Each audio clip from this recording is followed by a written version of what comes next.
Chapter 1. Arrival in a Strange World.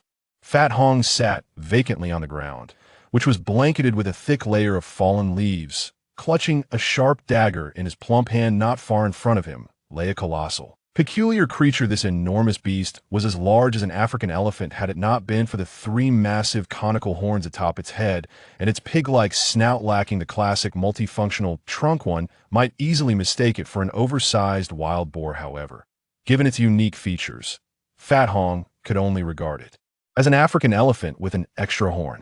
At that moment, two conspicuous wounds marred the creature's heart region, blood oozing steadily from the gashes with a gurgling sound. Fat Hong, whose full name was Hong Feng, had not always been so rotund. Standing at 6 feet tall, he had once been a rather handsome young man, having just graduated from university. He had witnessed his parents, after years of hard work following their layoffs, amass a considerable fortune, marking them as successful individuals. Yet, fate can be cruel. Both parents perished in a tragic car accident, leaving Fat Hong alone with a substantial inheritance enough to sustain a lavish lifestyle for several lifetimes. Like many of his peers, he had indulged in video games during his university years, and with no concerns about life, he transitioned into a future of lethargy and idleness after graduation. Now, Fat Hong's days consisted of mindlessly eating and playing games, with only fleeting moments spent chatting with friends. Consequently, he ballooned in weight within a few short months, transforming from a decent-looking young man into a veritable figure of corpulence.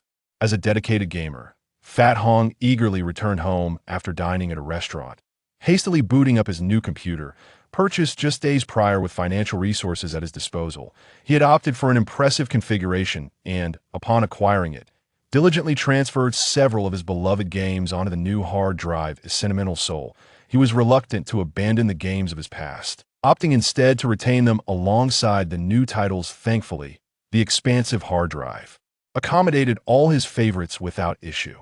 While he frequently engaged in online games such as League of Legends or PUBG, he still found himself drawn back to World of Warcraft, despite its waning popularity among his peers. After a few days of enjoyment with PUBG, boredom struck him today, prompting him to rummage through his old games in search of past excitement. "Oh!"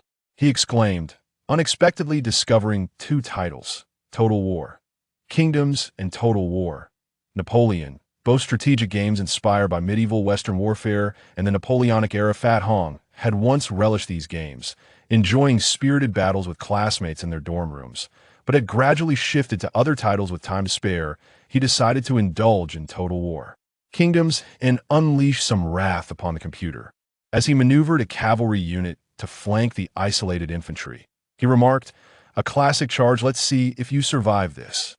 Just as he initiated the cavalry's assault, a colossal lightning bolt struck outside, followed by the deafening roar of thunder. The sudden sound startled Fat Hong, prompting an angry outburst. "Damn it, heavens! Are you trying to scare me to death? If you dare, strike me!" He defiantly raised his middle finger. No sooner had he uttered his curse than a thick bolt of lightning shattered his window, creating a black hole above him. The black hole unleashed an immense energy that instantly disintegrated both Fat Hong and his computer into particles. After a few agonizing seconds of chaos, it drew in the remnants of Fat Hong and his computer. In his final moments, all he could think was, "My mouth truly is both foul and accurate."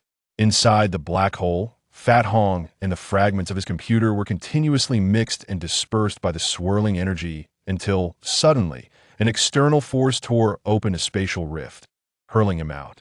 Dazed, Fat Hong found himself sprawled on the ground until a cold liquid dripped onto his head, jolting him awake. "Where am I?" he wondered, springing up to survey his surroundings. To his astonishment, towering, unfamiliar trees encircled him, confirming that he was indeed in a bizarre forest. Surveying the thick carpet of fallen leaves beneath his feet and the strange flora and towering trunks around him, he felt utterly bewildered. These trees are absurdly tall. Even the shorter ones must be 20 to 30 meters high. Did that lightning bolt really strike me in the Amazon? And the grass is just as high. Is there really such tall grass in the Amazon? Fat Hong, unsure of his location, dared not linger, drawing upon the two survival techniques he had learned from watching videos featuring Bear Grylls. He hastily sought a populated area for guidance after wandering aimlessly for what felt like an eternity. Fatigue overwhelming him, he stumbled upon the gigantic creature. Before he could comprehend what this colossal being was, it roared fiercely, sending a shockwave that left Fat Hong dazed and disoriented, lowering its head. The creature aimed its spear-like horns at him and charged forward in an instant. All his exhaustion vanished, and his legs surged with newfound strength in a desperate maneuver. He executed a clumsy turn and collided with a tree. "Ah!" he cried out, falling backward onto the ground, blood streaming from his nose and mouth as stars danced before his eyes, gritting his teeth against the pain. He scrambled to his feet, grabbing a thick, dry branch to defend himself. However, upon comparing the creature's formidable stature and 3 long horns with his own wooden stick, he froze, mouth agape and eyes wide, just as the monstrous beast was about to relish the prospect of turning Fat Hong into a human kebab. 2 beams of white light suddenly shot from the side, piercing the creature's hide and striking its heart. Though mortally wounded, the beast surged forward a short distance before crashing heavily to the ground. Accompanied by a shower of debris, it came to a halt mere inches from the stunned Fat Hong.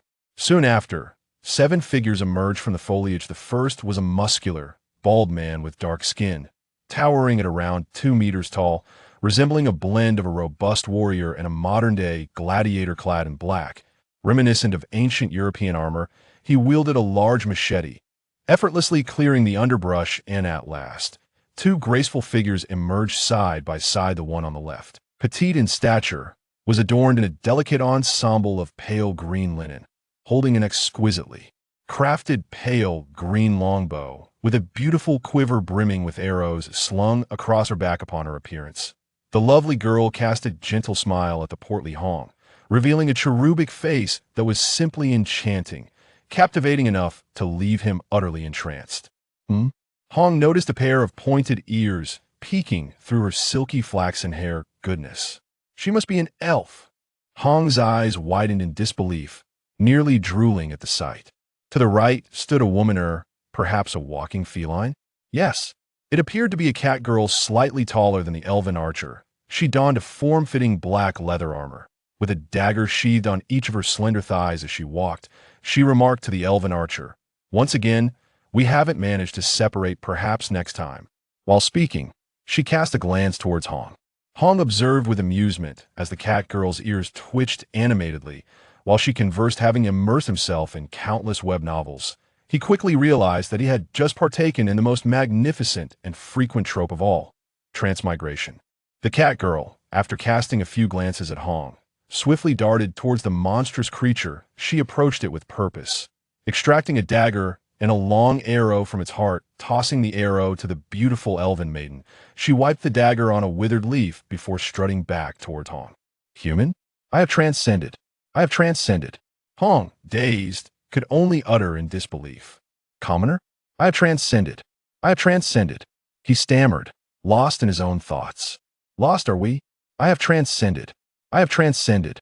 Hong, now quite dazed, was drooling. He must be utterly bewildered. The cat girl waved her hand in front of Hong's eyes, then turned back to the others, affirmatively stating her observation, to which the others nodded in agreement, excluding the bewildered Hong. "Let's move, Issy, our time is limited," the dashing swordsman reminded them.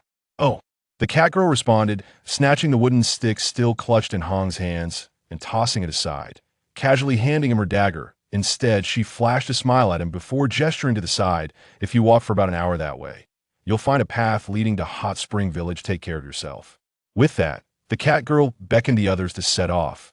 The remaining 6 cast a lingering glance at Hong before turning away to depart.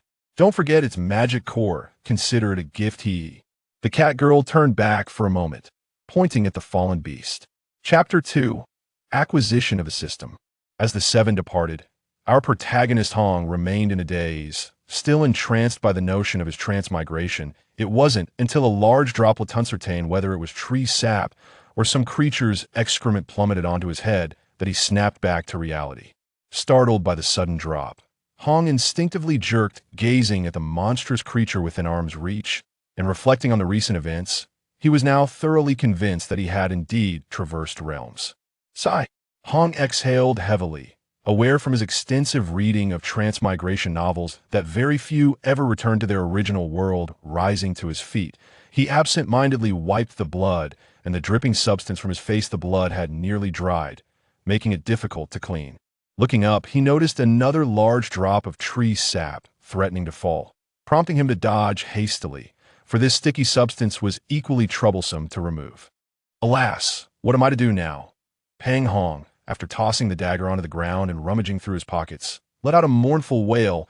My wallet, my brand new computer, all of it is gone. After lamenting, he picked up the dagger and examined it, realizing it was a single-edged knife. It was longer than any dagger he had ever encountered, measuring nearly a foot in length. This could certainly be classified as a short sword, right? The weapon felt cool in his grip, yet it had a remarkable balance, indicating it was indeed a fine blade. He swung it casually, discovering its sharpness as it effortlessly sliced through ordinary branches, devoid of any dullness that one might expect from a short knife. What a splendid find! He was so astonished that he forgot to express his gratitude. Alas, perhaps another time, Pang Hong mused, the foremost issue at hand is to devise a way to survive in this bizarre alternate world. With my limited skills, I surely cannot endure beyond the second chapter. After brandishing the short sword a few more times, he sheathed it and looked around, intending to locate the path that the cat girl had mentioned. With no other options, his only chance of survival lay in finding other humans in this strange forest. If he lingered alone for too long, he could easily become a meal for some monstrous creature. Just as he turned to leave, Pang Hong recalled the cat girl's mention of a magic core. Yes, the magic core. In many novels about parallel worlds, magical beasts possess such cores. He must not let this opportunity go to waste. Surely, it could fetch a modest sum for food, increasing his chances of survival. Having read countless tales of such realms, Pang Hong understood that a magic core was the energy source of magical creatures, typically located atop their heads. With this thought in mind, he hastily climbed onto the creature's head and began to dig into it with his short sword. The scene was gruesome, blood and flesh flying as he excavated with disturbing violence. After a considerable time, he finally extracted a magic core about the size of an egg, white and translucent, from the creature's massive skull. The creature's hide was remarkably thick, and its bones exceptionally hard. Fortunately, Pang Hong had a sharp dagger, or he might never have succeeded. Is this indeed the magic core? It seems to be just about right. He wiped the core clean and tucked it into his pocket. Leaping down from the beast's carcass, he used dry leaves to wipe the blood from his body, only to turn and behold the aftermath of his work.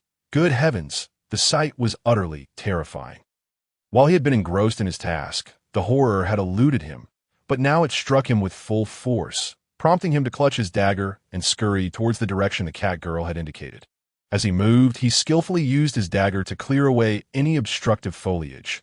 Cautiously advancing, he was traversing the path that the previous group had taken. Many of the hindrances had been removed, making it significantly easier to navigate. After walking for a while, Pang Hong arrived at the edge of a pond, fed by a narrow, clear stream. Observing the footprints around the pond, he deduced that the group must have paused here briefly. Indeed, it seemed he was on the right track. He decided to rest for a moment, estimating that he would soon locate the path the cat girl had spoken of. Looking at the clear stream, he noticed the blood and remnants of flesh that adorned his body from earlier. Instantly, he felt discomfort wash over him. Thus, he resolved to take a moment to refresh himself and cleanse the grime from his skin. As he reached into his pocket, he suddenly felt the magic core. After rinsing in the water, he held it up to inspect it, only to sense something peculiar within. Upon closer examination, he discerned something swirling irregularly inside the core. Curiosity piqued, he pinched the core between his thumb and middle finger and held it against the sun to discern what was moving within. However, he raised his gaze too abruptly, and the sunlight momentarily blinded him.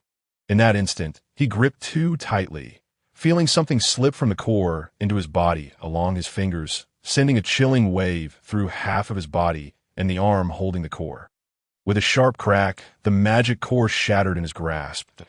As Pang Hong stood there, astonished, the icy sensation in his body began to warm. Just as he was pondering this anomaly, he heard a soft beep, reminiscent of a computer booting up. Following that, a voice announced, "System has initialized." all data refreshing, awaiting updates. The voice then fell silent. Pang Hong, feeling a surge of trepidation, glanced around. There was no one in sight, just as he was grappling with confusion.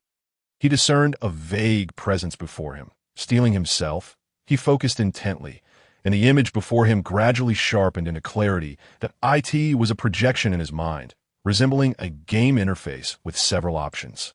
Among them were personal data, inventory space, while the remaining options were blank, leaving him uncertain of their significance.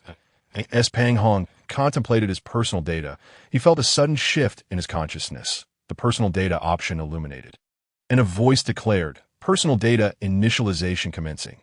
Moments later, a flurry of text appeared in his mind. Data corrupted, merging with this world. Merge complete, extensive modifications implemented to adapt to this realm. Pang Hong. Level 1 health. 100 mana. 100 experience required for next level. 50 storage space. 30 cubic meters initial unit. Farmer unlocked. 1 random leader skill available upon reading this brief data. Pang Hong felt a warm surge coursing through him. Realizing that his strength had notably increased, he bounded about, feeling significantly more agile than before. Astonished, he mused, "This is akin to a game. Being enhanced by this system ought to be beneficial. It certainly increased his chances of survival in this bizarre land." However, he sensed that the physical attributes he gained from absorbing the magic core had elevated his capabilities far beyond his previous state. His former physique had been utterly inadequate. After his impromptu exercise, Pang Hong opened the options menu to inspect his storage space. It revealed a roughly 30 cubic meter area, yet it was completely empty, cursing the wretched system for not even providing novice gear. He reluctantly dismissed the interface. Curiously, he opened the skills page, which displayed a branching skill tree at the top of the tree. A solitary icon labeled Farmer shone brightly. Farmer, summon a farmer who will await your commands. Medium, would 1 cost. 10 mana points, duration, 1 hour. Impressive. Such an ability exists. He chuckled to himself. Summoning with wood is no problem. There's plenty of that around. Pang Hong hastily severed a slender branch with his dagger, attempting to summon the farmer, but to no avail. Perhaps the branch was too small. Scanning his surroundings, he spotted a long-dead tree, its trunk thick as his thigh, twisted and gnarled, far too decayed even for firewood. With a spirit of experimentation, he approached and placed his hand on the withered tree to activate the skill. Chapter 3. The wooden farmer with a spirit of experimentation, he placed his hand on the dead tree to activate the skill. As he did so, Pang Hong felt a rush of warmth emanate from his palm, and the decayed tree suddenly coalesced into a peculiar figure. This strange being stood about 6 feet tall, seemingly constructed from logs and various wooden sticks. Its head was a small round log, its body a larger one, connected by a neck fashioned from a stick. Its limbs were also made of several interconnected sticks, while its hands appeared to be carved from small wooden planks. Its feet seemed to consist of a small log split in half, with a stick inserted to form its legs. The cylindrical head bore 2 slanted tree scars and rings, forming a pair of vacant eyes, while 2 small protrusions on either side served as ears. The severed branch represented its nose, and a distinctly crooked tree hollow served as its mouth, in front of the large log. A small glowing ring gradually shrinks in a clockwise direction, presumably indicating its duration of the back of the log. There's a large tree hollow that opens upward, from which extends a wooden stick, the purpose of which remains a mystery. Pang Hong gazes at this peculiar creation he has just fashioned, feeling that its unattractiveness must stem from the inferior materials employed. Alas, not only does it appear foolish and unsightly, but it also conveys an impression of decay, as if it could fall apart at any moment. The overall aspect is one of withering, and atop the small round log that forms its head, a significant crack is visible, with countless smaller fissures dotting its surface. The body, crafted from the large log, is similarly marred by numerous openings of various sizes. The most alarming detail is the conspicuous fractures adorning the slender wooden sticks that constitute its arms and legs, giving the impression that they are on the verge of breaking. What on earth is this? Pang Hong looks at this entity with a face full of lament, while the creature gazes back at him with a pair of comically vacant eyes. Decayed farmer health, 3030 capable of performing various simple agricultural tasks. With a usage time of 60 minutes, IT can also fight valiantly on your behalf. However, for its safety, please refrain from assigning it excessively strenuous tasks. What do you mean, for its safety? Pang Hong feels as if he could spit blood from frustration. He then points a finger and commands, "Aren't you a farmer? Show me how to till the land." No sooner had he spoken than an adjustable area map flickered in his mind, presumably indicating the working area. Since this was merely an experiment, Pang Hong designated a very small plot. The wooden figure clattered and swayed as it approached the designated work area, taking each step with a palpable sense of unease. After pausing for a few moments, it gradually reached back to grasp the wooden stick protruding from the tree hollow behind it, slowly pulling out what turned out to be a wooden hoe. However, upon inspecting the numerous cracks on the hose blade, Pang Hong was left deeply skeptical about its longevity. IT raised the hoe high and swung it down with force. Again, it lifted the hoe and swung down with vigor. Although the pace was not swift, the effectiveness of the tilling was commendable, and soon a section of well-turned earth was revealed. Not bad. Stop, stop, stop, Pang Hong commanded, stepping forward. Upon hearing his command, the wooden figure halted, hoisting the hoe while turning its head to continue gazing at him with its comically vacant eyes. "Can you chop wood? Go try felling that tree." Pang Hong pointed at a small tree, no thicker than a bowl, which appeared diminutive compared to the surrounding mature trees. The wooden figure first placed the hoe back into the tree hollow, pausing for a few seconds. IT then clattered and swayed its way to the small tree. After another brief pause, it reached back to retrieve the stick again, slowly pulling out an axe this time. Pang Hong was taken aback to see the axe, which bore 2 large gashes on its blade. It lifted the axe high and swung down forcefully. Again, it raised the axe and swung with might.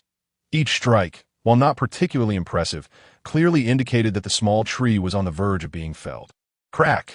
Just as Pang Hong felt a sense of satisfaction with the wooden farmer's efficiency, he watched in shock as the axe shattered into fragments. In a daze, he saw the wooden figure turn around slowly, pointing with one hand at the other, which still clutched a half-broken axe handle, its comically vacant eyes conveying a message that seemed to say, "My axe is broken. You better figure something out." Alas, Pang Hong couldn't help but bury his head in his hands with a sigh. Surely, others who traverse realms don't summon such pathetic entities. Well, having something is better than nothing. For now, he could only accept this state of affairs.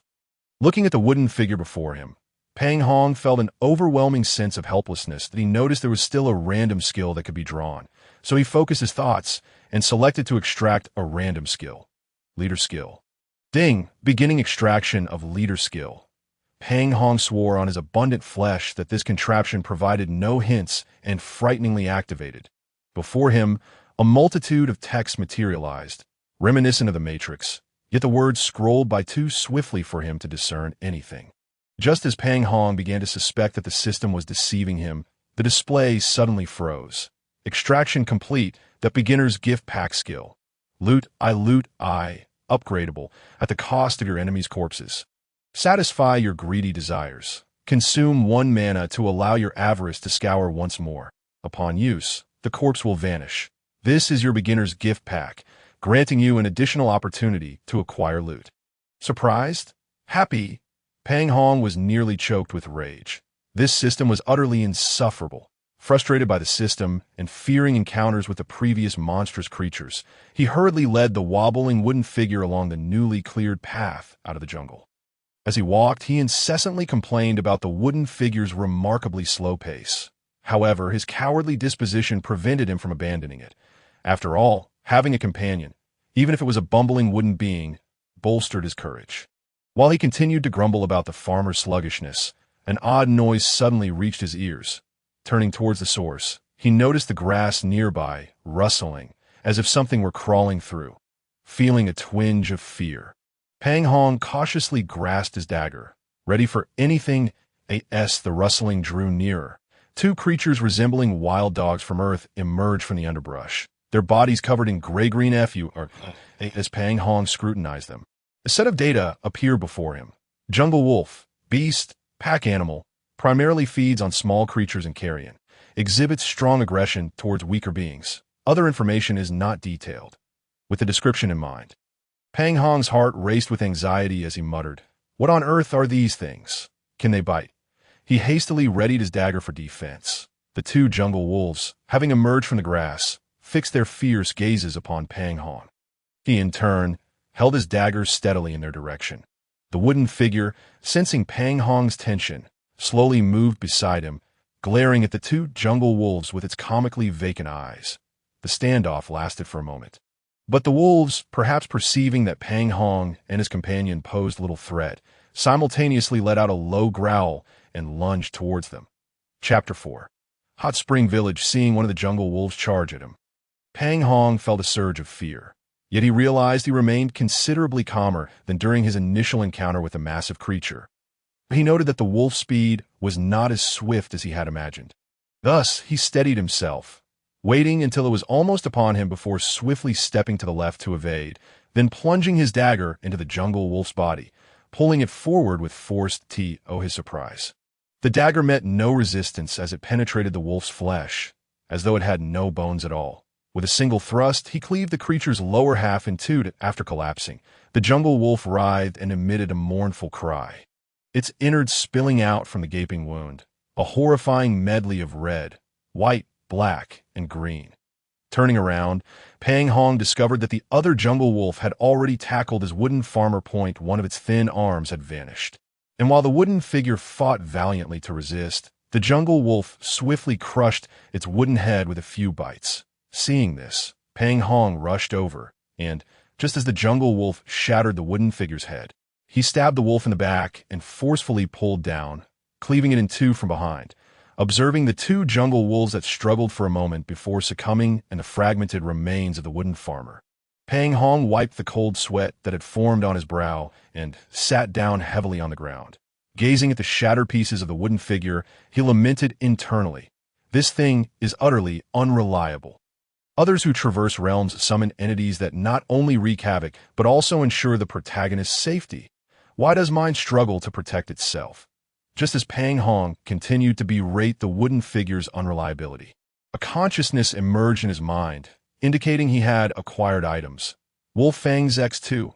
Bone Spear. Character level up awareness followed. This must be akin to a game where one receives items after defeating foes. Right?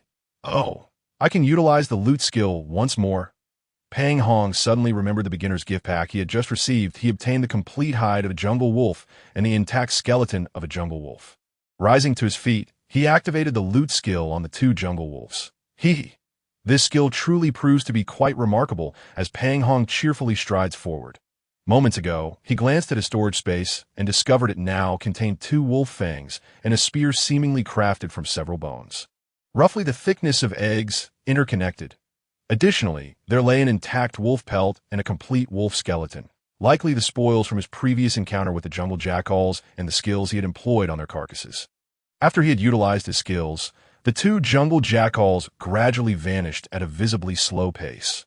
Merely casting a cursory glance at the items before him, Pang Hong felt they lacked significant utility.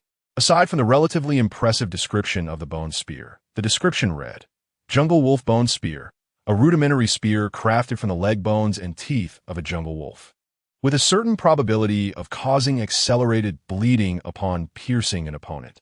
The description was rather simplistic. He took the spear in hand for a brief moment. Though it was somewhat intimidating, it offered little sensation, prompting him to reluctantly return it to his storage space. Having just undergone such an experience, Pang Hong felt increasingly aware of the dangers lurking within the jungle, terrified of potentially encountering strange creatures. He hurriedly made his way out. Along the path, he encountered a small stream, where he took a moment to wash away the bloodstains from his earlier encounter with the jungle jackals before continuing his journey. As he walked, he idly posed questions to the system, but received no response. Eventually, he grew weary of inquiring and focused solely on his path. After a considerable time, he finally emerged from the jungle. Before him lay a rudimentary dirt road, rather dilapidated, appearing somewhat eerie amidst the surrounding trees. Fortunately, not long after, he spotted a few passers-by, seemingly ordinary folk, each carrying bundles and simple weapons, traveling in small groups. He also noticed several teams of mercenaries, clad in superior attire, though their equipment was evidently inferior to that of the individuals he had encountered earlier. Pang Hong and the pedestrians exchanged curious glances, yet neither party made any peculiar moves, silently continuing their respective journeys. The sight of fellow travelers granted the timid Pang Hong a significant sense of security.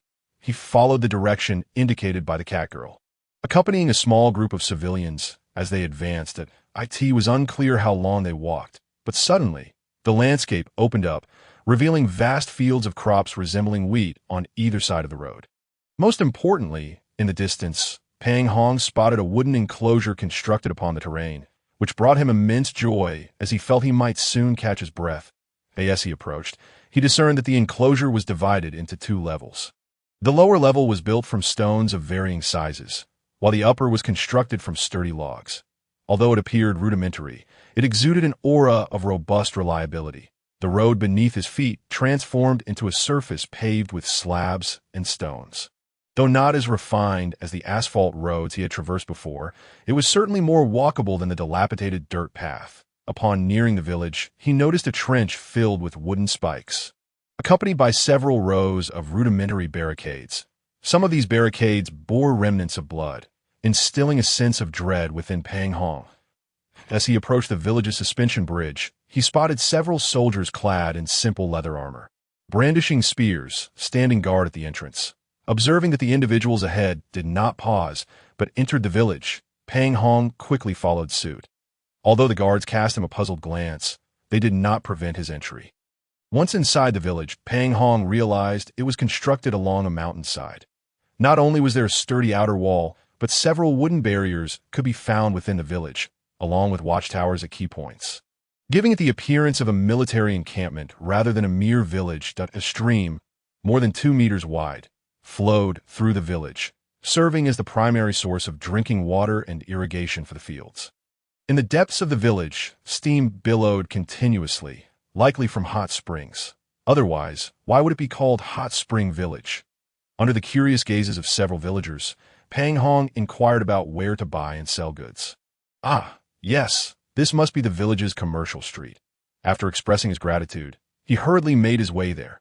The commercial street was paved with large stone slabs, significantly wider than the roads he had traversed earlier. A few modest shops lined either side, and a brief inspection revealed the presence of a blacksmith and a grain merchant, while in the distance, it appeared that some were setting up stalls.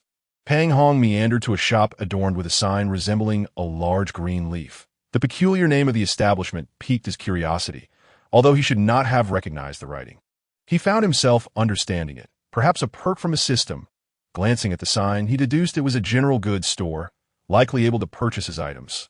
The shop, lavishly constructed entirely from stone, featured several robust guards, clad in half armor and wielding spears, stationed at the entrance, presenting an intimidating presence. Foolishly, they seemed unconcerned about frightening away potential customers. Pang Hong boldly stepped into the shop from his vantage point outside. He could see that the shop spanned approximately 300 square meters, quite spacious indeed. The walls were lined with counters and displays, while a central island display maximized the utilization of the shop space. The shelves behind the counters were filled with a diverse array of goods, food, clothing, equipment, and weaponry, with some patrons currently perusing the items. "What do you require?" a voice suddenly called out, startling the oblivious Pang Hong.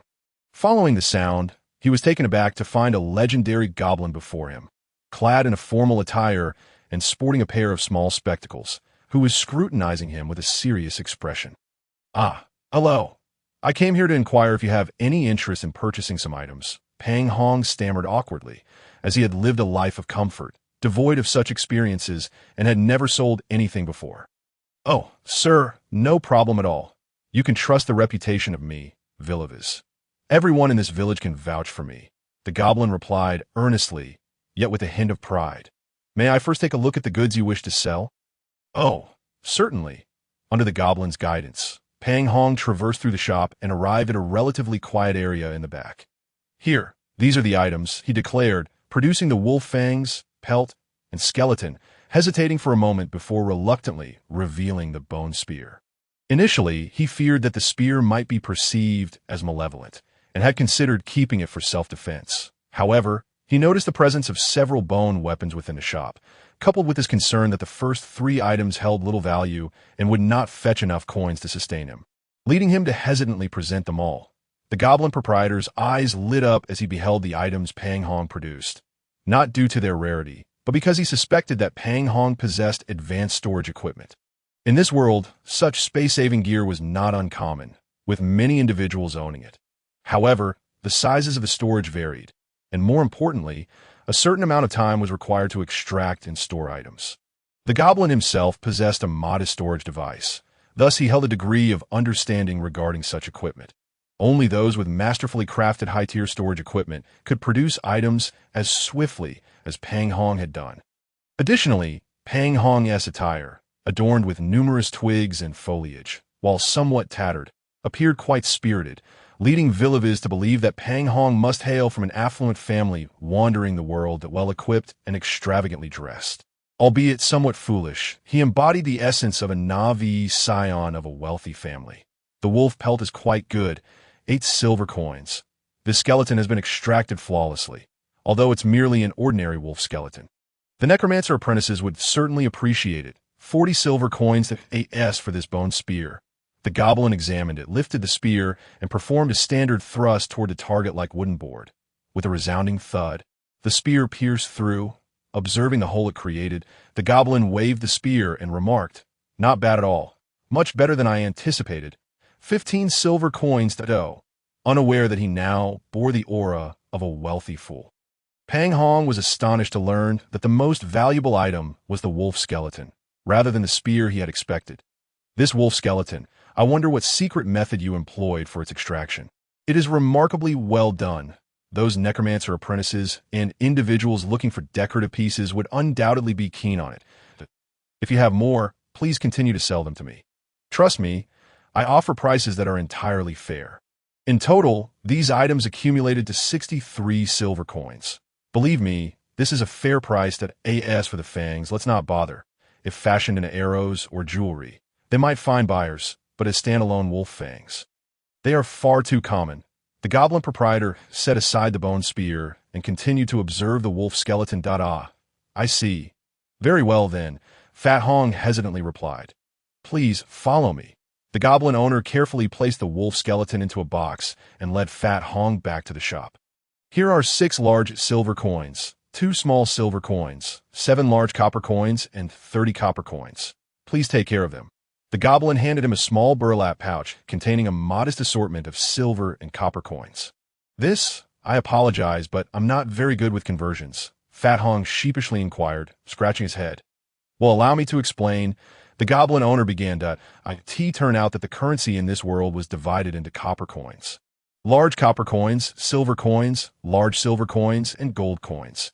Each type of currency increased in denomination by 10, with copper coins being the smallest, comparable to a 1 jiao coin in China, featuring a square hole in the center reminiscent of ancient copper coins. The large copper coin was roughly the size of a 1 yuan coin, but lacked the square hole, instead displaying the image of a figure Fat Hong did not recognize. Silver coins are the same size as copper coins, also featuring a small square hole. Large silver coins match the size of large copper coins, but with differing portraits. Gold coins are similar in size to large silver coins, though the figure depicted appeared to be a goddess holding scales. Although there was a distinction between large copper and large silver coins, in essence, they still amounted to dozens of copper or silver coins. Furthermore, larger financial transactions primarily relied on bank transfers or payments using high-grade magic crystals or magic cores. Excuse me, sir, may I inquire how much this is worth? After clarifying the currency, Fat Hong put away the coins and took out the short knife given to him by the cat girl. The Pathfinder short knife, a fine item indeed. Many people prefer it nowadays. It serves well for clearing paths and self-defense in the jungle. The goblin proprietor adjusted his glasses and continued that a brand new one is worth approximately 1.5 gold coins. But this one has clearly been used for some time, that if you wish to sell it to me, I can only offer you 80 silver coins. No, I merely asked out of curiosity. I do not intend to sell it. Thank you for the information. Fat Hong quickly waved his hands in protest. No problem. Should you need anything in the future, please feel free to come to me. The goblin owner replied courteously. after expressing his gratitude. Fat Hong inquired about the location of a restaurant, feeling both hungry and thirsty after their long journey.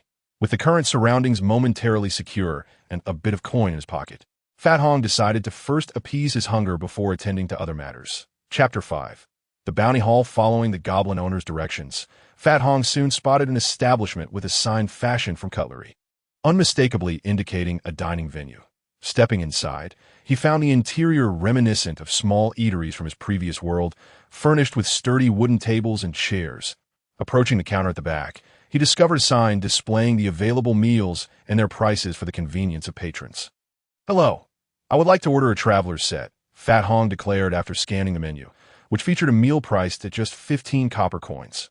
"Very well, please take a seat at that table and wait a moment," replied the restaurant owner, a robust middle-aged woman who gestured toward a table with a finger as thick as a carrot. The restaurant was bustling, with many tables occupied, mostly by villagers, but also a fair number of mercenaries and adventurers. The diners initially cast curious glances at the oddly dressed Fat Hong, but quickly returned to their meals, seemingly unfazed. His meal arrived promptly: 2 hard flatbreads the size of Fat Hong's palms, several thick slices of stewed meat, and a generous bowl of an unfamiliar vegetable soup. Famished, Fat Hong eagerly dug in. The flatbreads were quite hard and lacked distinctive flavor, but the stewed meat was delicious, tender and savory. The soup was plentiful, brimming with chunks of meat. After a few bites of the flatbread, finding it too tough to chew, he crumbled it into the soup to soften it.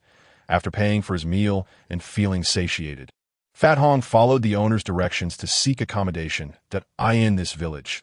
There was a designated area for travelers, featuring lodgings of varying quality. Following the recommendation of the restaurant owner, Fat Hong located a modest inn named the Grey Tent. The innkeeper was a burly middle-aged man whose fingers were as thick as carrots, leading Fat Hong to suspect a familial connection to the restaurant owner. Fat Hong rented the simplest single room, which cost only 3 silver coins for a month. Quite a bargain, he thought. Upon entering the room, he found it contained a remarkably sturdy wooden bed, a robust bedside table, and a small but equally sturdy wardrobe. The room had no unpleasant odors. "Well, this condition is quite acceptable," he mused. The innkeeper soon returned with a freshly laundered blanket, spread it on the bed, and informed him of a few house rules before departing. All right, Fat Hong now had a temporary refuge in this world. Feeling somewhat fatigued, he climbed onto the bed to rest. Although the thick straw mattress provided some comfort, he still felt it was rather hard. After adjusting his position for comfort, Fat Hong began to contemplate his future. It seemed unlikely he could return home. With this peculiar system, even if he did not achieve great wealth in this world, he should be able to survive, right? Though he still had some money, it would be wise to find additional sources of income, as living off his savings was not a viable plan. Resolving to seek opportunities, he decided to inquire where he could earn some coin before night fell. Fat Hong got up and approached the innkeeper to ask where he might find work. The innkeeper glanced at him and casually pointed. Following his sturdy finger, Fat Hong noticed a large sign across the street reading Bounty Hall. After a few nervous chuckles, he stepped out of the inn and ambled into the Bounty Hall. Upon entering, Fat Hong was struck by the hall's vastness, likely spanning several hundred square meters. Numerous individuals were gathered around several counters, either examining tasks or consulting with the staff behind the counters. Drawing closer, he observed 3 major counters, each designated for SA-level tasks, BC-level tasks, and DG-level tasks. The SA-level task counter on the far left was the smallest, surrounded by the fewest people, most of whom merely glanced at the listed tasks. The BC-level task counter on the right was slightly larger, but only a handful of individuals were inquiring about tasks, many leaving with disappointed shakes of their heads. In contrast, the DG-level task counter in the center was the largest, boasting over 20 staff members attending to queries. With nothing pressing to do, Fat Hong opted not to squeeze into the DG-level counter and instead peruse the tasks at the other 2 higher-level counters. He noticed that behind each was a board significantly larger than any he had encountered in his previous world, with an unfamiliar wooden box in front. This box projected a luminous screen onto the board. Cycling through various tasks. Dragon slaying. My goodness, 3 black dragons to be slain for their hearts, magic crystals, and scales. Oh dear. Hunting a phoenix for its magic crystal and those fiery feathers. What on earth? defeating a Lich King and finding and destroying its phylactery. Is this a task for my life or theirs? Fat Hong shook his head and decided to move on, opting to check the BC-level tasks instead. Eliminate the lava giant from Flame Valley and acquire its energy core. Good heavens! Clear out 100 Death Knights, spawn from the Deadlands, and dispatch the Death Lord. This is beyond my capabilities. After indulging in enough eye candy and venting his frustrations, Fat Hong arrived at the DG level counter. Eager to see if there were any tasks he could undertake, several luminous screens displayed a variety of tasks, many revolving around eliminating certain monsters or spirits, retrieving items, or protecting important objects or individuals. Most of these tasks required a team or significant combat strength, making them difficult for a timid newcomer like Fat Hong. Just as he felt overwhelmed, he suddenly spotted a task on the far right screen. Assist Old Man Wine in clearing 20 acres of farmland for a reward of 20 silver coins. Valid for 3 days. Fat Hong promptly inquired with a nearby staff member about this task. Old Man Wine from the village has recently cultivated 20 acres of farmland, but there are too many stones and weeds. He hopes someone can help clear it out. The cleaning period is set at half a month, with the completion rate confirmed either by him alone or in conjunction with the union. Upon the task confirmation of completion, a reward of 20 silver coins will be issued. After deducting intermediary fees, you will receive 19.5 silver coins. Currently, no one has accepted the task, which remains valid for another 3 days. The service personnel glanced at a crystal board before responding. Reflecting on the skill to summon a farmer, Pang Hong felt a spark of inspiration. Could the foolish farmer he had previously summoned be put to the test? Thus, he feigned interest in the task, only to discover a plethora of assignments related to tidying up farmland. Though the remuneration mostly ranged between 1,050 silver coins, he surmised that these could be considered relatively safe and stable income. With this thought in mind, Pang Hong swayed back, intending to wash up and retire for the night. Inquiring with the innkeeper about bathing facilities, the owner directed him to a nearby hot spring where he could cleanse himself. Observing his tattered clothes, Pang Hong found a ready-made clothing store, spending merely 2 silver coins to purchase 2 sets of simple trousers and shirts, a few changes of undergarments, a pair of ordinary leather shoes, a towel, and a few soap-like items. Casually stowing his acquisitions in the newly purchased wooden basin, Pang Hong joyfully set off for the hot spring. Upon arrival, he realized there were 2 options for bathing: soaking or showering. Soaking required 5 copper coins, while shower only cost 2. To being rather frugal, Pang Hong decisively opted for shower. After paying 2 copper coins, he entered the shower area, which was divided into small cubicles. Each cubicle was equipped with a small bamboo tube, continuously dispensing preheated spring water. Feeling rather grimy, Pang Hong selected a cubicle and commenced his wash. He scrubbed vigorously, cleansing the dirt from his body, before donning his pristine new clothes and retiring for the night. Clad in his freshly purchased garments, he felt more akin to the denizens of this world. Early the next morning, with thoughts weighing heavily on his mind, Pang Hong rose early, consulting the innkeeper about where he might freely harvest timber. After receiving the information, he enjoyed a breakfast at the inn before leisurely wandering out of the village towards the nearby forest. Shortly after entering the woods, Pang Hong fortuitously stumbled upon a fallen tree that had been left unattended. Stealthily approaching the trunk, he activated his summoning skill. With a series of crackling sounds, a wooden figure arose. Perhaps due to the material used, this one appeared significantly improved compared to the previous version. While its overall appearance remained largely unchanged, the cracks on its head and body were now devoid of that decayed look. How to describe it? It was as if the wooden figure was crafted from freshly felled timber. Though it still bore a semblance of fragility, it undoubtedly felt sturdier than its predecessor. New farmer health. 100 capable of performing various simple farming tasks. With a usage time of 1 hour, IT can fight valiantly on your behalf. However, for its safety, please refrain from assigning overly dangerous tasks. Gazing into its comically expressive eyes, Pang Hong noted that aside from the significant increase in health, the stipulation regarding high-intensity work had shifted to prohibit overly perilous undertakings. Otherwise, the description felt largely unchanged. He then pointed to a small tree, instructing it to chop. Once again, a series of crackling sounds ensued as the wooden figure staggered towards the tree. Drawing forth a sturdier axe than the previous one, it commenced felling the tree with a series of powerful strikes. Compared to before, this time was markedly more efficient. The duration taken to fell the tree was noticeably shorter. The lifespan of the wooden axe also seemed considerably extended, as it only shattered while chopping the third small tree. It was then that Pang Hong realized, rather foolishly, that he had neglected to prepare a spare axe.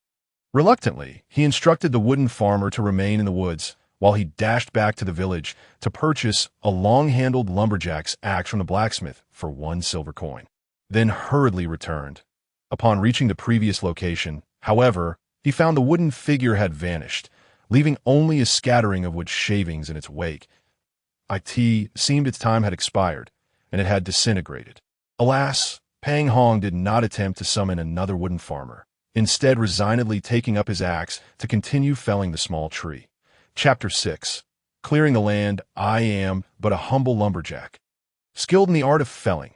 I shall chop down every one of these small trees. Huzzah!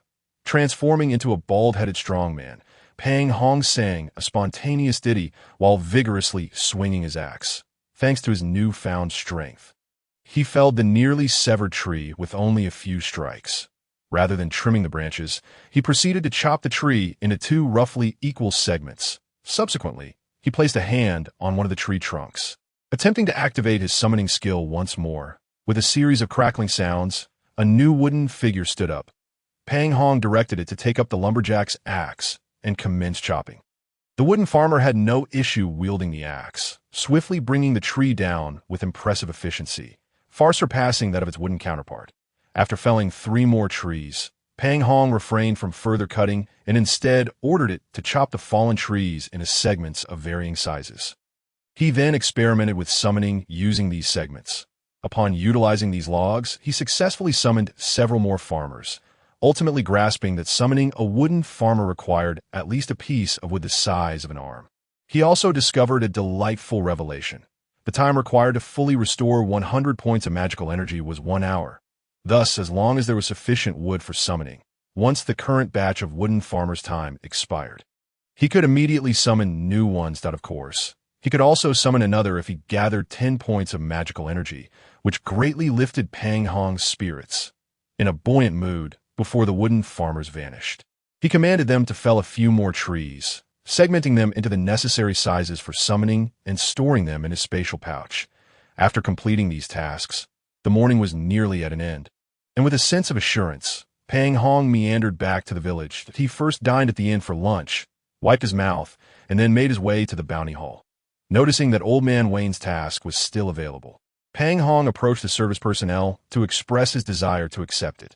The staff regarded him with mild surprise, as such tasks were typically undertaken by physically robust individuals with some farming experience.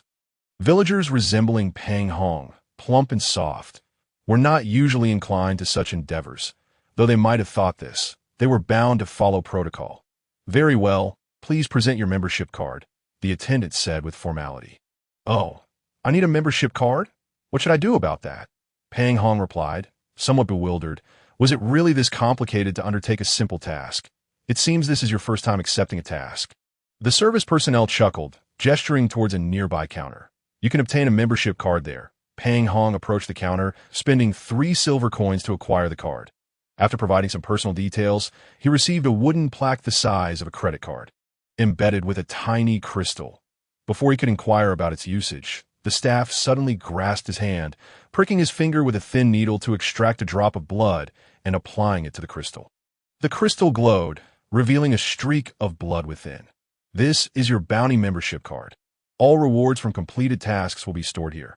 You can withdraw them without fees at any bounty hall or bank throughout the Protea Empire. Withdrawals in other principalities incur a fee of 5%, with a minimum withdrawal of 1 gold coin. In the Orc territories, the minimum withdrawal is 10 gold coins, with a fee of 10%. The staff explained amiably, like tea that moment. Pang Hong was occupied with thoughts of whether that wretched needle had been sterilized. Would such an unclean prick lead to any contagious diseases? Would falling ill in this cursed place be a harrowing ordeal? Pang Hong, with a pout and a hand covering his mouth, accepted Mr. Huayan's task. After the service staff provided him with Mr. Huayan's address, They instructed him to find his way there on his own. Strolling leisurely, Pang Hong arrived at Mr. Huayan's residence, only to be informed by an elderly woman that Mr. Huayan had already ventured to the fields with his son to labor. Truly a diligent fellow. And it seemed that the lethargic Pang Hong would have to continue his search for him. With no other option, guided by the directions provided, Pang Hong exited the village and inquired along the way, eventually reaching the newly cultivated fields of Mr. Huayan. The farmland was situated near the forest, presumably a plot cleared after logging, which Mr. Huayan had purchased with the intent to cultivate. Presently, Mr. Huayan and his son, Xiao Huayan, were engaged in clearing stones and tree roots from the fields, meticulously removing each piece and transporting them to the roadside with a cart. Though the task lacked technical complexity, it was undeniably time-consuming and labor-intensive. Pang Hong approached and greeted them, stating, under their puzzled gazes, that he had accepted their assignment. Instantly, the expressions of Mr. Huayan and his son shifted from skepticism to distrust. It was understandable. Who would place faith in the labor capabilities of an obviously pampered and rotund individual who had never engaged in physical work? Even if a frail farmer had come to accept the task, their doubts would not have been so pronounced. Unperturbed, Pang Hong inquired about the specifics of the task amidst their skeptical stares. His duty was to assist Mr. Huayan and his son in clearing the cultivated fields, aiming to complete as much as possible within 20 days. However, slothfulness was not an option, for unless Mr. Huai himself acknowledged the work done, the guild would send someone to inspect the results, and remuneration would only follow if the work met their standards. Finally, Pang Hong asked how they would determine the task's completion to Mr. Huai exchanged glances with his son, and the elder, with a cunning glint in his eye, declared that as long as Pang Hong could thoroughly clear 10 acres of farmland within the stipulated time, he would consider the task accomplished. Very well.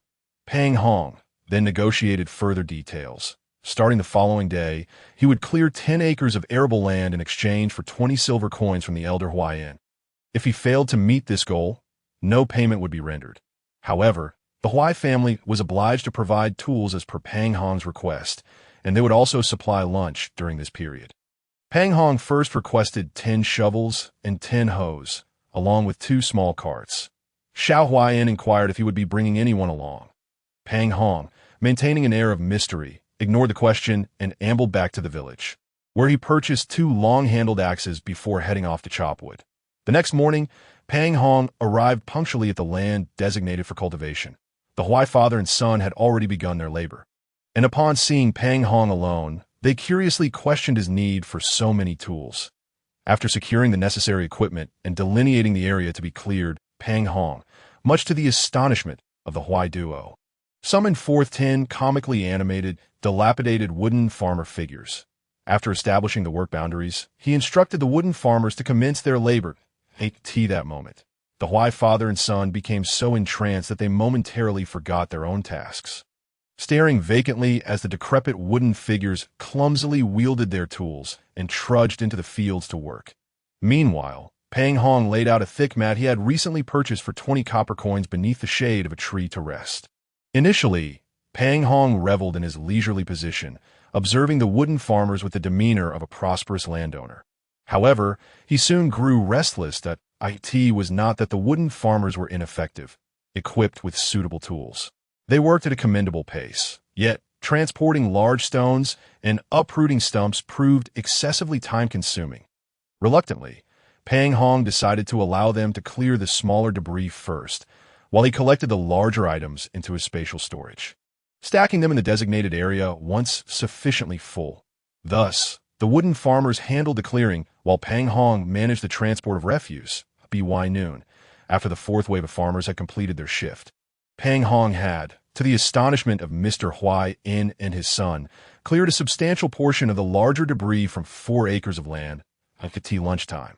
The Huai father and son awkwardly invited Pang Hong to join them under the shade of a tree at their plot. Pang Hong brushed off the dirt from his hands and instructed the wooden farmers to continue their work while he accompanied the Huai family for lunch. Upon arrival, they found the meal already prepared. Pang Hong spread the thick mat on the ground and encouraged them to sit and eat, but the Huai duo declined, citing their soiled attire.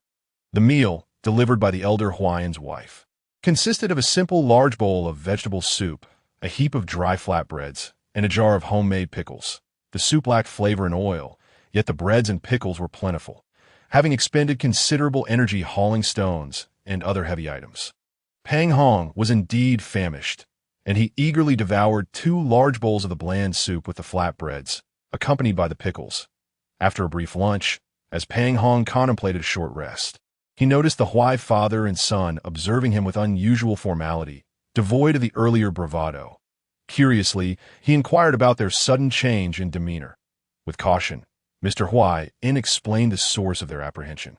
It turned out that the elder Huai had assumed that the individual accepting the task would be a common farmer from the village or perhaps an outsider, never anticipating that the task would be undertaken by a magician. In this world, many nobles, knights, and those with extraordinary abilities often carried an air of superiority, generally harboring unfriendly attitudes toward common folk. Particularly, a magician like Pang Hong, who possessed unique capabilities, was often viewed with disdain, as any perceived slight could lead to severe repercussions.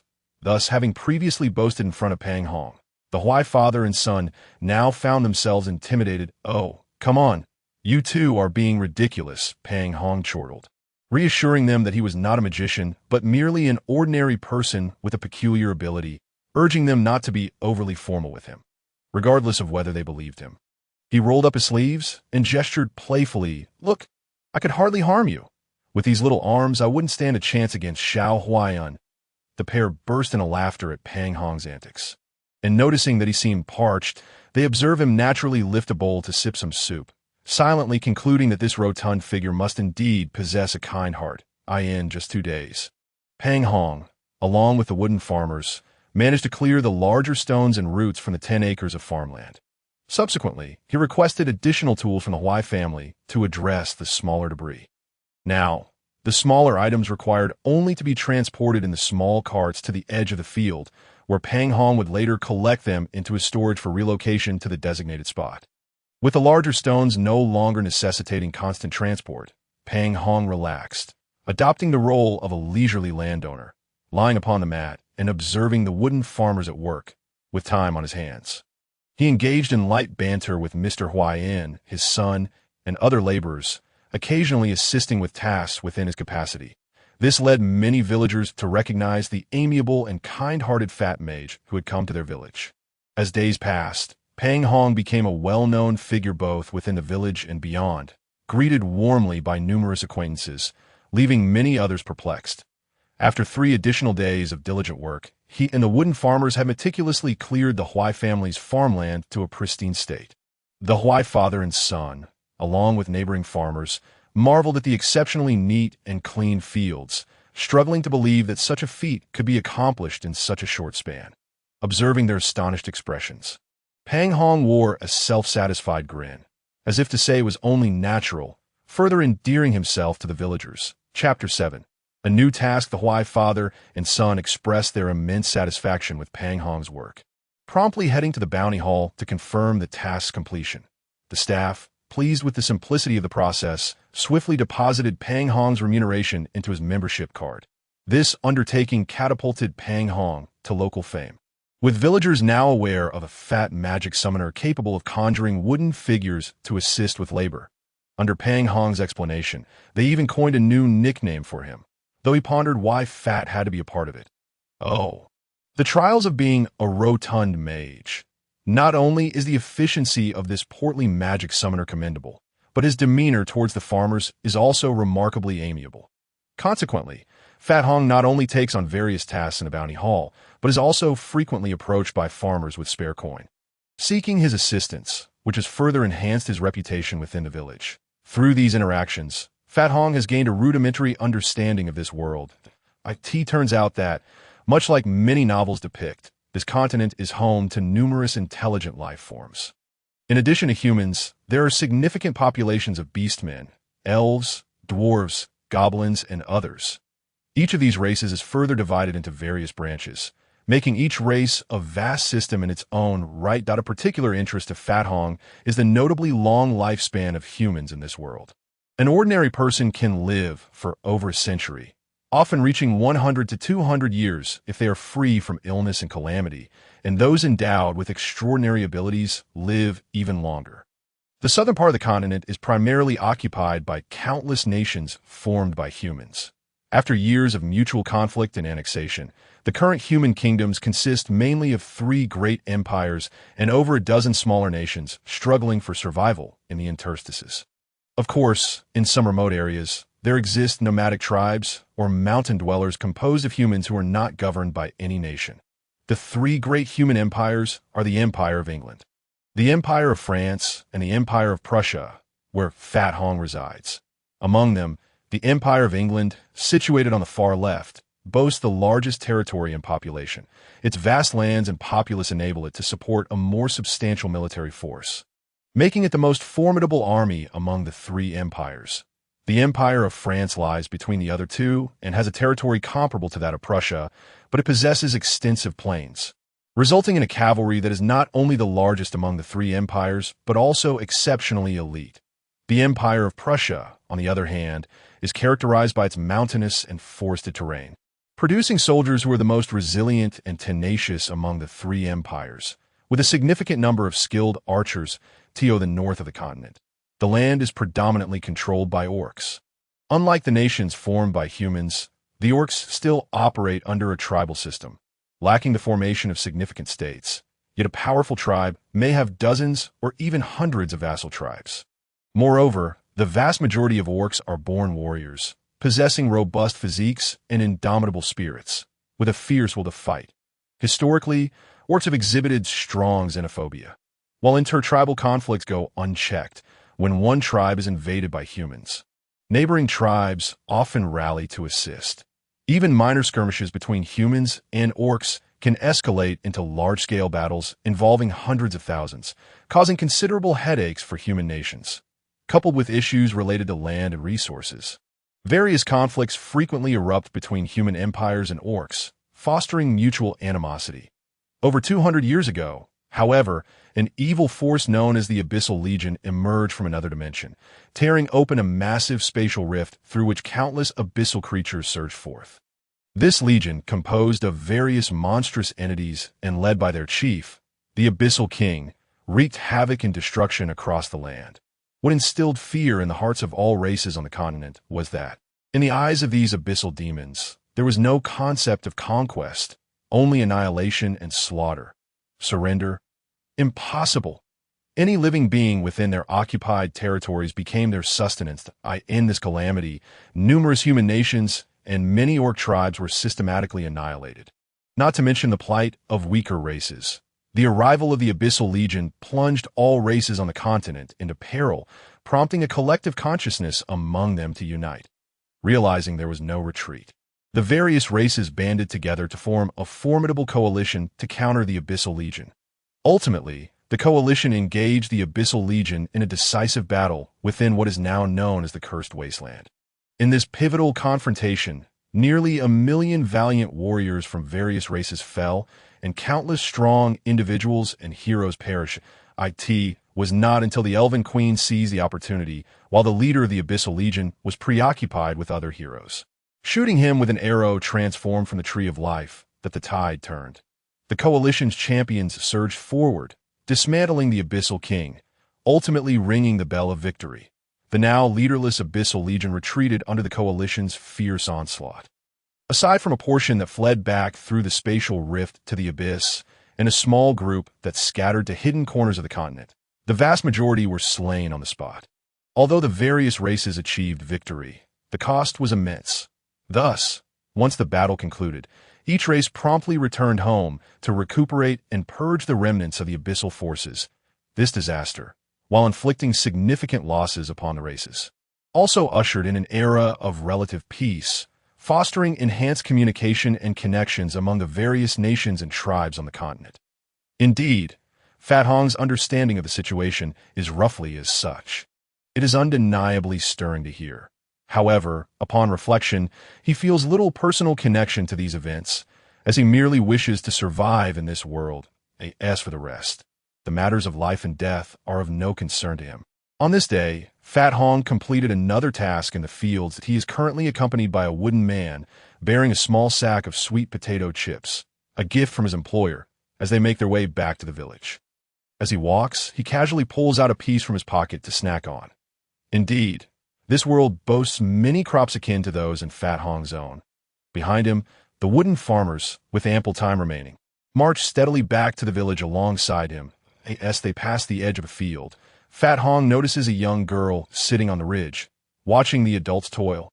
Upon closer inspection, he recognizes her as Little Lily, the daughter of Madam Kate. Madam Kate's husband recently succumbed to illness, leaving her to care for their 3 daughters. Now, she relies on the family's 5 acres of land to sustain them. Presently, she is hard at work in the fields with her 2 elder daughters, allowing Little Lily to play by herself on the ridge. Observing Fat Hong and his companions approach, Little Lily eagerly rises to the side of the road to make way for them. As Fat Hong strides past her, ready to playfully tease the young girl, he notices a group of 7 or 8 individuals approaching.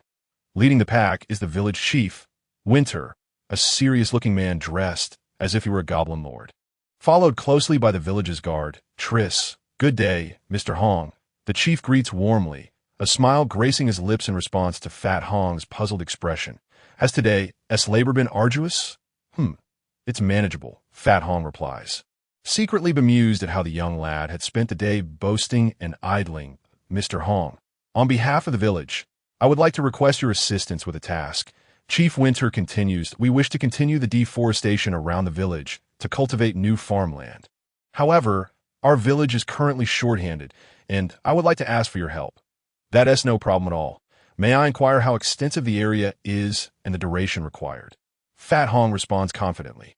"The site is located on the western side of the village. That we would like you to clear enough land for 100 acres that it would be even better if you could prepare it for cultivation. We shall pay you 10 gold coins for this work, and if it is ready for planting, we are willing to offer an additional 3 coins. Chief Winter explains with a smile. 100 acres. You say? Is there a time constraint? Fat Hong glances at the direction indicated by the chief, feeling a twinge of trepidation at the sight of the tall, dense forest. It's theoretically acceptable to complete it within a year. But we hope you can finish by the end of the year.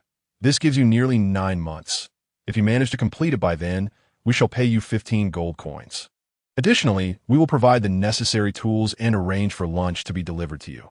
You will also receive simple breakfast and dinner at Rose's restaurant, and we will cover your lodging at the ramen.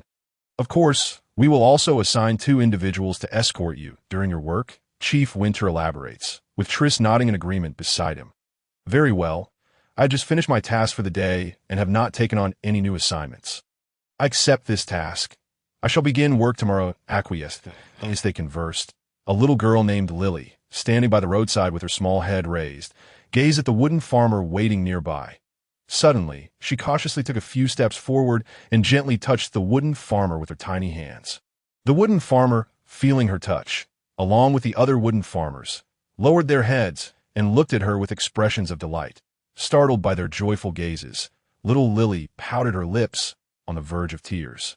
Noticing her distress, was about to comfort her when the touched wooden farmer slowly approached under his curious gaze, while another wooden figure, in perfect sync, removed a package from its back and handed it over. The wooden farmer, quite naturally, retrieved a large piece of sweet potato jerky from the package and turned to offer it to little Lily. Upon seeing the delectable treat, Lily's gloomy demeanor vanished, and she joyfully accepted the jerky.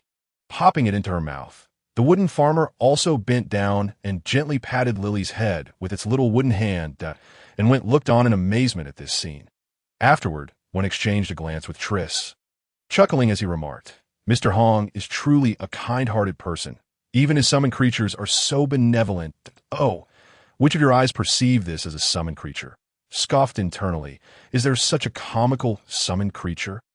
Nevertheless, these beings were indeed peculiar. Having completed their task, bid farewell to the village chief and the wooden farmers. Continuing on his way to the village, as he approached the village entrance, he noticed 4 mercenaries hastily following behind him. "Oh, isn't this the shameless magician?" One of them sneered. "A magician who only plays in the mud with commoners," chimed in another. "What a disgrace to the magician's profession." turned in confusion to face them.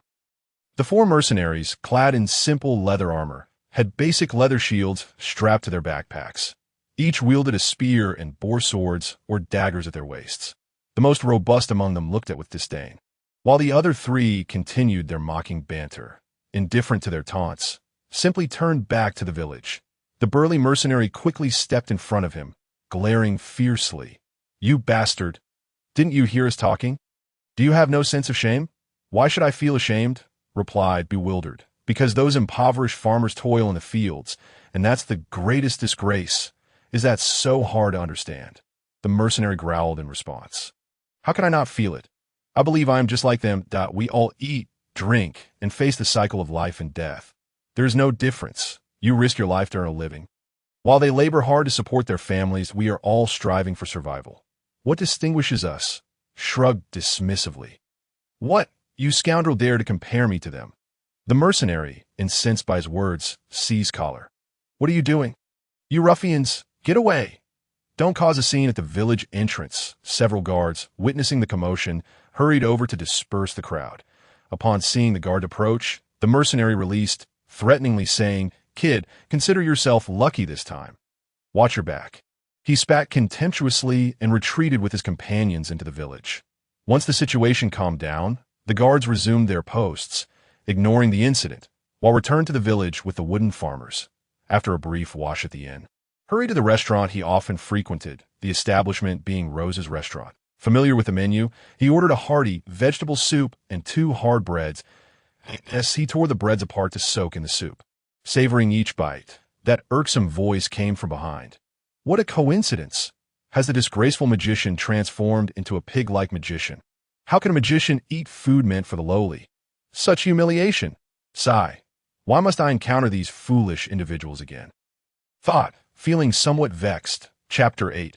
A fight. Upon hearing that arrogant and foolish voice, immediately recognized it belonged to the 4 brainless miscreants he had encountered at the village entrance. He had no intention of engaging with them, and continued to eat. With a loud thud, a large foot stomped onto the chair in front of. He looked up to find the provocateur, the burly mercenary, glaring down at him, while the other 3 surrounded him from different angles. The surrounding diners watched with curious expressions. "That I told you to be cautious, yet you dared to show your face before me," the burly mercenary boasted. "Shouldn't it be you who appeared before me?" Queried in confusion, "I have never wronged you, nor do I even know you. Why are you so intent on targeting me?" "For no reason, just because I find you displeasing," the burly mercenary sneered this time. "I will break your bones."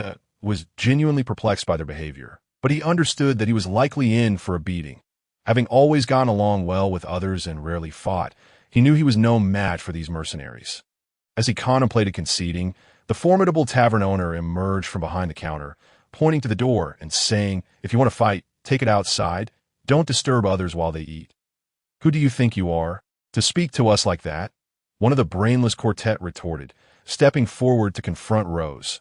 Rose smirked derisively, grabbed his outstretched hand, and effortlessly flung him out the door, ignoring the cries of the mercenary outside. She turned to the remaining 3 and scornfully declared, "Daring to say that my food is fit for pigs. You should consider yourselves fortunate that I haven't dealt with you more harshly. Do not ever show your faces in my establishment again. Otherwise, every time you do, I will make sure to teach you a lesson. Now, I want you to leave. Do you have any objections?" Even the strongest mercenary standing before gulped nervously at Rose's imposing presence, then turned to, growling, "Kid, we'll settle this outside." With that, the group of mercenaries scurried out of the restaurant, tails between their legs. Witnessing how easily Rose had dispatched one of them, left quite astounded. Rose then leaned down and told him, "Hurry up and eat, then go out and confront them, or take the beating like a man. Don't be a coward and embarrass yourself.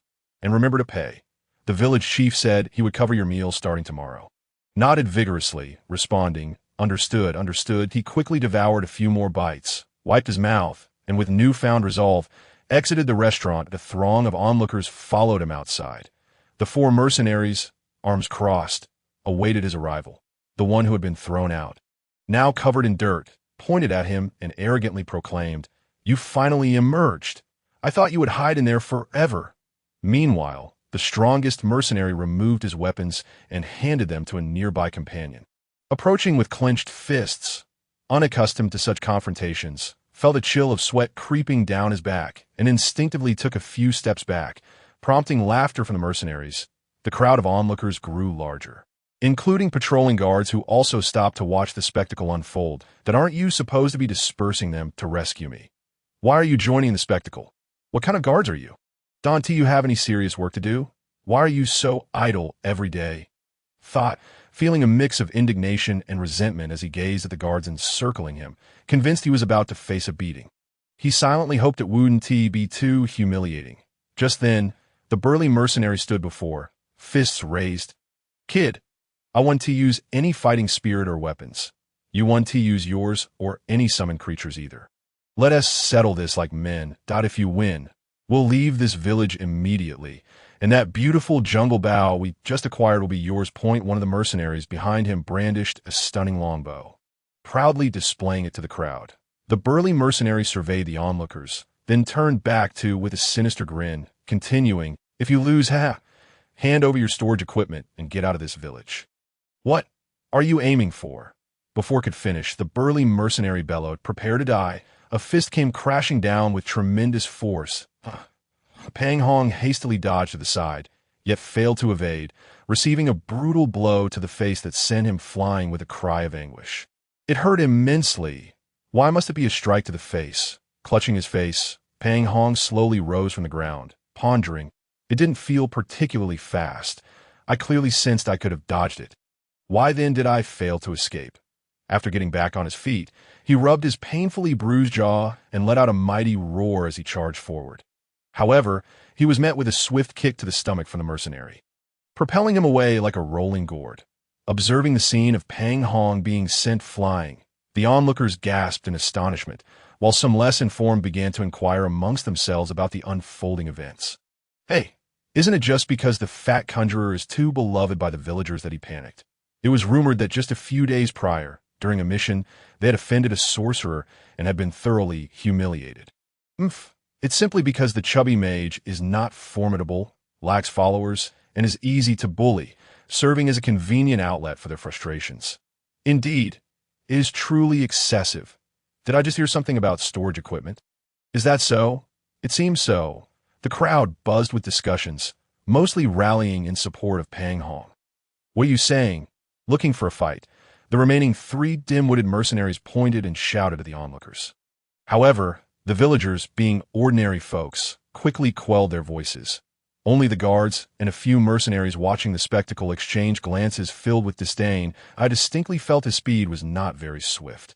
I clearly sensed I could have dodged. Pang Hong slowly rose again, glaring fiercely at the mercenary, and once more charged forward with renewed vigor.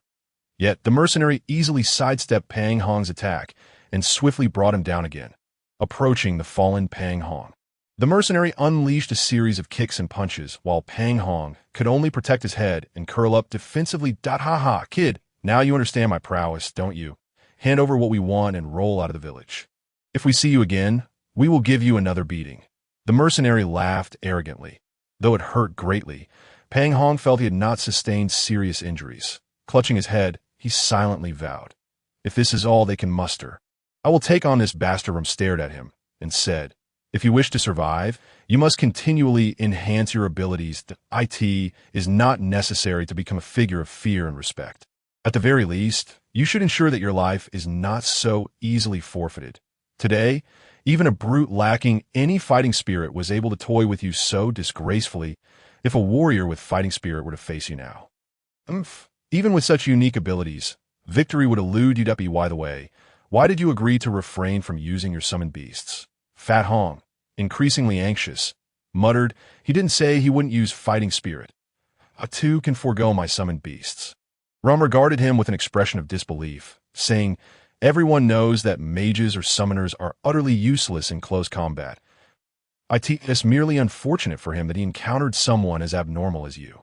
I cannot tell if you're confident or simply foolish. A few words from the opponent have led you to abandon your abilities to engage in melee. Sigh, were it not for your extraordinary resilience, you would have surely perished by now. Indeed, But why do you share this with me? Fat Hong, taken aback, inquired. Because the villagers cherish you. They claim you are a good person, and good people should not meet an early demise. Rum replied, nonchalantly, I do not know what you have experienced. And while choosing to adapt to your circumstances is not wrong, this world harbors countless unknown dangers. You ought to be someone capable. Enhance your skills to protect yourself and those worthy of your protection. With that, Rum waved him away, indifferent to whether Fat Hong comprehended his words. Chapter 9. Practicing archery, what should I do next? Rum's words resonated deeply. He recognized his own cowardice. Yet truly, as Rum suggested, what would he do when faced with danger? Had the guards not intervened today, he might have been slain. Furthermore, what if they sought revenge in a place devoid of guards? Alas, it is indeed imperative to elevate my capabilities. After the earlier encounter, he glanced at his own data within the system. His health had only diminished by over 30 points. Aside from the acute pain at the site of impact, his body seemed largely unaffected. Could it be that his physique had become akin to that of a game character, rendered into data? Is it possible that, like in a game, enduring various strikes and assaults would leave him unscathed as long as he remained alive, even if reduced to a single point of health? If so, this would be a remarkable advantage. After a refreshing bath, Fat Hong lay on his bed, lost in thought, judging by the transition from level 0 to level 1. Enhancing his strength would presumably follow a game-like pattern of defeating monsters to level up, yet he had felt immense fear when first confronted by the jungle wolves. That encounter had forced him into close combat. Although he ultimately triumphed with ease, it had only been against a single jungle wolf. If faced with multiple foes or more formidable beasts, he might very well find himself in dire straits. Moreover, he had distinctly felt capable of dodging the opponent's attacks. Why had he failed? Fat Hong rubbed the sore spots on his body, pondering whether his inability to evade stemmed from poor bodily coordination. Sigh, it seems I truly need to exert effort in training to enhance my abilities, all for the sake of avoiding a regrettable fate. Now, neglecting to improve is no longer an option. Eventually, he would either be killed or bullied. It seems likely that rumors of his possession of storage equipment have spread due to his careless handling while working. Although he could explain that it was merely his own ability, there would undoubtedly be skeptics who would continue to pry. The individuals he faced today were merely the first wave. What if more formidable adversaries came seeking him without scruples, with only his own abilities and those of the feeble farmers? He felt a sense of peril. It is clear that strength is paramount, relying solely on enduring blows. Next time, victory would likely belong to the opponent. Alas, but how can I enhance my abilities? Did I not just want a rather fine longbow? I could certainly position the wooden farmers in front as shields while I rain arrows upon them from behind. Fat Hong suddenly thought with excitement. I have indeed practiced archery before. Before my crossing, I was persuaded by friends to dabble in archery for a time that I acquired several types of bows, including recurve and compound bows, but eventually, my laziness led me to abandon them, leaving them to gather dust at home. Picking up the longbow from his bedside table, Fat Hong examined it closely. Jungle longbow, an exquisite longbow crafted by the elven race. When equipped, it reduces the likelihood of detection in forests, increases the user's shooting speed and accuracy, and has a certain chance to enhance the arrow's velocity. Splendid, Fat Hong exclaimed, taken aback by the bow's description. The name appeared in green, reminiscent of many games. Might it also be classified as a basic magical item? Quite impressive. That short dagger, given by the cat girl, was remarkably effective, yet its name did not bear the same hue. After fiddling with the longbow for a while, feeling drowsy, he stowed it away in his space and drifted off to sleep. The next morning, Fat Hong briefly checked his health data. Although still bearing the marks of his earlier confrontation, his health was fully restored, confirming that his body had indeed become data-like, similar to a game. Elated, he had breakfast and then headed to the village chief to collect tools. The chief informed him that the guard assigned to him would soon arrive at the clearing, instructing him to proceed there first. Upon exiting the chief's abode, Fat Hong did not head directly to the clearing, but instead ran to the Great Leaf item shop to purchase arrows. "Good day, Mr. Hong." The goblin proprietor greeted him with utmost seriousness. "I must commend you on your performance yesterday, that I never anticipated you were a mage, nor that a mage could defeat a warrior in close combat. Frankly, Your actions yesterday astonished me. Merely luck, Fat Hong replied, scratching his head, unsure whether the goblin was complimenting him or mocking him. Say, do you have arrows here? Of course. How could I not have such commonly used items? The goblin led him to a counter, saying, here, you can find various bows and arrows. Take your pick. Fat Hong was greeted by a dazzling array of bows and arrows neatly arranged on the shelves behind the counter, leaving him momentarily bewildered as he struggled to decide. Sensing his confusion, the goblin inquired, may I ask what you intend to purchase arrows for? Well, I have dabbled in archery before, but it has been quite some time. Having won a longbow yesterday, I would like to practice and regain my skills. Fat Hong continued to peruse the shelves. Previously dabbled, you say? The goblin raised an eyebrow. I suggest you acquire a standard longbow and 2 quivers of regular arrows. Why a second longbow? Fat Hong asked, puzzled. Improper use can severely damage a bow, and as far as I know, the longbow you possess is a fine piece of equipment. There's no need to use it for recovery training. It would be a waste to subject such a good item to that purpose. The goblin gestured for a shop assistant to retrieve a longbow for him. For your recovery training, this longbow will suffice. Even if it were to break during practice, it would be far better than risking damage to your superior longbow. Indeed, you make a valid point, Fat Hong recalled that even in his previous world, well-crafted bows were at risk from improper handling. How much for this bow? He inquired, pointing at it. This bow is priced at 15 silver coins, and a quiver containing 30 arrows costs 3 silver coins. However, if you purchase this longbow along with 2 quivers of arrows, I will charge you a total of 20 silver coins and include a training target as a complimentary gift. The goblin adjusted his spectacles.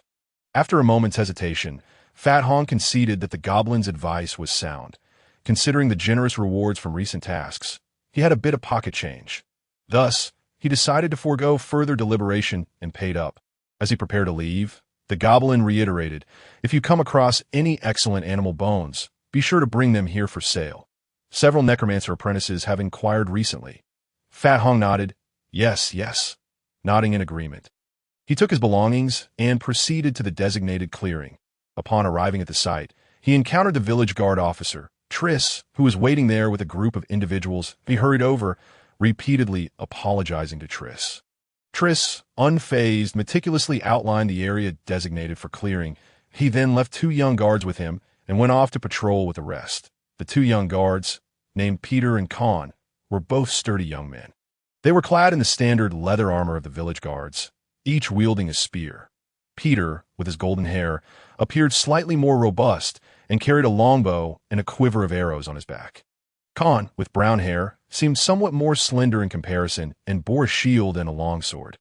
Originally good friends from the same village, they had roamed various places relying on their strength and basic combat skills.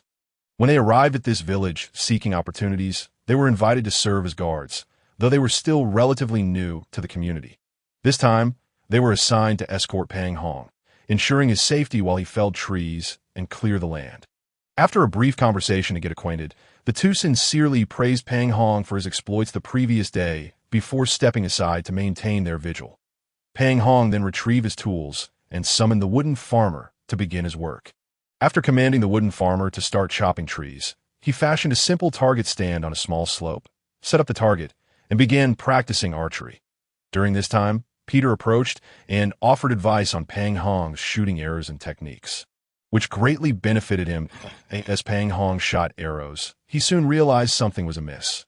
Not due to the wooden farmer's inefficiency, as those equipped with iron tools were working at a commendable pace, but rather because the felled trees were too large for his storage capacity to accommodate. Faced with a dilemma regarding the disposal of the cut timber, Pang Hong grew anxious. Peter reassured him and dashed back to fetch the village chief. Upon the chief's arrival, he informed Pang Hong that the timber belonged to the village and that he would contact a wood merchant for its sale.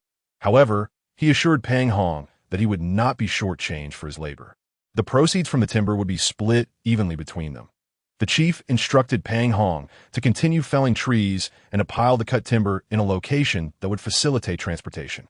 Although Pang Hong felt somewhat exploited by the chief, his ignorance of the timber market, coupled with his need to maintain a good rapport with the village, led him to nod in agreement. The chief mentioned that a wood merchant would arrive in a few days and would come to see Pang Hong first. With renewed determination, Pang Hong urged the wooden farmers to continue their work while he resumed his archery practice. However, he soon encountered another issue. The cut trees were excessively large, requiring numerous hands to trim branches and transport them to the designated stacking area. Despite the short distance, the limited number of wooden farmers made the task quite challenging. Left with few options, Pang Hong could only persist for the time being. Sighing, he lamented the need to enhance his abilities. At the very least, leveling up would increase his magical power, allowing him to summon more farmers to assist. Otherwise, completing the task on time seemed uncertain.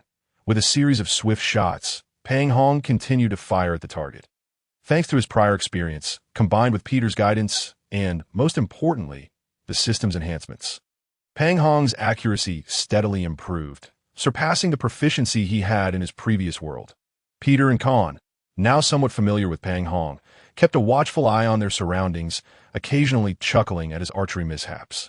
Yet their laughter soon faded as Pang Hong's distance from the target increased while his accuracy improved, and he continued to shoot arrow after arrow without pause. They knew that even the strongest archer, without equipment enhancements, would find it exceedingly difficult to shoot more than 50 consecutive arrows, with an ordinary person being fortunate merely to avoid injuring their fingers during such an endeavor. Yet, this plump fellow seemed oblivious to the strain, shooting relentlessly as if the intensity had no effect on him. He didn't even break a sweat, as the two observed in astonishment. They nearly forgot their duty to remain vigilant. Meanwhile, Pang Hong remained engrossed in his shooting, occasionally pausing to reflect on his technique, retrieve arrows, and summon more wooden farmers. Yet he did not tarry long, as his accuracy continued to rise rapidly. Thus, over the course of 7 or 8 days, amidst their astonishment, indifference, and eventual normalization of Pang Hong's prowess, he practiced archery. Peter would occasionally offer a few pointers, but the lessons became less frequent. In this short span, Pang Hong had exhausted more than half of the 2 quivers of arrows he had purchased, and his longbow had begun to lose its tautness, diminishing his practice efficiency. During this time, the chief brought the wood merchant for a brief visit. After inspecting the stacked timber, he proposed a uniform price of 3 silver coins for each log over 30 meters, 1.5 silver coins for those between 20 and 30 meters, and 50 copper coins for logs between 10 and 20 meters, declining to purchase any shorter lengths. After a lengthy discussion, given the substantial amount of timber on the 100 acres of land, the chief managed to negotiate a price of 4 silver coins for each log over 30 meters, with an additional 10 copper coins for the other 2 categories. After a rough tally, they discovered 24 logs exceeding 30 meters, 67 logs between 20 and 30 meters, and only 63 logs measuring 10 meters or more, which was less than anticipated. The merchant left a gold coin as a deposit and, 2 days later, sent a convoy to collect the purchased timber, holding the gold coin and 21 silver coins in his hand, having received an extra 50 copper coins, which Pang Hong attributed to the chief's newfound generosity. He felt a profound sense of gratitude. With the system's assistance, making a living in this world proved relatively straightforward. Otherwise, he would have been forced to toil like other farmers to earn a living. Well then, I am rich now. With wealth comes freedom. And after a brief respite, he resolved to return to the goblin merchant to purchase more bows and arrows. Chapter 10. A Modest Advancement Swoosh.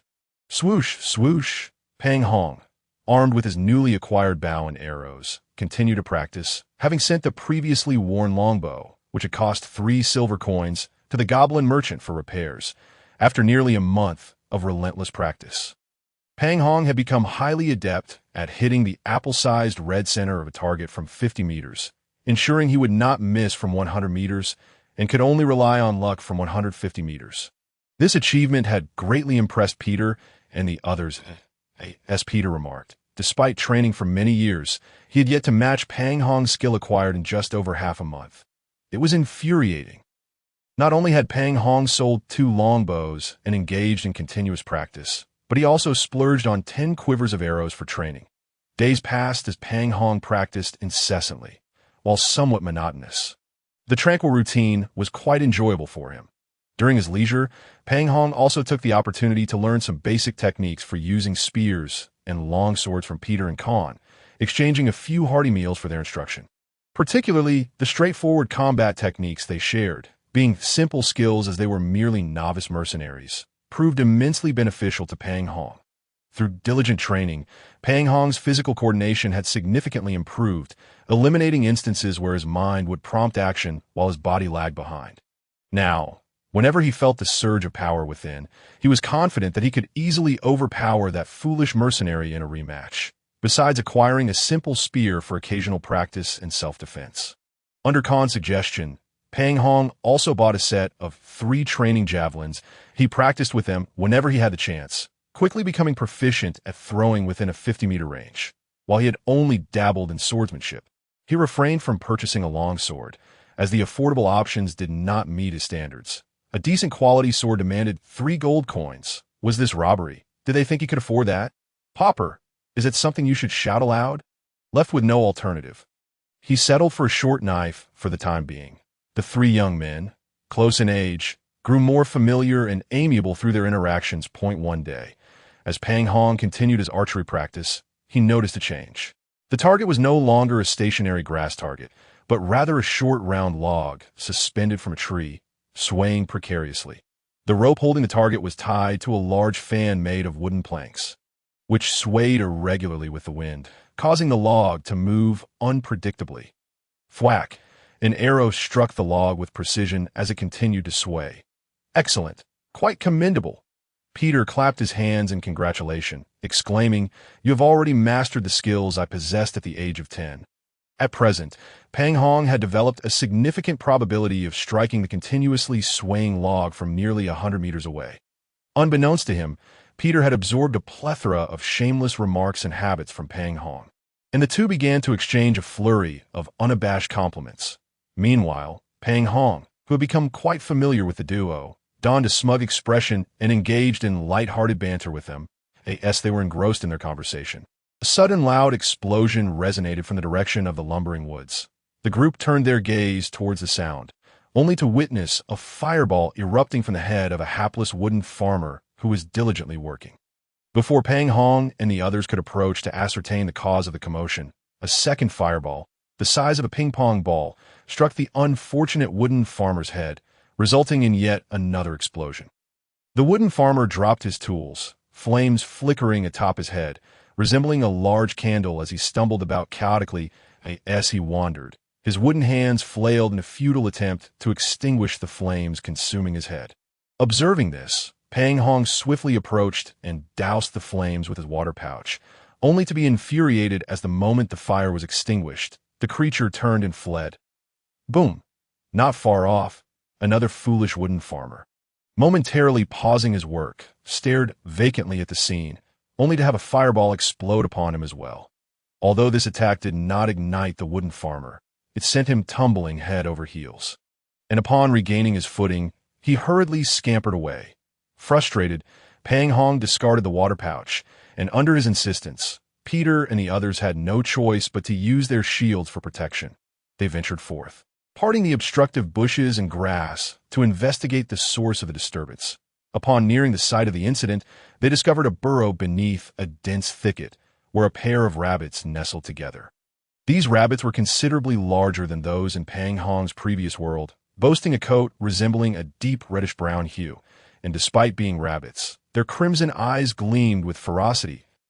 That moment, one rabbit was conjuring a small fireball just a few centimeters in front of its head, and as soon as it formed, it shot forth with a whoosh, striking another wooden farmer who stood idly by. Realizing the nature of the creatures, Pang Hong fixated his gaze on the two rabbits. And sure enough, a system notification followed. Fireball Rabbit, beast, a low-level magical beast capable of launching 3 to 7 small fireballs daily, with a high reproductive rate. Typically found in pairs, they only attack when threatened. It must be because our lumbering activities have encroached upon their territory, thus provoking these rabbits to retaliate against the wooden farmers. Pang Hong pondered after reviewing the data. Fireball Rabbit, Khan, with his wealth of experience, remarked, "Their meat is delicious. Delicious." The mere thought of it deeply resonated with Pang Hong, who had been thoroughly weary of the heavy soups, hard bread, and an array of sour and coarse loaves from Rose's restaurant. After days of honing my archery skills, it's time to test the results. Noticing that the two rabbits were focused on attacking the wooden farmers, with a distance of roughly 50 meters between them and himself, Pang Hong quietly raised his bow and with a hint of shamelessness said to Peter and the others, "Behold the moment of miracles." Whoosh! The arrow in Pang Hong's hand shot forth, piercing through one rabbit's ear and impaling it into the body of the adjacent rabbit. The rabbit struck in the body struggled briefly before succumbing to death. The rabbit with the pierced ear, tugged by the arrow, leaped about frantically, unable to free itself, caught in a state of awkwardness. Wanting to attack, but unable, and wishing to flee yet incapable of doing so, Pang Hong quickly fired a second arrow, effectively pinning it to the ground. "Wow!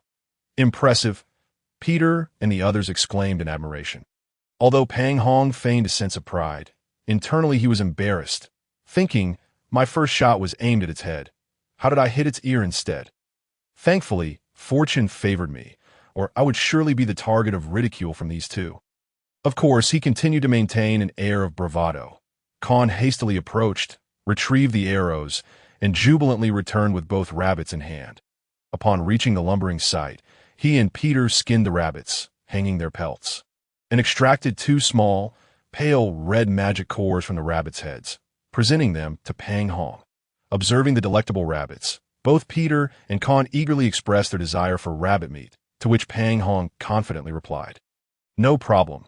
After summoning another batch of wooden farmers, Pang Hong hurried back to the village to procure an abundance of seasonings. Upon his return, the duo had already prepared the rabbits and constructed a fire pit with a roasting rack. Khan first marinated the rabbits with the seasonings before placing them over the fire to roast slowly. When lunchtime arrived, the wild rabbits were ready, and the brother delivering their meal joyfully carried away a roasted rabbit leg. The trio, feasting on rich vegetable soup, hard bread, and aromatic roasted rabbit legs, reveled in pure bliss in the afternoon. Disregarding the duo's feeble protests, Pang Hong, with their assistance, ventured into the forest to hunt several wild chickens.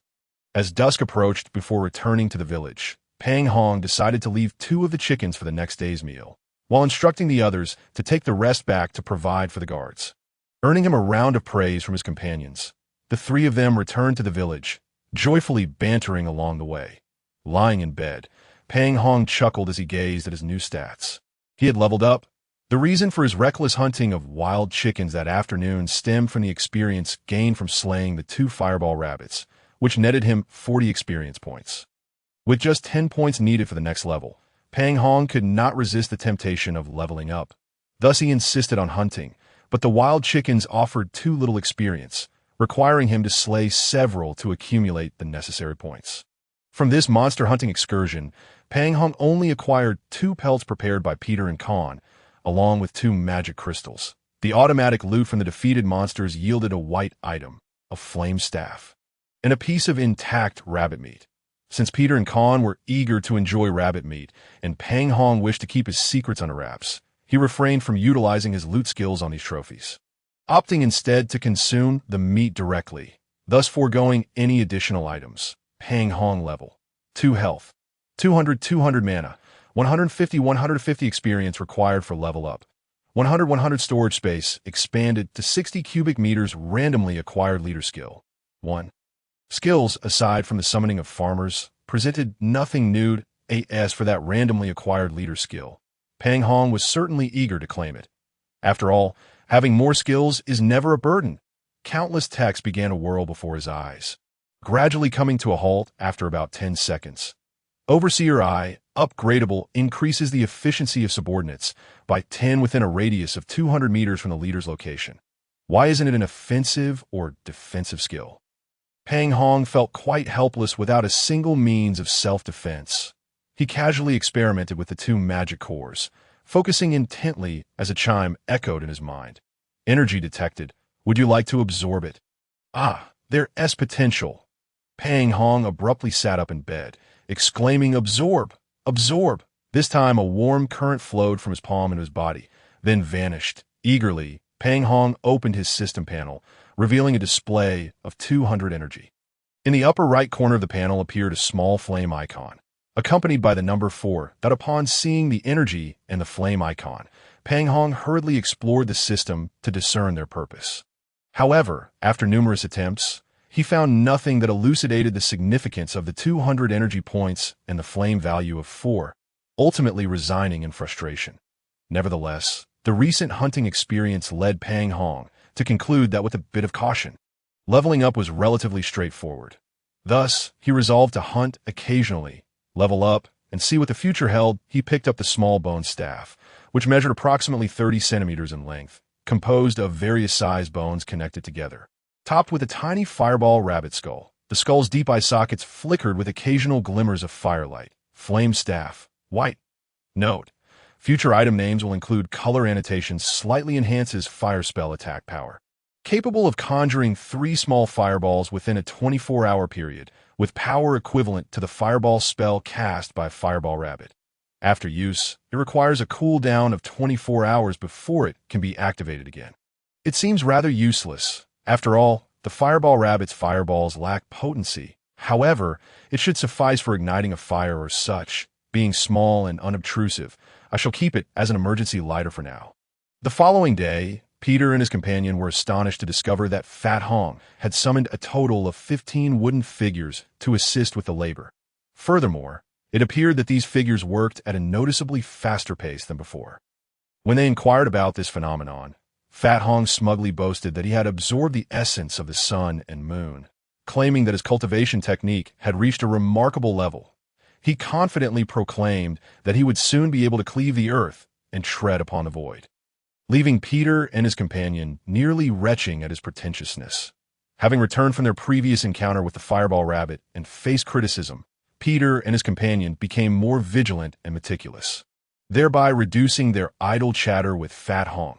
Reluctant to take him into the jungle for hunting excursions, they occasionally mocked his archery mistakes, provoking Fat Hong to consider shooting them in the rear with arrows to earn experience points.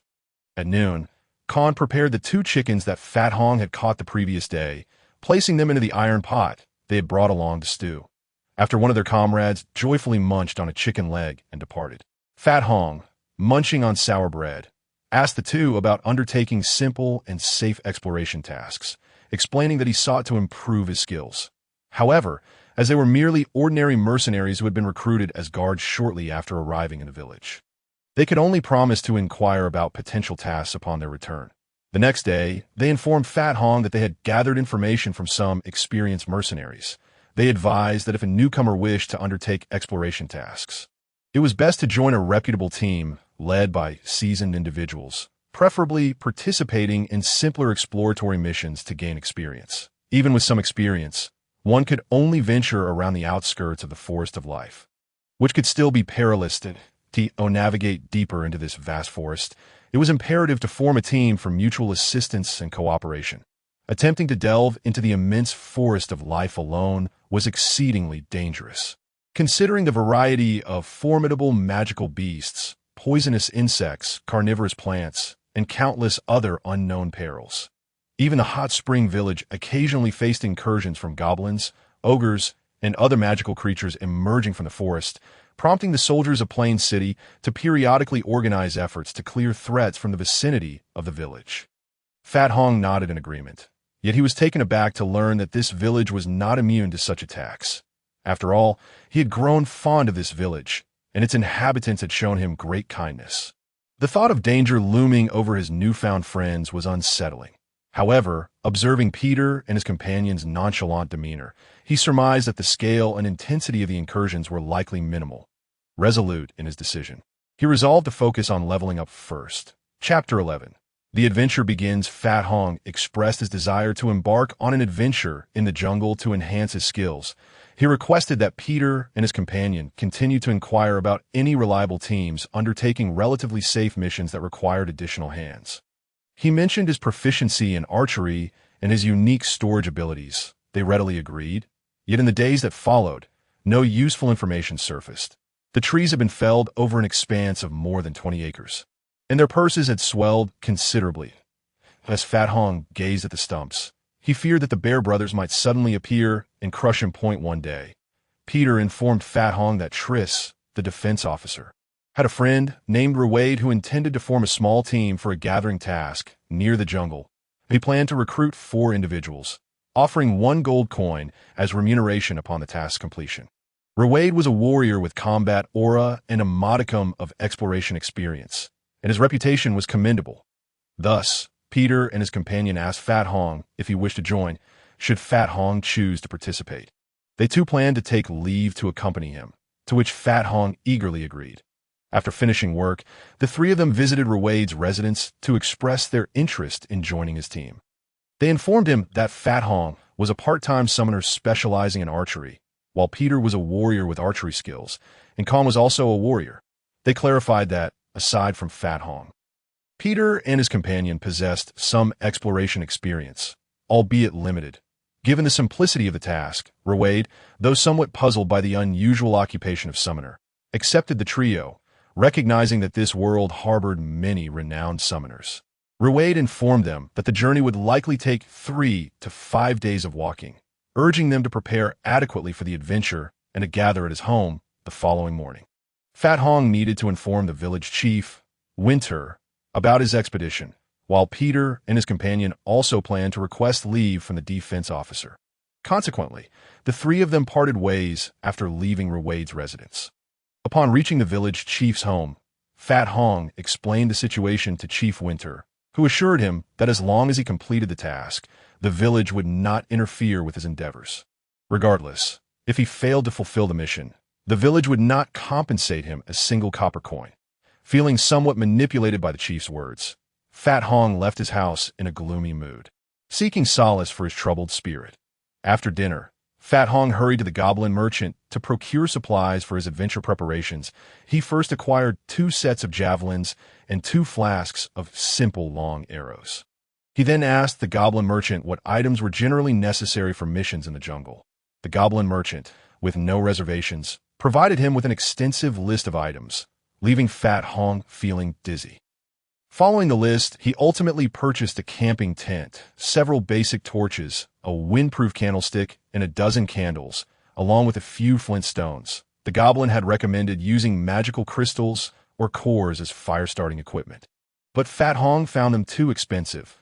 But he also bought a large bag of insect repellent powder, a leather water bottle, not a water sack, but rather a leather container resembling a modern water bottle, several bundles of rope of varying thickness, 2 blankets, and a new grass mat.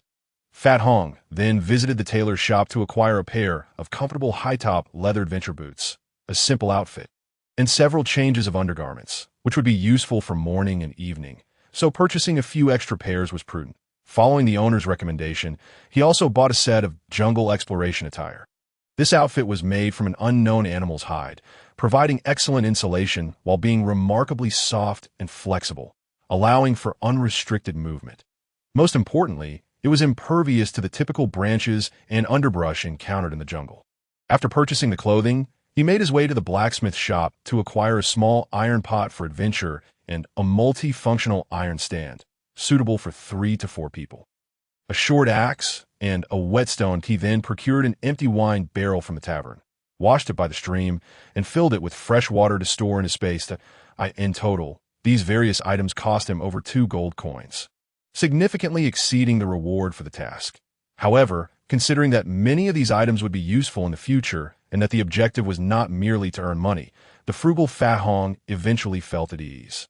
The following day, filled with anticipation for their impending mission, the trio gathered for their final day of labor at the clearing site. Fat Hong refrained from practicing archery and instead engaged in light-hearted discussions with Peter and his companion. They deliberated on what tomorrow might hold, strategizing on how to handle potential dangers, such as magical beasts. After much discussion, they constructed 5 simple yet sturdy barricades. Concurrently, they directed the wooden figures to craft an abundance of suitable materials for summoning, which Fat Hong stored in his space. After lunch, eager to set off the next day, Fat Hong concluded work early and returned to the village with his companions. Following a meal at Rose's restaurant, he purchased 20 hard biscuits, 20 pieces of sour bread, 20 pieces of salted bread, and a jar of pickles. He also acquired a wooden barrel, cleaned it, and filled it with a hearty vegetable soup to store in his space. Within this space, time seemed to stand still, ensuring that items would not spoil and hot food remained warm upon extraction, which Fat Hong found exceedingly practical. Finally, the day of departure had arrived, having had a rather restless night. The rotund Hong arrived at Lei Wade's residence early in the morning. Before long, Peter and another slender middle-aged man joined him. Lei Wade briefly introduced everyone along with their professions, revealing that the seemingly frail man was a newly recruited mercenary named Brian. To Hong's surprise, Brian, despite his appearance, was indeed a warrior. Lei Wade subsequently elucidated the mission at hand, the quest to locate the golden cliff flower, a rare bloom that only thrives on steep cliffs.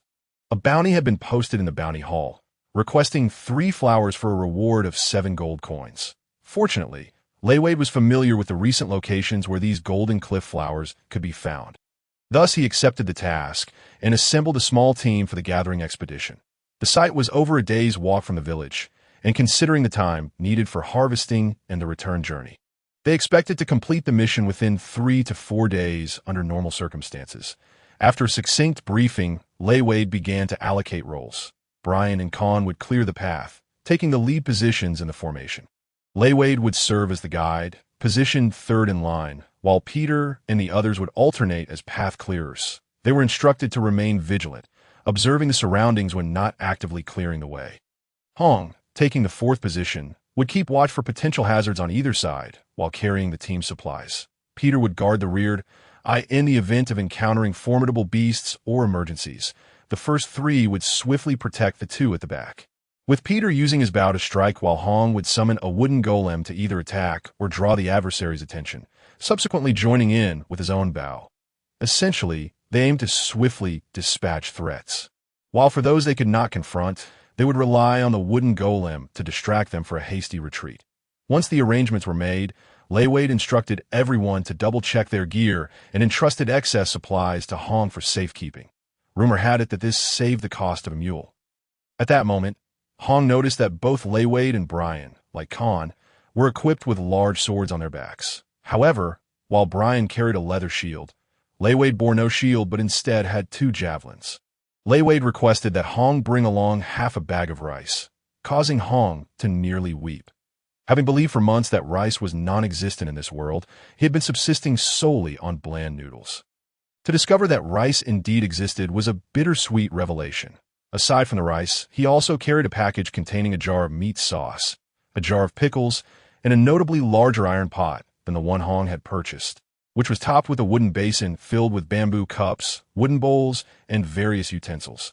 The remaining items were less significant and ill-fitting, each packed into a separate bundle for Hong to manage. After thoroughly checking and organizing their equipment, Lei Wade led the group out of the village and into the forest. The initial path appeared well-trodden and easy to navigate to accommodate their varying physical conditions. Lei Wade ensured to take short breaks every hour or so for everyone to hydrate and rest. However, as they delved deeper into the woods, the trees grew denser, and the path became increasingly treacherous. Khan, wielding a jungle machete given by Lei Wade, tirelessly hacked away at obstructive underbrush and branches. The vitality of the forest was astonishing. It felt as though only a short time had passed since their last passage through this area. Yet the trail they had previously cleared was now entirely obscured by new vegetation. Lei Wade observed Khan, who was beginning to sweat, and sighed in reflection. Brian, quickening his pace, took the machete from Khan, allowing the weary warrior to follow behind with a spear. Hong, with the jungle bow slung over his shoulder and a spear in hand as a makeshift cane, followed in the middle, attentively watching the ground while occasionally scanning the surroundings. Behind them, White carried a spear, shield, and bow, glancing back with a mischievous expression. After several hours of travel, they arrived at a relatively flat area. Lei Wade instructed everyone to set down their packs and take a break, suggesting they have lunch before continuing. In a moment of surprise for Lei Wade and Brian, Hong summoned 2 wooden farmer golems to clear the ground. Peter and the others gathered stones to create a small fire pit and fashioned a simple wooden frame for Hong to heat water in his pot. Hong carefully observed Peter and the others as they demonstrated how to gather tinder and strike fire with flint. After attempting it himself, he successfully prepared several pieces of tinder for future use. Once he grasped the method, he retrieved Lei Wade's items from his space that he placed the iron pot over the fire, filling it with water, while the others pulled out hard flatbreads, various breads, jerky, and pickles, eagerly awaiting the boiling water to enjoy their meal. Meanwhile, Hong, still fiddling with the tinder, surprised them all by producing a large bucket of warm vegetable soup. Upon seeing the steaming soup, Peter exclaimed loudly, "Having spatial abilities is truly a blessing. This mission is far too comfortable." Hearing Peter's loud declaration about his spatial powers warmed Hong's heart. He recognized that Peter was making this remark for Lei Wade and Brian's benefit, hoping to dispel any suspicions they might have about Hong possessing spatial storage equipment, which could lead to ill intentions. Lei Wade and the others, equally astonished and delighted, each took a wooden bowl from the large basin and filled it with steaming soup. Lei Wade enthusiastically invited them to enjoy the meat sauce and pickles he had brought. As they savored the warm soup alongside the meat sauce, pickles, jerky, flatbreads, and various breads, they experienced a relatively joyful afternoon. After their meal, Hong took out his large wine barrel, using the water inside to wash the utensils before returning them to the wooden basin. He then poured everyone a cup of hot water from the iron pot. Once the water was no longer scalding, they filled their water flasks or pouches with the remaining liquid. As they continued their journey. Moving at a steady pace, Lei Wade and the others frequently swapped roles in clearing the path, while Hong and Peter remained cautious at the rear. During this time, with Lei Wade's permission, Hong managed to hunt down a few ordinary rabbits and mountain chickens for dinner.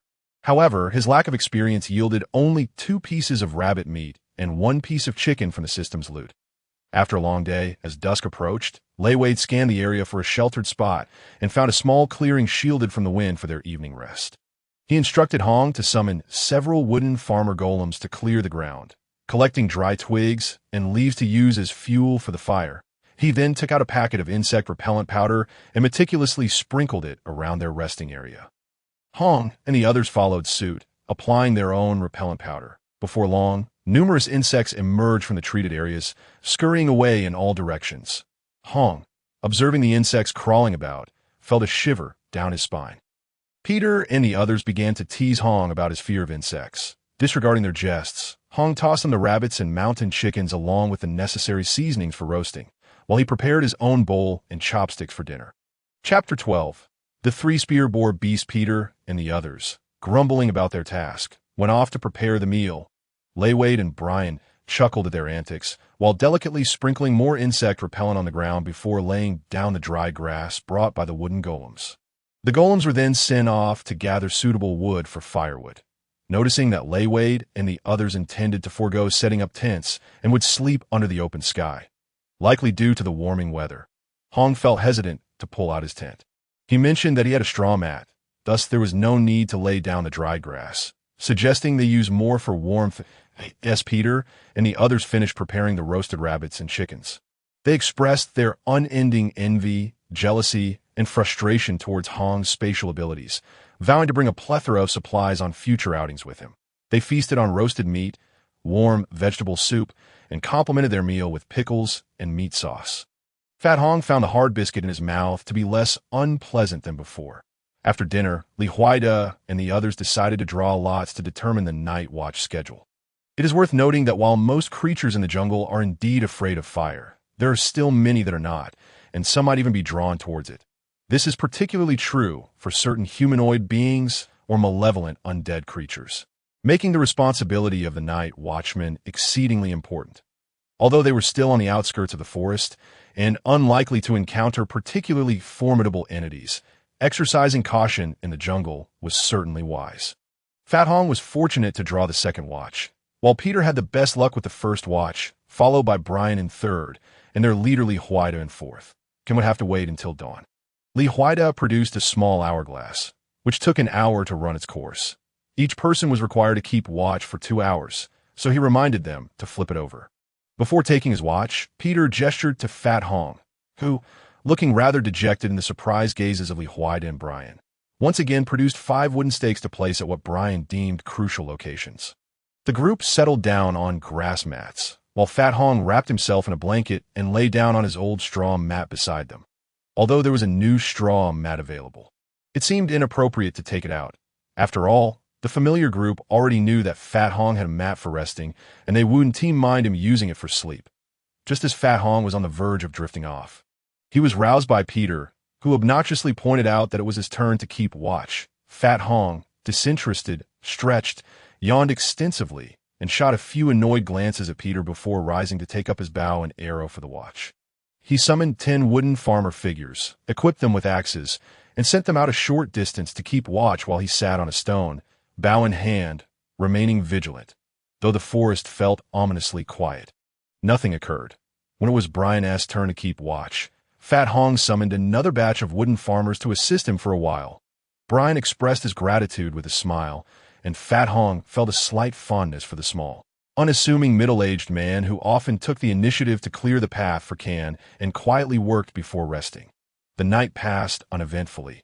There were no formidable entities, not even a single rat. After rising, the group used the water from Fat Hong's barrel to wash up briefly before preparing breakfast. Huaida had initially planned to make a simple rice porridge with his rice, accompanied by meat sauce and pickled vegetables. However, Fat Hong poured several large ladles of thick vegetable soup into the porridge, transforming it into a hearty vegetable rice porridge. Once prepared, the others tasted it and praised its deliciousness. While Fat Hong devoured 2 large bowls on his own, they cleaned the fire pit, gathered their equipment, and packed their supplies before setting off again. After more than an hour of walking, Li Huaida, during a break, examined the surrounding terrain and confidently stated that they would certainly reach the Gold Cliff flower gathering site before lunch. Upon hearing this, the group felt invigorated. Thus they continued. Brian, who was clearing some obstructive weeds ahead, suddenly halted, and both he and Can, who leaned in to look, stared ahead in shock. "What's wrong?" Li Huaida asked quietly. After Brian cautiously signaled them to be quiet, they all moved forward stealthily. The curious Fat Hong and Peter followed suit. They soon beheld a triangular creature the size of an African elephant, shaking its head and tail as if searching for something. Wasn't this the same creature Fat Hong had encountered before?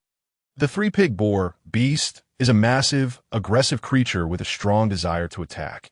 It typically lives alone except during mating season, making it a perilous being. It possesses a food detection radius of 500 meters. Can detect threats within that range with a certain probability, can charge forward to deal triple damage to its target, and has a cooldown time of 3 minutes.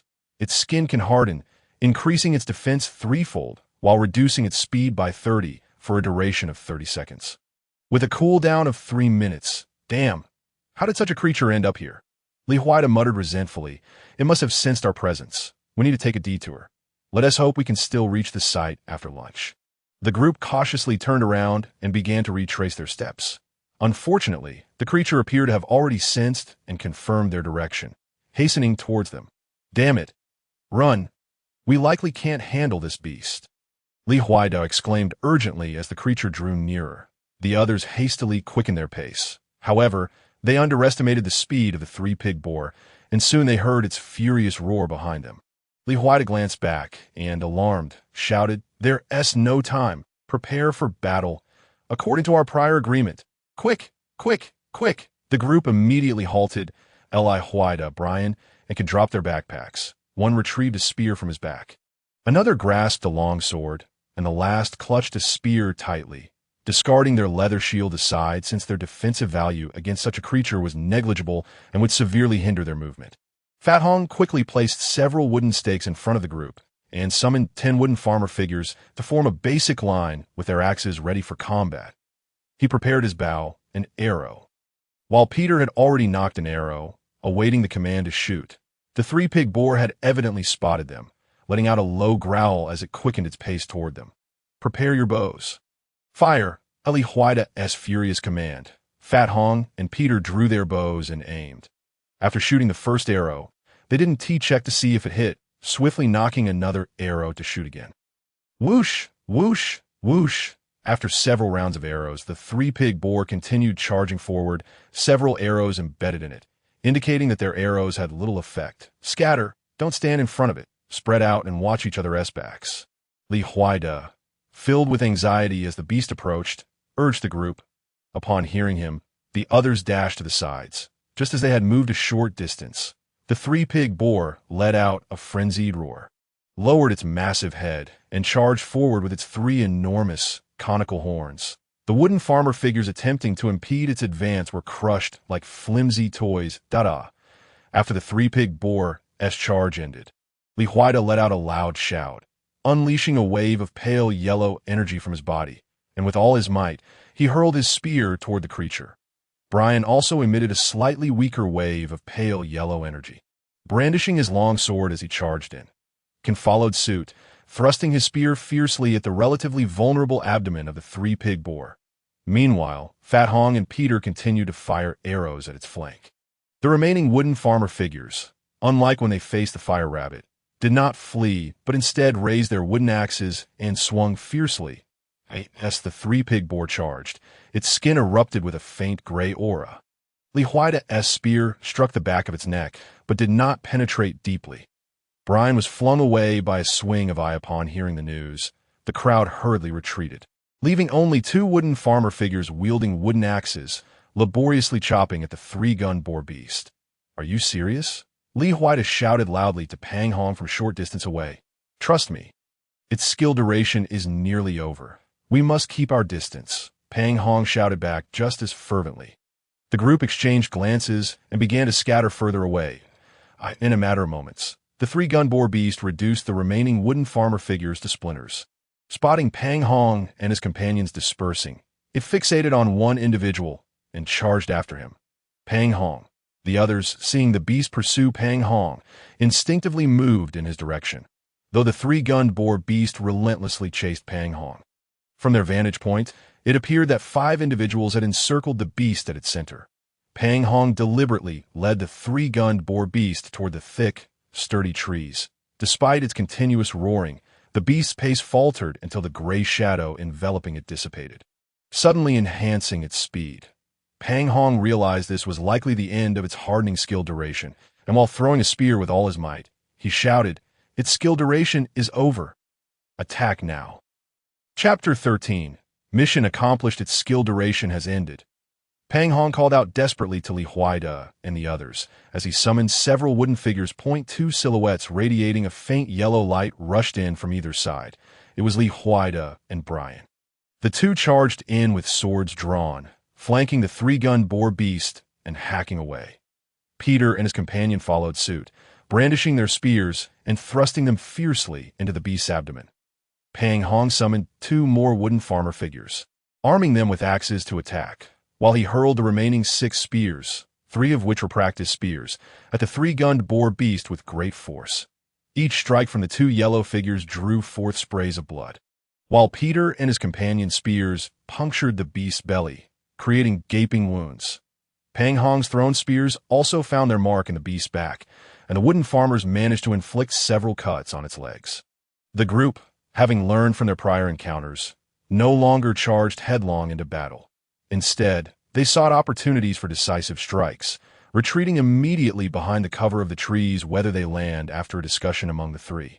Pang Hong, who discovered his acrophobia while standing on the edge of a cliff, was the first to withdraw. Ultimately, it was decided that Peter, a skilled hunter, would descend to gather the elusive golden cliff flower.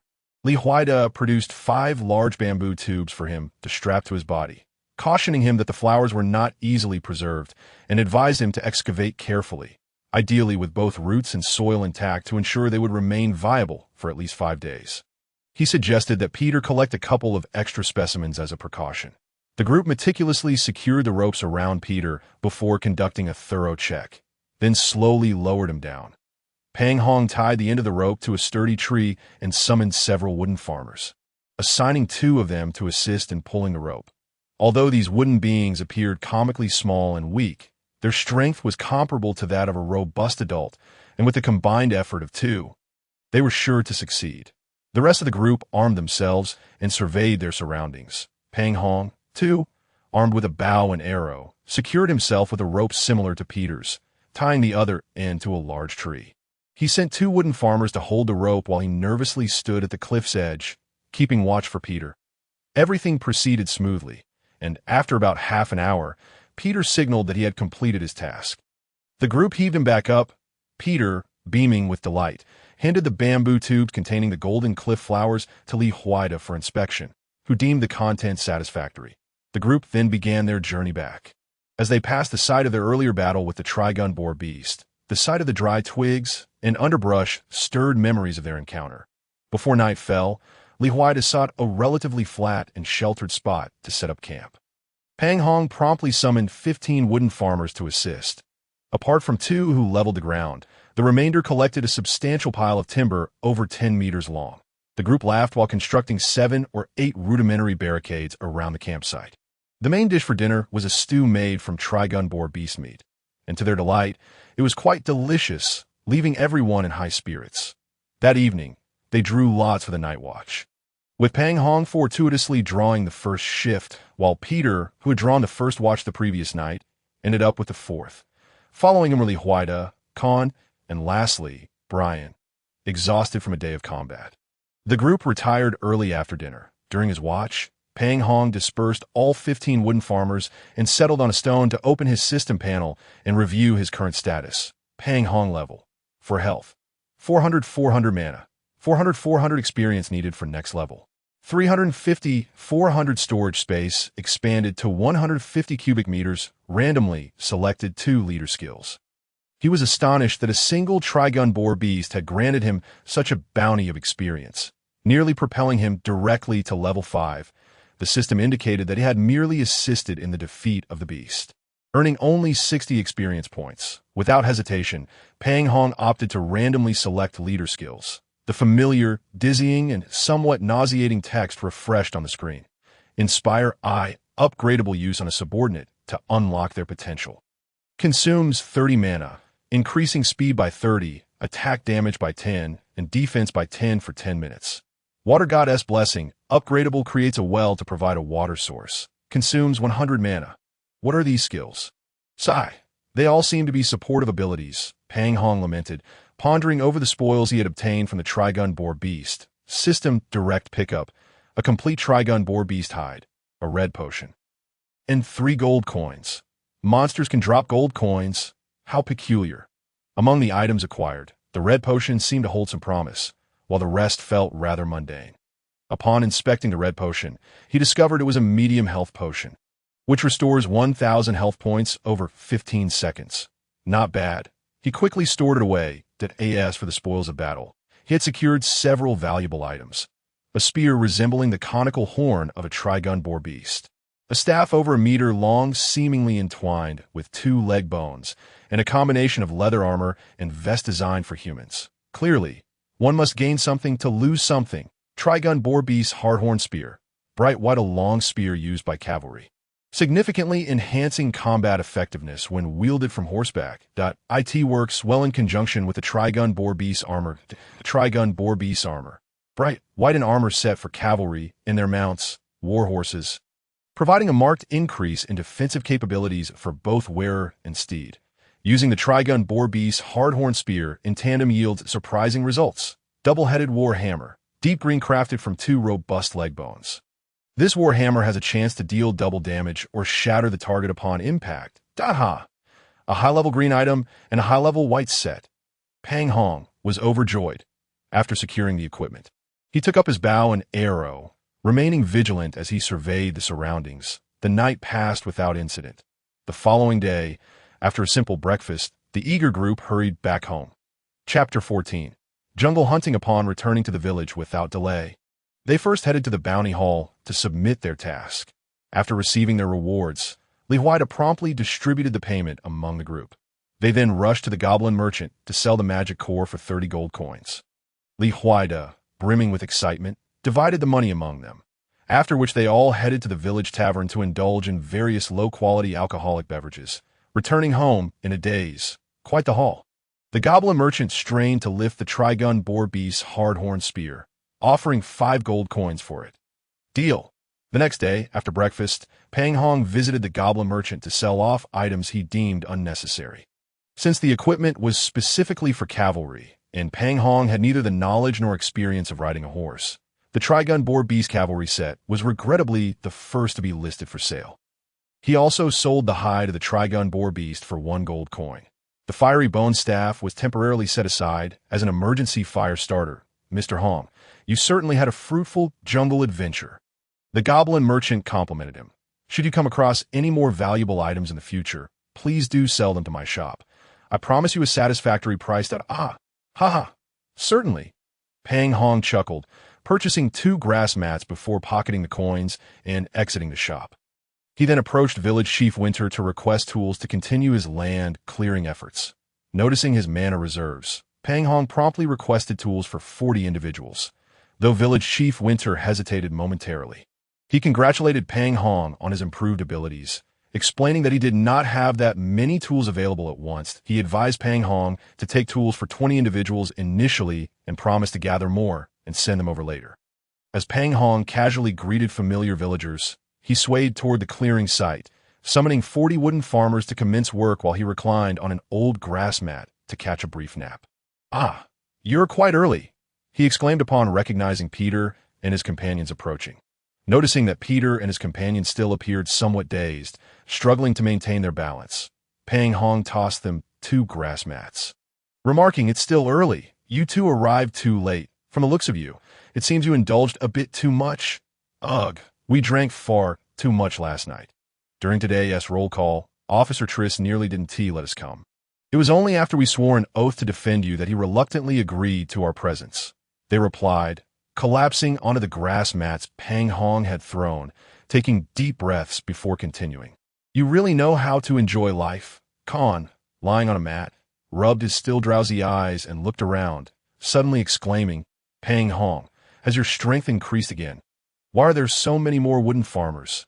Upon hearing Khan's words, Peter also curiously propped himself up to look around, exclaiming, "Wow, there must be over 30 of them, right? When did you become so powerful? Have you secretly been taking some sort of medicine?" Pang Hong burst into laughter, boasting that his hard work and dedication, coupled with the recent jungle expedition, had allowed him to break through his limits and vastly increase his abilities. That he declared that in the near future, he would cleave the earth and tread the void, unifying the world for all eternity, among other grandiose claims. The more he boasted, the more nauseated Peter and his companion became, still suffering from the remnants of last night's revelry. Just then, Pang Hong noticed a group approaching from a distance, and, upon closer inspection, recognized it to be Village Chief Winter accompanied by a number of individuals. He quickly alerted Peter and his companion. The two hastily staggered to their feet, grabbing their weapons and pretending to patrol the clearing area. As the newcomers drew near, indeed turned out to be Village Chief Winter and a squad of guards led by Triss, all equipped with tools. Upon seeing the bustling wooden farmers, Village Chief Winter and Triss exchanged amused glances and greeted Pang Hong warmly. They inquired about the group's experiences in the jungle and expressed concern regarding the trigun boar beast. Pang Hong recounted his own encounter with the beast not far from the village, mentioning that it had been swiftly dispatched by a formidable team. Their expressions grew serious, and after a few more polite exchanges, Village Chief Winter curiously asked why the wooden farmers needed tools if they already possessed basic wooden implements. Just as he finished speaking, one of the wooden farmers' axes shattered into fragments.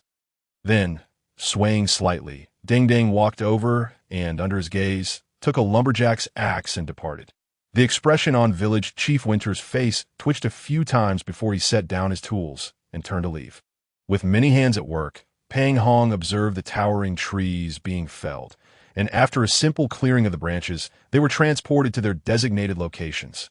After a brief estimation, he concluded that the task could be completed in no more than 4 months. The thought that he was merely 50 experience points away from another upgrade gnawed at him like a cat's claws. Thus, during lunch, he explained to Peter and the others that he wished to spend the following day exploring the edge of the forest. Feeling the need to enhance his abilities, stuck here, he felt an unbearable sense of stagnation. Perhaps a little exploration might help him improve. Peter and the others exchanged glances, expressing their discontent, stating that he had just returned from leave and it would be impossible to request another so soon. Consequently, it appeared that Pang Hong would have to venture alone the next day, a prospect that filled him with trepidation over potential dangers. Nevertheless, they acknowledged the validity of his desire for improvement, recognizing that skill enhancement stems from relentless practice and experience. Overall, they expressed their support for Pang Hong's training the next day, albeit with a strong admonition to exercise utmost caution. After dinner, Pang Hong visited the shop and, Emulating Wade purchased dining utensils sufficient for 10 people along with a large wooden basin, replenishing the water in the sizable barrel. He also acquired a leather sheath for his short knife, securing it to his leg like Catwoman. The remaining supplies from his last expedition were ample, with a substantial chunk of meat from the 3-gun boar beast left over. The rest he offered to Peter and the others to bolster the village guard's meals. Thus, he deemed it unnecessary to procure additional supplies for the time being. Strolling leisurely to the hot spring bath, Pang Hong indulged in a thorough wash before retiring early for the night. In the morning, Peter hurriedly arrived to present Pang Hong with a peculiar item resembling a pocket watch. To his surprise, it turned out to be a simple compass, which Peter explained had been entrusted to him by the defense officer. Tris, with the condition that it would be returned upon his return. After bidding farewell to Peter, Pang Hong hopped onto a horse-drawn cart, leaving the village, following the dirt road for some time until he felt it was nearly time to disembark. He paid the driver and slipped into the jungle. With a short knife, Pang Hong diligently cleared the obstructing underbrush and weeds while cautiously making his way forward. Occasionally, he marked the tree trunks with his axe. His compulsive need for order compelled him to use the short knife to create clear indicators and prevent getting lost. He encountered numerous wild beasts along the way, most of which fled at his approach. It was nearly noon when he managed to catch a few unfortunate mountain chickens and hares, only to see his experience increase by a meager 12 points. Pang Hong felt utterly helpless. He dared not spend the night in this desolate place. Would he have to continue tomorrow? Suddenly, he heard faint whimpers and howls in the distance, prompting him to grasp his spear and cautiously move in that direction. After a brief trek, he parted the underbrush to reveal a pack of jungle wolves tearing into the carcass of an unknown prey. This wolf pack consisted of around 17 or 18 members, and it was uncertain whether they were of the same breed as the one Pang Hong had slain. Observing the ravenous wolves, he pondered briefly before retreating stealthily into the jungle. The wolves were fiercely gnawing at the unfortunate young deer, which was too small to provide sufficient sustenance. The lead wolf had already devoured a significant portion, leaving the others to scramble for the remaining scraps lest they go hungry. While the jungle wolves were preoccupied, they suddenly heard a crackling noise emanating from the foliage, causing them to halt their feast and turn their attention toward the source of the sound. Moments later, a bizarre wooden figure emerged from the thicket. Upon seeing this wooden figure, the wolves became eager, not because it seemed weak, but due to the substantial piece of fresh meat it bore. The wooden figure appeared startled and quickly turned to flee. The jungle wolves, however, were relentless, growling lowly before pursuing it. The wooden figure, not particularly swift, was soon on the verge of being caught. In a desperate bid, it discarded the meat it carried to the side and continued its flight. The jungle wolves, instinctively aware that the wooden figure was inedible, dashed toward the meat instead, realizing that it was far more advantageous to consume the flesh than to waste time on something they could not devour. As a dozen jungle wolves scrambled for the fresh meat, a sudden arrow shot from the trees, striking one of the wolves and pinning it to the ground, witnessing the agonized cries of their companion. The remaining wolves felt a mix of anger and confusion.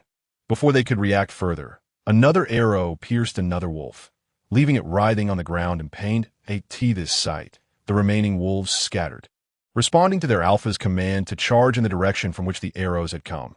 Before they could advance far, a row of peculiar wooden figures appeared from behind the bushes. Brandishing wooden axes aloft, seizing the momentum of the charging wolves, they swung their axes down, toppling 3 of them instantly. The remaining wolves, now in a panic, sought to escape through the sides, only to find rows of axe-wielding wooden figures blocking their path from both flanks and behind. Moreover, arrows continued to rain down, with each shot finding its mark on a jungle wolf. Those wolves struck down writhed in agony, instilling fear, yet inciting anger in the others. Following a roar from their alpha, they charged fiercely at the wooden figures that a flurry of wood chips flew as several more wolves were cleaved down, while the wolves managed to bring down 3 wooden figures, tearing a gap in the encirclement. Just as the remaining wolves seemed poised to break free, an arrow struck down the first wolf attempting to flee. This onslaught had already claimed 3 more jungle wolves, and as the others surged through the gap, only 5 remained, including the alpha. Just as they contemplated escaping, a figure suddenly burst forth from behind the trees, dispatching 2 of them in a flurry of blows, reducing them to mere scraps. The remaining jungle wolves, now realizing the trap, turned to face a rotund figure clutching a peculiar staff. This was the very individual who had just obliterated their companions, and the 3 wolves felt the futility of their situation. They had no hope of survival. With low growls, they began to advance toward the figure, prepared to attack. As they approached striking distance, they let out a deafening roar and charged at Pang Hong. With nimble grace, Pang Hong sidestepped their assault, countering with a swift blow that sent one crashing to the ground, convulsing in its final throes. After dispatching that one, he quickly followed up and struck another as it turned to flee. The Alpha, witnessing the demise of his pack, roared in defiance before turning tail and rushing toward the wooden figures in a desperate attempt to escape, but was met with a swift axe that felled him, followed by a crushing blow from Pang Hong. With a hearty laugh, Pang Hong commanded the wooden figures to clear the jungle wolves' carcasses, gathering them in one place for easier looting. He also dispatched some to secure the perimeter while he monitored the system prompts. Awaiting the wooden farmer figures to collect the remnants of the jungle wolves, furrowing his brow, Pang Hong contemplated the issues exposed during the extermination of the jungle wolves. Their speed far surpassed that of the wooden farmers. Akin to how infantry struggled to eliminate cavalry in ancient times, he had anticipated that by creating a small ambush, he could trap them in the middle and systematically eliminate them, either by shooting them down or commanding the wooden farmers to do so. However, the reality had diverged significantly from his expectations. Initially, it seemed that the wooden figures, being made of wood, had escaped the notice of the highly alert jungle wolves while concealed among the foliage. The trap had been successful, but he had not anticipated that the wolves would become frenzied in their assault against the wooden farmers, inflicting considerable damage. If they had managed to break free, it would have been one thing, but Pang Hong feared the wolves might harbor a grudge and lie in wait to ambush him later. Fortunately, he received a prompt indicating he had leveled up, his magical energy fully replenished, and he could now summon 5 farmers simultaneously. Without a moment's hesitation, he employed his javelin to create a simple barrier against the wolves while swiftly summoning 50 farmers. To prevent a repeat of the previous breach, he arranged them into a double row, forming a V-shape as they advanced. He concealed himself behind a tree near the gap, ready to ambush as they charged, swiftly dispatching 2 with his surprise attack. It was not out of cowardice or a desire to engage in melee combat that Pang Hong took this approach. Rather, he had discovered that he received 10 experience points for slaying a jungle wolf. While the wooden farmers garnered only 1, it was not the scenario he had envisioned, where he would receive a share of the experience upon the wooden farmers' kills. With no other option, he steeled himself for the fight ahead. Upon reaching this point, Pang Hong casually found a relatively clean and flat area to sit down, and he opened the panel to examine the spoils of his latest endeavor. Chapter 15. Leveling up, Pang Hong commanded several wooden figures to stand guard, instructing others to gather the carcasses of the jungle jackal for the ease of loot extraction. He settled on the ground, taking a moment to rest while perusing the fruits of his labor. Pang Hong, level 5 health, 500,500 mana, 500,500 experience required for next level. 30,600 storage space, expanded to 250 cubic meters, randomly acquire 1 leader skill, 1. Farmer summoning skill enhanced. Can summon 5 farmers to work for you for 2 hours. 2. New unit acquired. Summon pikemen.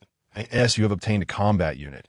After each subsequent battle, as determined by the system, there will be a battle evaluation and rewards. You will gain all combat experience, but all experience will be distributed uniformly after the battle concludes. Leveling up will not be possible during combat.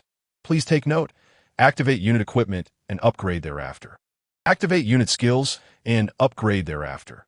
Activate shared unit skills and upgrade thereafter. The leader skill upgrade restriction has now been lifted, allowing you to level up freely.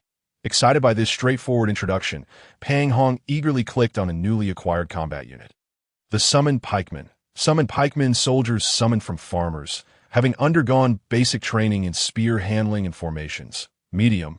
Would 1 cost 15 mana, fighting for 1 hour. Pang Hong noted the emergence of a dim icon representing equipment on the simple introduction page, accompanied by 2 rows of skill icons above and below it. The equipment icon was likely for activating and upgrading unit gear, while the two skill option frames presumably pertained to activating and upgrading unit abilities. Upon closer inspection, he first examined the equipment icon, which simply stated, Refined Weapon, inactive upgrade the weapon of the pikeman to increase attack power. Next, he looked at the skills. The summoned pikeman displayed an icon for a non-upgradable skill, Formation Eye, usable with 5 or more individuals. In formation, attack power and defense increased by 5. The lower section revealed a list of 2 upgradable skills available for the summoned pikeman, which could be activated and subsequently upgraded. Thrust, inactive when in formation. There is a chance to collectively thrust forward, increasing attack power during the thrust. Iron Wall, inactive in formation. Defense power is increased. Retreating to the summoning unit's tree page, he noticed the farmer's icon at the very top. Just below it, a new unit icon appeared. The summoned pikeman he had just examined. It seemed that further upgrades would continually unlock new units. Excellent. He mused. Let me inspect the capabilities of the wooden farmer. Pang Hong found the abilities to be quite satisfactory, but he had not yet activated the pikeman's skills, so he continued to explore the farmers for any new skills. Farmer 1 to 5.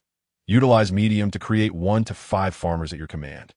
Medium, would 5 cost, 5 to 50 mana, working time, 2 hours, equipment upgrade icon, refined tools, inactive upgrade the tools used by farmers to enhance work efficiency to non-upgradable skill, tools. Tools, can change various tools as needed at any time. Upgradable skills, mutual assistance, diligence, precision cultivation, accelerated ripening, land improvement. Mutual assistance, inactive when multiple farmers work together, work efficiency is increased. Diligence, inactive increases farmer work efficiency and can be used simultaneously with mutual assistance. Precision cultivation, inactive working on a field for a short period increases the crop yield of that field. Accelerated ripening, inactive working on a field for a short period reduces the maturation time of crops in that field. Land improvement, inactive over a period, convert unfit land into arable land. Indeed, they are farmers. Most skills are focused on enhancing efficiency and yield. However, compared to the skills of the farmers, the pikeman's skills seem quite limited. There are only 3 upgradable skills for the pikeman, whereas the farmers boast 5. After reviewing the unit skills, he turned his attention to the shared skills. Opening this option revealed 2 dark gray icon selections at the top. Pang Hong promptly examined them. Efficiency, inactive can improve work or combat efficiency. Healing, inactive all units can utilize required mediums for healing, restoring health. What marvelous items! Pang Hong nearly drooled at the prospect. He then looked at the leader skills. Upon opening the page, he saw the existing skills. My Loot I, Foreman I, Motivation I, Blessing of the Water God I, and another chance to draw a skill. First, he decided to draw, then examine each skill one by one. Resource Management I, upgradable, can compress store materials into minimum necessary units to reduce waste. Can choose target for conversion.hm. What does this mean? Pang Hong scratched his head, pondering. Let me give this a try. Upon selecting the skill, his mind instantly displayed the status of the storage space, revealing a vast corner filled with piles of wood he had gathered for summoning. As he focused, an option appeared. Convert medium resources. Would maximum conversion quantity. 533 set conversion quantity. After a moment contemplation, he chose 400. With a flash of white light, the pile of wood diminished significantly, leaving only a small heap behind. Next to it, a neatly stacked collection of smaller rectangular blocks appeared. Pang Hong picked one up, noticing it resembled a peeled tree trunk, white-yellow in color and comparable in size to a red brick. One side bore a faint groove, resembling a chocolate bar, dividing the block into 2 halves, inciting a strong urge to snap it apart. Upon inspection, the block felt remarkably solid. A casual shake revealed its weight. He attempted to snap it with all his strength, but to his surprise, he could not. Indeed, it is exceedingly sturdy. Upon checking the description, medium, with 2, the medium quantity of single block is actually 2. The thin line in the middle must be the dividing line, right? This would surely hurt if used to strike someone. Pang Hong chuckled, delighted as he continued to shake it in his hand. Noticing the converted wood, he suddenly exclaimed, Hey, those inadequately sized wood pieces for summoning have been converted. Does this mean anything made of wood can be converted? Pang Hong, directed the wooden farmer to gather numerous small branches into storage, then chose to convert them. Indeed, several wooden blocks emerged, thrilling Pang Hong immensely. There were still many withered branches and leaves lying about in the clearing. Now, he could create bricks upon returning. Thus, Pang Hong's leader skills included Loot I. Consumes 1 mana, allowing your greedy self to scavenge once more. Must contact the target corpse. After use, the corpse will vanish. Loot 2. Inactive consumes 1 mana, allowing your greedy self to scavenge once more. Can be used by merely locking onto a single target within 5 meters. No contact is required. After use, the corpse will vanish. Form an eye. Increases efficiency of subordinates by 10 within a radius of 200 meters centered on the leader. Form in 2. Inactive after upgrading. Increases efficiency of subordinates by 20 within a radius of 500 meters centered on the leader. Motivation Eye. Used on one subordinate to stimulate its potential. Consumes 30 mana. Increasing speed by 30, attack damage by 10, and defense by 10 for 10 minutes. Motivation 2. Inactive used on one subordinate to stimulate its potential. Consumes 50 mana, increasing speed by 30, attack damage by 15, and defense by 15 for 10 minutes. Blessing of the Water God Eye. Creates a deep well to provide you with a water source. Consumes 100 mana. Blessing of the Water God 2. Inactive creates a shallow well to provide you with a water source. Consumes 200 mana. This skill can be selectively used at the desired level. Resource Management Eye. Can compress store materials into minimum necessary units to reduce waste. Can choose target for conversion. Resource Management 2. Inactive can compress store materials into minimum necessary units to reduce waste. Can choose target for conversion. Doesn't seem to be much different. Having reviewed all the descriptions, he pondered which skill to upgrade. Perhaps he should choose efficiency or repair. First, he ought to complete the village chief's task. After all, it is vital that he can utilize the pikemen as well. Should he activate the shared skill efficiency, consuming 100 energy? Yes. Upon consuming 100 energy, the shared skill efficiency was activated. Efficiency Eye. Increases work or combat efficiency by 10. Efficiency 2. Inactive can increase work or combat efficiency by 20. Not bad.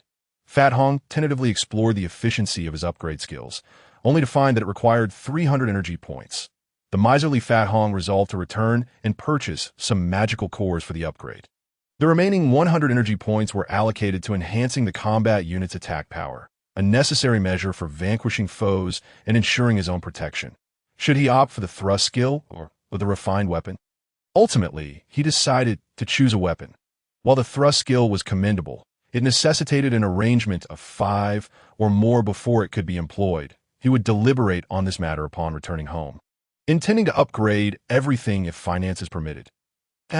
Refined Weapon Eye. A finely crafted wooden spear that enhances weapon damage by 5 and increases weapon strength by 50. To Refined Weapon 2. A triangular spear, not yet activated, which boosts weapon damage by 10 and augments weapon strength by 100. Upon hitting a target, it has a certain probability of causing rapid bleeding. After completing the upgrades and having depleted his energy, Fat Hong noted that his magical energy was nearly restored. He then proceeded to indiscriminately strike the corpses of the jungle jackals, coupled with the automatic collection of loot upon their demise. He amassed dozens of wolf fangs, 7 pieces of wolf meat, 12 wolf tendons, 13 intact wolf pelts, 7 complete skeletal frames of jungle jackals, and 4 bone spears. Additionally, he acquired a small red vial and a refined bone spear, presumably bestowed by the Wolf King. The small red vial restores 500 health points over 10 seconds. The refined bone spear enhances attack power and possesses a significant chance of inflicting continuous bleeding upon striking an opponent. Satisfied with the descriptions, Fat Hong decided to keep these items for his own use. The wolf fangs, tendons, and pelts could be converted into medium resources, so he directly transformed all the wolf fangs, resulting in several beastly teeth that appeared smaller and straighter. He also attempted to convert 1 wolf tendon and 1 wolf pelt, yielding 3 medium resources, tendons, and 4 palm-sized but substantially thickened medium resources, pelts. With the upgrades now complete and devoid of any desire to continue hunting, Fat Hong consumed a light meal before making his way back to the village, escorted by a throng of wooden farmer units. Upon returning to the village, he sold 2 bone spears and several complete skeletal frames of jungle jackals to the goblin merchant at the previously agreed price, much to the merchant's delight, who insisted that Fat Hong should sell to him again in the future. Inquiring whether the goblin had any magical cores for sale, the merchant informed him that they were currently in high demand, as extensive use in cultivation, enchantment, and crafting of equipment or magical items required a substantial quantity of magical cores or crystals. Any desirable goods in the shop were swiftly purchased, leaving only 22 assorted first-level magical cores. When Fat Hong asked the price, the goblin replied that, as a regular customer, he could sell them for 20 silver coins each. Fat Hong waved his hand grandly, producing 4 gold coins and 4 large silver coins.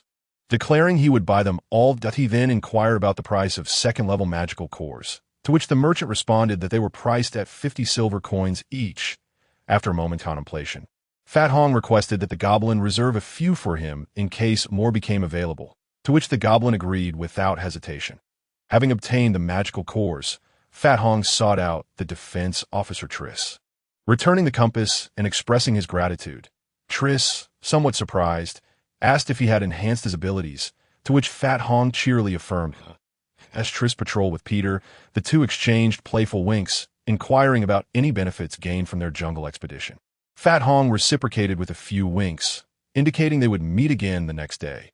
Hastily returning to his dwelling, Fat Hong grabbed his toiletries to take a refreshing shower, changing into clean clothes. After comfortably reclining on his bed, he began absorbing the magical cores one by one. These cores resembled those of the fireball rabbit, and upon absorption, they granted him a total of 2,200 energy points. Aside from the small flame's value increasing to 34, he also acquired 2 small wooden and stone icons, both displaying the number 4. What could these indications signify?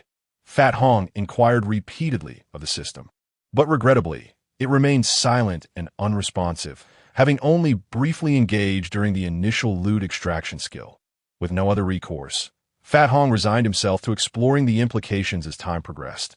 For now, he decided to activate all the skills he deemed potentially useful. Chapter 16.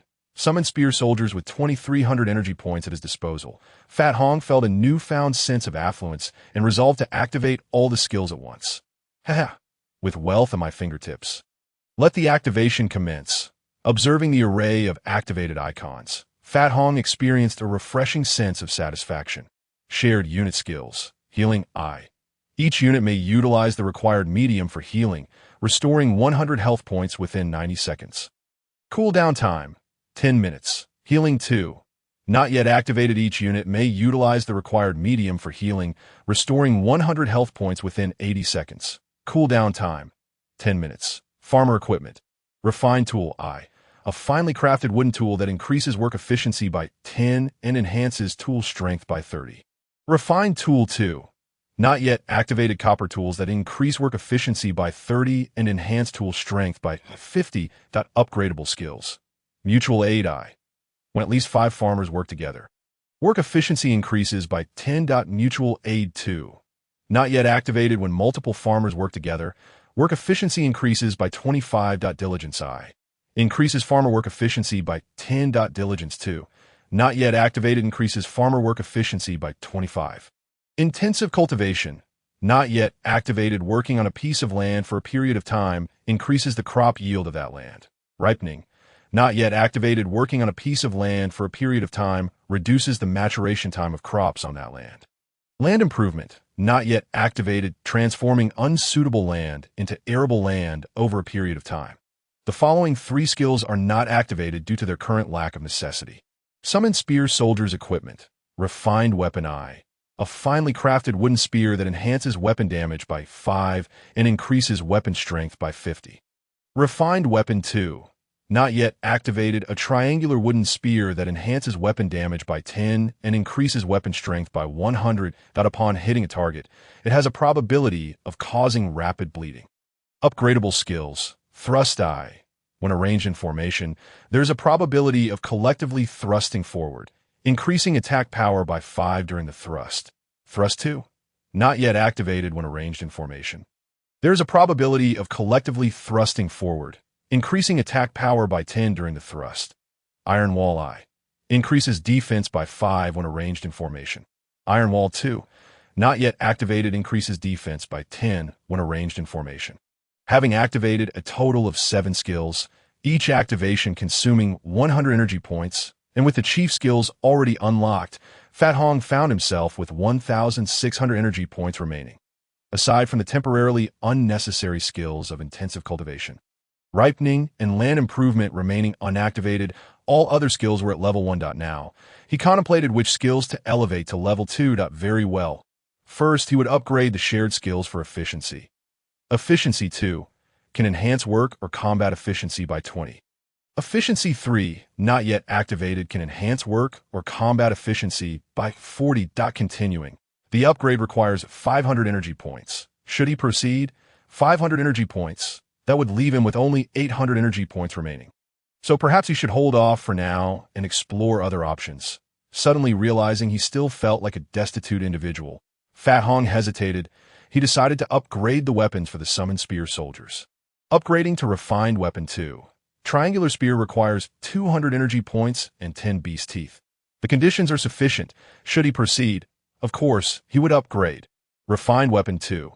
Triangular Spear enhances weapon damage by 10 and increases weapon strength by 100. Upon hitting a target, it has a probability of causing rapid bleeding. Refined Weapon 3. Not yet activated Copper Triangular Spear enhances weapon damage by 15 and increases weapon strength by 150. Upon hitting a target, it has a significant probability of causing rapid bleeding. He continued to upgrade, examining the necessary conditions. Upgrading to Refined Weapon 2. Copper Triangular Spear requires 300 energy points and 20 beast teeth, along with 10 copper. The conditions are insufficient, and thus the upgrade cannot proceed. The required energy is indeed manageable, but the medium resource, copper, is entirely lacking. He would need to visit the blacksmith or general store to see if any copper ingots were available for sale. With 1,100 energy points remaining, he pondered what further upgrades to pursue. It felt as though the summoned spear soldiers should serve as a transitional unit. Although farmers were the first to emerge, their skills seemed to be the most commonly utilized. Thus, he resolved to upgrade their skills instead. Farmer, consuming 200 energy points to upgrade the Mutual Aid skill. Mutual Aid 2. When multiple farmers work together, work efficiency increases by 25. Mutual Aid 3. Not yet activated. When multiple farmers work together, work efficiency increases by 50. Continuing with the upgrade, consumed 400 energy points. Mutual Aid 3. When multiple farmers work together, work efficiency increases by 50. Mutual Aid 4. Not yet activated. When multiple farmers work together, work efficiency increases by 100. He then expended 200 energy points to upgrade the Diligence skill. Diligence 2. Increases farmer work efficiency by 25. Diligence 3. Not yet activated. Increases farmer work efficiency by 50. Initially intending to upgrade the refined tools, but upon examining the copper tools, he deemed the conditions unlikely to be met and opted instead for the upgrade to Diligence. There remains a mere 300 energy, which is certainly insufficient for further upgrades. Let's explore what enhancements are available for the leader's skills. It seems that only the loot and the overseer hold any intrigue. Perhaps we shall upgrade the loot. The repetitive act of rummaging through corpses is quite distasteful. Leader skill consumes 200 energy to upgrade the loot skill. Loot 2. Consuming 1 mana, allows the greedy you to scour once more. Simply lock your gaze on a single target within 5 meters to use. No contact required. After use, the corpse will vanish. Loot 3. Not activated. Consuming 1 mana, allows the greedy you to scour once more. Simply lock your gaze on a single target within 10 meters to use. No contact required. After use, the corpse will vanish. With 100 energy remaining, it is prudent to reserve it for now. After completing the upgrades, Fat Hong felt exceedingly refreshed. Following dinner, he reveled in his skills a few more times and retired early for the night. The next day, Fat Hong and Peter arrived at the wilderness clearing together. In the accustomed manner of Peter and his companions, Fat Hong summoned 50 wooden farmer puppets to test the strength of the tools and the various skill enhancements. Fat Hong chose not to utilize the tools provided by the village, opting instead to have them wield their own wooden axes to fell trees. The axes of these wooden farmer puppets, having undergone skill enhancements, were devoid of the 2 large cracks, resembling pristine wooden axes. Though their walking was still a bit wobbly and slow, their efficiency in tree chopping was remarkably swift. With each swing, they cleaved through substantial portions, and within no time, dozens of wooden farmer puppets had cleared an acre of farmland. With not a single axe damaged, it was only when they commenced felling the third acre that the axes of the wooden farmer puppets began to suffer wear and tear. However, they merely picked up some fallen branches or large wood chips and began to gnaw on them, sending wood shavings flying. Such an unsightly sight indeed. Once they felt satiated, they stood quietly for a moment, presumably awaiting the passage of time. 90 seconds. From the wooden cave behind them, another wooden handle emerged, which they slowly retrieved. Another new wooden axe. Peter and his companion were left dumbfounded, utterly astonished. They pointed at the wooden farmers and inquired of Fat Hong, "Is this the ability you've enhanced?" No, no, no, these are merely appetizers. With a flourish, Fat Hong summoned a summoned spearman and declared, "This is the real deal." In truth, Fat Hong, engrossed in upgrading skills the previous day, was witnessing the appearance of the summoned spearman for the first time. Upon summoning, he discovered it bore the same expressionless demeanor and comical charm. Apart from wielding a sturdy, 2-meter-long wooden spear with a bone tip, it bore no distinction from the farmers, if one were to insist on a difference. Perhaps its eyes were even more askew, as Fat Hong proudly showcased this summoned wooden figure. Peter and his companion curiously questioned him about its prowess. Fat Hong pointed to a tree that required several individuals to embrace, commanding the summoned spearman to attack. The wooden figure approached the tree, swaying slightly, and executed a standard thrust, with a resounding thud as the spear pierced the trunk. How about that? Impressive, right? Fat Hong looked skyward, continuing to boast to Peter and his companion, only to find them pointing and laughing heartily at the summoned spearman. Fat Hong quickly turned to see that while the thrust had indeed been impressive, it had penetrated too deeply, making extraction somewhat laborious. The wooden soldier was now earnestly attempting to pull the spear free, its foolish struggle eliciting laughter from Peter and his companion.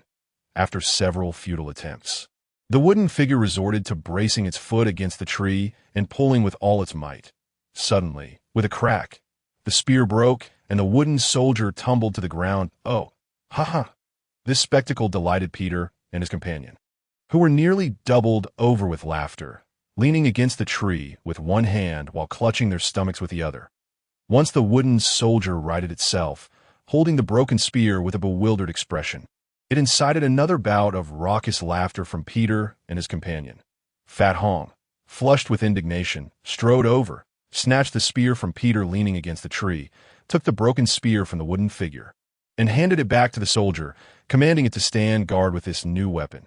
The wooden figure brandished the spear a few times before dutifully moving to the designated spot Fat Hong indicated. "Ha! Is this what you've conjured up?" Peter teased Fat Hong, grinning. "You know nothing. It's quite formidable. It could easily take you down," Fat Hong retorted through gritted teeth. Indeed. Just watching it struggle to retrieve the spear tells me it's superior to us." Peter continued to incite Fat Hong.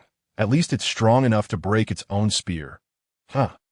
Observing the two in their merriment, Fat Hong, exasperated, brandished a bone spear, declaring, "I found a remarkable item in the jungle this time. Initially, I intended to present it to you too, but given your insufferable antics, I shall sell it to the goblin trader instead." When Peter and his companions saw Fat Hong brandishing the bone spear before them, their expressions shifted to eager anticipation, and they scurried over with grins. Fat bro, we were mistaken. That is clearly a formidable item. Just look at its appearance, so gallant and dashing, it could surely captivate countless wooden maidens." The two approached in jest, eager to glimpse the bone spear. "Fat bro, let us see what fine treasure you hold." Fat Hong cast a sidelong glance at these two impertinent souls, Peter and his companion. "Isn't it because we've spent so much time with you that we've learned your ways?" Begrudgingly passing the bone spear to them, they each took turns wielding it, finding it far superior to their own shabby spears, exchanging glances before engaging in a playful struggle for possession. "This is mine," Peter exclaimed, tugging at the bone spear that "I am Fat Hong's closest ally. He will surely gift it to me." "Nonsense! Fat Hong would never give it to you," Con snapped, gripping the other end and glaring. "You were the one laughing the loudest just moments ago." Watching the two indulge in their antics, Fat Hong resignedly retrieved another bone spear, handing it over. Instantly, their hostile expressions vanished, and they exchanged smiles before patting Fat Hong on the shoulder, conveying an expression of camaraderie, and departed with the two bone spears, leaving a solitary Fat Hong in a state of bewilderment. How have these two changed so much from the dependable children they once were? When an hour had passed, Fat Hong summoned 48 more farmers to continue their labor, bringing the total number of wooden farmer puppets to an impressive 98. The sight of over 100 farmer puppets working together was quite imposing. Yet the tools provided by the village proved insufficient. Fortunately, now capable of repairing tools, they quickly rectified the shortfall. The efficiency of so many wooden figures was astounding. By day's end, they had felled over 20 acres of trees. Witnessing Fat Hong's productivity, Peter and his companion were beyond astonished. In the end, they returned to the village, proudly wielding their beloved bone spears while toting the discarded, village-issued spears, which could not be discarded, with great satisfaction. Chapter 17. All for the portal days passed in this manner, and Fat Hong had long since cleared the trees within the designated area, after the wood merchant transported away the last log. An additional sum was credited to Fat Hong as he collected the discarded branches and shorter logs, converting them into a substantial pile of wooden bricks. He then arranged for the village to procure 100 additional tools. The iron tools provided by the village were indeed more efficient than those wielded by the wooden figures. And Fat Hong commenced a more meticulous cleanup. Now, the wooden farmer puppets were diligently excavating tree stumps, while Fat Hong's leisurely days came to an end. The stumps were rather sizable, necessitating that Fat Hong personally retrieve them and convert them into wooden bricks. For every few stumps the wooden figures unearthed, Fat Hong would approach to collect them. "Fat Hong, have you heard?" Peter inquired, brandishing his bone spear. "Heard what?" Fat Hong responded with a puzzled expression. "Our village is set to construct a portal." Khan chimed in. "The city of the plains deems our village, nestled deep within the jungle, increasingly significant and plans to establish a portal. With a portal, we shall have a beacon. This will attract more adventurers to our location, thereby increasing our village's income and improving our quality of life," Peter declared with palpable enthusiasm. Only significant locations warrant the construction of portals. Establishments with portals invariably prosper swiftly.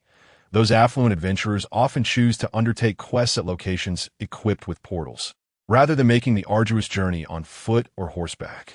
The arrival of such formidable individuals will greatly bolster our village's income and security. Indeed, who knows, we might even have the opportunity to learn advanced martial skills from them. Khan, with a face full of yearning, declared, "I too wish to grow stronger. I aspire to become a formidable warrior." Pang Hong regarded the two fools with disdain, retorting sharply, "Which mighty warrior would ever consider you two? Only a blind man would teach you martial skills. You should stick with me, Brother Pang, that I will ensure you are well fed." Enraged, the two charged forward, pinning Pang Hong to the ground and rubbing him in jest, while he swore vehemently that he would make them pay for their insolence. Before long, village chief Winter arrived to seek out Pang Hong, confirming Peter's words about the village's plans to construct a teleportation array. He sought Pang Hong's assistance in felling 4 towering trees, each reaching 40 meters, and transporting them to a designated site within the village. In return, the village would offer appropriate compensation. Pang Hong, however, humbly declined, deeming the endeavor a noble cause. He wished to contribute to the village without remuneration. Chief Winter expressed his profound gratitude on behalf of the village and, after a brief exchange, returned. Pang Hong scoured the vicinity for 4 towering trees, instructing the lumberjack golems to fell them. Due to spatial constraints, he secured several wooden poles beneath the trees and stationed a golem on either side to carry them. After numerous trips, the 4 massive trees were gradually transported to the designated location. The so-called infrastructure project involved digging holes and planting the trees according to the preliminary blueprints sent in advance, laying foundations, clearing and compacting the ground, and placing the large stones that had already been brought in. It was labor-intensive work, but Pang Hong was fortunate to have the golems and his storage space at his disposal, rendering the task manageable. with no time to attend to his farming duties. Pang Hong halted his agricultural activities and focused entirely on the construction of the teleportation array. He meticulously buried the 4 trees in the prepared holes, ensuring that 2 trees were positioned 15 meters apart. With approximately 1 meter of space between those on the same side, he excavated the soil in between, compacted it, and placed enormous stones atop, laying flat stones on top to create the teleportation array. Once the golems had laid the final stone with precision, Pang Hong hurried to Chief Winter, approaching him with utmost caution for inspection. His caution stemmed from the fact that Chief Winter had recently been on edge, threatening everyone in his path to ensure the teleportation array's successful construction. Pang Hong and his companions believed the chief had lost his mind. Fortunately, upon inspection, Chief Winter expressed his satisfaction, stating he would notify the Plain City, expecting a delegation to arrive within a few days. After a wait of 7 or 8 days, during which Pang Hong had managed to tidy up his fields, Chief Winter, still with bloodshot eyes, had threatened every villager in sight. Finally, several splendid carriages entered the village in a grand procession. Seeing the carriages from a distance, Pang Hong and his companions hurriedly abandoned their work to follow the carriages back to the village.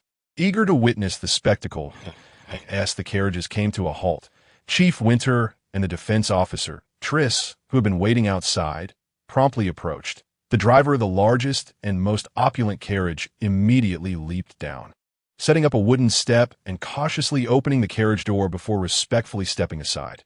The first to emerge was a gaunt old man clad in a black robe, wielding a wand adorned with green gemstones, his demeanor as frigid as frost. Following closely behind was a goblin, a creature bearing an uncanny resemblance to the goblin merchant, grinning ingratiatingly as he dismounted. Once on the ground, the black-robed elder surveyed his surroundings with an air of arrogance before proceeding to the designated reception area, guided by the village chief and the goblin merchant. From the subsequent carriages emerged a throng of goblins, along with several diminutive figures that bore no resemblance to either goblins or dwarves. Peter nudged Pang Hong with his shoulder, whispering, "Hobbits, born connoisseurs of culinary delights, it seems they disdain our village's fare." Khan, however, cautioned softly, "Mind your tongue. We cannot afford to provoke that sorcerer. It matters little if we suffer misfortune." But delaying the teleportation array would be disastrous. Heeding this advice, Peter shrugged and fell silent. Following this, additional carriages laden with various tools and a multitude of attendants arrived. Pang Hong and his companions initially intended to assist with unloading, but were met with haughty refusal from the attendants, who feared that these inexperienced bumpkins would damage their precious equipment. Watching them toil, Pang Hong and his friends exchanged knowing glances, thinking, "You deserve every bit of exhaustion." With nothing pressing to occupy their time, the affluent Pang Hong led Peter and the others to the tavern for drinks and idle chatter, just as they were about to order a few bottles for a hearty feast. The tavern owner informed them that, fearing disturbances might displease the sorcerer, the village chief had mandated a limit of 1 drink per person. Should anyone cause a ruckus due to overindulgence, the tavern would be shut down. Frustrated, the group retreated to their clearing, setting up a fire pit and preparing to grill some wild fowl and rabbits from their storage for a modest barbecue. However, no sooner had they begun than a guard rushed over, warning them that the chief feared the smoke might disturb the sorcerer's mood, instructing them to extinguish the flames. This infuriated the group. "Very well. For the sake of the teleportation array, I shall endure," they muttered. The 3 disgruntled companions hastily finished a hasty meal at Rose's restaurant before retiring for the night. The following day, Pang Hong awoke naturally, while Peter and Khan were summoned to guard the construction of the magic teleportation array.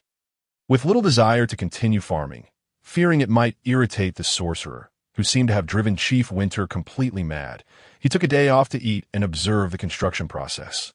The teleportation array was not being erected directly in the village, but rather at a distance up the mountain.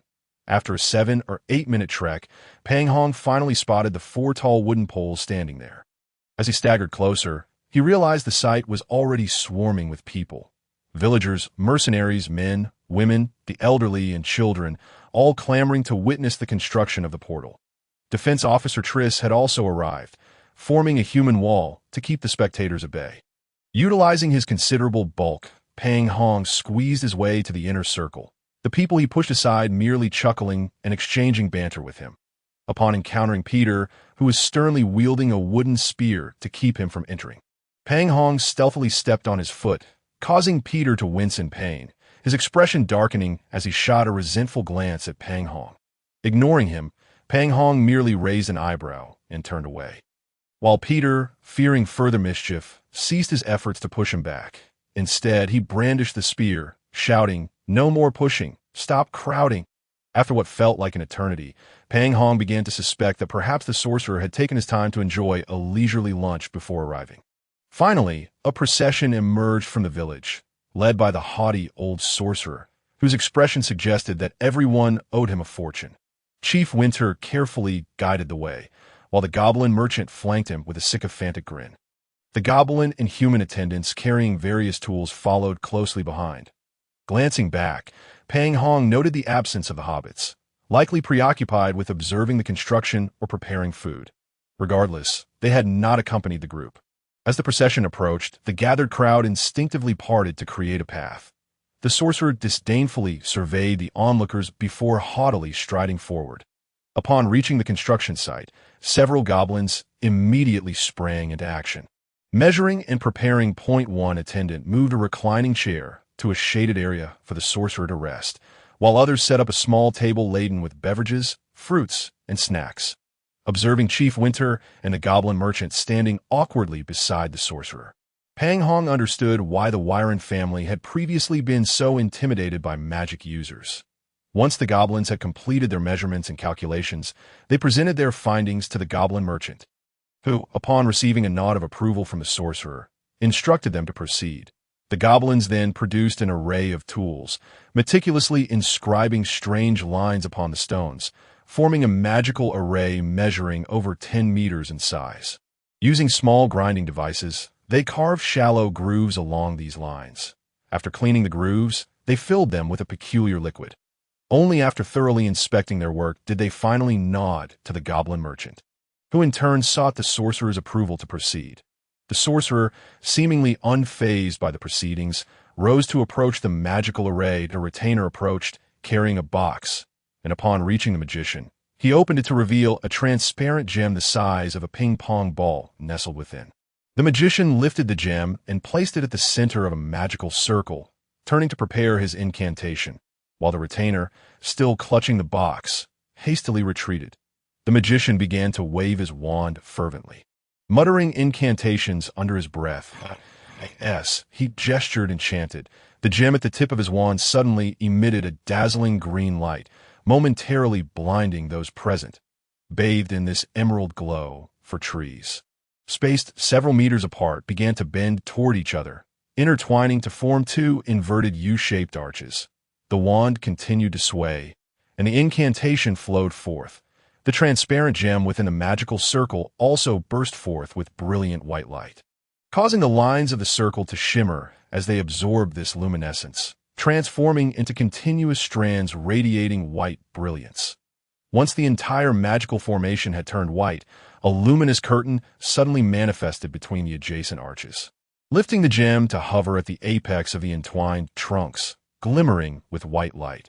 Observing this, the magician uttered another spell and then ceased, causing the curtain to abruptly close. The gem, now hovering, dimmed, yet it remained suspended between the two arches. Without even glancing at his accomplishment, the magician turned and began his descent down the mountain, prompting the crowd to quickly clear a path.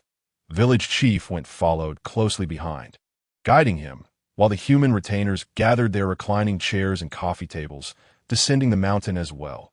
However, the goblin boss chose to remain, directing his kin to continue their surveying and finishing tasks.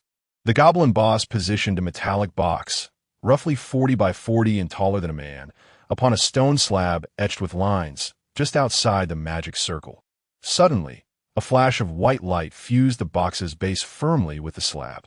From a distance, Pang Hong observed the metallic box, which had a sloped panel adorned with a series of grooves. Puzzled about its usage, he watched as the goblin boss retrieved a metal plate inscribed with names from his satchel and placed it onto the metallic panel. Securing it in place, he then flipped through a notebook, checked the time, and extracted a small magic crystal, inserting it into one of the grooves marked with a name. Gradually, a curtain of light began to rise from the magic circle. Chapter 18. Re-entering the jungle, the goblin boss leisurely opened a curtain of light and pointed at one of his goblin workers, instructing him to confirm if it was indeed the horse fortress. Reluctantly, the indicated goblin stepped through the curtain and returned shortly, reporting that all was well. Nodding in acknowledgement, the goblin boss removed the magic crystal and metal plate. He checked his notes, extracted another metal plate from his satchel, selected a name, and placed the magic crystal upon it. Another curtain of light ascended, and this time the goblin boss directed another goblin employee to verify the location. After confirming its accuracy, he stored the metal plate back in his satchel and led his employee down the mountain. Pang Hong nudged Peter with his hand, inquiring, "Is that it?" "Isn't it obvious?" Peter retorted, turning his head. "What more do you want? This is exactly what we've accomplished. All that's left is to set up a few small tents outside for the workers to rest and some long benches for those waiting for the teleportation circle to activate." Pang Hong, feeling frustrated, exclaimed, "But how does this contraption work?" Peter, equally vexed, replied, "How would I know? I've never used it before." "Fine. You're so impressive. I can't argue with you." Stealthily, he kicked Peter's leg, and under Peter's grimace, Pang Hong strutted back to the village, boasting to familiar villagers along the way. Craving barbecue, he wondered if village chief was still wary of upsetting the magician. "Well, I'll just endure for another day," he decided. The following morning, the arrogant individuals packed their belongings and took a carriage back, leading Pang Hong to maliciously speculate that their decision to avoid the teleportation circle was not due to the carriage's inability to ascend the mountain, but rather their fear of the newly constructed circle malfunctioning. Such spiteful thoughts could not deter village chief went's opportunistic ways, as he had Pang Hong chop a considerable amount of timber to send over for the construction of houses and long benches, as Peter had suggested. Initially, Pang Hong had intended to request payment, but the chief had never even mentioned it. Although he had planned to find an opportunity to discuss compensation, he now avoided the chief altogether. Perhaps buoyed by the prospect of fortune following the teleportation circle's completion, Chief had initially greeted everyone with a smile. Yet, since its establishment, no one had dared to use it, leaving the chief to inquire incessantly if anyone wanted to visit the teleportation circle. Emphasizing its convenience, this incessant questioning had become a source of exasperation for the villagers. Pang Hong, who had some wealth, had been asked several times why he had not ventured elsewhere despite his prolonged stay. "Would you like to visit the Plain City? It's a delightful place, perfect for the youth to see the world. It's very convenient. With the teleportation circle, you can arrive in a flash for just 50 silver coins." The chief's persistent inquiries were becoming increasingly tiresome, and most importantly, Pang Hong feared the teleportation circle might malfunction. Consequently, he avoided returning to the village, preferring to linger in the wilderness. Whenever he spotted the chief approaching, he would distance himself until dusk, returning only to eat and then heading straight to bed. Given the chief's increasingly irritable demeanor, Pang Hong figured it was best to keep his distance, just as everyone anticipated the chief's temper to reach a boiling point. On that very morning, the teleportation circle suddenly glowed. After much effort, Pang Hong had finally completed his clearing tasks, but due to Chief Went's recent terrifying behavior, he cowardly decided to delay reporting his accomplishments for a few days. Having prepared additional supplies the day before, he resolved to explore the outskirts of the jungle, hoping to encounter some minor creatures to defeat and perhaps level up.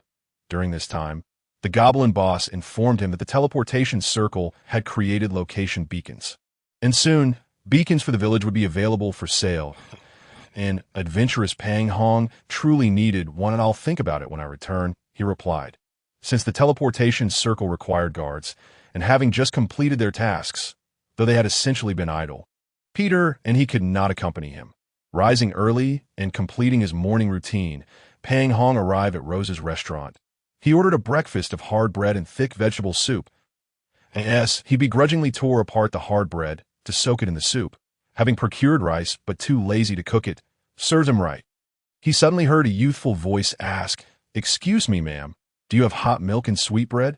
A fried egg would do as well."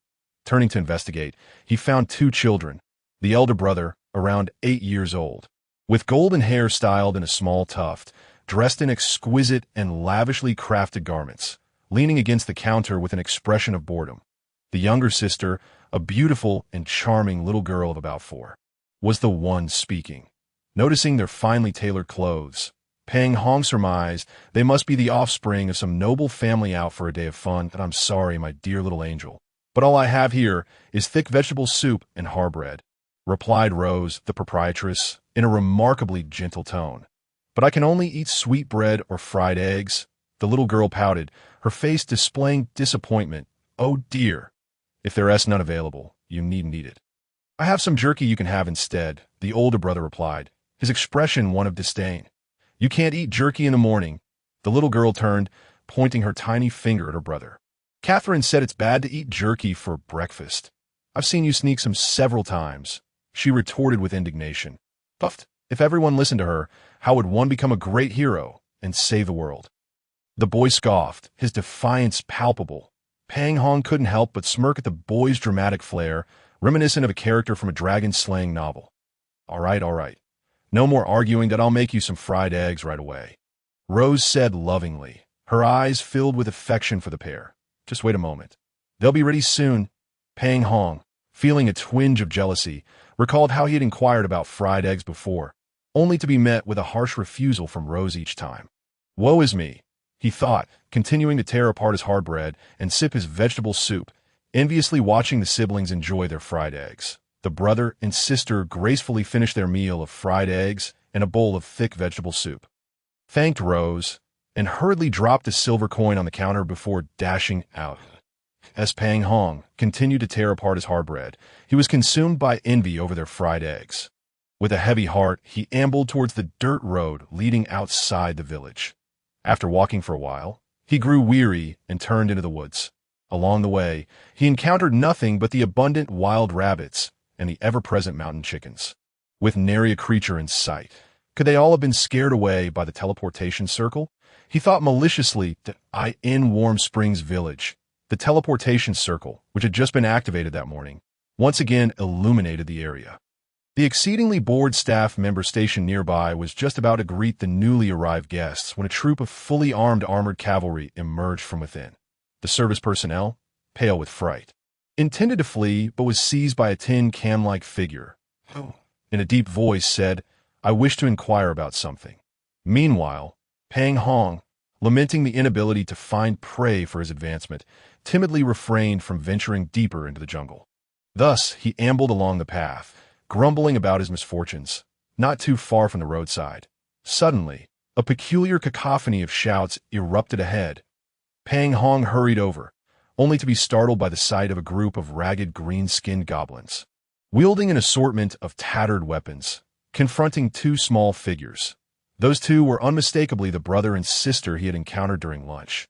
The goblins were making bizarre noises while feigning attacks, seemingly toying with the children. Yet their eyes sparkled with a predatory gleam. The young boy was no longer dressed in the splendid attire he wore at breakfast. Instead, he donned a finely crafted suit of miniature metal armor. The visor of his small helmet had been lowered, and he stood valiantly before his sister, clutching an exquisitely designed short sword like a diminutive tin can. The entire ensemble was exceptionally crafted yet not ostentatious, likely tailored specifically for him. The little girl had also donned a tiny mage's robe. Who could say if it provided any magical enhancements? Holding a short wand topped with a small, shimmering blue gemstone. Pang Hong scrutinized the goblins, eager to ascertain their nature. Goblins, malevolent little creatures, gregarious, bloodthirsty, and cannibalistic, yet lacking in combat prowess. They flee from formidable beings and torment the weak, epitomizing the cowardly bully. Alas, Pang Hong lamented, questioning the heavens, having wandered aimlessly without encountering anything worthwhile, while these two children stumbled upon a horde of goblins in the jungle.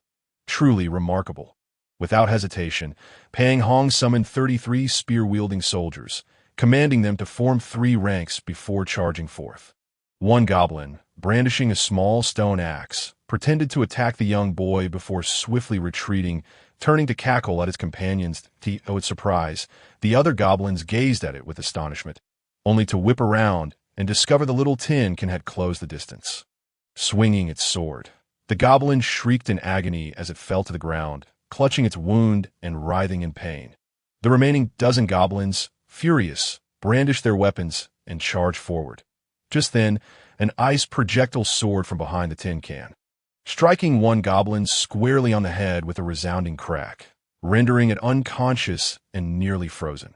These attacks incited the goblins' ferocity, and they howled as they lunged at the siblings. The little tin can valiantly defended against the onslaught. Yet the sheer number of adversaries proved overwhelming. After felling another goblin, it too was brought down by the relentless assault of its foes. Despite the protection of its armor, it seemed unlikely to endure much longer under such a barrage. With a resounding crack, a goblin bearing down on the tin can was struck by another ice projectile, howling as it rolled on the ground, covered in ice shards that a few goblins who could not reach the tin can turn their cruel and greedy eyes toward the little girl. Gaga gaga! Such a little morsel is the most delicious. One goblin drooled as it, and others closed in on the little mage, intent on capturing her. Just as the little girl, terrified and fumbling her spells, watched the advancing goblins with tears welling in her eyes, a sharp arrow pierced the first goblin, sending it crashing to the ground, lifeless. The remaining goblins turned to see 3 rows of wooden soldiers brandishing spears emerging from the thicket. The goblins pinning the tin can hurriedly scrambled to find refuge behind what they perceived as safety. Another arrow flew through the air, striking a goblin in the abdomen, causing it to writhe in pain on the ground. The remaining goblins, terrified, scurried behind trees for cover.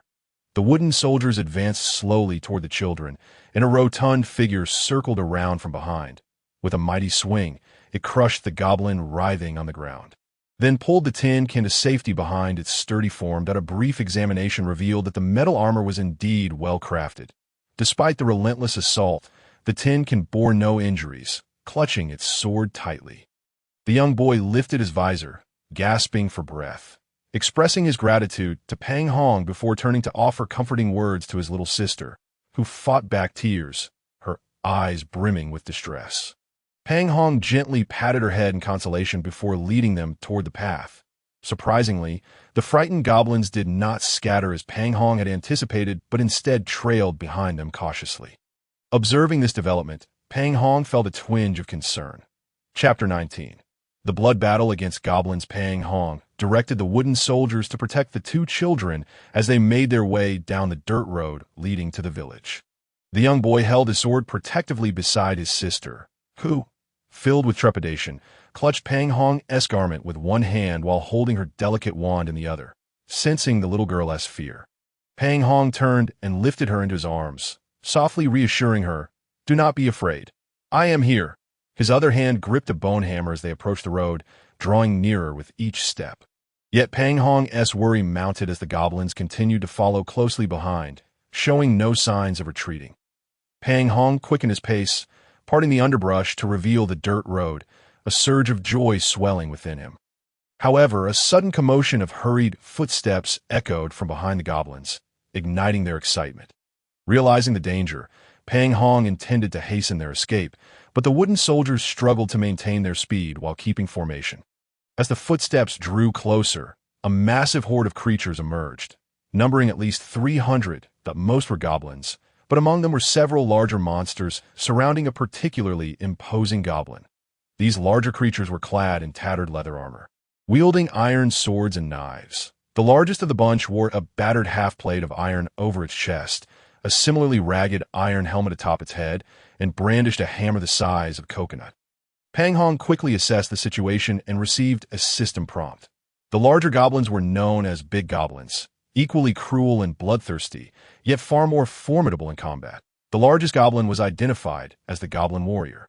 The leader of this band, boasting significantly greater battle prowess than its smaller KINAS, the Goblin Warrior approached. The goblins emitted a series of eerie shrieks, brandishing their weapons and advancing upon Pang Hong and the children. Realizing that a peaceful resolution was unlikely, Pang Hong gently set the little girl down and dispatched 3 of the extra wooden soldiers to protect the children, while he and the remaining wooden soldiers took formation to defend their rear, hoping to encounter passing mercenaries or travelers along the way. The goblins drew nearer, but before the goblin warrior could command the assault, Pang Hong, adhering to the principle of striking first to avoid calamity, took aim at the nearest goblin and loosed an arrow, knocking it to the ground.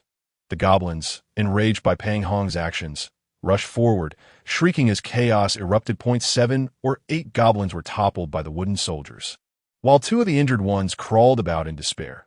The front line of wooden soldiers sustained several injuries, prompting Pang Hong to urgently rearrange their ranks, shifting the first line to the back as they continued their gradual retreat.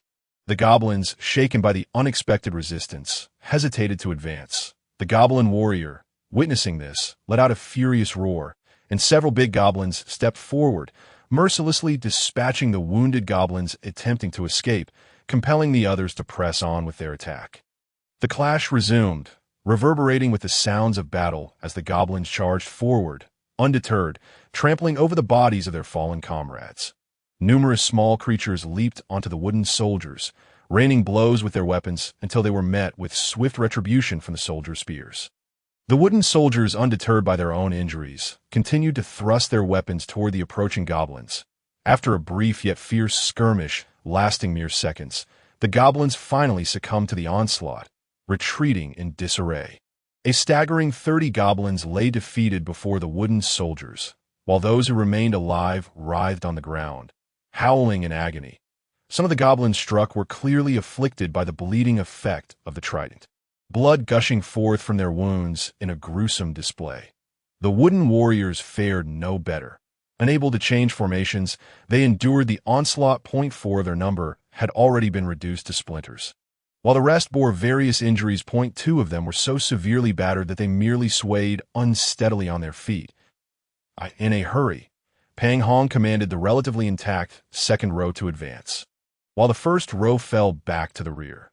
Suddenly recalling something, he rummaged through a spatial pouch and produced several wooden blocks, handing them to the wooden warriors. 1 by 1, they took the blocks, biting into them and consuming half, would resource 1, before passing the remainder to their comrades in the middle, who were more gravely injured. As they slowly retreated, the bodies of the wooden warriors visibly healed at an astonishing rate. Noticing something amiss, a goblin warrior let out a furious shout and swung his hammer. The goblins surrounding him quickly dispersed, leaving only 10 behind as the others drove the goblins forward, shrieking "Ga! Ga!" in their peculiar manner. Pang Hong seized his bow and desperately aimed, releasing arrow after arrow. 1 by 1, the goblins fell before him, while the wooden warriors were shattered into fragments. Pang Hong's fury escalated, and he hastily put away his bow, retrieving the remaining spears and hurling them with all his might at the commanding goblins. As 2 spears struck, bursting forth a spray of blood, he could not help but laugh heartily. Drawing out his dual-headed warhammer, he circled around the wooden warriors and joined the fray with both hands swinging vigorously. At that moment, Pang Hong resembled a frenzied tiger, relying on his brute strength and commendable speed. He struck left and right, leaving no adversary standing. Each swing sent a goblin flying or shattered into a cloud of blood mist. The goblins, overwhelmed by his relentless assault, cried out in despair and scattered. Some, seizing the opportunity, managed to strike Pang Hong's body with crude weapons, only to be astonished to find that, aside from a bit of blood loss, his wounds healed swiftly, rendering their efforts largely ineffective. In contrast, they fell victim to Pang Hong's counterattacks, crushed into a bloody pulp. Pang Hong's fierce onslaught forced the goblins to retreat, inciting the anger of the remaining commanding goblins, who pushed past their kin to confront him. Just as Pang Hong was caught up in his battle frenzy, he noticed the goblins had retreated before him, leaving several commanding goblins advancing. Observing the shattered ranks of wooden warriors, he tossed a pile of wooden blocks to those who could still recover. Urging them to consume them, he then shielded the children and continued his retreat. After accomplishing this, he suddenly turned, placing his dual-headed war hammer at his feet, while simultaneously drawing a longbow and swiftly aiming. The oncoming commanding goblins were caught completely off guard, struck dead by an arrow to the forehead without uttering a sound. Pang Hong quickly stowed his longbow, picked up his war hammer, and charged towards the foremost commanding goblin on his left with all his might. Activating his double strike skill, the commanding goblin could not withstand the full force of Pang Hong's enhanced attack. How could it endure the doubled impact? The weapon it used to defend itself was smashed into its skull, a fountain of blood erupting from its throat. Witnessing Pang Hong's ferocity, the other approaching commanding goblins hesitated, fear flickering in their eyes, and dared not advance further. The scene became rather awkward, with over 200 goblins facing a solitary figure covered in blood, paralyzed by fear. Even Pang Hong himself felt a swell of pride at the spectacle, imagining the tales he would share with Peter and the others for months to come. Out of the corner of his eye, he saw the wooden warriors escorting the children, drawing ever closer to the road, while the goblins remained too frightened to advance. With a snort, they began to retreat. Suddenly, a cacophony of goblin shrieks erupted once more, revealing the goblin warrior rallying the remaining commanding goblins and driving them forward. The hatred in the warrior's eyes suggested he would not rest until he had slain Pang Hong and his companions. In light of the circumstances, Pang Hong clenched his teeth and instructed the 3 spearmen to continue escorting the children to safety while he fought valiantly alongside the wooden warriors. With only 15 spearmen left, some injured and others healed, he positioned the recovered ones at the forefront, creating a formation of 9 in front and 6 behind. After shooting down several goblins, he took a stance on one side of the line, placing a large barrel of water horizontally in front of him in preparation for the impending assault. As the goblins charged forward, Pang Hong kicked the barrel ahead, sending it crashing into several of the leading goblins. Momentarily halting their advance, he then seized his bone hammer and resumed his relentless assault, flinging goblins aside with each swing. Even the commanding goblins who attempted to attack him were sent sprawling. However, he remained oblivious to the countless wounds he had sustained. Blood continued to drain from his body, yet he pressed on, ignoring the pain. In the midst of battle, Pang Hong suddenly noticed a group of goblins bypassing the shattered ranks of spearmen, making a beeline for the 2 children. With a roar, he swung his hammer, knocking several goblins back before turning and charging toward the group. Blood arrows shot forth from his attacks, creating clouds of mist as goblins fled in terror. He turned to see his remaining wooden spearmen falling to the assault of other goblins. They had reached the roadside, yet no passerby could be seen.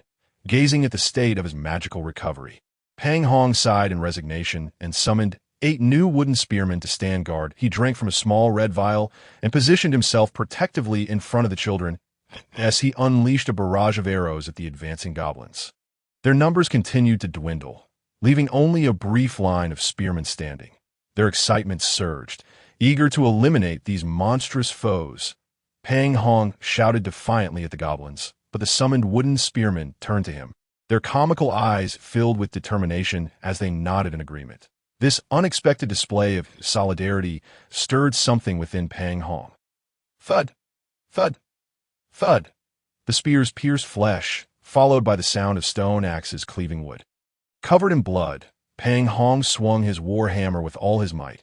Pushing back the approaching goblins, he glanced at the children, now shielded by 3 spearmen, and smiled. He realized he might not have the opportunity to boast about his exploits again. With that thought, he charged forward with the remaining 4 spearmen. As he swung his bone hammer, he lost track of the number of times he struck out or how many goblins he sent flying. If not for the system quantifying his physical state, he would have likely succumbed to exhaustion long before any adversary could have laid a finger on him. Swing, sweep, slash, crash, crash, crash. Pang Hong suddenly found himself alone. The goblins retreating to a safe distance, surveying the battlefield, he beheld a multitude of corpses strewn about, with a few gravely injured goblins moaning in agony, aside from the 3 spearmen guarding the children. All his other warriors had perished. The goblins, who had once been fueled by rage, now cowered in fear. Watching him from a distance, the ferocious roar erupted from the goblin warrior, brandishing a hammer as he charged forth with the remaining commanding goblins. Pang Hong laughed heartily, raising his bone hammer to meet the challenge.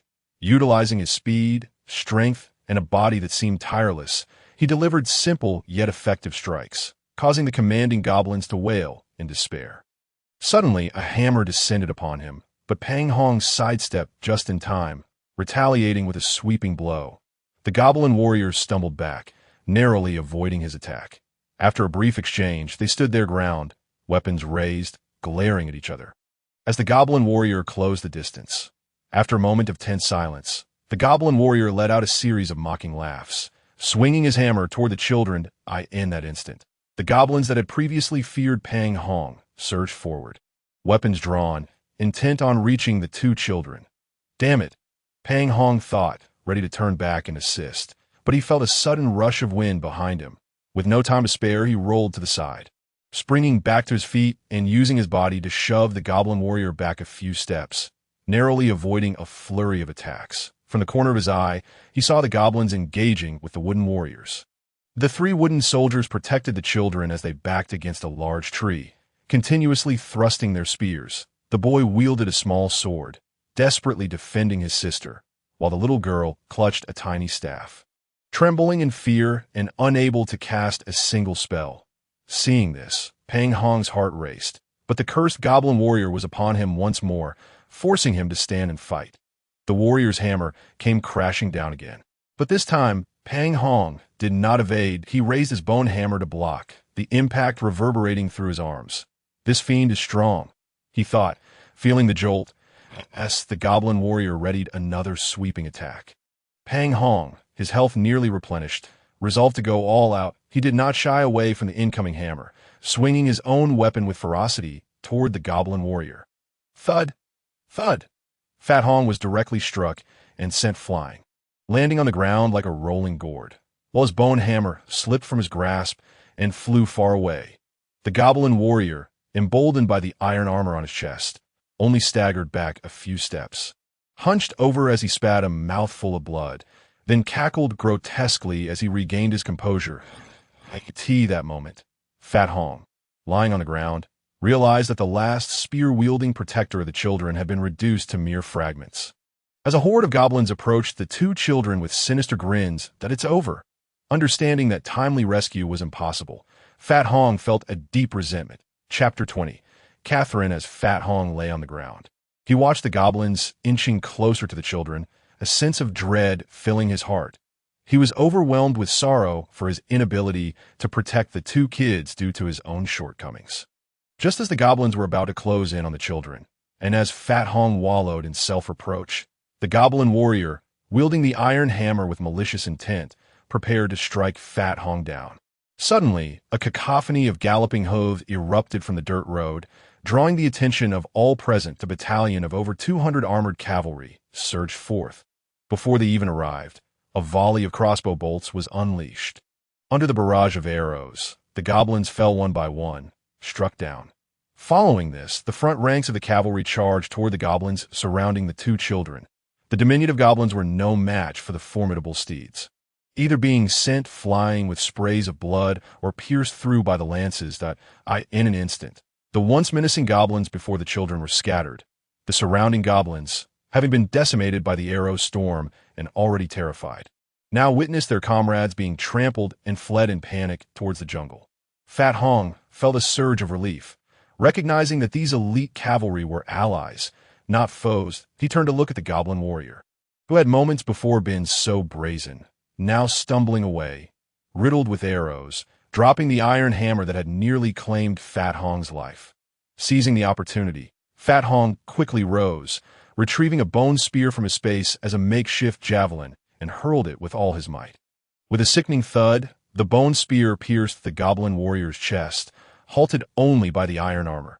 The goblin warrior glanced back at Fat Hong, then collapsed heavily to the ground. The armored cavalry soon arrived, and the foremost riders dismounted to protect the children, shields in one hand and swords in the other, channeling their energy to form a protective barrier. The cavalrymen grouped together, supporting one another as they unleashed a devastating assault on the goblins unable to escape.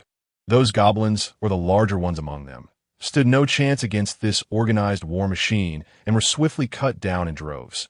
Notably, 5 female knights, distinguished by their armor, led the charge. The bravest among them donned exquisite full-metal armor.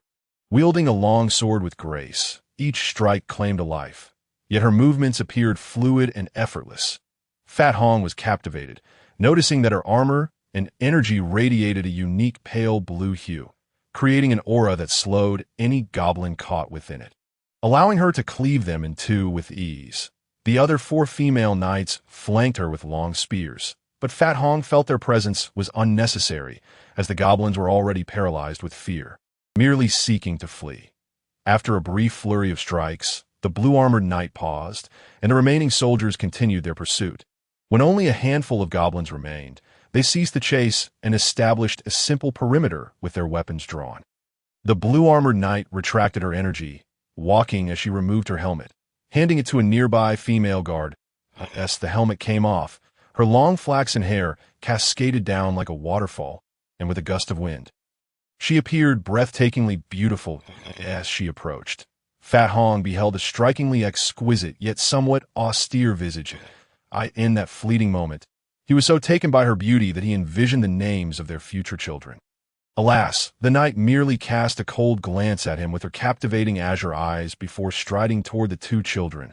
The knights guarding the children immediately parted, allowing her passage. The children, upon seeing the knight approach, were overtaken by fear, and the boy turned to flee, only to be swiftly caught by the knight, who grasped him by the back of his armored. "No, Catherine, you can't do this," the boy protested desperately. "Let me go. Help." The knight paid him no mind, deftly removing his armor before inspecting his body, finding only minor bruises. Sighing in relief, she dropped her guard and knelt down, disregarding the boy's struggles as she pinned him to her left thigh. With a swift motion, she pulled down his trousers, exposing his pale bottom, and raised her fair hand to deliver a firm slap. "Help! I'm sorry," the boy cried, tears streaming down his face as he flailed helplessly. But the knight held him firmly in place. The little girl, terrified by the scene, glanced around before dashing out of her hiding spot behind Fat Hong, peeking out timidly. The knight, seemingly satisfied with her punishment, paused to ask, "Do you understand your mistake, Muller? I am a man. I must prove myself as a hero." The boy shouted defiantly, "A hero?" The knight retorted sharply, "You sneaked out with your sister and worried everyone sick." She resumed her firm discipline. "Do you even realize how dangerous this was? Your sister is so young, and instead of becoming a hero, you almost endangered both your lives. Stop, Catherine, you crazy woman, you're going to kill me." The boy protested, "My bottom is numb." "Oh, you're still talking back, so I must be going easy on you." The knight continued her relentless spanking.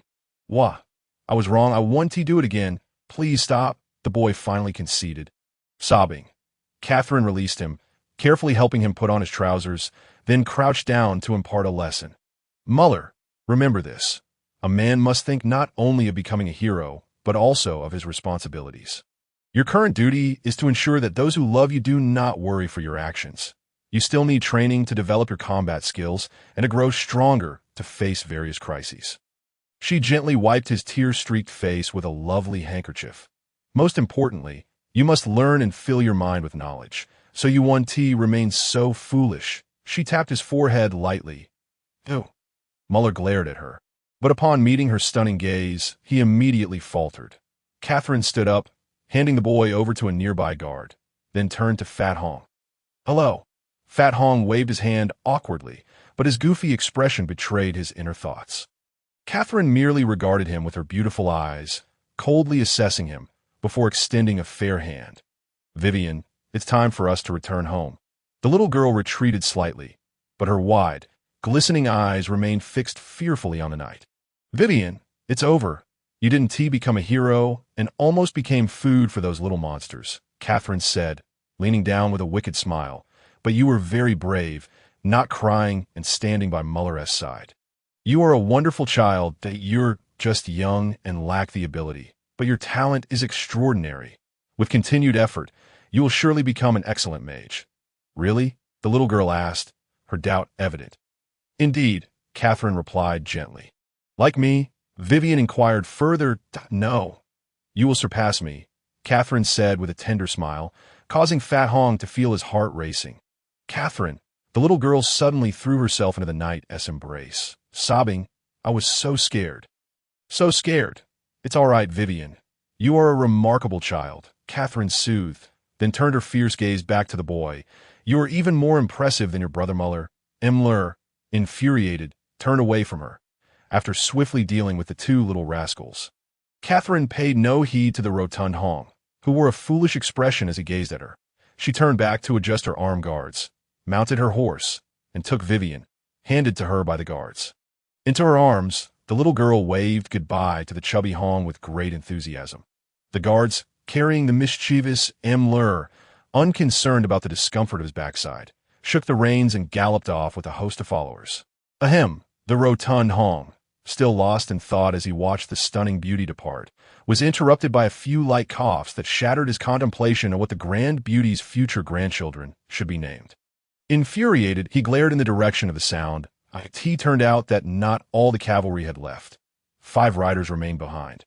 Among them was an obviously leading figure, a lean, middle-aged man with 2 small mustaches peeking out from beneath his open helmet, who was grinning lasciviously at him. Hong, suppressing the urge to throw a punch, cautiously stepped back and inquired, "What do you want?"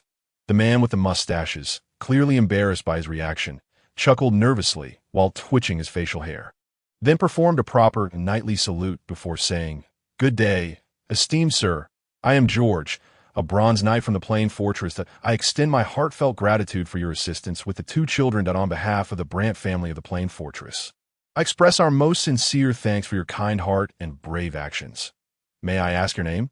"I am Hong Fong, but you may call me Fat Hong," he replied warily. "Oh, but that simply cannot do." The man replied earnestly, "We are truly grateful for your protection of the children." He then accepted a leather pouch from one of his guards and handed it to Hong, saying, "This is a small token of our appreciation for your courageous and selfless act. Please accept it." With that, he raised the pouch with both hands. "This is unnecessary," stammered Fat Hong, caught off guard by this unexpected recognition for his good deed, and he quickly waved his hands in refusal. "Sir, you are a true knight. Your pure heart must surely be known to the gods. We genuinely do not know how to express our gratitude, so we can only offer you these items as a temporary token of thanks. Please do not refuse." The knight pressed the pouch into Fat Hong's hands with a lewd grin and sincerely stated, "The Brant family owes you a favor. Should you require assistance within our means, we shall certainly repay you." After taking a few steps back and bowing, he mounted his horse and rode off to catch up with the others. Fat Hong stood there, bemused, watching the group fade into the distance. He then looked down and opened the thin leather pouch. Inside, he found a pile of gold coins and a gleaming gemstone, about 3 centimeters in size, radiating a pulsating red light. Counting the coins, he found 100 pieces, and upon grasping the gemstone, he indeed received the system notification indicating that it contained energy, truly a magic crystal. After absorbing its energy, the magic crystal, much like the previous magic core, transformed into powder. To his astonishment, Fat Hong discovered he had gained a remarkable 5,000 energy points, and the little flame within him surged to 234. The elemental value of the magic crystal surpassed that of the magic core. Well, it seemed he was wealthy once more. He decided to check his current stats. First, the battle evaluation. Pyrrhic victory, 1 casualty. Enemy total forces, 324 remaining.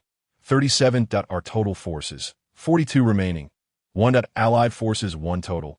2 remaining. 2. Allied forces, 2 total. 215 remaining. 215. Our total kills, 126. Goblin warriors, 100. Big goblin, 2660. Goblin, 9940. Total, 4060. Post-battle evaluation. Pyrrhic victory, 0.1 casualty. 5203. Charges in a battle, 10406. Slaying the enemy leader, 15609. Total, 1218. Total experience gained from this battle, 5278. Clang, clang, clang. Another round of level ups. Chapter 21, Post-Battle Upgrade. After leveling up, Fat Hong, with his health and magic fully replenished, summoned 10 spear-wielding guardians to surround him and called forth 50 farmers to clean the battlefield. He then examined his current stats. Hong Fong, Fat Hong, level 9 health, 1300 magic, 750-1500 experience needed for next level, 1578 1600 storage space expanded to 1300 cubic meters. Can draw leader skills. For Datsai, why is it always just a little short of leveling up? If only he had slain 1 more goblin. Feeling the surging power within him, the petty Fat Hong lamented. Well, let us draw a skill. The same scene, the same dizziness. Create food I. Consumes 100 magic, produces 20 muffins. Each restores 200 health within 30 seconds when consumed. Number of items produced increases with level. Create food 2. Not activated, consumes 200 magic. Produces 20 loaves of bread. Each restores 500 health within 30 seconds when consumed. Number of items produced increases with level. Lock I. Consumes 10 magic. Locks onto a target within sight. Lasts for 3 minutes. Range 300 meters. The target cannot escape your tracking during this time and range. Lock 2. Not activated, consumes 20 magic. Locks onto a target within sight. Lasts for 5 minutes. Range 500 meters. The target cannot escape your tracking during this time and range. Perception I. Consumes 30 magic. Scans and displays non-hidden units within a radius of 100 meters. Perception lasts for 1 minute. Note: hidden units below 3 levels of your own will be detected. Perception 2. Not activated, consumes 50 magic. Scans and displays non-hidden units within a radius of 250 meters. Perception lasts for 2 minutes. Note: hidden units below 3 levels of your own will still be displayed. Provocation I. Consumes 10 magic. Provokes a single target, with a small chance of making it attack the nearest summoned unit. Provocation 2. Not activated, consumes 20 magic. Provokes a single target, with a chance of making it attack the nearest summoned unit. Among these 4 skills, the most useful appeared to be the perception and food creation skills. He decided to enhance the perception skill a few levels first, so he wouldn't have to search for prey blindly anymore. Consumed 300 energy to upgrade perception 2. Consumes 50 magic. Scans and displays non-hidden units within a radius of 250 meters. Display duration lasts 1 minute. Note: hidden units below 3 levels of your own will still be displayed. Consume 400 energy to upgrade perception 3. Consumes 70 magic. Scans and displays non-hidden units within a radius of 500 meters. Display duration lasts 2 minutes. Note: hidden units below 3 levels of your own will still be displayed. Perception 4. Not activated, consumes 100 magic. Scans and displays non-hidden units within a radius of 1,000 meters. Display duration lasts 5 minutes. Note: hidden biological units below 3 levels of your own will still be displayed. With a range of 500 meters, he felt that would suffice for now. He decided to roam around a bit. Level up to level 10, and then return to study how to upgrade other aspects. Observing the wooden farmer had already cleared the battlefield. Various spoils of war were piled up in heaps, mostly consisting of broken blades and various battered axes. The system automatically collected a handful of coins, totaling around 7 or 8 gold coins. Additionally, there were 7 small red potions for small blue potions, and the rest were similar broken blades and axes, now fully replenished in magic. Fat Hong used his loot skill on the corpses once more. With a flurry of activity, he gathered numerous broken blades and axes bearing the name Goblin, with the most useful items being 13 small red potions, 3 medium red potions, and 14 small blue potions. The corpse of the Goblin Warrior yielded a Goblin Warrior's Short Axe. Goblin Warrior's Short Axe. A short axe used by Goblin Warriors increases attack power. Has a certain chance to recover health by siphoning it from slain enemy. There's also a chance to enter a state of frenzy, which will lead to a state of weakness afterward. Despite its vampiric ability, Fat Hong felt the downside of the frenzy state was rather unappealing. Firstly, he didn't need to be that reckless, and secondly, the aftermath of weakness was too daunting. He decided to sell it to the goblin merchant instead. After stowing away the heap of broken blades and axes, he stumbled upon a small treasure trove, the crossbow bolts shot by the cavalrymen, which these affluent gentlemen had left behind without even picking them up. The wooden farmers had painstakingly gathered the discarded bolts into a pile, totaling over 190. Picking one up, he examined it closely. Fine steel crossbow bolt, white, crafted from high-quality fine steel, featuring strong penetration and lethality. What a splendid find! Pang Hong cautiously tucked them away, placing them in a secluded corner. Upon returning, he resolved to purchase a crossbow. Anyone who displeased him would be met with a bolt. Haha! How could Pang Hong, who was on the brink of leveling up, possibly return to the village right away? Naturally, he dashed into the woods to utilize his perception ability and scan the surroundings for monsters to gain experience. Perhaps due to the significant impact of the recent battle, he found nothing during his first 2 attempts at using his perception. Even the mountain chickens and wild rabbits had vanished without a trace. It wasn't until he had traversed a considerable distance that he finally managed to hunt down a few fire rabbits and other prey, allowing him to barely level up. Pang Fong, Pang Hong, level 10 health, 1500 mana, 1800 experience required for level up. 32,000 storage space expanded to 1500 cubic meters, can extract leader skills. 1 summon farmer skill upgraded. Farmer X10 summon spearman skill upgraded. Spearman X5 new units acquired. Light infantry new units acquired. Summon archers It turns out that every 5 levels higher tier units can be summoned 5 at a time. This is quite convenient, sparing one the exhaustion of summoning them individually. Light infantry, equipped with simple armor and shields, have undergone systematic training in spear techniques and formations. Medium, wood X1, leather X1. Consumes 20 mana, fights for you for 1 hour. Upgradable equipment. Fine weapon, not activated. Fine armor, not activated. Shield, not activated. Non-upgradable skills. Formation 3 shield wall spear formation 3. Requires 5 or more to utilize. Increases attack power and defense by 30 after formation. Shield wall. Creates a shield wall using shields during formation. Effectively defends against arrow fire and counters infantry charges to a certain extent. Note, can only be utilized when equipped with a shield. Spear. Increases spear length by 30, inflicting significant damage during charges and thrusts. Counters cavalry charges. Note, cannot be equipped with a shield. Upgradable skills. Thrust, not activated. Iron wall, not activated. Charge, not activated. Summoned archers. Commoners with basic archery training. Medium. Wood X1, string X1. Consumes 15 mana. Fights for you for 1 hour. Weapon upgrade. Fine weapon, not activated. Non-upgradable skills. Projectile Caltrap I. Takes some time to set up a row of sharp wooden stakes. Projectile I. Launches projectiles at a designated area, increasing damage by 30. Upgradable skills. Precision shooting, not activated. Fire arrow, not activated. Extract leader skill. Possession I. Directly control one of your summon units within a 500-meter radius of the leader to work or fight. The possessed unit gains 50 of the leader's attributes, lasting for 10 minutes. Possession ends immediately upon the unit's death or if the leader is touched.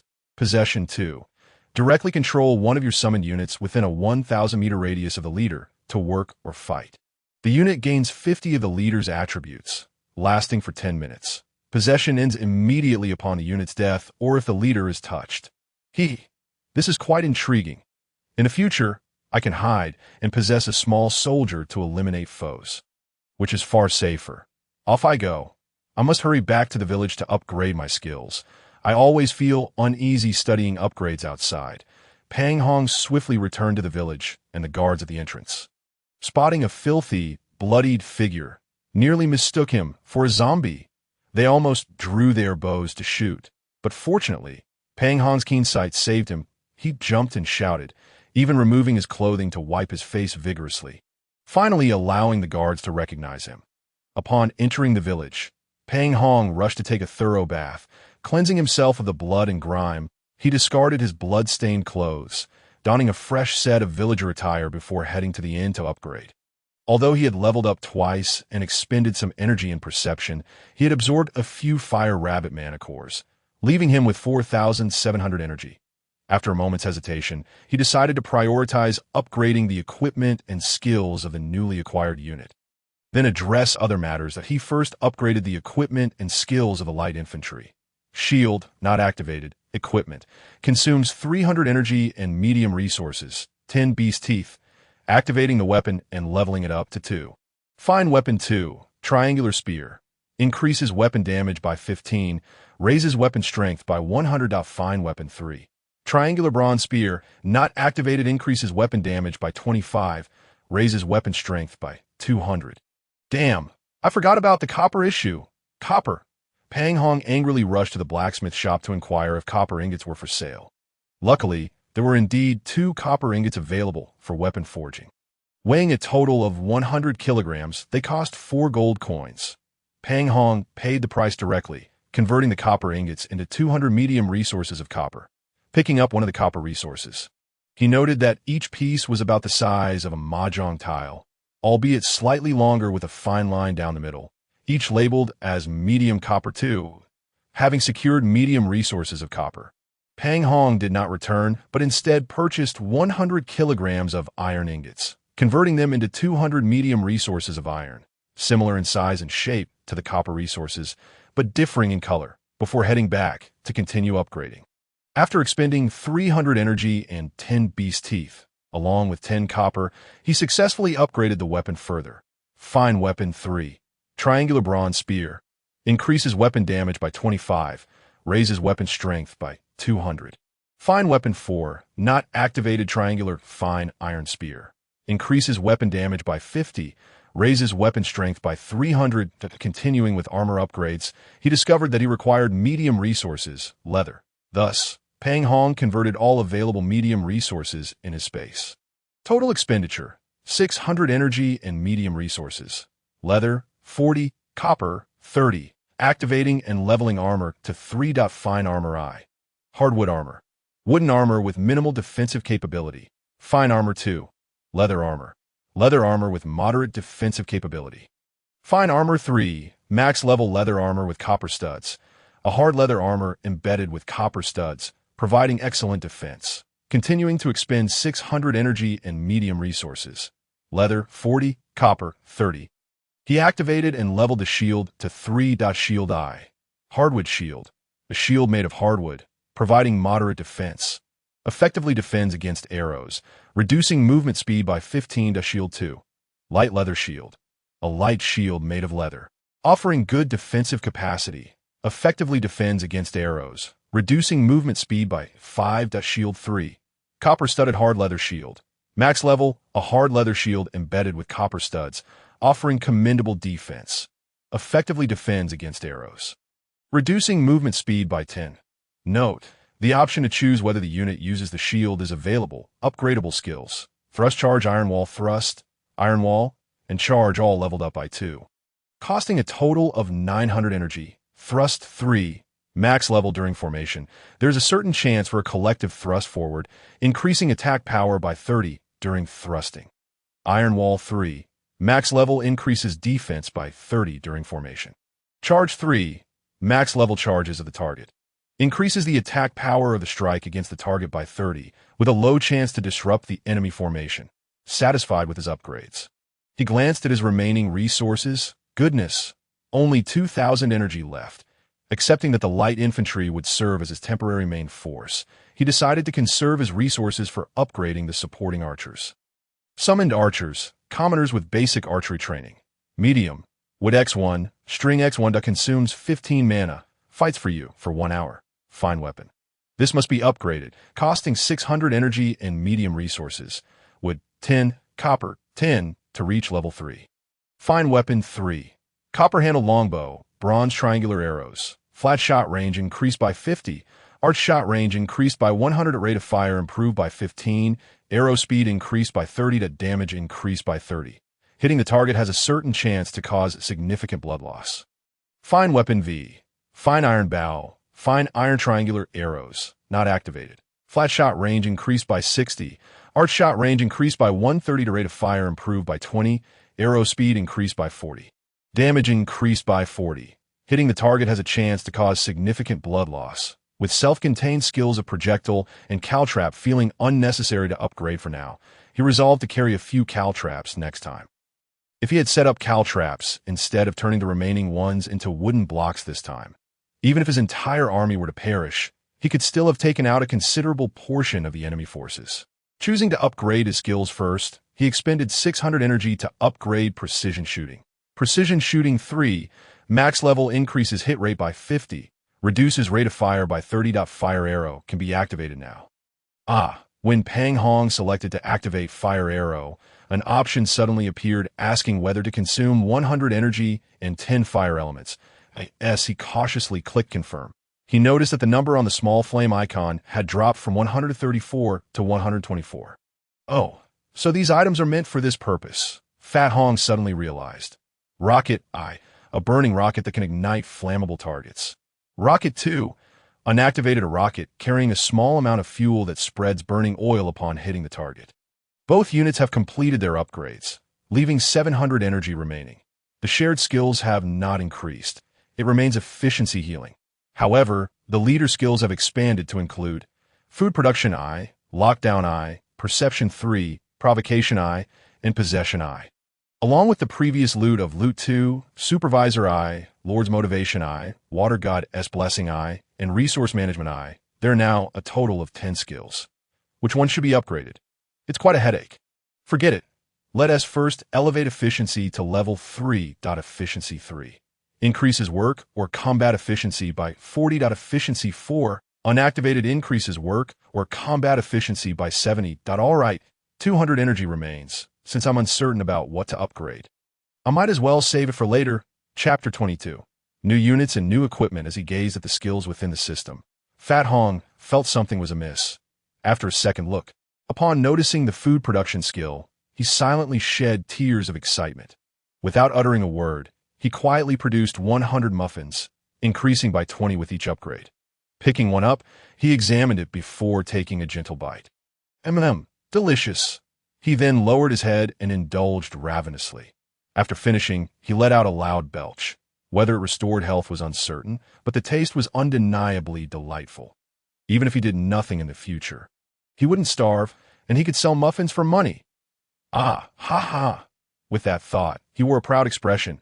Yet due to overindulging, Fat Hong clutched his belly and went to bed early. The next morning, Fat Hong had quite a few muffins for breakfast before heading to the clearing outside the village. He summoned 2 new units to see what they looked like. Firstly, he summoned a light infantryman. As Fat Hong observed this freshly summoned and still warm light infantryman, he noted that its head was a small round log topped with a helmet made from a leather barrel studded with several copper nails.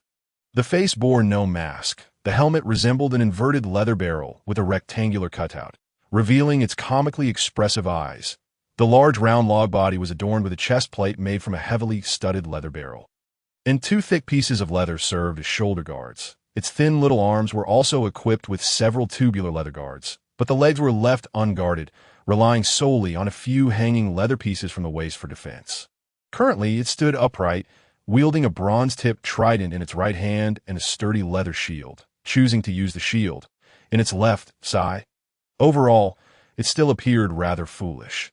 Nevertheless, despite the odd appearance of its protective gear, it conveyed a sense of robustness. The summoned archer was far simpler, resembling a wooden farmer equipped with a copper-handled longbow and carrying a quiver on its back. Fat Hong counted 50 arrows. Glancing briefly at the introductions of both the farmer and the summoned spearman, he discovered that the farmer could summon between 1 to 10 at a time. Summoning 10 at once required merely 5 wood and 90 magic, with a work time extending to 4 hours. The magic cost was estimated to be 10 less than before, and the wood required was reduced by 5. This greatly exceeded Fat Hong's expectations. The summoned spearman's summoning requirements were similar to the farmer's first upgrade, allowing for 5 summons at a cost of 5 wood and 75 magic, with a combat time extending to 2 hours. Subsequently, Fat Hong had the 2 new units engage in a simple combat demonstration, but he found that the light infantryman's spear thrusts were quicker, more powerful, and penetrated deeper than those of the summoned spearman. The archer could accurately hit a target the size of a human at 100 meters, and hitting a target the size of a normal human head at 50 meters posed no challenge. While the defensive capabilities of the light infantryman's armor were yet to be determined, Fat Hong couldn't help but lament that had he possessed these units earlier, the goblins would have had no choice but to flee for their lives. Delighted, Fat Hong summoned 50 wooden farmers to chop trees for half a day, crafting 30 sturdy barricades to store in his space. After converting the remaining timber into wooden bricks, he joyfully returned to the village. Upon his return, he encountered village chief Winter. Initially, he intended to evade this eccentric individual, but to his surprise, Winter greeted him cheerfully, encouraging him to utilize the teleportation portal whenever he had time. There was no need to fear any mishaps, as 2 groups had already arrived in Hot Spring Village via the portal the previous day. Fat Hong could guess that these 2 groups consisted of the 2 children and the beautiful girl along with her entourage. The children were likely blissfully unaware that this was a newly opened teleportation array, while the beautiful girl was probably in a hurry to find the children. He considered asking the village chief why these individuals once their business was concluded, would rather undertake a lengthy 10-day journey back than simply use the teleportation array for a swift return. However, he thought better of it, realizing that such a conversation might drive the man mad. For the sake of his own safety, he decided against it. After bidding farewell to the chief, he first visited the clothing store to purchase a few sets of adventure attire and shoes, then headed to the goblin merchant to trade for equipment. This recent battle had made Fat Hong acutely aware of the importance of armor, a fact he had previously overlooked. Had his body not been digitized by the system, he would likely have been reduced to a pulp by now. It was imperative that he invest in a suitable set of armor. Even if it was the blue-green variety, a decent whiteboard set would suffice. It wasn't merely a matter of sustaining damage. The pain of being struck was quite unbearable. Upon entering the goblin merchant's store, he expressed his desire to purchase a suitable set of armor. The goblin merchant enthusiastically led him to the armor display. Whether due to the space the armor occupied or its expensive price, only a few sets were available. I recommend you purchase this set of mountain warrior armor, the goblin merchant proudly introduced. This armor is crafted from the hardest parts of the mountain giant rhinoceros. Though it is leather armor, its defensive capabilities rival that of standard iron armor. Moreover, it is quite resilient and lightweight, posing no hindrance to movement. Fat Hong followed his explanation and noticed that the armor displayed was indeed leather, exuding an exceptionally sturdy feel. However, it was somewhat disappointing that it did not cover the entire body. It primarily protected the chest and abdomen, with the vital heart area secured by an iron heart guard, essentially offering double protection. There were also thick shoulder guards and forearm protection, but the upper arms received minimal protection, leaving some areas vulnerable. The thigh protection was akin to that of the light infantryman. Merely a few simple pieces of leather, which, while not obstructive, seemed inadequate in terms of defense. The shins were, however, well guarded with solid leather protection, which appeared quite reliable. This armor also included a leather helmet resembling a horned helmet, albeit with only a small horn protruding from the top. The sides of the helmet featured leather ear protection, which seemed rather amusing. Fat Hong scanned the description. Mountain warrior armor, green, crafted from mountain giant rhinoceros leather. This armor is resilient and sturdy, providing excellent defense. That IT looked quite promising. Turning to the adjacent whiteboard iron armor, he felt it paled in comparison. How much for this? Fat Hong asked cautiously. 30 gold coins. The goblin merchant declared earnestly. Believe me, it's worth this price. It wasn't overly expensive, silently calculating his meager funds. Fat Hong decided to purchase it. After a habitual attempt to haggle, he acquired the armor for 29 gold coins. He then bought 5 hard crossbows at the price of 30 silver coins each, with the merchant generously including a quiver of ordinary bolts, 30 in total. Moving to the weapons section, Fat Hong felt quite satisfied with the dual-headed war hammer he had been using. However, with the increase in his strength after upgrading, he found the bone dual-headed war hammer somewhat lacking in heft. This time, he sought a more suitable weapon. The goblin merchant initially recommended several long swords, all of which Fat Hong declined, citing his lack of skill. Upon learning that Fat Hong wished to see heavy weaponry, the goblin merchant praised him for his immense strength and subsequently recommended several poleaxes. Although Fat Hong found them visually appealing, he truly lacked the skill to wield them. Fat Hong simply approached a selection of war hammers, and the goblin merchant hurried over to introduce one. If you wish to use a war hammer, I recommend this one. Following the direction of the merchant's finger, Fat Hong spotted a steel, 6-sided war hammer proudly displayed atop the counter. This hammer was crafted entirely of steel, with a coconut-sized hexagonal head that gleamed ominously. The entire hammer measured roughly 1.7 meters in length, slightly longer than the dual-headed hammer he had been using. It was designed for two-handed use. This meant it could not be wielded one-handed like his previous weapon, causing him to hesitate. That he decided to check the details. Shatterer War Hammer, blue, a high-quality two-handed war hammer crafted from fine steel. It possesses astonishing destructive power against armor. IT grants a 200 weapon damage bonus against undead creatures and has a chance to shatter the struck target. Upon hitting, there is a chance to inflict 500 weapon damage. When striking an opponent wearing armor, there is a chance to stun them. Upon hitting a target, there exists a certain probability of delivering a series of exceedingly swift consecutive blows, with a maximum of 3 rapid attacks in succession. Goodness gracious! I simply must purchase it. At worst, I can wield the double-headed warhammer as a one-handed weapon. This warhammer, however, is being sold by the goblin proprietor for a staggering 50 gold coins. And he refuses to negotiate. Frustrated, Fat Hong found himself at a loss. And after much deliberation, the proprietor ultimately gifted him a plain one-handed warhammer along with a battered iron shield to settle the matter. Subsequently, the goblin merchant subtly expressed his admiration for Fat Hong's audacity, which emboldened him to seek the advice of the goblin merchant's guards regarding the basic techniques of warhammer usage.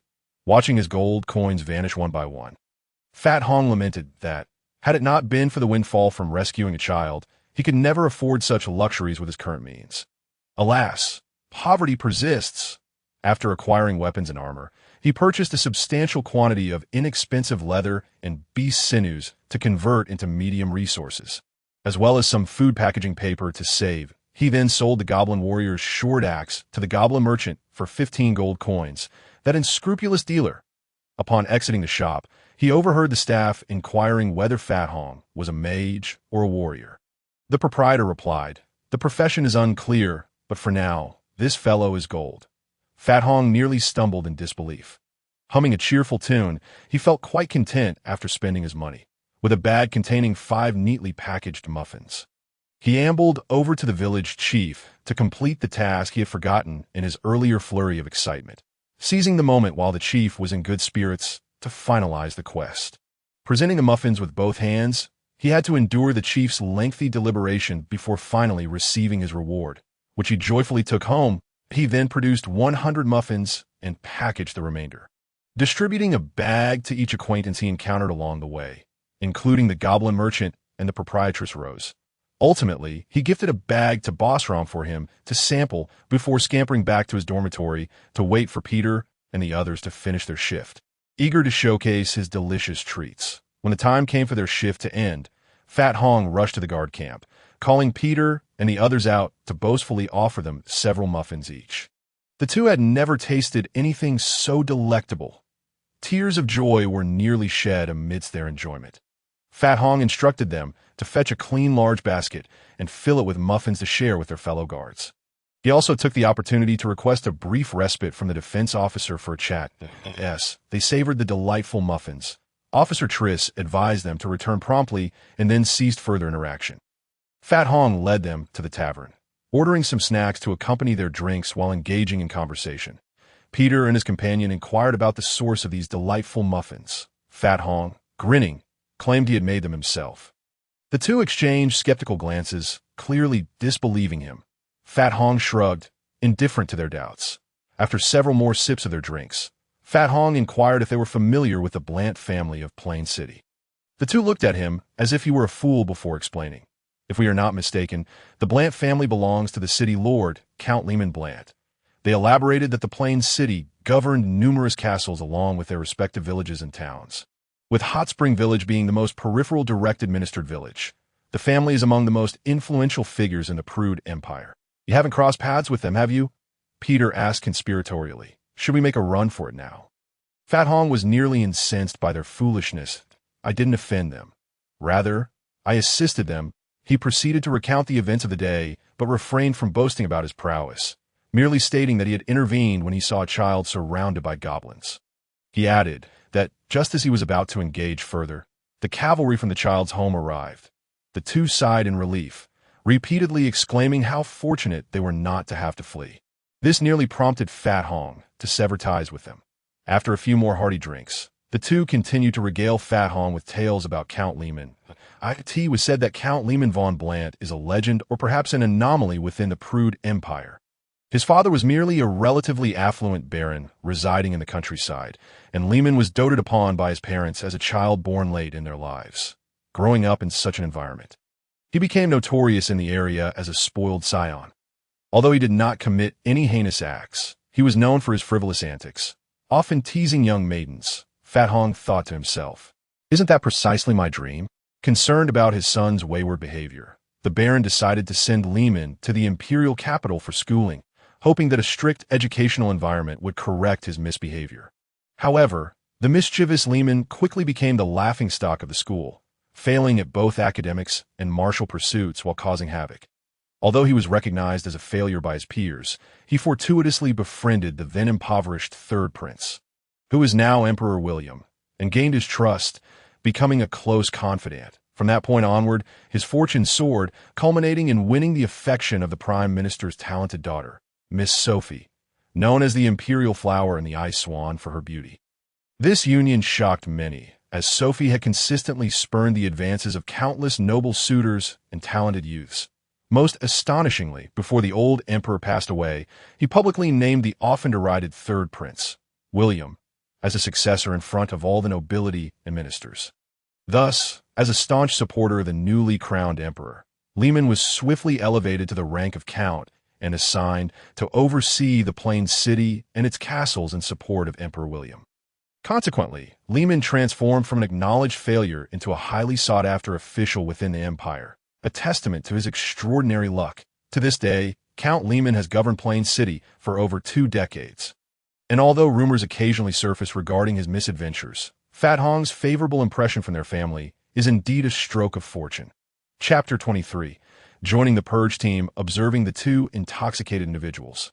Fat Hong casually broached the subject of the stunning beauty, Catherine, whom he had encountered that day. Upon hearing her name, their eyes widened with fervor, and they animatedly recounted tales of her.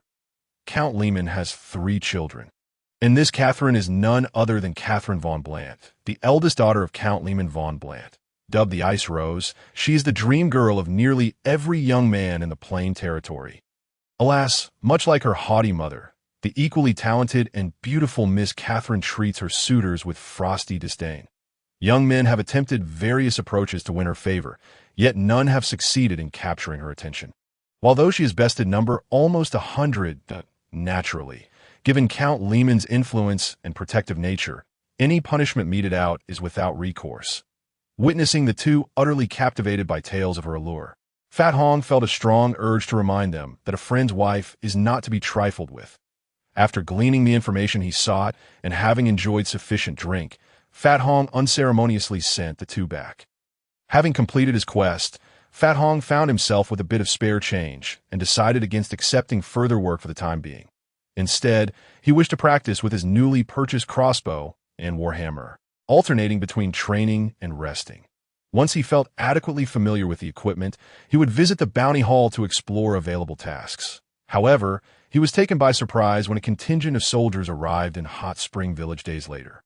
Fat Hong was outside the village honing his skills with the newly acquired crossbow and shatter warhammer when he spotted an army approaching the village in the distance. Shortly thereafter, he saw the village chief and the defense officer hastening to greet them, piquing Fat Hong's curiosity as he hurried back to witness the spectacle. Upon reaching the village, he observed the army leisurely approach the village entrance, with Chief Winter and the defense officer rushing to welcome them. The army's commander dismounted and exchanged a few words with the two before instructing his subordinates to proceed to the well-prepared camp in the village for rest. Fat Hong scanned the scene, noting that the ranks included several high-ranking officers on horseback, along with 5 individuals clad in black robes who appear to be mages arriving in a carriage. The rest were foot soldiers and archers. Upon closer examination, he discerned approximately 200 elite infantry clad in half-armor wielding iron tridents, 200 long spearmen equipped with gleaming javelins, followed by 200 archers. The remaining contingent consisted of around 600 lightly armored infantry bearing long spears, with over 200 support personnel managing dozens of supply-laden wagons. What could they be here for? Fat Hong stealthily approached the guard, Peter, stationed at the roadside, to inquire quietly. "I have no idea."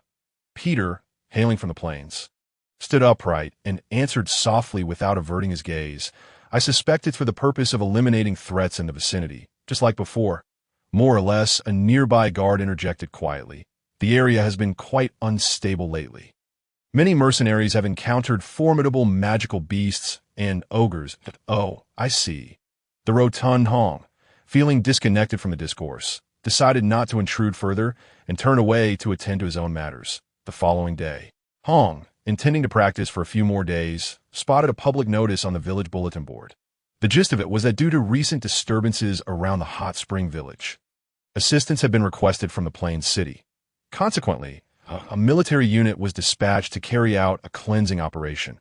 The village would provide some supplies and send a few guards to assist. But they were also in need of recruiting mercenaries familiar with the terrain. The recruitment aimed for 200 individuals, offering a daily wage of 3 silver coins, which would rise to 5 silver coins on days of conflict, with additional rewards based on merit for those who achieved notable feats.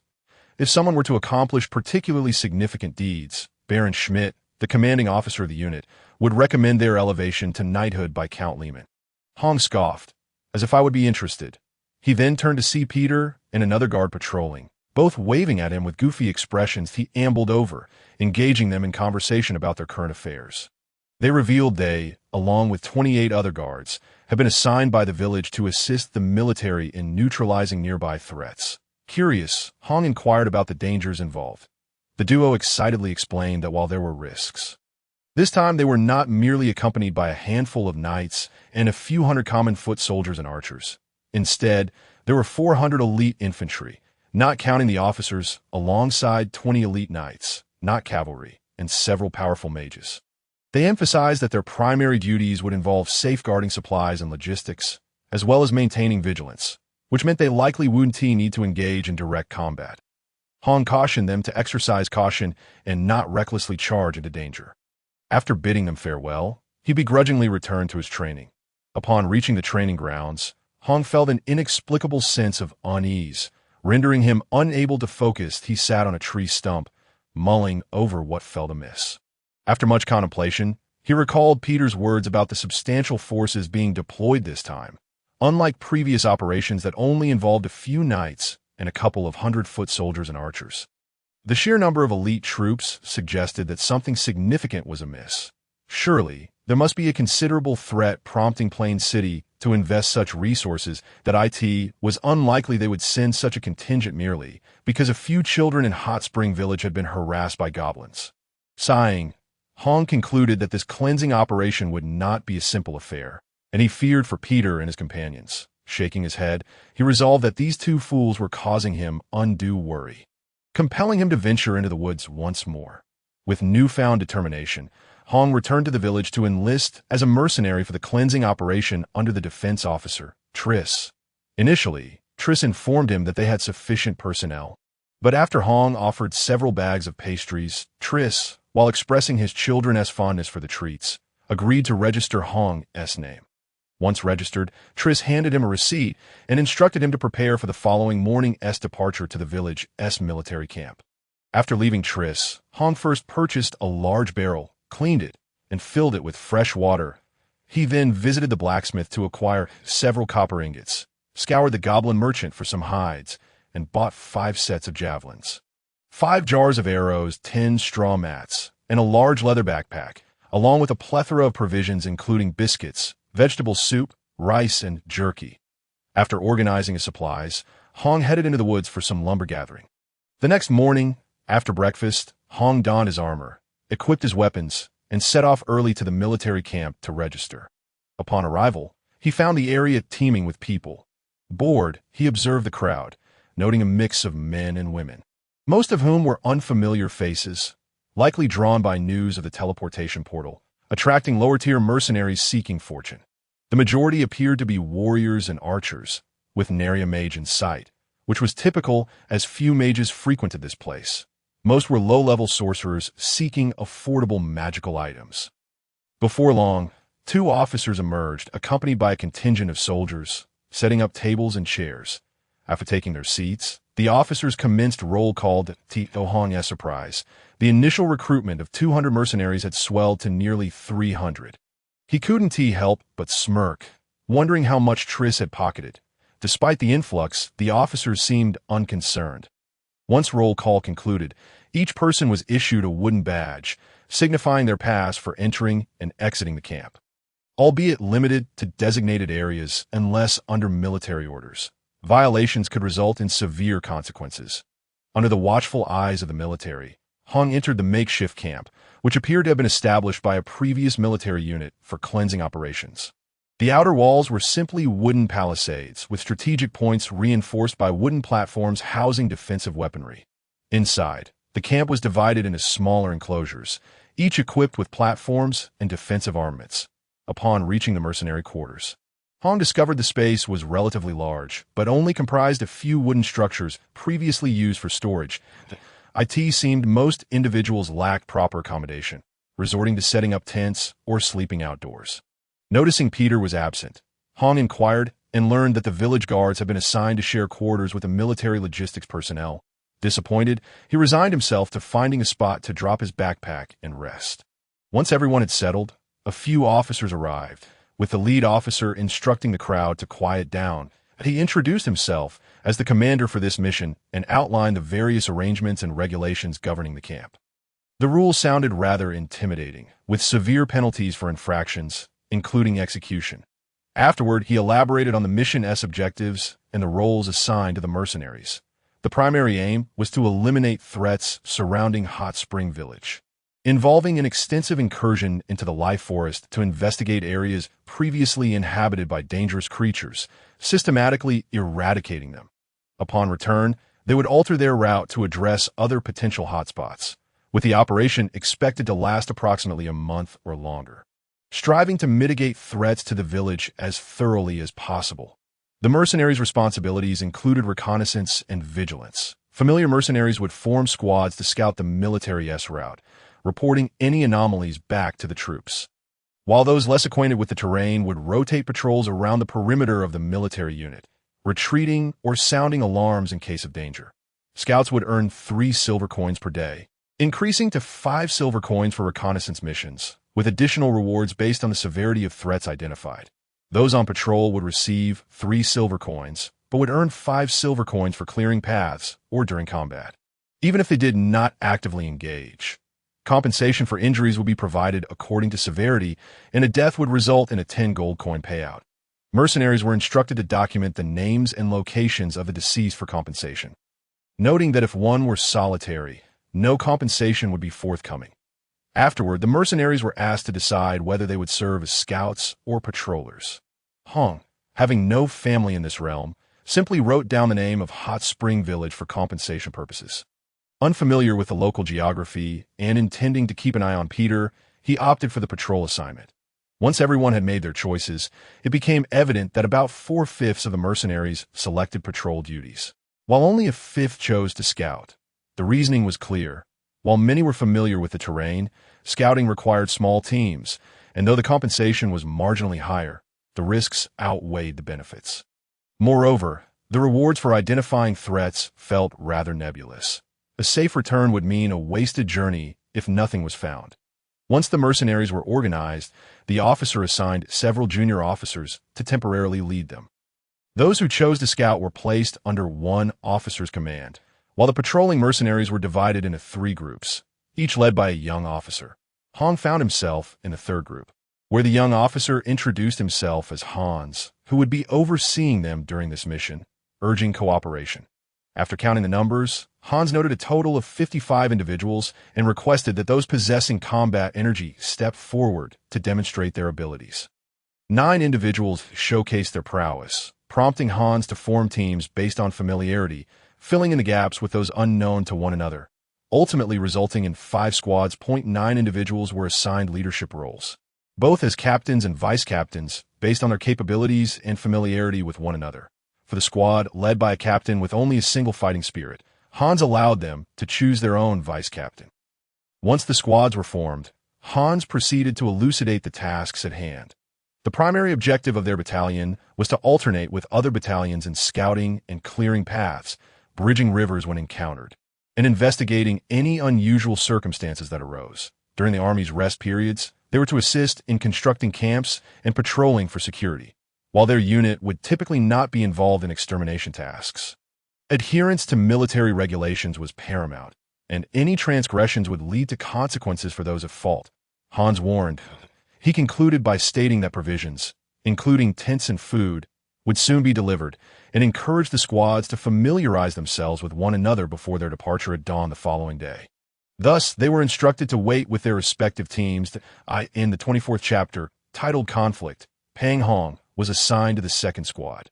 The squad leader and vice leader hailed from the same mercenary group, making up a total of 11 members in the 2nd squad.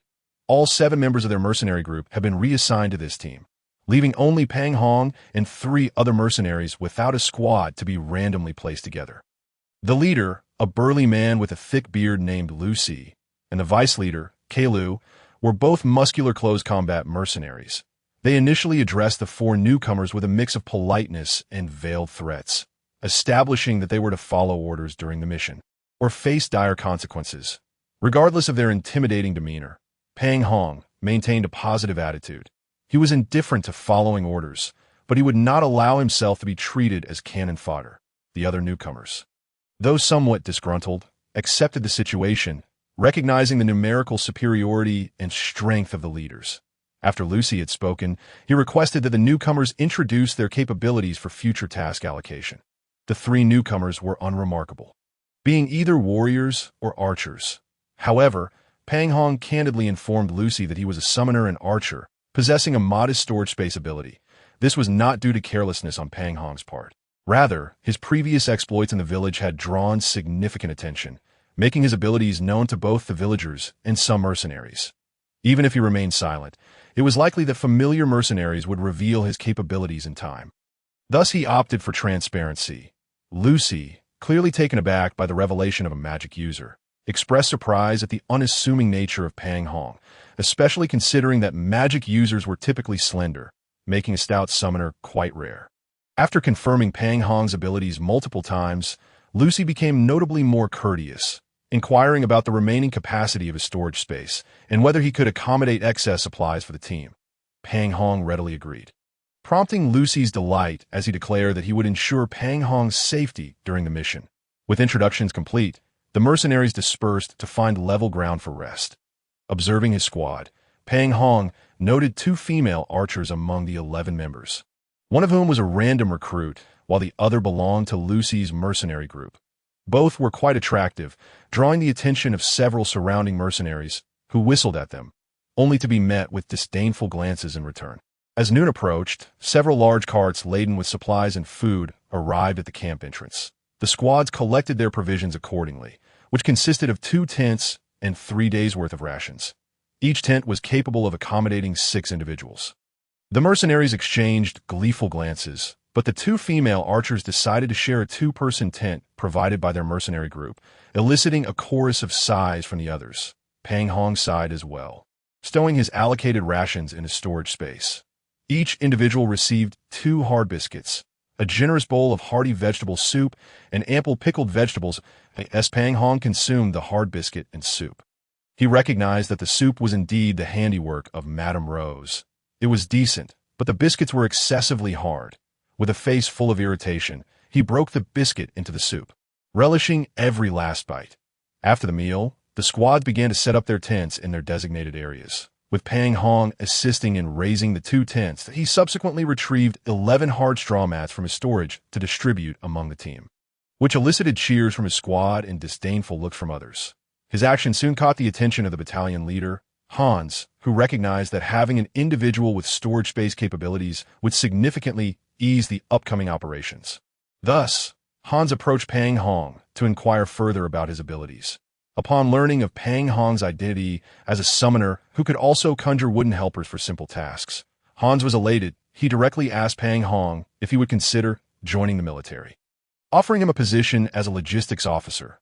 Pang Hong, disliking the constraints of military life, declined without hesitation, prompting a sigh from Hans.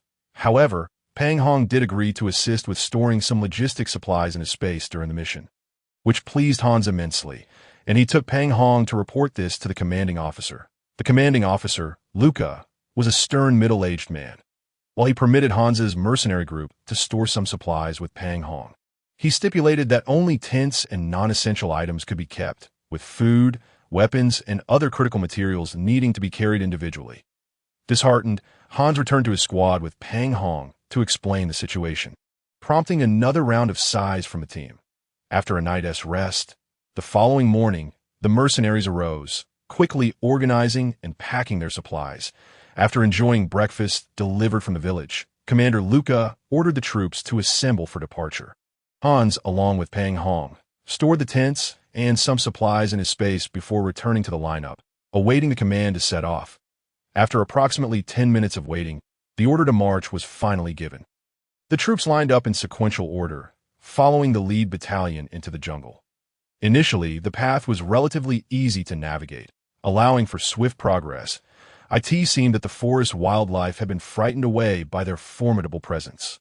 As Pang Hong's battalion encountered not a single trace of animal fur, while clearing the way, as they ventured deeper, they encountered increasingly peculiar creatures. For instance, a massive lizard fell victim to a volley of spears, while over 100 goblins, caught unawares, were swiftly surrounded and nearly wiped out by a flurry of arrows and infantry assaults. A 30-meter-long, venom-spewing, patterned python was lured by the barrage of arrows, only to be ensnared by magically animated vines. Several knights, empowered by their fighting spirit, swiftly dispatched it into several large segments. Numerous oversized black and white spiders, larger than men, met their demise due to arrows and were subsequently brought down by the sudden assault of vines from the trees, followed by a frenzy of spears and knightly strikes. In summary, while the foes encountered grew increasingly formidable, their ends were often quite pathetic. For example, the three-pronged beast that had caused Pang Hong such distress in the past was subdued when a mage ensnared it in a magically transformed swamp. Rendering it immobile, a barrage of arrows compelled it to activate its hardening skill, and during this interval, several logistics personnel adeptly assembled 3 crossbows. Soon as the skill expired, the crossbows unleashed their bolts from 3 angles, ruthlessly piercing the creature's body. This once feared behemoth, despite its brute strength, could only emit a frustrated roar before collapsing into a pool of its own blood. Pang Hong watched in horror, realizing that no matter how powerful an individual might be, they were no match for this organized war machine in the forest. This led him to question whether his assessment of the task's inherent dangers had been accurate. After a day's journey, the camp was once again set up as usual. Pang Hong summoned a cadre of wooden helpers to assist with the labor, and the mercenaries had grown accustomed to the presence of 50 wooden figures aiding in logging and the construction of the campsite. Sitting on a log, Pang Hong pondered why he had yet to see Peter and the others while directing the wooden farmer helpers and the working mercenaries. While lost in thought, Pang Hong suddenly noticed that both the wooden farmers and the mercenaries had fallen silent. Puzzled, he looked up to find that one individual had kicked one of the wooden farmers, sending it sprawling to the ground, despite the wooden helpers' remarkable speed and efficiency in their tasks. Their movement was indeed painfully slow, appearing as if they might fall apart at any moment. However, the mercenaries had grown accustomed to this quirk, understanding that these were summoned beings assisting them. Typically, they would navigate around the sluggish wooden figures, and some would even jest with them, eliciting humorous responses from the wooden farmers, which would incite laughter amongst the crew. This time, however, the obstructed individual had taken it upon themselves to deliver a kick. The wooden figure that had been toppled struggled for a moment before slowly rising to its feet, lifting its wooden head to gaze quizzically at the individual who had kicked it. A hint of humor in its eyes, in response, it received yet another kick, sending the wooden farmer tumbling once more. Cursing under his breath, the assailant attempted to leave amidst the scrutinizing stares of the wooden beings and mercenaries. "Halt!" Fat Hong stood up and approached him slowly, surprised to discover that this individual was a member of his own team, named Maxine, who had previously been partnered with Lucy. Finding no reason for conflict, Fat Hong curiously inquired why he had kicked the wooden farmer. "Because this guy is too damn stupid, and I can't stand the sight of him," Maxine retorted defiantly. "Don't mess with me. I find you equally intolerable." At that moment, Lucy arrived, visibly anxious upon witnessing the scene. He was eager to recruit Fat Hong into his team after the mission, not for any trivial reason, but due to Fat Hong's summoning and storage skills, which could make him a key player in any mercenary group. However, Lucy feared that the reckless Maxine might jeopardize his plans, likely spurred by the attraction of a certain female mercenary in their team towards Fat Hong. Honest and affable, Fat Hong's various charms and capabilities would surely endear him to many women. Fat Hong: "Really? Don't deceive me." Author: "I'm just deceiving you." Fat Hong will, just as Lucy intended to mediate the situation. The frenzied Maxine unexpectedly turned and kicked the freshly risen wooden farmer again. He then spun around, glaring at Fat Hong. "This is how I deal with idiots. What are you going to do about it?" Apologize to him. Fat Hong sternly pointed at the downed wooden farmer. Apologize to your mother. As Maxine spat out a curse, he was suddenly seized by a sharp pain in his abdomen. Fat Hong's massive fist had struck him squarely in the stomach. And before he could react, another punch landed on his head, sending him crashing to the ground. Maxine, writhing in agony from the blow to his stomach, struggled to rise, bewildered by how quickly and forcefully this seemingly plump magic user could fight. Wasn't a wizard supposed to be weak and easily toppled? Yet, Fat Hong found Maxine's abilities to be inferior to those of the mercenary who had previously provoked him in an attempt to seize his equipment. Why would someone with such limited strength deliberately provoke him? Had he perhaps been kicked in the head by some unknown beast in the jungle? As Maxine contemplated revenge on Fat Hong for his actions, he suddenly felt himself lifted off the ground by Fat Hong, who grasped him by the collar and hurled him in front of the wooden farmer. Apologize to him. I want to say it twice. Why? He is just a piece of wood. Maxine protested, gritting his teeth against the pain in his stomach and the dizziness clouding his mind. But he is more than just wood. He is my brother. I have fought alongside him, Fat Hong replied, reflecting on the wooden soldiers who had valiantly fought beside him during the battle against the goblins, their humorous eyes resolutely fixed upon him even in the face of overwhelming odds. Just as Maxine was about to utter another harsh retort, Lucy rushed in and swiftly kicked him to the ground. You scoundrel! Do you not know shame?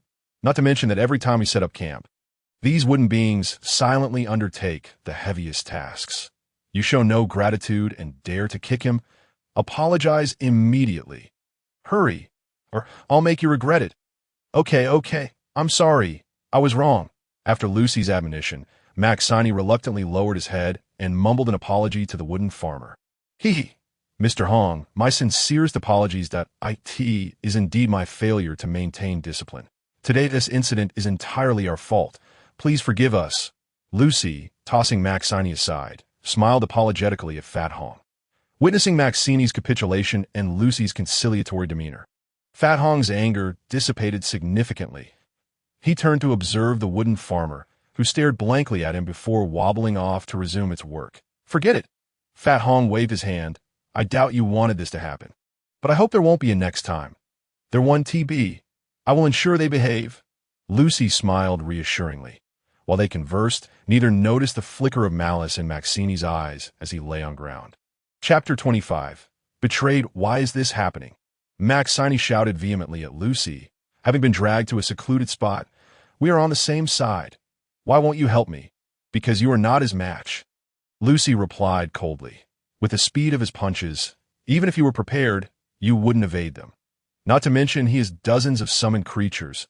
If you provoke him, your fate will be even worse.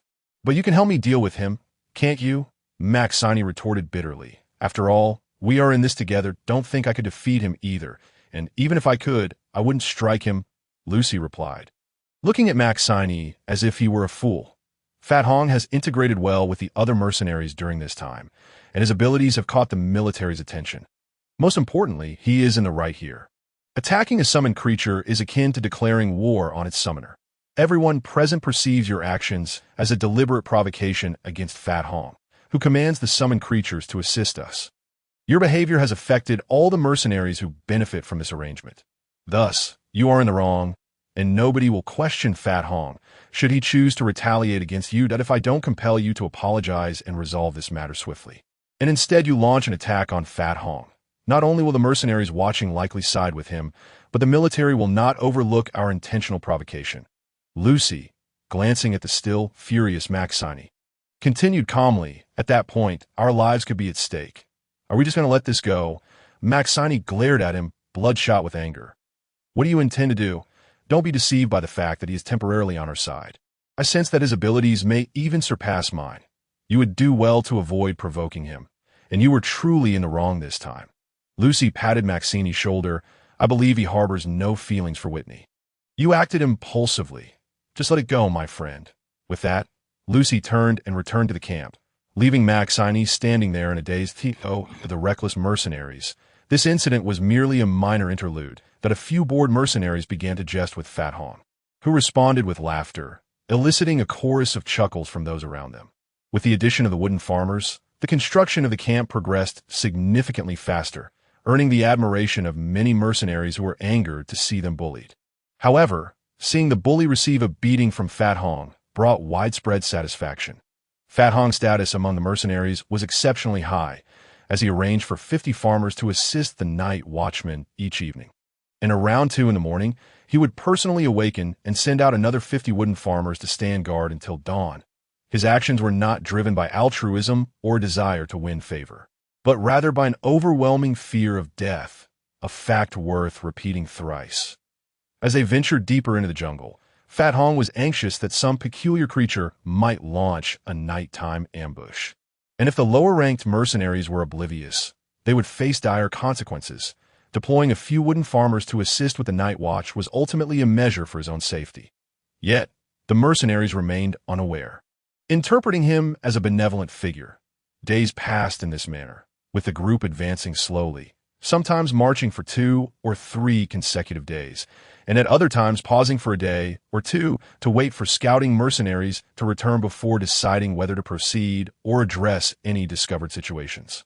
During this time, Fat Hong finally encountered Peter and Con, who had been diligently safeguarding the logistics and personnel in the center of the formation. After a long-awaited reunion, he had hoped to sit down and chat.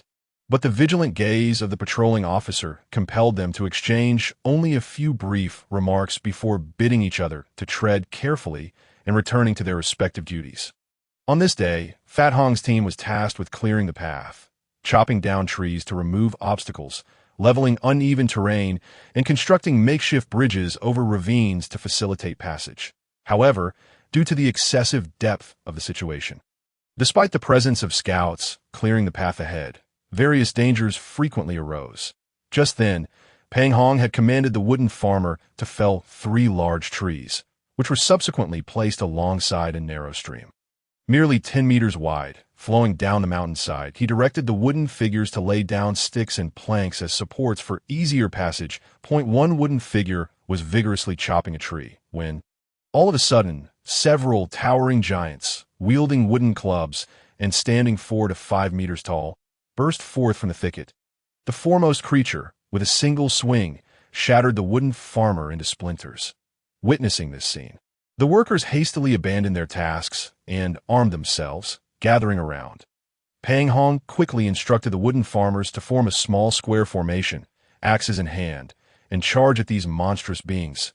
These ogres, strong, brutal, bloodthirsty, and social, were voracious consumers of human flesh. With arrows raining down from the mercenaries, the ogres surged into the fray, unleashing a chaotic assault, resulting in immediate casualties among the mercenaries. Several unfortunate mercenaries were violently hurled aside by the ogres. 2 were killed outright, while another 2, after being knocked down, coughed up copious amounts of blood mixed with their innards, struggling in agony before ultimately succumbing. The squad leaders, filled with fighting spirit, unleashed their energy, wielding their weapons with fervor against these beasts. Yet the ogres' thick skin and resilient flesh rendered their attacks less effective. Although deep wounds were inflicted, it proved challenging to deal any fatal blows. Pang Hong directed the wooden farmers to launch an assault on a somewhat isolated ogre. Although the creature managed to strike several wooden figures, the sheer number of attackers overwhelmed it. After the ogre had smashed a few more wooden figures, it was finally brought down by the relentless assault of the wooden farmers, who disregarded their own safety. Despite its desperate struggles, the ogre was soon reduced to a pulpy mass beneath the relentless hacking of the axes. Pang Hong commanded the remaining wooden figures to regroup and continue their assault on the other ogres, while he himself took to shooting arrows and throwing spears at the creatures. The ogres, who had initially caused significant havoc among the mercenaries, were eventually felled and dismembered after a brief period of dominance. In the aftermath, 6 mercenaries lay dead, with over 10 others injured. Observing the agonized cries of the wounded mercenaries, Pang Hong felt a pang of compassion. After a moment's hesitation, he produced a dozen muffins and distributed them among the injured. The other mercenaries were taken aback by this gesture, mistakenly believing that Pang Hong thought the injured would not survive and was offering them a final meal. Consequently, some friends of the wounded mercenaries glared at him in anger rather than gratitude. "Hurry and eat. I made them specially. They possess certain healing properties. They will truly benefit your injuries, Pang Hong sincerely explained to the wounded mercenaries as he held out the muffins. Under the puzzled gazes of many mercenaries, a few of the less severely injured managed to muster the strength to take a few bites of the muffins Pang Hong offered. Initially, they found the muffins delicious. But soon, they were astonished to discover that their superficial wounds were healing at an astonishing rate. Even those mercenaries who had sustained internal injuries from the ogres began to feel their damaged organs rapidly mending. Realizing the muffins' remarkable benefits, they no longer dared to harbor doubts. They eagerly shared the news of the muffins' efficacy with other injured comrades, while hastily stuffing the remaining muffins into their mouths, narrowly avoiding choking in the process. After consuming the muffins, those with lighter injuries felt nearly fully recovered, while the more serious wounds had improved significantly. Pang Hong was generous, offering another muffin to each of them. Although the gravely injured were somewhat satiated, they nevertheless forced themselves to consume the muffins quickly. The mercenaries who had nearly recovered hesitated to part with their muffins, carefully wrapping them up and tucking them away. Pang Hong, laughing heartily, produced more muffins, assuring them he had plenty to encourage the nearly recovered mercenaries to finish theirs, promising to give them another once they were fully healed, while also distributing one muffin each to those mercenaries who gazed at him with eager eyes. He cautioned them that the muffins would spoil in 5 or 6 days and urged them not to waste them.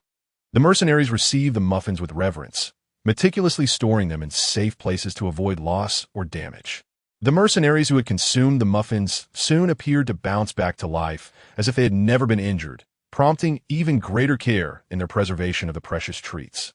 Following this incident, the respect for Pang Hong among all the mercenaries in his squad reached new heights. Although the muffins did not have the same long-lasting effects as potions within their effective time frame, a single muffin could equate to a life saved. While quick healing remedies existed in this world, they were exceedingly rare and costly, typically inaccessible to lowly mercenaries who could only seek treatment at clinics. With outcomes relying heavily on the healer's skill, none could compare to the miraculous nature of the muffins. The mercenaries treated these invaluable items with the utmost caution, understanding that Pang Hong's casual generosity indicated he possessed them in abundance, rendering them seemingly insignificant to him. This suggested that as long as they endeared themselves to Pang Hong, they would not lack for life-saving muffins in times of need. In truth, Pang Hong had an ample supply of these muffins. Over 2,000 remained. He felt that since he could restore his magical energy fully within an hour, producing them was not a waste, so he would create a batch whenever possible. After crafting 2,500 muffins, he decided it was sufficient and ceased production. Initially, he had intended to keep some for himself or share with friends, but upon witnessing the plight of the injured mercenaries, he felt a surge of compassion. Reluctant to part with his precious red potions, he remembered the muffins had healing properties and thus chose to offer them instead. Seizing the moment of gratitude, Pang Hong feigned collecting the corpses of the fallen ogres, tossing them into the stream to wash away.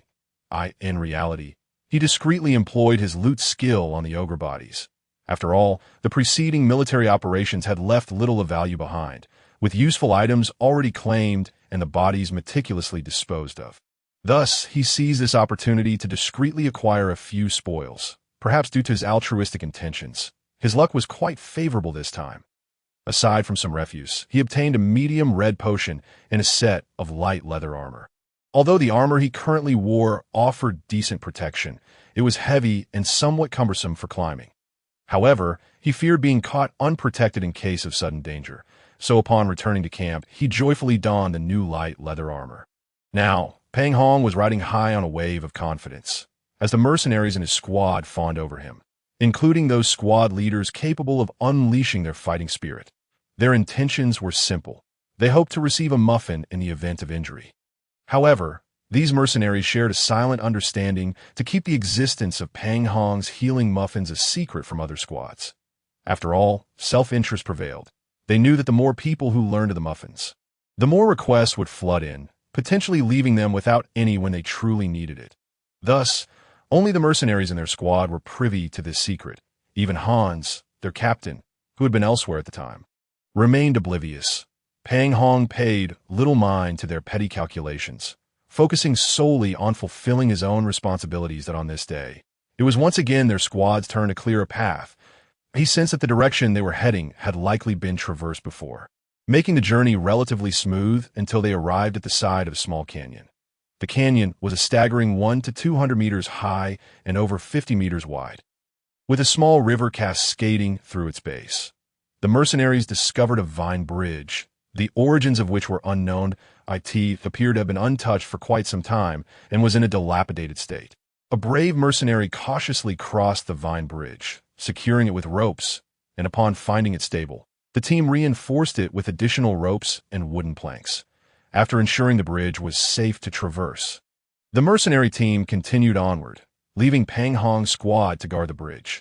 Captain Lucy felt it was unwise to leave the opposite side unmonitored, so he took a few men across to establish a small defensive outpost.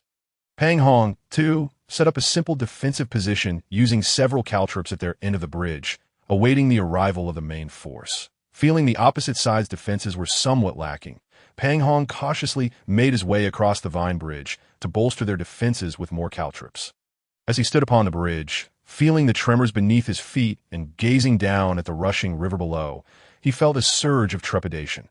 Just as he intended to turn back and boast to those by the bridge, he suddenly felt a lightness beneath him, and the entire structure gave way, sending him plummeting into the canyon below. Pang Hong tumbled down alongside the collapsing bridge, initially thinking that his luck had run out due to a snapped rope. However, as he descended, he spotted Maxine standing at the edge of the bridge, a long sword in hand, watching him with a cold smirk. Several severed ropes swayed in the wind before him, while nearby mercenaries extended their hands, seemingly trying to save him from the fall. Lucy and the others watched in horror as the scene unfolded. "Damn it, that bastard betrayed me!" Pang Hong screamed as he fell, in a moment of clarity. He reached into his space and hastily drank from a medium red potion. Just moments after drinking, with a loud splash, he fell into the river. The turbulent waters relentlessly battered the jagged rocks that jutted out from the surface, carrying him swiftly downstream. By the time he regained consciousness, he found himself washed ashore onto a shallow bank. Dazed and disoriented, he glanced at his stats and was alarmed to discover that his health had plummeted to under 200 points. This meant that had he not consumed a red potion earlier, even with his system-enhanced resilience, he would have long since perished. Struggling to his feet, he made his way to the riverbank, stopping to consume 2 more small red potions along the way. Once he reached the edge of the river, he summoned 30 infantry and 30 archers using a few wooden barricades to establish a rudimentary defense line. That he shed his wet garments, retrieved his toiletries, and cleaned himself up. After drying off, he donned a fresh set of dry clothes. However, his new leather armor had been rendered nearly unrecognizable by the water, so he temporarily stored it away, intending to clean it when he had the time. Now, alone and venturing deep into the jungle without a clear direction, it was prudent to don the rugged armor of a mountain warrior for safety. He retrieved a hearty vegetable soup from his supplies and, savoring the warm broth, devoured 2 muffins. This not only replenished his energy and nourishment, but also restored his health to full capacity. After taking a brief rest, he commanded his wooden soldiers to scout ahead while he cautiously employed his perception skill to survey the surroundings, carefully avoiding any seemingly perilous beasts. After a while, he realized that while the wooden soldiers were hard to detect when stationary, their movement was both slow and conspicuous, leading him to abandon the idea of summoning more.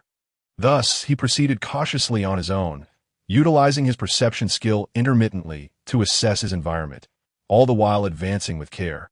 After an extended period of vigilance, he once more employed his perception skill and was startled to find a cluster of dozens of units gathered in one location. Praying that they were humans exploring the forest, he cautiously approached the area. As he discreetly parted a large leaf to peer ahead, he was dismayed to discover that the area, marked by multiple targets, contained no humans. Instead, it harbored a massive wasp nest suspended between 2 nearby trees. The nest, towering at about 2 meters high, extended 3 meters wide and was over 1 meter thick. The wasps, each the size of an adult's fist and possessing a fearsome appearance, buzzed around incessantly. Aside from a few sentinel wasps circling the nest, the rest drifted aimlessly, seemingly engaged in some unknown activity. The poisonous arrow wasps, monsters, frequently pilfer honey from other bee species, capable of launching toxic stingers from their tails. They can fire 3 to 5 venomous stingers per day for hunting or self-defense, and once depleted, they resort to stabbing their target with their last stinger. Note: highly toxic creatures, extremely dangerous. Reading the system's description, he cautiously retracted his head, fearful of attracting the attention of these formidable wasps. He would not fear encountering a group of goblins, as he could easily dispatch them. But he was wary of these small, vicious creatures. Any encounter could prove fatal, especially if he were to be struck by a single stinger. Even summoning a plethora of wooden soldiers would not suffice against these swarming nuisances. Stealthy retreat was the wisest choice. If discovered, even if he managed to slay a couple, he would likely be riddled with stings. Having come dangerously close to the nest, he decided it prudent to withdraw swiftly, not wishing to become a porcupine. Just as he began to turn and stealthily retreat, he noticed a subtle rustling in the grass behind him. Suddenly, a small bear emerged from the foliage, startling both it and him. In a reflexive motion, he prepared to brandish his weapon against the unexpected intruder, but to his astonishment, the bear raised a paw and made a shushing gesture. Taken aback by the bear's human-like action, he instinctively halted and nodded in understanding. Seeing that he comprehended its intention, the bear cautiously crept past him, taking up a position where he had just been, watching the swarm of wasps intently. Driven by curiosity, he followed suit, lying beside the bear to observe its actions, unperturbed by the potential wrath of a bear mother. The bear glanced back at him, making another shushing gesture before returning to its watchful stance. Together, they lay in silence, attentively observing the chaotic flight of the wasps. After several minutes, 2 creatures resembling wild boars, their rears spewing flames, burst forth from the underbrush in 2 different directions, charging toward the wasp nest. The airborne wasps quickly recognized the threat and unleashed their stingers at the approaching beasts. However, the stingers failed to impede the creatures' advance, prompting the wasps to abandon their initial assault and engage in a frontal attack. One by one, the brave wasps clung to the creatures, desperately stabbing at them with their venomous tails. Soon, it became apparent to the wasps that their efforts were in vain. The 2 beasts were impervious to their attacks. As the wasps attempted to take to the air again to find weaknesses in their adversaries, they were horrified to discover they were ensnared by the sticky residue covering the creatures. The 2 flaming creatures collided with a nearby tree, finally coming to a halt. Upon closer inspection, he realized these monsters were 2 small wooden carts draped in animal hides, filled with grass to maintain their shape. The front was adorned with branches and vines shaped into grotesque heads, while the rear was presumably powered by some form of explosive to propel them forward. The thick layer of sticky substance on the hides trapped the wasps, rendering them helpless against the encroaching threat. As the carts came to a standstill, 2 diminutive figures clad in animal skins emerged from the thicket nearby. Each wore a makeshift gas mask fashioned from pig snouts and wielded spray devices. Unleashing a torrent of mist upon the 2 wooden carts, the wasps trapped on the carts struggled futilely before succumbing to the noxious spray. The 3 sentinel wasps, witnessing the arrival of the 2 figures, contemplated an attack. However, the bear beside him sprang into action, leaping forward with a swift motion.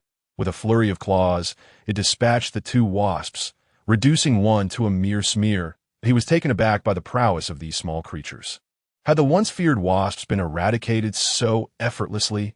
After a brief moment of allowing the toxic mist to dissipate, the 2 figures removed their masks, exchanging triumphant banter. Meanwhile, the bear, with an expression of disdain, repeatedly wiped its paws on the tree trunk, as if to rid itself of the wasp remnants. As he marveled at the capabilities of these young warriors, he suddenly noticed a shadowy figure advancing toward them from the underbrush. His eyes widened as he focused intently on the indistinct form, which was soon identified as the system's description materialized before him.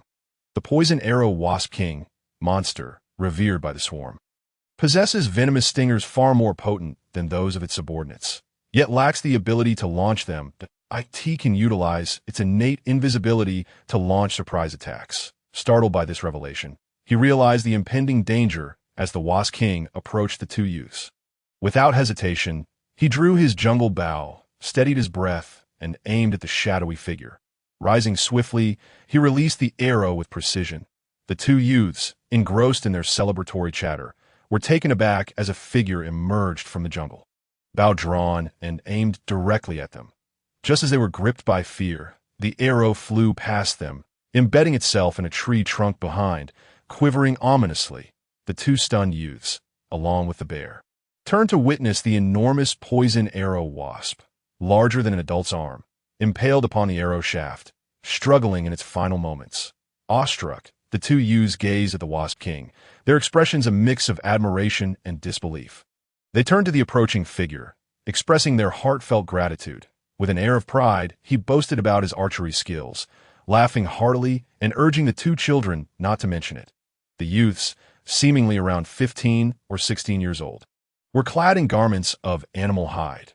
One wore a wolf's head as a hat, while the other sported a pair of small spectacles. Their heights were not particularly tall, merely around 1.50 meters, and they appeared quite frail.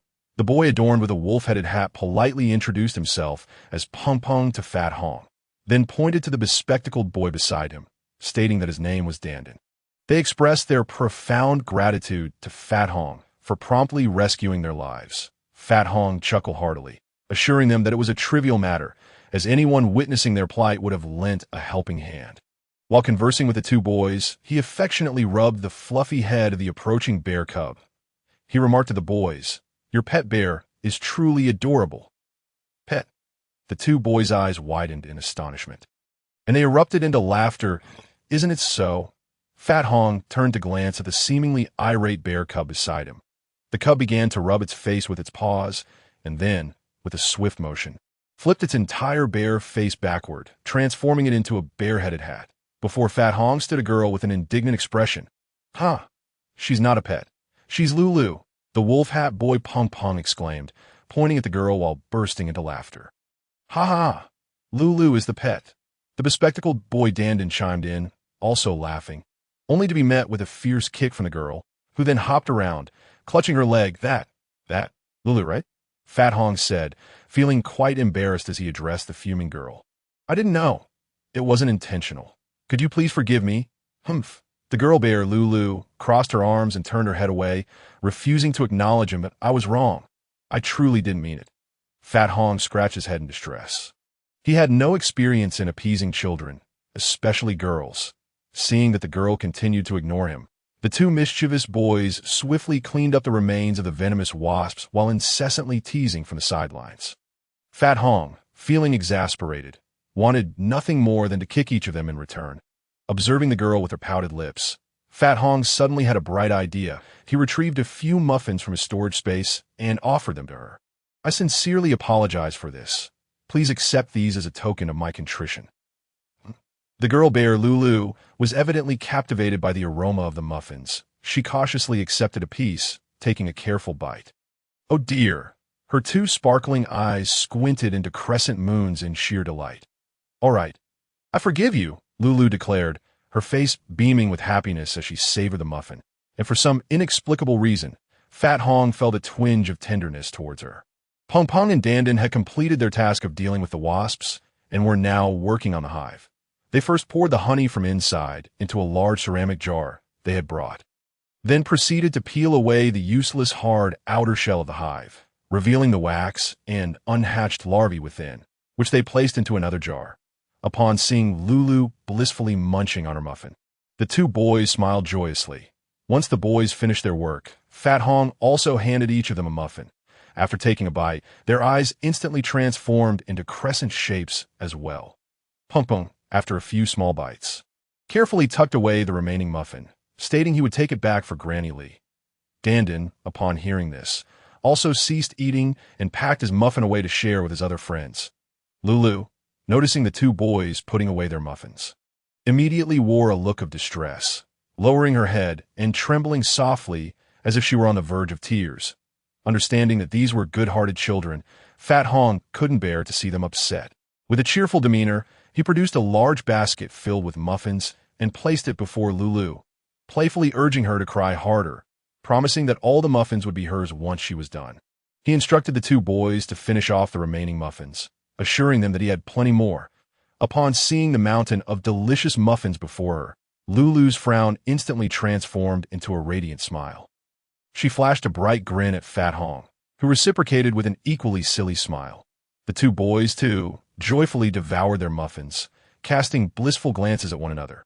Pong Pong presented Fat Hong with 2 jars, one larger, about the size of a modern peach can, and a smaller one, only slightly larger than a toothpick box. He informed Fat Hong that the larger jar contained honey harvested from the venomous wasps. A gift for him. The smaller one held the venom sac and stinger of the Wasp King, a trophy for Fat Hong, but he also handed over a small magic core, claiming it to be from the Wasp King. While the children organized their supplies in preparation for departure, Fat Hong discreetly utilized the skills to inspect the bodies of the wasps. He then walked out with the children, all of them smiling happily. Chapter 27. The Druid Village. Fat Hong observed the children laboriously pushing and pulling their cart filled with supplies, so he inquired if they knew the way to Hot Springs Village. The 3 children shook their heads, admitting their ignorance. However, they eagerly invited Fat Hong to visit their village and consult with the other adults. With nowhere else to go, Fat Hong readily agreed. He then suggested to the children, who were struggling with the cart, that he possessed the ability to store items in a spatial dimension. Would they like to place their belongings in his space for safekeeping until they reached their village? The children immediately agreed with delight, truly innocent souls. Fat Hong, believing good children deserved rewards, handed each of them another muffin, the only thing he could readily offer, and together they merrily made their way toward the children's village. As they walked, the 3 children introduced themselves as members of a druid community residing in the jungle. Besides them, many other children lived in the village, learning various druid skills from the adults. Most of these children were orphans brought back by Granny Lee from outside. That a couple of days prior, Granny Lee had returned from an outing injured and had since remained unconscious. Uncle Lou, the most skilled healer in the tribe, stated that she had been poisoned and that a cure could be concocted using the venom sac and hive of the poison wasps along with other herbs. While the village had an abundance of the necessary herbs, the poison wasps were a significant problem that even the adult druids struggled to handle. The children were unwilling to allow the gentle and kind Granny Lee to perish. The bespectacled boy Dandan devised a plan. Thus Pum, Lulu, and he, being the best of friends, conspired to gather supplies for Granny Lee's antidote and stealthily ventured out to locate the known wasp hive. Listening to their tale, Fat Hong was filled with emotion. These brave children truly possessed immense courage. Yet they were all such innocent and good-hearted kids. Following the children for quite some time, they finally emerged from the forest and approached a small valley. After leaving the woods and walking approximately another kilometer, they finally arrived at the entrance of their village. This small tribe was nestled within a tiny canyon, with a modest makeshift wall constructed at its narrowest point, about 30 to 40 meters inside the valley. As Fat Hong and the children approached, they noticed several youths clad in various animal skins, wearing animal hide hats, standing guard at the entrance with long spears, accompanied by a group of small children. Where have you all been? Do you have any idea how worried everyone has been? I've searched everywhere for you. Granny Lee is still ill. Can't you spare a thought? A youth, seemingly the leader, rushed over angrily as they approached, pointing at the children. Hey, Kakak, don't be mad. Pung Pung replied with a cheeky grin. We want to find medicine for Granny Lee. What kind of medicine can you find? You don't even recognize all the herbs, and you dare claim you went to find medicine. The youth named Kakak suddenly appeared taken aback. Wait, you didn't go to disturb those poison wasps. Did you? Ha ha! We indeed went to disturb those poison wasps. The 3 children proclaimed proudly, hands on their hips as they burst into laughter. Are you trying to get yourselves killed? Did you encounter any trouble? Poison wasps are extremely dangerous. The other children gathered around Kakak, expressing their concern. Even Uncle Lou and the others couldn't handle them. How did you manage? Kakak said as he pulled Pung Pung and Dandan closer, thoroughly inspecting their bodies, letting Lulu off the hook temporarily, since she was a girl. After confirming they were unharmed, he added in frustration, You guys are truly reckless. It's fortunate you came away unscathed. Do you realize that a single sting from a poison wasp could have cost you your lives? How can you take such risks so casually? You truly seem to have a death wish. Lulu tugged at Fat Hong's arm, eager to show off their supplies. Cradling the jar filled with venom sacs, she proudly addressed Kakak. Look, this jar contains the venom sacs from the poison wasps. Aren't we impressive? After speaking, her little face beamed with delight, clearly eager for compliments. Venom sacks? Kakak snatched the small jar, carefully opening it to inspect its contents, though it was evident he lacked understanding. Several nearby youths gathered around, eager to see, causing the smaller children to become anxious as they couldn't squeeze in. What about the propolis? Kaka forcefully pushed aside the onlookers and carefully tucked the jar containing the venom sacs into his bosom. Ping Pong and the others remained silent, merely pointing triumphantly at the large jar of propolis on the cart.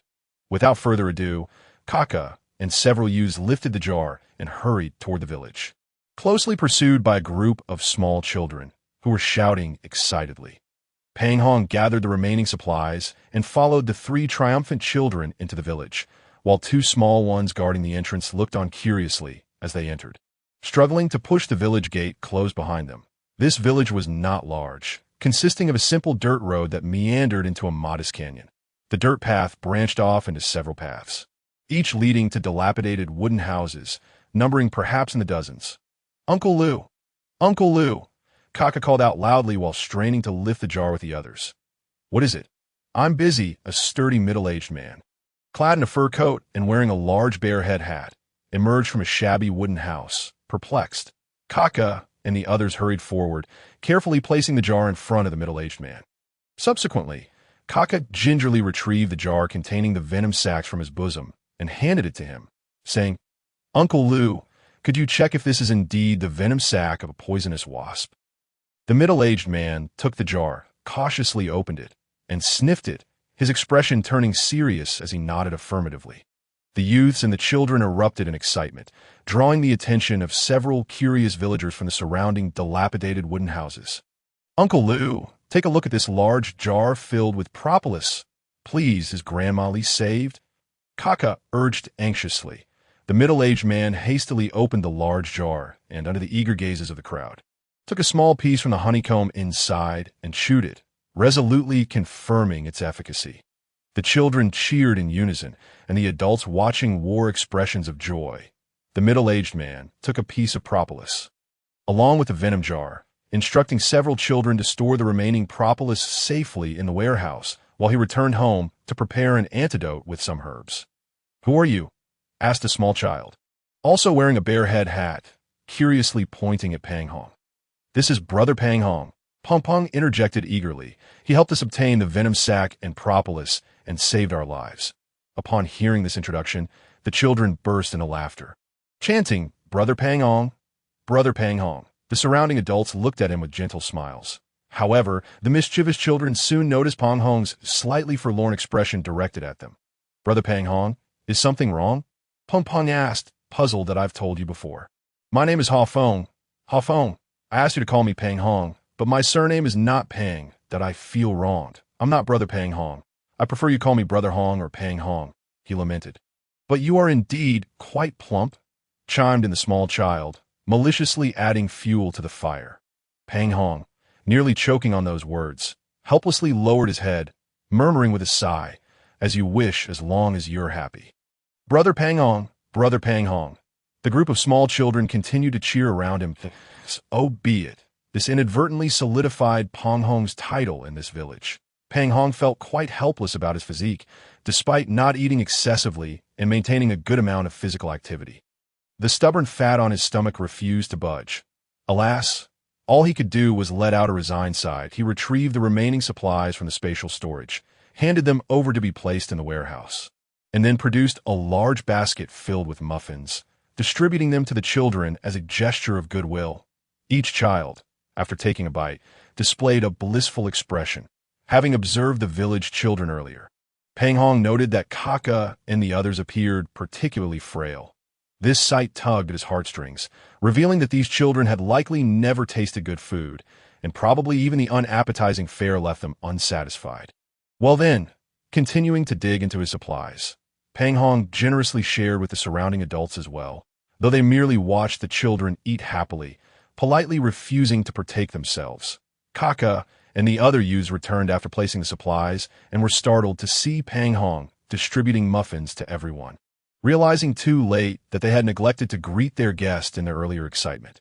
Feeling somewhat embarrassed, they approached to introduce themselves. Pang Hong smiled and introduced himself, while the small children eagerly assisted in introducing their brother Pang Hong. All right then, it seemed he had officially become the brother Pang Hong of this tribe. Kaka and the others, upon hearing from Peng Peng that Pang Hong had helped them shoot down the venomous wasp queen that intended to ambush them, sincerely thanked him. Pang Hong, of course, responded earnestly, insisting that it was but a duty for anyone in such a situation. Just as Kaka was about to inquire about Pang Hong's purpose in the jungle, Uncle Lu, the middle-aged man skilled in medicine, emerged from his house with a prepared antidote. The crowd quickly surrounded him, asking how it went. Uncle Lu smiled, stating that the medicine was ready and that they should give Grandma Li a bowl to observe the effects. The crowd parted to allow Uncle Lu to administer the medicine to Grandma Li. Pang Hong followed the throng into Grandma Li's modest room, which was already filled to capacity with people that a young woman caring for Grandma Li carefully propped her up, accepting the bowl of medicine from Uncle Lu and gently administering it to her. Everyone anxiously watched as Grandma Li consumed the medicine. After 2 or 3 minutes, a rumble emerged from her abdomen, followed by a retching motion. Uncle Lu placed a shabby jar in front of her, and soon Grandma Li expelled a large quantity of foul-smelling black liquid. After this bout of vomiting, she momentarily regained consciousness. Looking at the surrounding crowd with urgency before uttering, "Hurry and leave," before slipping back into unconsciousness, the crowd exchanged puzzled glances, unsure of what to make of her words. After settling Grandma Li comfortably once more, Uncle Lu led the group out of her room that he addressed the crowd, explaining that the medicine's efficacy was excellent and that a few more doses would completely purge the toxins from her body. After that, she could gradually recover, which brought immense joy to everyone. However, Grandma Li's cryptic warning to hurry and leave left the crowd deeply concerned, fearing that she had encountered some perilous threat that could endanger their small tribe.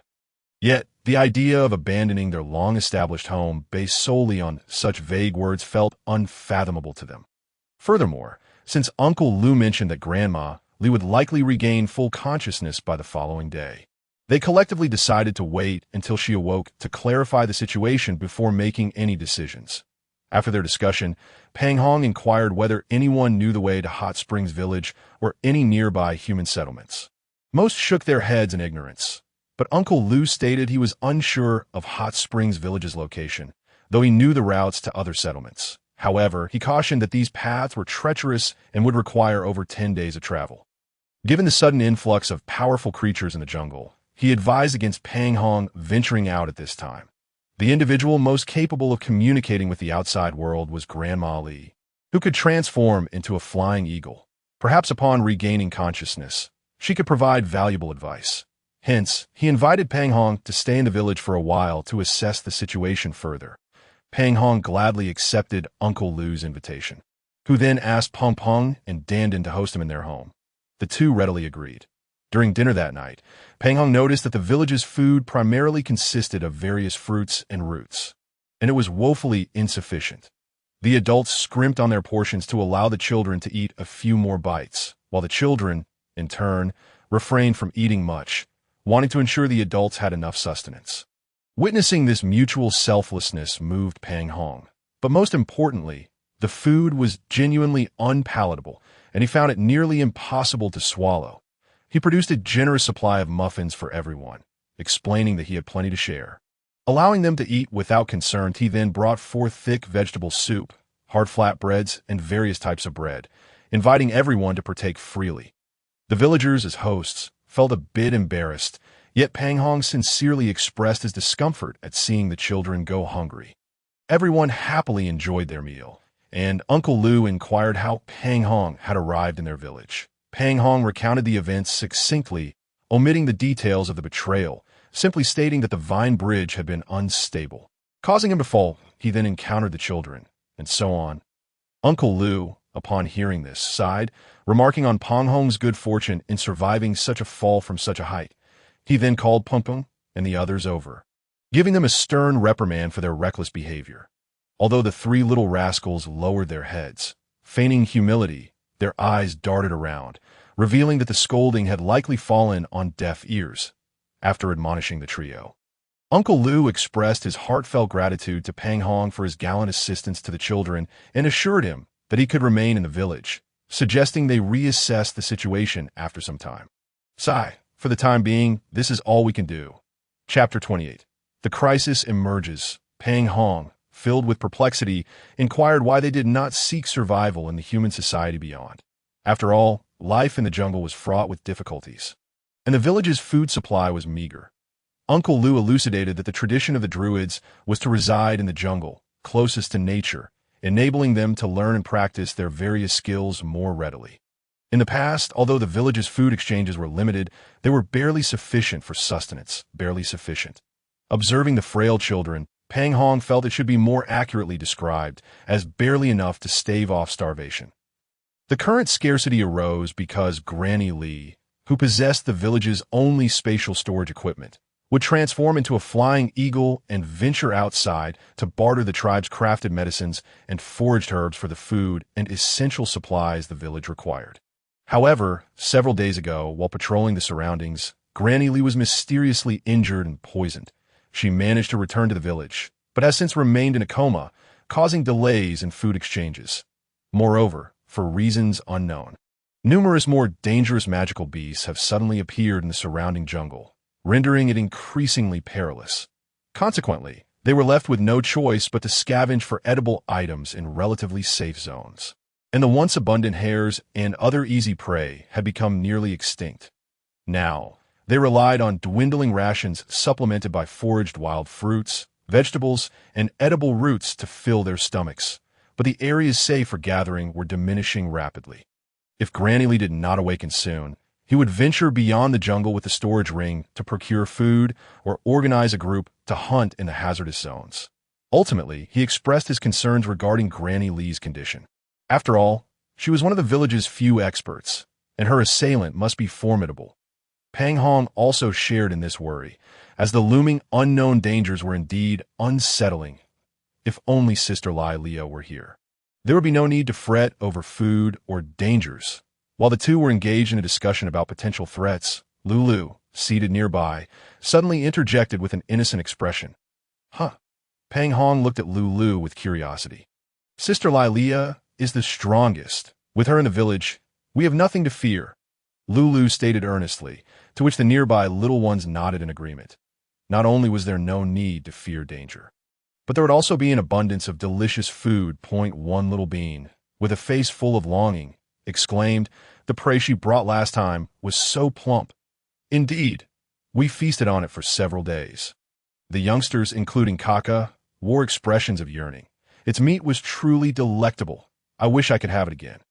Yes, Sister Lilia would surely adore Brother Pang's muffins. Aside from meat, muffins are the most delicious. One little bean declared loudly. What do you know? Meat is meat. Muffins and meat are not the same. Muffins are made from grain, another little bean countered immediately.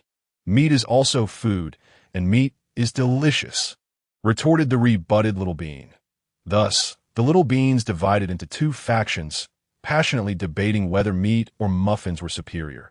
Observing the evident deviation from the topic among the little beans, Pang Hong, feeling helpless, turned to Uncle Lu and inquired about the formidable Sister Lilia. Uncle Lu smiled wryly, stating that Sister Lilia was indeed remarkable, but without her consent, he could not easily divulge her information to Pang Hong. He hoped for his understanding. He could only disclose that she was a truly exceptional individual, a friend inadvertently made by Granny Lee, who enjoyed the company of these little beans. Whenever possible, she would bring treats for Granny Lee and the children. However, this elusive Lilia lived in places unknown to them, visiting the village only a few times a year. They had no means of contacting her, so it seemed they could not rely on Sister Lilia this time. After the meal, Pang Hong accompanied Peng Peng and Dan Dan to their humble abode. The house was somewhat low and not spacious, yet was filled with various jars and bottles, all neatly organized. Surprisingly reminiscent of a tidy room rather than a boy's quarters. Lulu usually helps us tidy up during her free time, the two children explained with cheerful smiles. I see. Pang Hong observed the two giggling boys and thought, if it weren't for Lulu's assistance, this place would likely be a mess. The two children fetched 3 sets of blankets and bedding made from unknown animal pelts from a nearby cabinet, laying them out and inviting Pang Hong to sleep on the largest one, while they each nestled into the smaller bedding. After extinguishing the oil lamp, they drifted off to sleep, still unable to fall asleep. Pang Hong asked the two children how they had come to this place. Peng Peng revealed that like most children in the village, he was an orphan. He had been too young to recall whether it was due to war or natural disasters that he became an orphan. He only remembered encountering Dan Dan, another lonely wanderer, and the two forlorn children became good friends. On one occasion, while foraging for wild vegetables, they encountered a pack of wild dogs. Fortunately, Granny Lee, who had ventured out to gather supplies, witnessed their peril and chased away the wild dogs, saving them. Out on the way back to the village, they encountered another lonely little bean named Lulu. The kind-hearted Granny Lee brought Lulu back with her, and the 3 little beans became the best of friends. Now he had learned the ability to transform into a wolf, while Lulu had taken on the form of a bear. Dan Dan, however, focused on studying herbs and tools, showing little proficiency in transformation abilities. Feeling a sense of empathy for the children, Pang Hong contemplated whether he could help them procure some food or other necessities for the village once he ventured outside. At the very least, he could not allow these children to go hungry. Lost in thought, Pang Hong eventually fell asleep. The next morning, he was awakened by the sounds of Peng Peng and Dan Dan getting up. Although the two children were quite careful, the space was too cramped, and they inadvertently roused the slumbering Pang Hong. Having already awakened, Pang Hong felt no desire to return to sleep. He donned his armor and stepped outside, using the stream's water flowing down from the mountains for a quick wash, much like the villagers did.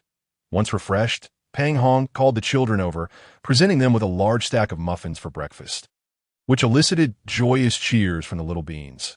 After devouring several muffins in quick succession, Pang Hong, feeling quite satisfied, watched the children relish their muffins with expressions of happiness, making him feel truly at ease. The adults, wishing for a simple meal before heading off to work, were persuaded by Pang Hong to eat some muffins first, as the items they usually consumed hardly sufficed to satiate their hunger. Observing him pull out a mountain of muffins, the adults partook of some as well. After breakfast, the adults took their belongings to see what useful items they could gather. Some of the adults organized the little beans to head to the small square behind the village to learn various druid skills. Unable to join them, Pang Hong sat on a wooden stump, which served as a makeshift chair, reviewing the spoils from yesterday. 2 jars contained a magic core from a venomous bee queen and her stinger with a venom sac, along with a jar of honey gifted to him. Among the other significant finds was a pitch-black short stinger obtained from shooting the venomous bee queen and a jar of royal jelly. He also had a few small red and blue vials acquired from examining the corpse, over 30 stingers, and he had even collected 5 jars of honey, more than what Peng Peng had given him. He wondered how he had managed that. Pang Hong sorted the items and picked up the short stinger for inspection. Venomous Bee Queen's stinger. Blue increases the holder's attack speed and grants a unique cloaking ability. Highly toxic, cloaking, hides the holder's form for 30 seconds. Moving beyond a certain speed will forcibly dispel it. Cooldown time, 1 hour. Observing the sleek, jet-black stinger, approximately 30 centimeters long, Pang Hong deemed it fairly promising. Although he was accustomed to wielding larger weapons, he was not adept with smaller ones. Nevertheless, who could say when the cloaking ability might come in handy? Coupled with its inherent toxicity, any target struck would likely suffer dire consequences. He decided to keep it for now as for the honey and royal jelly. The honey was merely a common edible item, while the royal jelly possessed the capacity for instant detoxification and could replenish 5,000 health points within 30 seconds, also providing resistance to all toxins for 1 hour. Regrettably, it was contained in a bottle no larger than a mahjong tile. Pang Hong secured his various supplies, and feeling idle, he crafted 3,000 muffins to provide for the children. Subsequently, he wandered about the village, somewhat aimlessly. After lunch, just as Pang Hong was contemplating what to do with his time, a girl who cared for Granny Lee rushed out, exclaiming that Granny Lee had awakened and urged everyone to gather quickly, as she had important matters to discuss. The villagers promptly hurried over. Upon entering Grandma Lee's abode, one could see that she had already awakened, leaning against the girl as she sipped water. Noticing that nearly everyone had arrived, Grandma Lee cast a few puzzled glances at Fat Hong before her expression turned grave as she recounted the crisis she had previously encountered. It transpired that just a few days prior, while transformed into a soaring eagle surveying the village's surroundings, Grandma Lee observed a number of creatures that should have been dwelling deep within the jungle migrating towards the forest's edge. Intrigued by the increasing presence of these jungle-dwelling beings, she promptly flew in the direction of their migration. During her flight, she noticed an ever-growing multitude of various beings making their way outward. As her curiosity deepened, she accelerated her flight. After soaring for over an hour, she suddenly discovered a vast area of darkness emerging amidst the once lush greenery. Realizing something was amiss, she cautiously approached to investigate the source. Upon reaching a distance within her eagle-eye range, Grandma Lee was horrified to find that the blackened region was a new realm of the undead, a powerful wave of death energy corroding the surrounding jungle and soil. Countless unknown undead beings were spreading outwards, slaughtering every living creature in their path, forcing the fearful inhabitants to flee in all directions.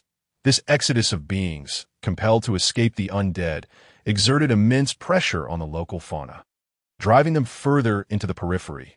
Thus, the emergence of creatures that should have resided deeper in the jungle around Hot Spring Village and Druid Village came to pass.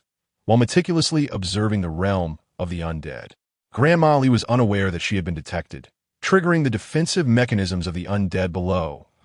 As she attempted to swiftly retreat, a black poison arrow narrowly grazed her. Although the arrow did not penetrate her body, it left a small cut on her skin, allowing the lethal toxin to seep in. Soon after, several gargoyles rose from the ground and lunged at her fiercely, while she struggled to resist the poison-s invasion with the energy coursing through her.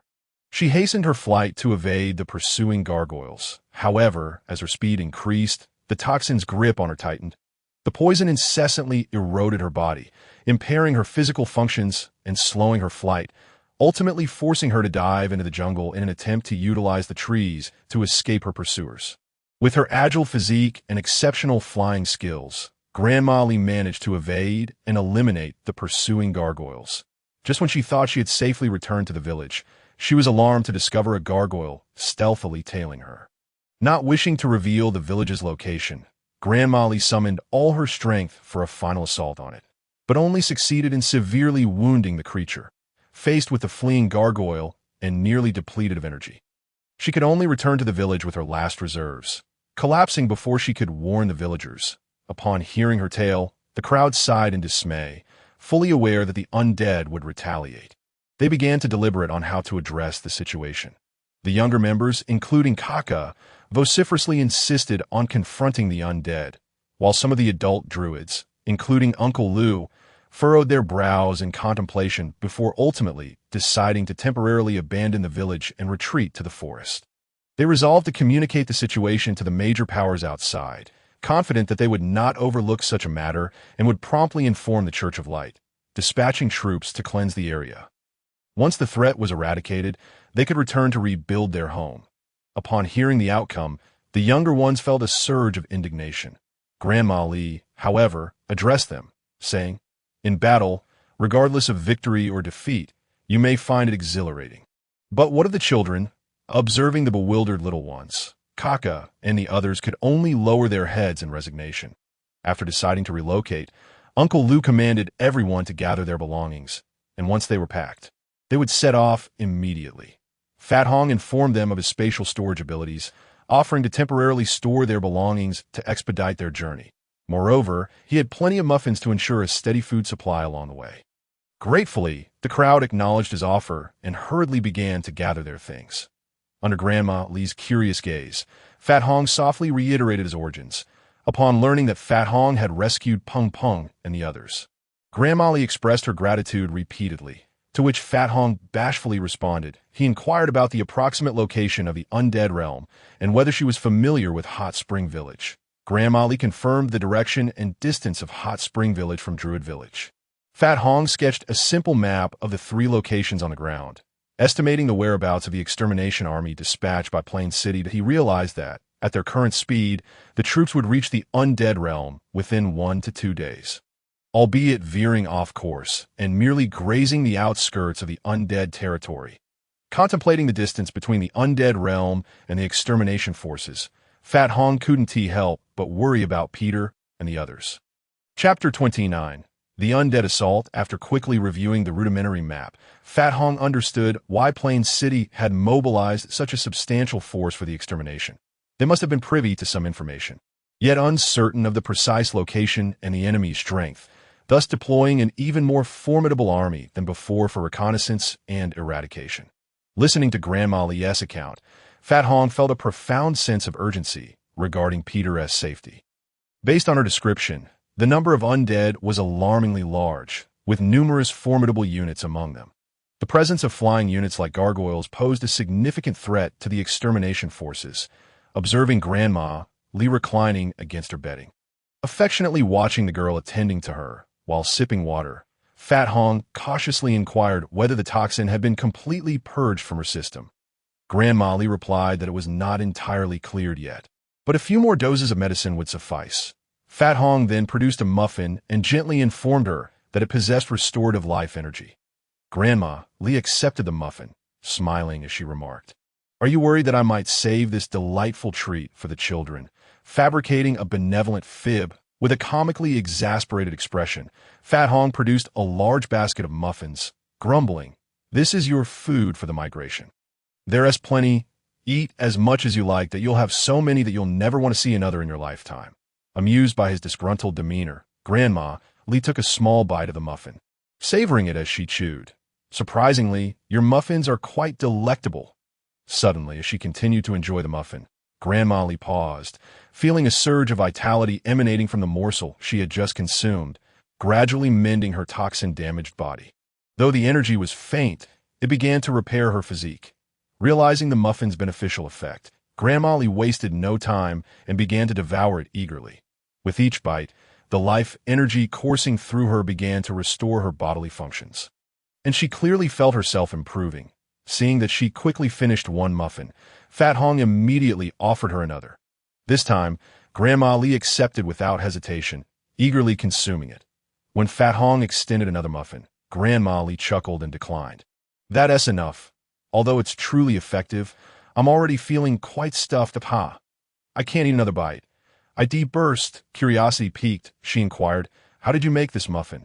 "I apologize for prying into your recipe, but I'm simply fascinated by how such a wondrous item came to be. In the realm of humans, the secret to creating such a delicacy could incite a war. So do take care."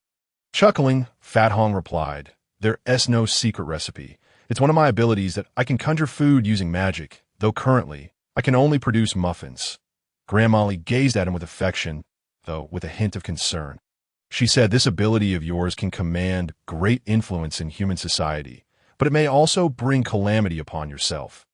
Being distanced from human society, I have no sound advice on how to protect yourself. All I can say is to strengthen your own powers." "Thank you. I understand. I will strive to grow stronger to protect myself and those I cherish," Fat Hong declared resolutely. As they spoke, a loud warning echoed from outside. "Enemy attack. Quickly! There's an enemy attack. It's the undead." Upon hearing this, Fat Hong dashed outside, with Grandma Lee assisted by the girl following closely behind. Fat Hong joined the throngs of people rushing to the makeshift walls, where he beheld countless undead creatures shambling out of the nearby woods. Most of these beings were skeletons or zombies, interspersed with the remains of animals and magical beasts, along with other peculiar monstrosities. Though the undead creatures moved slowly, they steadily advanced from the forest, their intentions unmistakably directed towards the village. "Damn, we're too late," Uncle Lou muttered bitterly. "There are far too many undead ahead. With our strength, we cannot break through, especially with so many children present. Alas, for the time being, we can only remain here." The villagers around us were enveloped in a heavy gloom, for they all understood that staying in the village was akin to awaiting death, as the chances of rescue were nearly non-existent. Only the innocent little ones, oblivious to the gravity of the situation, cheered and encouraged the adults with their loud voices. The young men, including Kak, felt a sense of trepidation at the sight before them. After all, speaking of bravery was one thing, but witnessing the reality was entirely another. Their village comprised merely 100 souls, while a cursory glance at the opposing force suggested thousands, lacking experience in such dire circumstances. The youth's momentary courage was quickly overshadowed by fear. The undead creatures halted abruptly at a short distance from the village. Ho, ho, ho! A whole village of druids, the essence of these souls. Devoted to the pure and natural, is always delightful. A sound reminiscent of sawing would echo through the ranks of the undead. Pang Hong glanced in the direction of the sound, but saw nothing but countless corpses. Unable to discern the source, that ho ho ho, become food for the undead. Only souls belong to me. From behind the forest of corpses, that unpleasant voice called out again. Attack. Annihilate all living beings. Your voice is truly unbearable. Are you sustaining your own life by feasting on feces? Pang Hong suddenly shouted loudly from atop the low wall towards the direction of the sow, for instance. When chopping down trees, the small axe wielded with extraordinary swiftness wreaked havoc upon the undead. The wooden farmer's axe was not akin to a spear that thrust. Rather, it swung horizontally and vertically, left and right, cleaving the undead in twain with every blow, observing the lumberjack's axe soaring up and down. Fat Hong could not help but twitch at the corner of his eye. Had he known, he would have summoned them directly, for the efficiency of these woodfolk in dispatching foes far surpassed that of the spear-wielding soldiers. Kill! Fat Hong cried, charging toward another skeletal behemoth with his warhammer, while the druids began to utilize Fat Hong's wooden soldiers as cover to launch various assaults on the undead monstrosities. One druid mage conjured vines that ensnared a skeletal giant's forelimb, sending it crashing to the ground. The other druids rushed in, unleashing a barrage of skills that reduced it to mere fragments. Several particularly formidable druids shattered the leg bones of their enemies with brutal precision, then ascended to rain down blows upon their skulls until a gaping hole appeared in the cranium of the undead giant. Despite their relentless efforts in combating numerous skeletal giants, a dozen of these monstrosities surged through the ranks of wooden soldiers toward the village. Just as they prepared to return for reinforcements, more skeletal giants emerged slowly from the forest. Agile figures among the undead began to advance toward them. Fat Hong, helplessly calling for the engaged druids to retreat to the village's defense, summoned an additional 150 wooden farmers to bolster the breached line. The agile figures within the undead horde lunged at the wooden soldiers. The well-armored light infantry fared better, but the summoned spearmen and farmers met a gruesome fate, swiftly reduced to nothingness. Fat Hong could only anxiously watch as the druids charged toward the skeletal giants at the village entrance, while he drew his bow to eliminate the ghouls springing forth to attack the wooden soldiers. Just as the chaos ensued, over 20 small heads suddenly appeared atop the city walls, fervently cheering them on. What the didn't they hide behind? Fat Hong's nose twitched in irritation at the sight of the little ones. How could Kaka allow children to witness this? Realizing the situation, Fat Hong commanded the wooden farmers to quickly reinforce the line while he dashed toward the skeletal giants at the village front. Die! With all his might, Fat Hong smashed another skeletal giant, then proceeded to crush one of its leg bones, causing it to collapse. The returning druids also valiantly felled several of the giants. Yet 5 skeletal giants shattered the barricades and breached the wooden soldiers' formation, charging through the rain of arrows toward the village's modest walls. With no time left for rescue, Fat Hong and the druids witnessed the expressions of the little ones on the city wall transform from excitement to terror, and then from terror to joy. Joy? Fat Hong was momentarily taken aback. Following the children's gaze there, descending from the sky, was a colossal red dragon, its fiery breath erupting from its gaping maw, creating a perfect arc. The undead before the line of wooden soldiers were engulfed, struggling briefly before being reduced to ash. After unleashing its flames, the dragon soared into the sky, elegantly pivoting to dive toward the village entrance. With its mouth agape, it unleashed enormous fireballs the size of tabletops, obliterating the 5 skeletal giants that were charging toward the low wall, sending the little ones tumbling down in fright. This creature was nothing short of an aerial battleship. The dragon then veered toward the forest, spewing flames once more. Countless undead hidden within the trees were reduced to ashes, witnessing the dragon's majestic aerial display, effortlessly vanquishing the undead with its fiery breath. Fat Hong felt tears welling up. He had always thought his wooden soldiers impressive, only to realize they were mere fodder before such might. Thankfully, this dragon seemed to be an ally. Otherwise, next year's date would mark the anniversary of Fat Hong's demise. Alas, the oppressive weight of absolute power. The dragon, having swept the area clean, surveyed the battlefield before flicking its tail and flying toward the village, leaving behind a chaotic scene for Fat Hong and his companions to tidy up. Seeing that the area had been largely cleared, with only a scant few undead remaining retreating into the woods, he commanded the wooden soldiers to pursue relentlessly while he kept a watchful eye on the direction for which the unpleasant voice had come. Fat Hong deduced that the source of that voice was likely not within the trees, so he scrutinized the fleeing undead. After enduring several waves of fiery onslaught, the few remaining undead had become scattered, meandering slowly toward the forest. However, a small group huddled together piqued Fat Hong's suspicion. Without hesitation, he circled around the pursuing wooden soldiers, smashing a few of the sluggish undead as he sprinted toward the clustered group. Upon closer inspection, Fat Hong quickly confirmed he was not mistaken. This small assembly of undead, numbering perhaps 100 or so, had formed a protective barrier, with 4 to 5 dozen skeletons surrounding them. Yet, these skeletons were unlike the ordinary. They were equipped with bone blades, bone shields, and even bone armor. Observing the leisurely retreat of these entities, Fat Hong refrained from charging directly in. Instead, he consumed 2 potions to replenish his energy, striking down the scattered fleeing undead, then veering slightly off course to position himself just ahead of them. With a mischievous grin, he summoned 40 light infantry, instructing them to abandon their shields and employ their long spear skills as they charged forward. The light infantry, brandishing elongated spears, ambled forward until they were within charging distance, leveling their spears as they prepared to engage the horde of undead. With a cacophony of clattering sounds, the group of undead dwindled to just over 20. Aside from the 20 or so ghouls that leaped forth to attack the light infantry, the remaining undead, unable to reach the soldiers due to the spear's defense, fell one by one under the onslaught.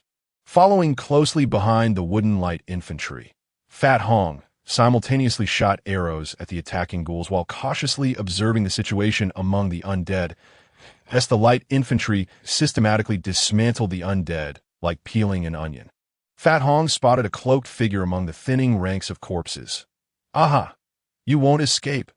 Fat Hong downed 3 more potions, and when his magical energy was sufficiently restored, he summoned 100 wooden farmers, splitting them into 2 groups to advance from both sides toward the undead. The light infantry had already posed a significant challenge, and the sudden appearance of the farmers clearly threw the undead into disarray. Immediately, some of the undead split off to counter the advancing farmers, wielding their fearsome long-handled axes. Just as I hoped, through the thinning ranks, Fat Hong could clearly see the figure cloaked in black, panic-stricken as it commanded the undead to break free from their encirclement. The figure, shrouded in a large black robe, was frantically directing the surrounding undead with a wand emanating an eerie glow. With a hearty laugh, Fat Hong seized his jungle bow and shouted, "Your luck is about to run dry, scoundrel." The cloaked figure, startled, turned to see an arrow hurtling toward IT. IT barely evaded the shot, but the arrow struck its shoulder with a piercing shriek. "You can dodge." Seizing the opportunity before the figure could regroup its forces, Fat Hong fired another arrow. Thwack! The arrow struck the cloaked figure squarely in the lower back as it desperately attempted to evade. Fat Hong chuckled heartily, drawing another arrow and shooting once more, grazing the figure as it was rejoining the scattered undead. Although these arrows inflicted minimal physical harm on the already undead figure, the psychological pressure had clearly driven it to the brink of collapse. Meanwhile, the druids nearby, who were clearing out the remaining undead, noticed the commotion and rushed to the scene. Cornered, the cloaked figure let out a furious roar and began to wave its wand, conjuring a large, dark green energy sphere the size of a basin. As the sphere coalesced, the battling undead parted, and a wave of emerald energy shot toward Fat Hong. Anticipating the attack, Fat Hong swiftly dodged aside. The green wave narrowly, missing him by mere inches. The wooden soldiers struck by the energy wave dissolved as though doused in a caustic substance, prompting Fat Hong to unleash a torrent of curses at the figure. Just as he was venting his frustration, A figure burst forth from the gap created by the energy wave. Upon glancing at the scene, Pang Hong recognized it was indeed the figure clad in black robes. Beneath this ominous attire, a corpse resembling a lizard galloped forth, its long, skeletal tail thrashing about with surprising speed. Having anticipated this encounter, Pang Hong had already prepared a locking skill, which he promptly activated. However, to his dismay, he soon discovered that he could not keep pace with the creature. Was he truly to let it escape? Such a conclusion was utterly unacceptable to Pang Hong. Chapter 31. The powerful alliance as he watched the black-robed figure ride the skeletal lizard grow ever distant. Pang Hong felt a surge of frustration and he quickly scanned his skills for anything that might prove useful. Provocation? Would that be effective?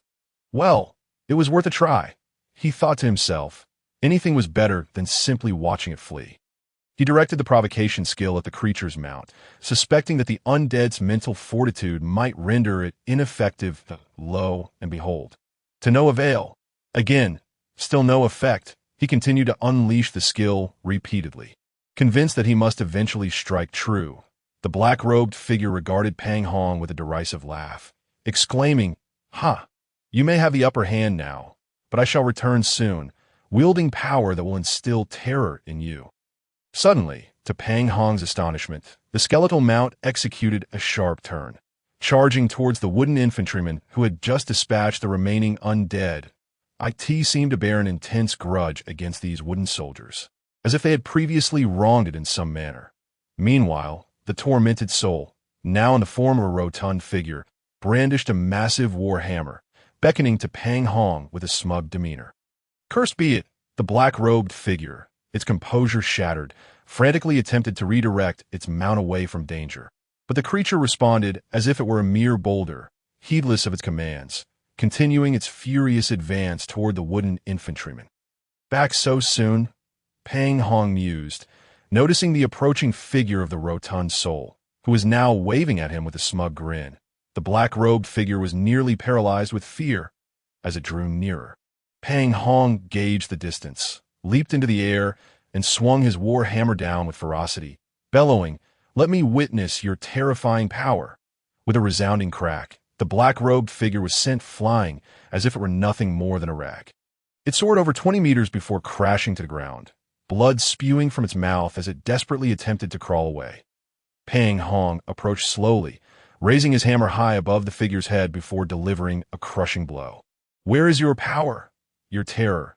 You pitiful wretch." He continued to strike until the figure was reduced to a pulpy mess, only to be suddenly overwhelmed by a wave of nausea. Hastily, he halted his assault. "What have I become?" he wondered, staring at the remains before him. That it must be this creature's influence. I'm still the kind-hearted young man I have always been, shamelessly deflecting the blame for the slaughter onto the now mangled black figure. Pang Hong picked up the fallen wand and stowed it away in his inventory. Now, it was time for a stroke of luck. He downed a small blue potion and commanded the wooden soldiers to clear the battlefield. Gathering the corpses together, he began to search the bodies of the fallen. With his spirits high after the looting, Pang Hong hummed a cheerful tune as he walked back to the village alongside the druids who had just finished dispatching the undead. Upon reaching the village entrance, he discovered that the barricades and wooden soldiers he had previously set up were nowhere to be found. Instead, a massive red dragon lounged nearby. The wooden soldiers had disintegrated when their time was up. But what had happened to the barricades? The scattered debris along the roadside must be remnants of them. Sauntering closer, he found a group of diminutive beings joyfully surrounding the dragon. The little ones were calling out to Sister Lilia, scampering about while some of the braver ones climbed up and down the dragon's back. The dragon, appearing rather lethargic, squinted its eyes, seemingly indifferent to their antics. Standing nearby, a disgruntled figure named Kaka appeared ready to strike, yet refrained from doing so, and no wonder they didn't tell me who Sister Lilia was. It turns out she's a female fire dragon. Feeling a surge of gratitude, Pang Hong hurried over. "Hello, Lilia. I am Pang Hong, and I sincerely appreciate your assistance to me and the village." He addressed the dragon with utmost seriousness. Upon hearing his words, the dragon's eyes snapped open wide, staring at him with an expression of confusion. The lively little ones fell silent, gazing at him in awe. Kaka, who had previously been brimming with anger, now regarded him with the incredulous gaze one might reserve for a fool. She is not Sister Lilia. She is Hong Hong, piped up one of the little ones, chewing on his finger, while the dragon glared at the child with irritation before resigning to lie back down, unfazed by the dragon's demeanor. The little one pointed to the side of the dragon's body where it blocked their view and exclaimed, "That is Sister Lilia." Then, with both arms, he tightly embraced the dragon's neck, calling out, "This is Hong Hong." Hong Hong. Pang Hong noted the dragon's evident eye roll in response. Laughter erupted around him, and he could only manage an awkward smile in return, doubting his sanity as he struggled to control the twitching corners of his mouth. Pang Hong felt utterly embarrassed as he sidestepped the dragon. He then spotted a woman clad entirely in red leather armor, squatting down to play with the little ones surrounding her. Meanwhile, Pong Pong and the others, who were slightly older, laughed happily nearby. As Pang Hong approached, the woman in red stood and turned her gaze toward them. Upon seeing her face, Pang Hong was instantly cured of his embarrassment, rendered speechless by her beauty. He had not anticipated encountering another stunning girl aside from Catherine. The red-clad woman, noticing Pang Hong's dazed expression, spoke with a hint of pride, "I am Lilia," before petting the dragon and adding, "She is my best friend." Hong Hong, the dragon, in perfect synchronization, lifted its massive head, exuding an aura of authority. Hong Hong, Hong Hong. The little ones, unable to climb onto the dragon's back due to its movements, shouted desperately. In an instant, the dragon's majestic demeanor dissipated, and after rolling its eyes dramatically, it lay back down, allowing the little ones to ascend its towering form. "These little pests," the red-haired woman sighed, covering her head in exasperation. "But it's fine. That's not the point." She looked up only to find the dirt-covered Pang Hong staring at her with an expression of infatuation. At this moment, Pang Hong was utterly captivated by the enchanting beauty before him. The woman appeared to be around 20 years old, with cascading waves of fiery red hair that accentuated her already fair complexion. Her stunning features were complemented by large, expressive eyes, uniquely possessing red irises, a well-defined nose, and luscious crimson lips. The deep red leather armor, tailored to perfection, accentuated her alluring curves, making her resemble a bewitching rose. Chapter 32. Lilia, hey, are you even listening to me? Lilia's irritation was palpable, as she had encountered many men enamored with her, yet none had been as brazen as Pang Hong, who was now drooling. My apologies. Pang Hong hurriedly wiped his mouth, only smudging his already filthy face further. Gazing at the seemingly foolish and grimy figure before her, Lilia was momentarily at a loss, but she pressed on. "I am grateful for your assistance to the village. It is I who should be thanking you, as I am the sister to these children." "Not at all. It is merely my duty as their big brother," Pang Hong replied, grinning foolishly at the beautiful woman clad in red armor. "Very well. Then, Lilia," having exhausted her options with the bumbling Pang Hong, inwardly cursed, "I am a sister. You are the brother." "Puffed. You foolish man." Without even bothering to ask for Pang Hong's name, Lilia turned and led the little ones back to the village. A few of them, still eager to climb the dragon, hesitated, but after receiving a stern look from Lilia, they reluctantly followed suit. The red dragon, having endured their antics, visibly relaxed, rolling its eyes at Pang Hong before settling down comfortably to sleep. Pang Hong entered the village alongside them, inquiring as he walked about the circumstances that had led Kaka to release the little ones, pondering the danger they had just escaped, with an expression of grievance. Kaka lamented about the state of the battle in front of the village, only to be caught off guard by a group of little rascals clamoring to cheer for the adults. Seizing the moment, one of them unleashed a druid skill, ensnaring the unsuspecting Kaka with a vine, momentarily immobilizing him. During this brief respite, the mischievous children scampered away. Alas, those unruly children truly are fearsome creatures. Pang Hong, shaking his head, followed suit into the village. Upon entering, he and the others washed their faces and hands briefly before gathering for a meeting. Uncle Lu and Grandma Li led the group in mourning the several druids who had perished in the recent battle. Among the mountains of corpses, many were beyond recognition. They then expressed heartfelt gratitude on behalf of everyone to Pang Hong and Lai Laya for their timely assistance. Pang Hong quickly downplayed his role, insisting it was merely his duty, while Lylaya shrugged indifferently. The group then conferred for a while, acknowledging that although they had achieved a temporary victory, it was evident that the opposing force was not their main army. To prevent further disturbances, they resolved to temporarily retreat outside.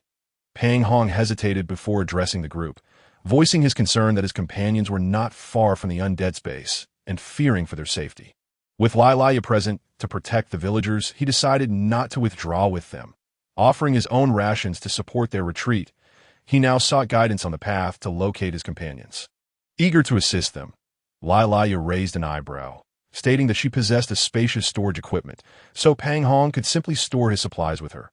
Grandma Li added that if he wished to go, it would be quite a long walk, but she could transform into a soaring eagle to carry him. Pang Hong declined, citing her injuries as a concern. Grandma Li reassured him that despite some lingering toxins, she could manage the journey.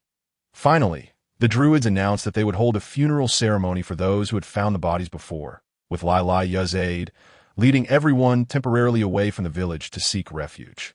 Upon hearing this, Pang Hong hurriedly approached Uncle Lu to inquire if the village could provide him with some surplus hides and copper ingots. Although perplexed, Uncle Lu obliged, and the villagers gathered a considerable amount of various and used hides.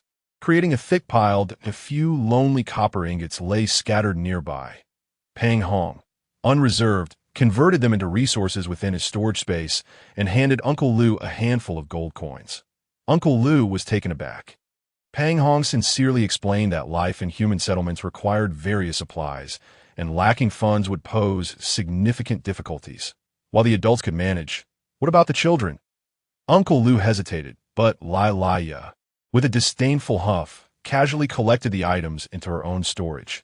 She remarked on the inconvenience, promising to procure supplies for the Druids once they reached their destination. Pang Hong's face lit up with delight at her generosity. However, Lylaya couldn't shake the feeling that Pang Hong's grin was somewhat suspicious, causing her to stifle the urge to deliver a punch. Observing her intent gaze, Pang Hong quickly suppressed his glee and retreated to rest. While the Druids conducted the burial rites for their fallen comrades, Pang Hong and Lylaya, not being Druids themselves, refrained from joining and decided to wait in the village. Once the Druids had departed, Pang Hong, beaming with joy, approached Lylaya and inquired, "Do you have a moment, Sister Lylaya?" Lylaya, who had long found Pang Hong irksome, immediately swung her fist at him without hesitation. Chapter 33. Farewell to the Druids. Pang Hong, grinning as he approached Lylaya, was unexpectedly met with a punch. He covered his eye, which was now spinning with stars, and plaintively asked her why she struck him. Lylaya coldly replied, "You foolish fatso dare to come and provoke me. Consider yourself lucky that this is merely a light punishment." Pang Hong, still clutching his eye, protested, "When did I ever tease you? You were the one who asked if I had time. You sound just like those other people," Lylaya retorted icily, "that I've seen plenty of your kind. I've dealt with them often enough." Pang Hong, filled with indignation, exclaimed, "I merely wanted to ask if you could help me reach my companions. You should have said so earlier. You brought this upon yourself." Feeling somewhat guilty for the misdirected punch, Lylaya easily shifted the blame back onto the foolish fatso.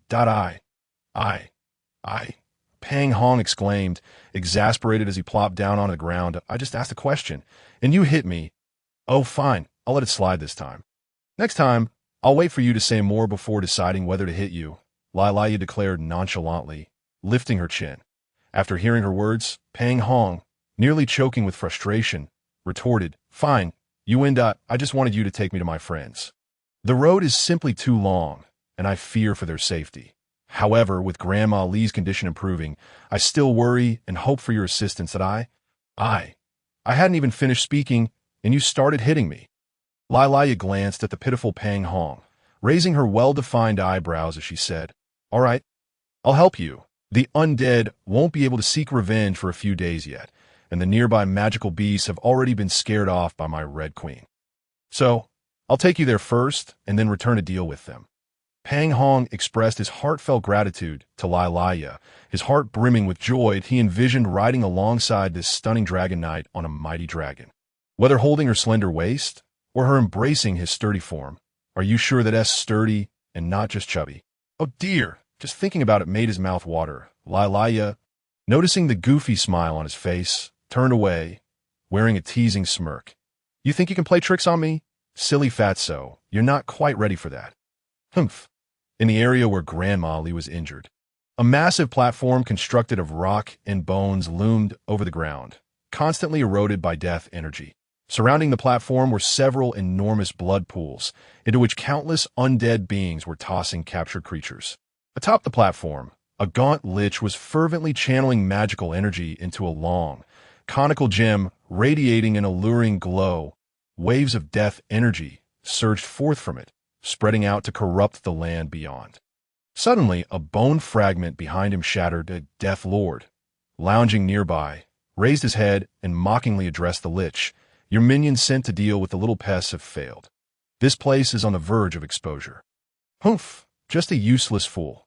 Even if those pests manage to escape and send word, it will take several days, the lich disdainfully replied. With the human armies gathering, they'll take at least 7 or 8 days to arrive. All I need is 4 to 5 days to reopen a spatial rift. Why then, countless creatures from the abyss will come pouring forth. The entire continent will once again be shrouded in death and fear. Do you truly believe you can achieve victory this time? Aren't you afraid of being defeated again by the alliance of those creatures? The Death Lord continued to taunt. You don't even know who the new master of the abyss is. Aren't you afraid that when he arrives in this world, you'll be the first to be cast into eternal death? The flames of souls in the lich's eyes flared with fury at these words. As he grimly declared, I have had enough of hiding from those wretched pests. I long for the days of unrestrained slaughter. I yearn for the days of drinking blood and devouring souls without restraint. For this reason, even if it means risking eternal demise, I shall take the chance. Don't be angry. I will assist you. Allowing this world to fall into perpetual death is my dream as well. Only through continuous slaughter can we enhance our power, enabling us to achieve eternity. The sinister laughter of the 2 high-ranking undead echoed from the platform. Meanwhile, Pang Hong sat dejectedly within a massive vine ball, clutched in the claws of a gigantic fire dragon, soaring toward the direction indicated by Grandma Lee. Initially, he had hoped to spark some chemistry with the beautiful dragon knight, but after the druids concluded their ceremony, Lilaya had explained the situation to them and requested their assistance in creating a large vine ball approximately 2 meters in diameter. Lilaya first instructed Pang Hong to produce his rations of muffins, which were partially set aside for the druids before they departed. The majority, however, was stored in her equipment, after which Pang Hong would pursue the druids. The inattentive druids quickly fashioned this large and compact vine ball. Only a small opening was left for Pang Hong to crawl through, with the promise that it would be sealed using magic once he was inside. The enthusiastic druids repeatedly assured him that the vine ball was exceptionally sturdy, stating that even when he intended to emerge, he would have to hack his way out with a knife. Pang Hong found himself uncertain whether to express gratitude towards them. The Pung Pung trio, visibly reluctant, came to bid him farewell. Observing Lulu's pitiful expression, Pang Hong retrieved a large bag of sweet potato chips from his storage and stuffed it into her arms, winking at her to eat it secretly. Amidst the druid's warm send-off, Lilaya urged Pang Hong to enter the vine ball and seal the opening, then turned to mount the red dragon. Gently patting the dragon's body, it instantly soared into the sky. After a graceful turn, it grasped the vine ball and ascended once more. After adjusting its course, it flew towards the direction indicated by Grandma Lee, provoking excited shouts from the little ones below. Hong Hong! Hong Hong! The fire dragon in the sky, upon hearing the commotion, stumbled slightly, almost causing the vine ball containing Pang Hong to tumble down. Terrified, Pang Hong crouched inside the vine ball, yelling to Lilaya, My dear aunt, control your dragon properly. I just realized I'm truly afraid of heights. Lilaya paid him no mind, pouting as she commanded the red dragon to perform several intricate maneuvers. Hearing the cries of despair echoing from within the vine ball, Lilaya couldn't help but feel elated. With a smug tilt of her beautifully defined chin, she continued to guide the dragon as it stabilized its flight forward. Having nothing to do, Pang Hong climbed up within the vine ball. Noticing that Lilaya had begun to stabilize their flight and was ignoring his calls, he sulked and began to review the spoils of their recent battle. The battle evaluation indicated a resounding victory. Enemy total strength, 7,500 remaining. 530 our total strength, 1637 remaining. 1127 Allied forces 1 total strength, 76 remaining. 69 Allied forces 2 total strength, 2 remaining. 2 total kills, 3,755 low-level skeletons. 1874 59 370 mid-level skeletons. 30,900 zombies. 1777 101 7770 medium zombies. 7200 1400 corpse behemoths. 3500 1500 ghouls. 6360 4410 junior lich. 1,500,500 total. 19850 glorious victory. 1,000 charge. 101985 slay the enemy. Leader 152977 total. 5962 experience gained. 25,812 a cacophony of level ups ensued. Pang Hong's current stats were Pang Fong, Pang Hong, level 14 health, 3,000 mana, 5,000 experience required for level up. 7960 12,000 storage space expanded to 3,000 cubic meters, able to extract 4 leader skills, seeing his growing power and feeling the increasing strength within him. Pang Hong couldn't help but burst into laughter, a sound that displeased Lai Year above. Thus ensued another round of intricate flying maneuvers until the vine ball was filled with whales, allowing her to continue her steady flight with a smile. Feeling frustrated, Pang Hong directly extracted 4 leader skills. Heal I consumes 10 mana to restore 100 health to a summoned unit. Cooldown 5 seconds. Heal 2 not activated consumes 20 mana to restore 100 health to 2 adjacent summoned units. Cooldown 5 seconds. Gravity Eye consumes 10 mana to increase a target's weight by 150. Duration 1 second. Has a chance to cause flying units to fall. Gravity 2 not activated consumes 20 mana to increase a target's weight by 200. Duration 1 second. Has a chance to cause flying units to fall. Map Eye opens the world map interface in the system, displaying all explored terrains. Can reveal terrain and discovered units within a 100-meter radius for 1 minute. Can be used in conjunction with other skills. Map 2 not activated can reveal terrain and discovered units within a 250-meter radius for 1 minute. Can be used in conjunction with other skills. Follow Eye causes summoned units within a 5-meter radius to keep pace with you. Follow 2 not activated causes summoned units within a 10-meter radius to keep pace with you. After reviewing the newly acquired skills, Pang Hong deemed that currently only Heal and Follow held any utility. After much contemplation, he decided that Follow was more advantageous, investing his remaining 200 energy to enhance its level. Follow 2 causes summoned units within a 10-meter radius to match your speed. Follow 3 not activated causes summoned units within a 20-meter radius to match your speed. Imagining a future battle where he wouldn't have to fly all over the place, but could lead a small group of wooden soldiers into combat alongside him, Pang Hong couldn't suppress his delight. Upon examining the equipment he had gathered, he found a plethora of low-level white gear and various skeletal weapons, all seeming rather worthless. Pang Hong planned to return and offload them to the goblin merchant. The most useful items were a black-robed wand and a book he had discovered on the corpse. Crying Bone Staff. Green increases the success rate of death spells and enhances the potency of certain death-type spells. Can summon a corpse behemoth from ordinary corpses once every 24 hours. Junior Undead Spell. Deep Green Book, a beginner-esque book for learning undead spells. The book was decent, but since Pang Hong had no desire to learn necromancy, he decided to keep it for future use. Nodding, he stored it in his space. He also found several sets of leather and bone armor, all similarly described, which had been salvaged from the corpse behemoth. High mountain leather armor, green. 3 pieces, does not impede speed. Offers strong defense, effectively repelling slashing attacks. Increases mobility on mountainous terrain and reduces detection probability. Behemoth bone armor, green. 4 pieces, crafted from the hardest parts of the behemoth. It provides excellent defense, particularly against heavy weaponry. AS for weapons. Besides a few green bone spears, cavalry spears, he acquired 3 double-headed war hammers.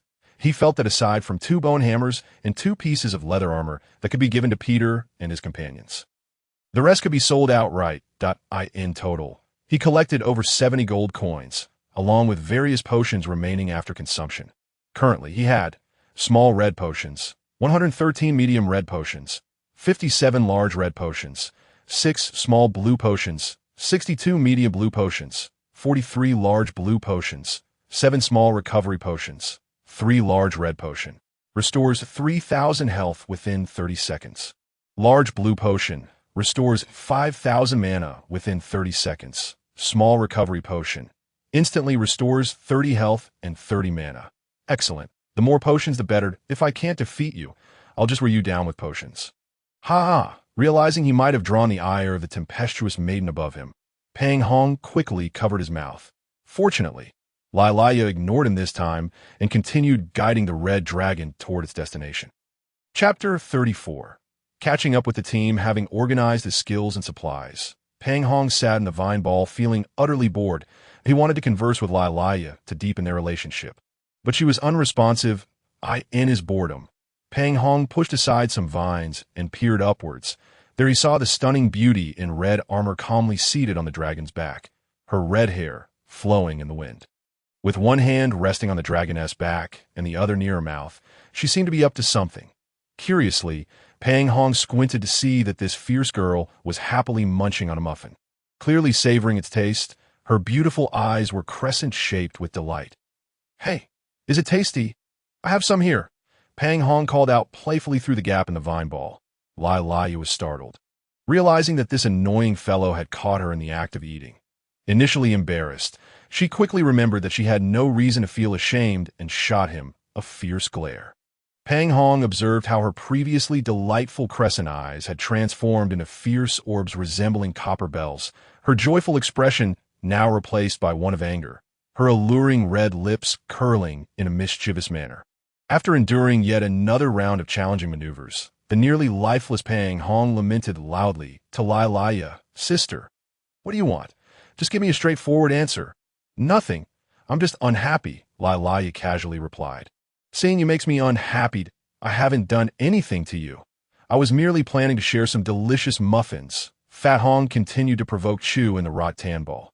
"Regardless of whether you have wronged me, I find joy in your misfortune," declared Lilia with a fierce and unreasonable tone, raising her head with pride after finishing her words to me. Fat Hong, feeling aggrieved, lay on the rot tan ball, expressing his disbelief. "Can you be any more unreasonable?" "Indeed," Lilia replied with unwavering certainty. Before Fat Hong could react, the red dragon executed several acrobatic maneuvers. Once the cacophony of wails in the rot tan ball subsided, Lilia gently addressed Fat Hong. "See, am I not being even more unreasonable this time?" Faced with such a violent and unreasonable girl, Fat Hong, still lying in the rot tan ball, dared not utter a word. The two engaged in playful banter for a while until Lilia spotted the shadows of the purging army from afar. After alerting Fat Hong, she reduced her speed and began to descend slowly. "If you continue along the path, you will encounter their rear guard in about 20 to 30 minutes, Lilia informed Fat Hong, who was reclining in the rot tan ball, his legs crossed and munching on a piece of dried sweet potato, grumbling that he understood. Peering through the opening in the rot tan ball, Fat Hong noticed they were flying lower, only about 20 meters from the ground. Feeling they were about to land, he couldn't help but cheekily call out, "Goodbye, Lilia. As your friend, I must advise you to change your bad temper. Being so violent, you might end up without a boyfriend." An exasperated Lilia immediately commanded the red dragon to accelerate, and then unceremoniously tossed the rot tan ball containing Fat Hong out. The round rot tan ball tumbled and rolled vigorously. It continued rolling until it crashed into a large tree, bouncing off and rolling a short distance before finally coming to a stop, dazed and disoriented, with a piece of dried sweet potato lodged in his nostril. Fat Hong struggled to draw his short knife and began hacking wildly. Desperately clawing his way out, he yanked the sweet potato from his nose and flung it to the ground, looking up to see the red dragon circling nearby. Gritting his teeth in frustration, Fat Hong shouted to the red dragon, "Only I can tolerate your foul temper. Otherwise, we would make a perfect pair." The red dragon paused in the sky, then swooped down. With a loud thud, a javelin pierced the ground right in front of Fat Hong, its tail quivering before his eyes. If you dare to speak again, I will make sure you know what true pain is." Came Lilia's furious voice from above. Fat Hong gulped hard at the trembling javelin, pulled it out with effort, and triumphantly waved it toward the sky. "Dear Lilia, I shall consider this my token of affection from you." With that, he bolted into the jungle. Lilia, infuriated, circled around on the red dragon, but despite her efforts, she could not locate Fat Hong hiding in the foliage. Reluctantly, she flew away, unable to bring herself to burn down the entire jungle in her rage. Meanwhile, clutching his jungle bough, Fat Hong waited until he was sure Lilia had departed before cautiously emerging from his hiding place. Aware that he had likely enraged that madwoman, he knew if she caught him, he would be in serious trouble. After ensuring Lilia was truly gone, he followed the path cleared by the purging army. In the jungle, Maxine cautiously crept forward, glancing at the throbbing wound on his shoulder. He cursed under his breath. "I never thought that Whitney would turn on me. After all, I cared so much for her." He recalled how he had always looked after her during their time in the same squad. Yet, after he had sent that wretched fat man over the cliff, not only did she fail to shield him from the mercenaries' attacks, but she had also struck him herself if he hadn't fought off a few attackers and fled into the jungle. He might have met his end there. The sound of hooves? Why are there hoofbeats in the jungle? And the cries of animals? Are these knights hunting? Maxine's curiosity piqued. He stealthily approached. Upon nearing, he was horrified to see a group of death knights riding their skeletal steeds, using various weapons to drive a group of trapped animals in one direction. Terrified by the sight, Maxine prepared to slip away when a decayed yet robust arm seized him by the neck. Desperately, he reached for a short sword, but before he could even grasp the hilt, his arm was twisted painfully. With a sickening crack, it was bent into an unnatural shape. Ouch! In agony, Maxine struggled against the grip on his neck, only to be violently slammed to the ground. Dazed and bloodied, he lifted his head to see dozens of death knights surrounding him, with one unusually strong knight, appearing as a leader, watching him with mockery. "Little insect, tell me why you have come here. If you do, I will ensure you become our undead companion." The burly knight sneered, his demeanor suddenly shifting. "But if you dare to resist, I will make your soul understand true suffering." I'll tell you. Please don't hurt me." Terrified, Maxine had no choice but to spill everything he had encountered, omitting only the part about harming Fat Hong, instead claiming he had been persecuted by the army and forced to flee into the jungle.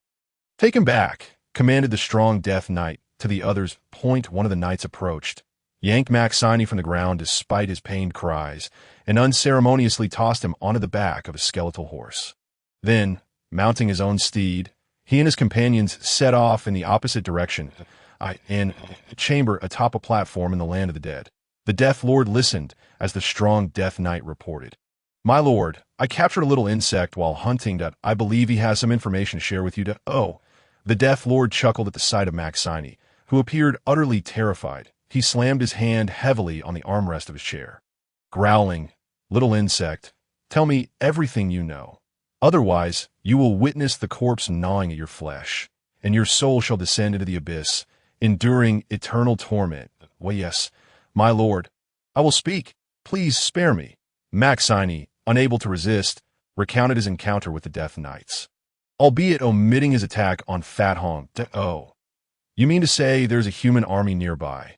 The Death Lord fixed his gaze on Maxine's eyes. "Well, yes, my lord, it is approximately a day's journey in the direction I came from." Maxine stammered, "Oh, think there's an army of insects so close." The Death Lord mused, realizing the potential danger. "I knew Hogan was unreliable. I wonder what thoughts occupy that dried-up brain of his. Very well. As his temporary ally, I must assist him until the situation clarifies. After all, his failure brings no benefit to me." The Death Lord rose and made his way to the high platform. On the platform in the land of the dead, the Death Lord addressed Hogan. "I have just received reliable information. There is a human force of approximately 1,500 men nearby. He ascended the platform. He observed the High Lich casting spells for a moment before speaking slowly. "What do you intend to do?" How could this be?"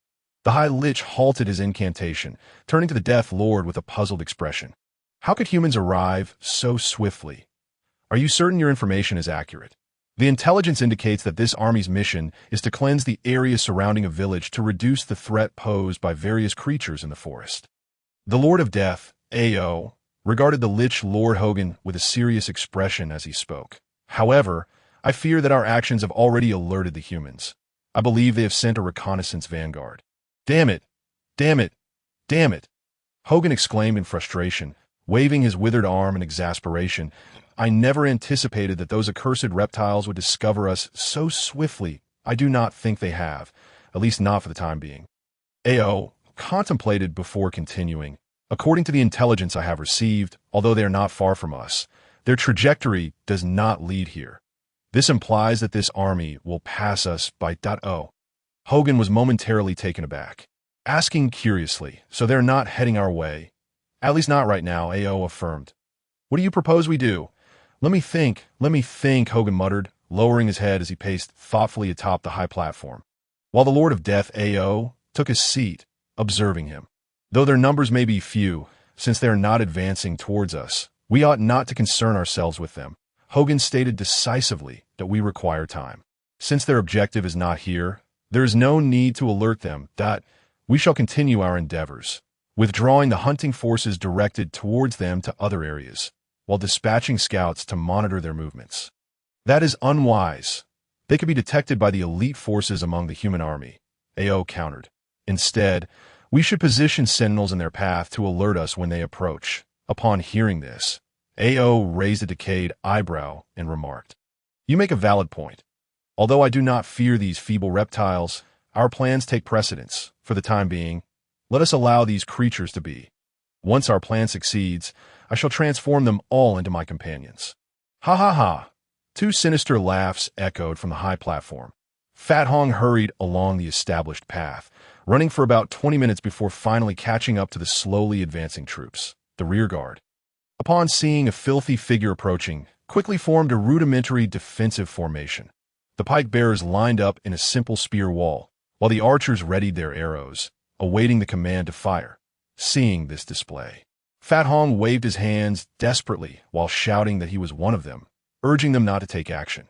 The rear guard remained vigilant, instructing him to drop his weapons on the ground before approaching. Reluctantly, Fat Hong unfastened the short dagger from his leg, as the rest were stored in his space, and tossed it aside, raising his hands above his head as he slowly walked forward. Upon reaching them, Fat Hong explained his mercenary affiliation, naming Commander Hans and squad leader Lucy, asking them to call for confirmation, stating he had crucial information to report. The rear guard, reassured by his confident declaration of his affiliation and the names of his superiors, relaxed their stance. The helpful light infantryman even retrieved the short dagger that Fat Hong had discarded. Before long, Fat Hong saw Captain Hans and squad leader Lucy hurriedly approaching. Chapter 35. Reporting intelligence. 1. Captain Hans was elated to see Fat Hong alive, especially since the entire mercenary camp was under his command. After his fall from the cliff, the mercenaries had to sleep outdoors for a night. Although the weather was warm, many were reluctant to do so, which made Hans admire the foresight of the commander, Luca. Now that Fat Hong had returned, at least they would not have to endure the elements. Moreover, the military placed great importance on Fat Hong's skills and had long hoped to recruit him. Seeing him safely back, Hans resolved to discuss enlisting him after their current mission was completed. Squad leader Lucy felt quite awkward, as it was his former mercenary comrade, Maxine, who had pushed Fat Hong off the cliff. While he felt relieved that Fat Hong was unharmed, he was still quite anxious in his presence. Fat Hong disregarded their thoughts and insisted they first verify his identity, as he reattached the short dagger to his leg. He reported to Hans that there was a land of death nearby, teeming with undead creatures. Upon hearing this, Hans immediately grew tense and instructed Lucy to escort Fat Hong back to the mercenary camp while he hastily advanced ahead.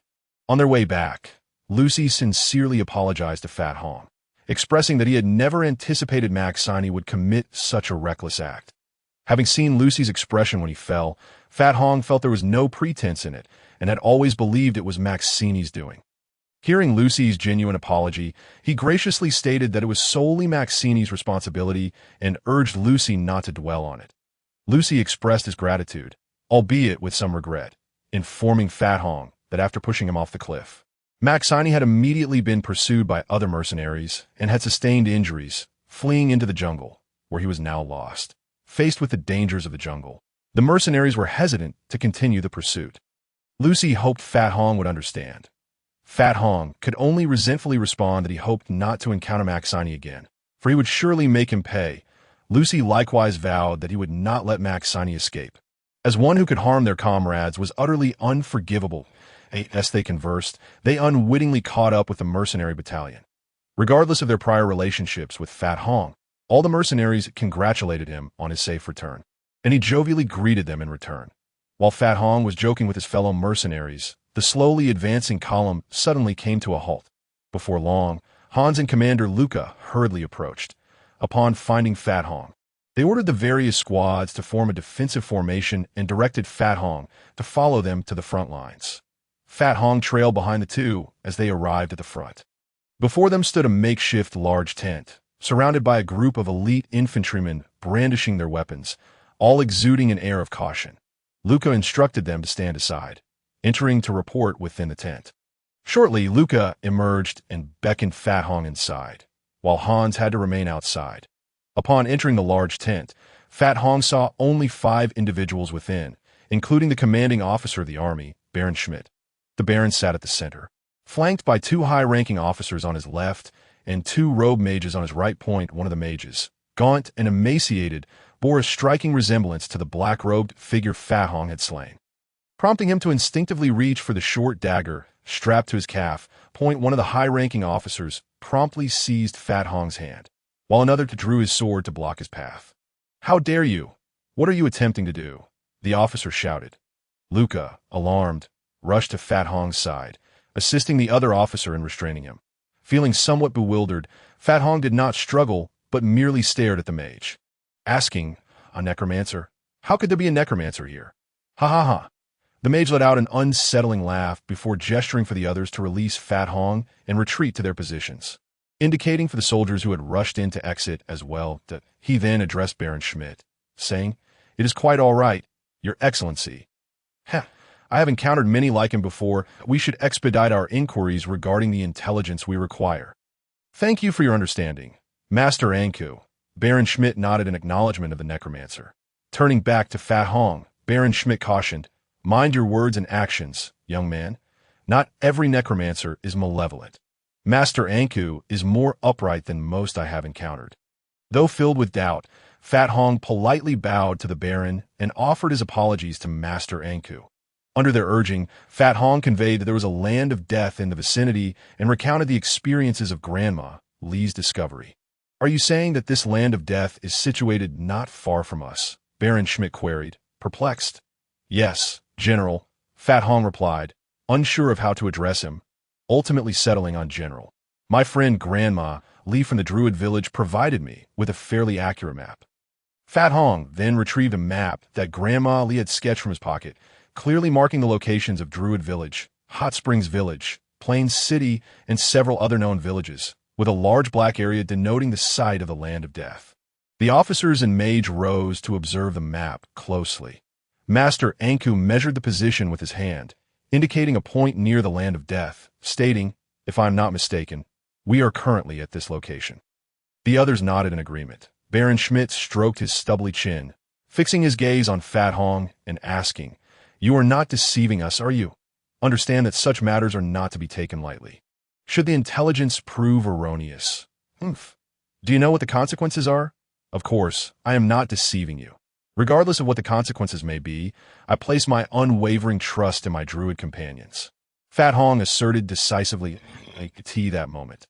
A mage ominously inquired, "Surely the distance to the Druid village cannot be traversed in just a day or 2. How did you arrive here so swiftly?" Upon hearing his words, everyone in the tent turned their gaze toward him, and 2 high-ranking officers placed their hands firmly on the hilts of their swords. "A female dragon knight named Lila brought me here," Fat Hong replied nonchalantly. "The Druid village is being pursued by undead creatures, and it is she who heroically commanded a red dragon to incinerate those abominations to ashes. That it was also she who set me down to deliver this message. She has now gone to pursue and protect the temporarily displaced druids." "Are you referring to the Red Dragon Knight, Lila?" Baron Schmidt asked, suddenly pressing his chin in surprise. I'm uncertain if we speak of the same person. Fat Hong remarked, glancing at the astonished faces within the tent. All I know is that the druids refer to her as Lilia, and her steed is indeed a red dragon called the Red Queen. Then it must be her, Baron Schmidt muttered, furrowing his brow and gesturing for him to step outside. Chapter 36. Reporting intelligence to Luca accompanied Fat Hong out of the main tent, where they waited with Hans for a while. An officer emerged from the large tent, signaling for Fat Hong to enter alone, that we believe the information you provided to be accurate. This matter has surpassed our capacity to resolve. I will report to Plain City and request assistance. Shortly, I will need you to reiterate what you know to the representatives from Plain City. Is that agreeable? Baron Schmidt stated earnestly to Fat Hong. And no problem at all. Fat Hong replied somewhat indifferently. I will convey everything I know, and I shall not fabricate any details. Rest assured. Satisfied with his response, Baron Schmidt nodded, signaling for the others to disperse. He then produced a crystal ball, roughly the size of a fist, set upon a wooden base with a glass backing. Placing it on the table, he subsequently inserted a magic crystal into a recess in the base. After a few seconds, the crystal ball emitted a dazzling light, which was reflected by the glass backing, forming a relatively clear silhouette not far in front, a man clad in a robe. Upon recognizing Baron Schmidt among the contact personnel, first bowed to him, then inquired about the matter at hand. Baron Schmidt instructed him to immediately notify Baron Lehman or his wife, informing them that what they sought had been found. Although the liaison appeared puzzled, he unhesitatingly affirmed that he would attend to it promptly, requesting them to wait a while. With that, he terminated the connection, and the crystal ball dimmed instantly. The few individuals gathered in the large tent remained silent. After approximately 10 minutes, the crystal ball emitted another beam of light, revealing a clear image of a young woman. Fat Hong observed closely, recognizing the figure as the stunning Miss Catherine he had encountered previously. Greetings, Miss Catherine. Baron Schmidt greeted her first. Good day, Baron Schmidt. My parents are currently engaged in an important meeting. I represent them to receive your report. Please rest assured, I am fully aware of the gravity of the situation and will report to my parents at the earliest opportunity. Catherine responded, returning the courtesy and addressing Baron Schmidt with seriousness. Indeed, one of our mercenaries has discovered the precise location of the land of the dead. Baron Schmidt began to relay the details to Catherine. Can you confirm the reliability of this information? Is that mercenary trustworthy? Miss Catherine inquired without reservation. We have deliberated and deemed him relatively reliable. Moreover, he mentioned that Miss Lilia is also aware of this matter. Baron Schmidt responded, somewhat awkwardly. The current situation has escalated beyond the capabilities of our forces. Thus, we earnestly request Plain City to dispatch reinforcements immediately. That old woman, Lilia.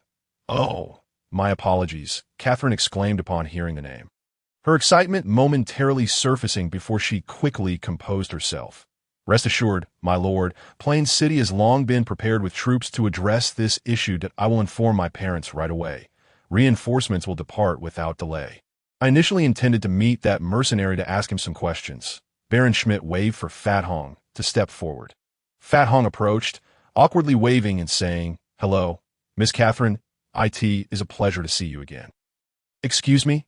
Catherine appeared momentarily taken aback by Fat Hong's greeting, discreetly scrutinizing him for a moment before recalling that this bumbling fellow was the one who had saved her younger siblings not long ago. Upon realizing it was him, Miss Catherine raised an eyebrow and, with utmost politeness, inquired, Greetings, I am grateful for your previous assistance to my siblings. Now, could you please elaborate on the intelligence you possess? Certainly. It is as follows. Fat Hong began to recount everything he knew to Miss Catherine once more.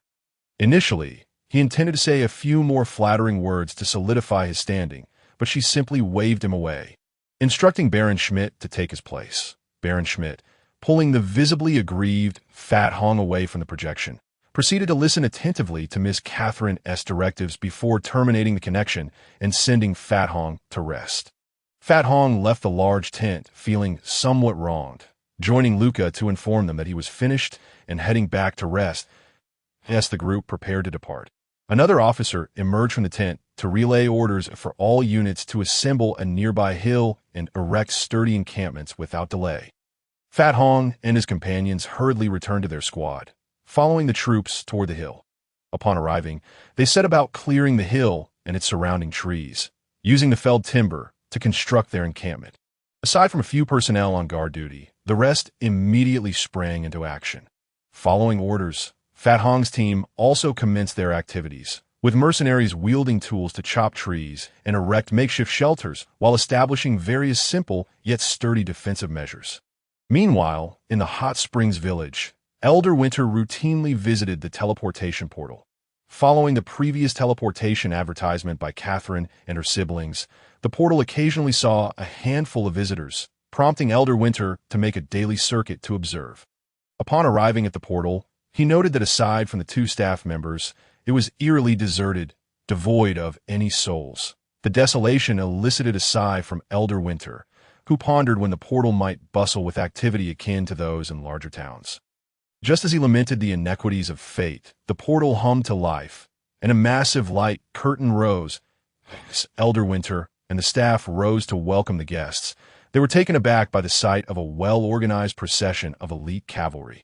Various infantry, archers, dwarven gunners, artillerymen, mages, and numerous auxiliary personnel emerging in orderly formation. Elder Winter and the staff stood dumbfounded, watching until the formidable contingent vanished from view, exchanging glances and exhaling long sighs, just as they marveled at the occurrence. The portal activated once more. This time, emerging through the light curtain was another military contingent, comprising approximately 1,000 elite armored cavalry clad in white robes adorned with crosses, followed by 2,000 similarly attired infantry. Behind them came over 30 mages donned in white robes edged with gold. These mages courteously greeted Elder Winter before following the military ranks onward, leaving the already astonished Elder Winter and staff in a state of shock. As they finally regained their composure and contemplated the extraordinary influx of troops to the Hot Springs village, including the powerful temple knights and priests of light, Elder Winter raised his hand to boast to the staff, only to find them staring wide-eyed at the sky. Elder Winter hesitantly followed their gaze upward, where a squadron of robust griffins soared overhead, at a loss for words. Elder Winter steadied himself, abandoning any thoughts of boasting, and hurried back to the village to rouse the guards, commanding them to bolster their defenses. He also warned the villagers to remain cautious and refrain from leaving the village for the time being. Preparing for potential conflict. Chapter 37. Preparations for war. The army in the jungle commenced a fervent construction of their encampment, while Fat Hong leisurely observed the mercenaries toiling away.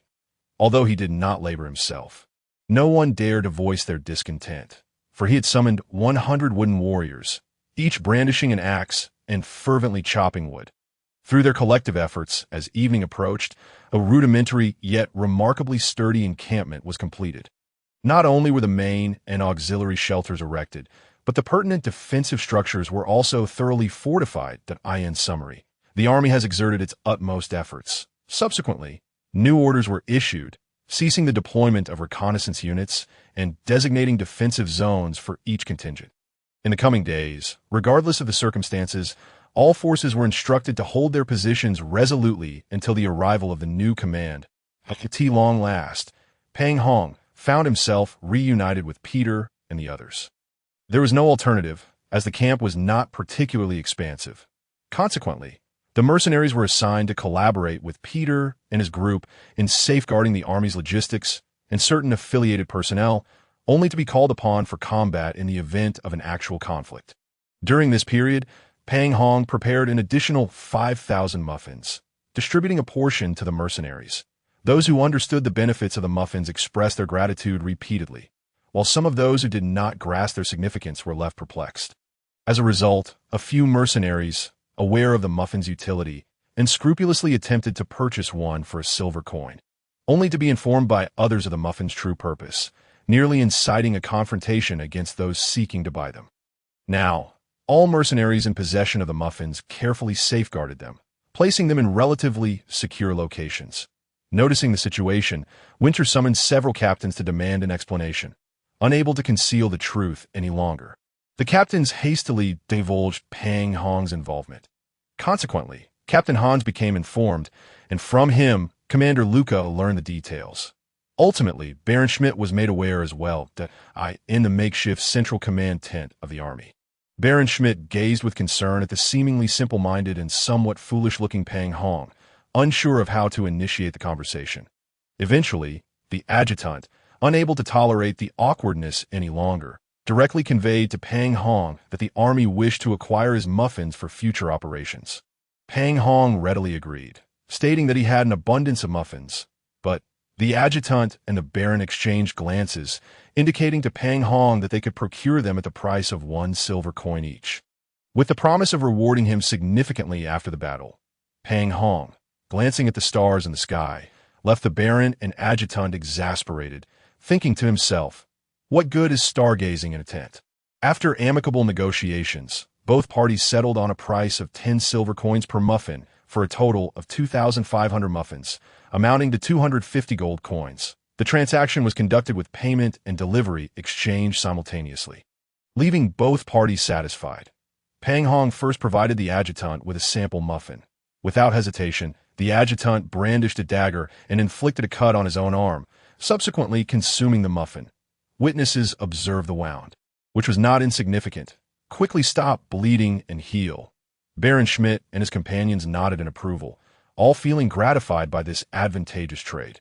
Pang Hong explained that the muffins had a shelf life of only 5 to 6 days, cautioning them not to seek him out once that time had elapsed. The Baron and the adjutant chuckled, assuring him that they would not require more immediately, and that even if they expired, they could be consumed as a benefit for the soldiers. Thus, as the undead anticipated the human army would stray, they swiftly redirected their forces in that direction to prevent the humans from becoming aware. Meanwhile, the human army assumed that the undead would attempt a surprise attack and fortified their defenses desperately. Precious time slipped away bit by bit. Thanks to Pang Hong's warning, the humans were well prepared, gaining a significant advantage. That very night, Pang Hong witnessed dozens of knights riding griffins descending upon the camp, while the undead legions remained convinced that the human forces would advance in the wrong direction. On the third morning, a massive army of tens of thousands approached from outside the camp. Pang Hong observed the troops, though weary from their overnight march, standing in formation, equipped with fine armor and weaponry. In stark contrast, the mercenaries, most clad in rudimentary leather armor, lounged about with various weapons. Particularly, Peter's 2 companions occasionally boasted to nearby mercenaries about the bone hammers and leather armor Pang Hong had gifted them, prompting Pang Hong to shake his head and sigh, recognizing the disparity. With the arrival of the main force, new orders were communicated, directing all teams to rest immediately in preparation for departure in the afternoon. Pang Hong retrieved lumber stored in his space and enlisted the mercenaries to construct several sturdy wooden barriers. Each barrier stood approximately 10 meters tall and 20 meters wide, secured on either side by 2 thick logs laid horizontally. Another log connected the base, with both ends firmly anchored to the larger logs. Viewed from above, the structure resembled an H, ensuring that it could not be toppled by pushing or pulling due to the weight of the horizontal logs. The barriers consisted of logs approximately 20 centimeters in diameter, with gaps of around 20 centimeters between each pair of posts to allow for the long spearmen to strike outward. Once the barriers were completed, Pang Hong stored them away and rewarded those who assisted with a few muffins. The mercenaries gratefully accepted, promising to help again in the future. After a brief lunch, the army began to assemble for departure 20 minutes later. Following their own assembly, Pang Hong and the others set out towards the land of death, leaving behind the newly constructed camp, which Pang Hong viewed with regret. This time, the path clearing was not conducted by a horde of mercenaries wielding axes, but rather by a group of goblins operating mechanical devices that a squad of elite infantry established a makeshift position not far ahead, while several goblins each controlled a massive robot with a chainsaw arm. In mere moments, they felt a tree obstructing their path and swiftly cleared away dense underbrush. The fallen trees were promptly moved aside by other goblins operating dedicated lumber-carrying robots, allowing the mechanical beings to continue clearing obstacles. As Pang Hong advanced alongside the army, he discreetly collected some of the useless trees and shrubs they had cleared, converting them into raw materials for his space. The extensive use of machinery significantly accelerated their march, and Pang Hong estimated they would reach the land of death by dinner time. However, in the afternoon, reports of a skirmish reached them, indicating that the forward forces had been attacked by the undead. While there were no casualties, it revealed that their army had been exposed as dinner approached. The army located a small hill to establish a stronghold and commenced setting up camp. Being in proximity to the enemy, and considering the undead's penchant for nighttime assaults, everyone was diligent in their preparations. Trees were felled, barriers erected, trenches dug, and wooden spikes embedded into the ground. Caltraps were arranged neatly, and ballistae and trebuchets were set up. During this time, they encountered several probing attacks from the undead, all of which were easily repelled by the defensive forces. Finally, Pang Hong was summoned to engage in trade with Baron Schmidt and his companions, but the amount was tentatively raised to 5,000. Pang Hong acquiesced. With the impending battle approaching, saving magic was futile. He had already produced more than 5,000 muffins. Thus, to their astonishment, Pang Hong presented over 6,000 muffins, with the surplus accounting as a contribution to the upcoming conflict. Baron Schmidt and his associates did not pay in gold coins directly, but deposited the funds into Pang Hong's bounty membership card. As they watched Pang Hong depart, their attention turned to the substantial pile of muffins on the ground. Baron Schmidt and his adjutant exchanged contemplative glances, falling into deep thought. The muffins were rapidly distributed to the frontline medical units, accompanied by instructions regarding their effects, cautioning everyone against consuming them indiscriminately. Following a quiet dinner, the camp settled into an unusual stillness as they awaited the undead's assault. Chapter 38. The surprise attack. The muffins were swiftly allocated to the frontline medical units, along with explanations of their effects, advising against casual consumption. After a subdued dinner, everyone remained quiet, anticipating the undead's incursion, enveloped in an eerie silence. That night, Pang Hong, relieved from watch duty, found it difficult to sleep, frequently waking from unsettling dreams. Just as he believed dawn was approaching and that nothing would occur, countless undead began to assault the camp. Vigilant sentinels sounded the alarm, and soldiers hurriedly armed themselves and rushed to their positions.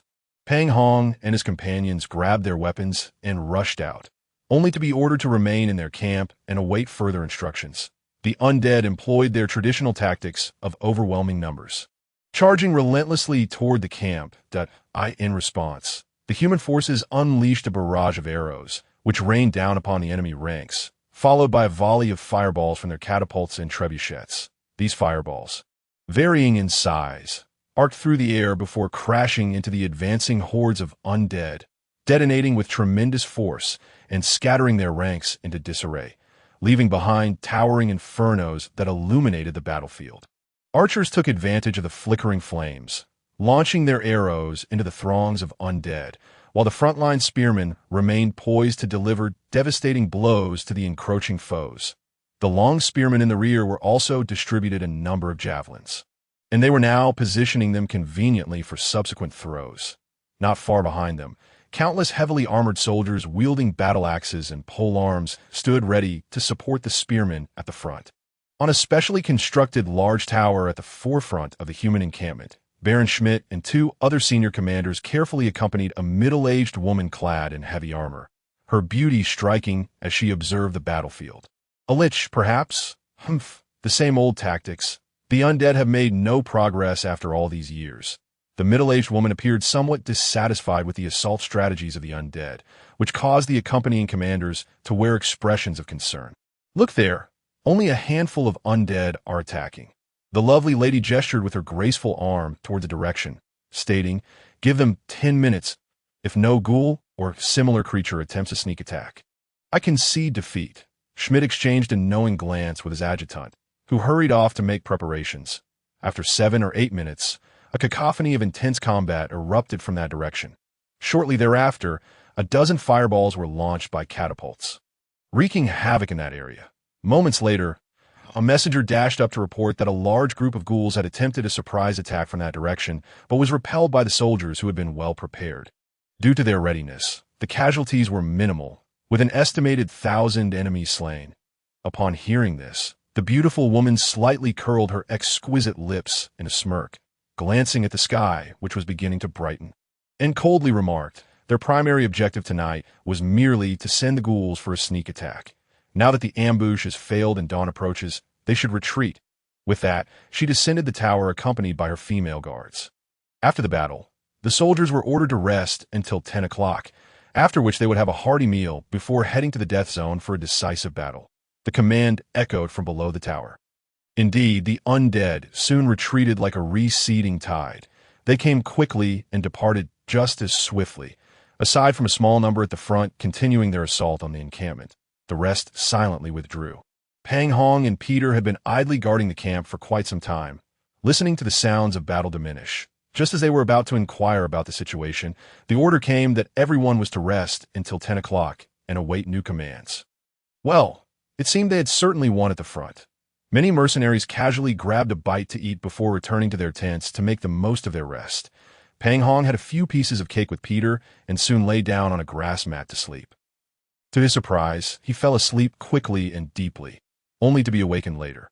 After a quick wash, Pang Hong joined the mercenaries to receive their rations and found a spot to eat heartily. Perhaps due to the imminent battle, the provisions included a considerable amount of stewed meat. The taste was quite pleasing, and Pang Hong quickly finished his food, then awaited the new orders with the other mercenaries. In the death zone, atop the tower, the Lich Horgan, observing the approaching human army from afar, muttered terrifyingly, "Come forth, you crawlers, allow me to demonstrate my might." With a wave of his staff, the undead below charged toward the human legion. Upon seeing the throngs of undead, the human army swiftly began to shift formations. While some archers moved to the front to prepare for suppressive fire, the other soldiers rapidly formed sturdy shield walls with various shields. As these shield formations took shape, light infantrymen placed numerous caltrops and other obstacles in front to impede the enemy's charge. The soldiers of the front, fully arranged, stood ready with weapons in hand under the cover of their shields, silently awaiting the enemy's onslaught or further commands.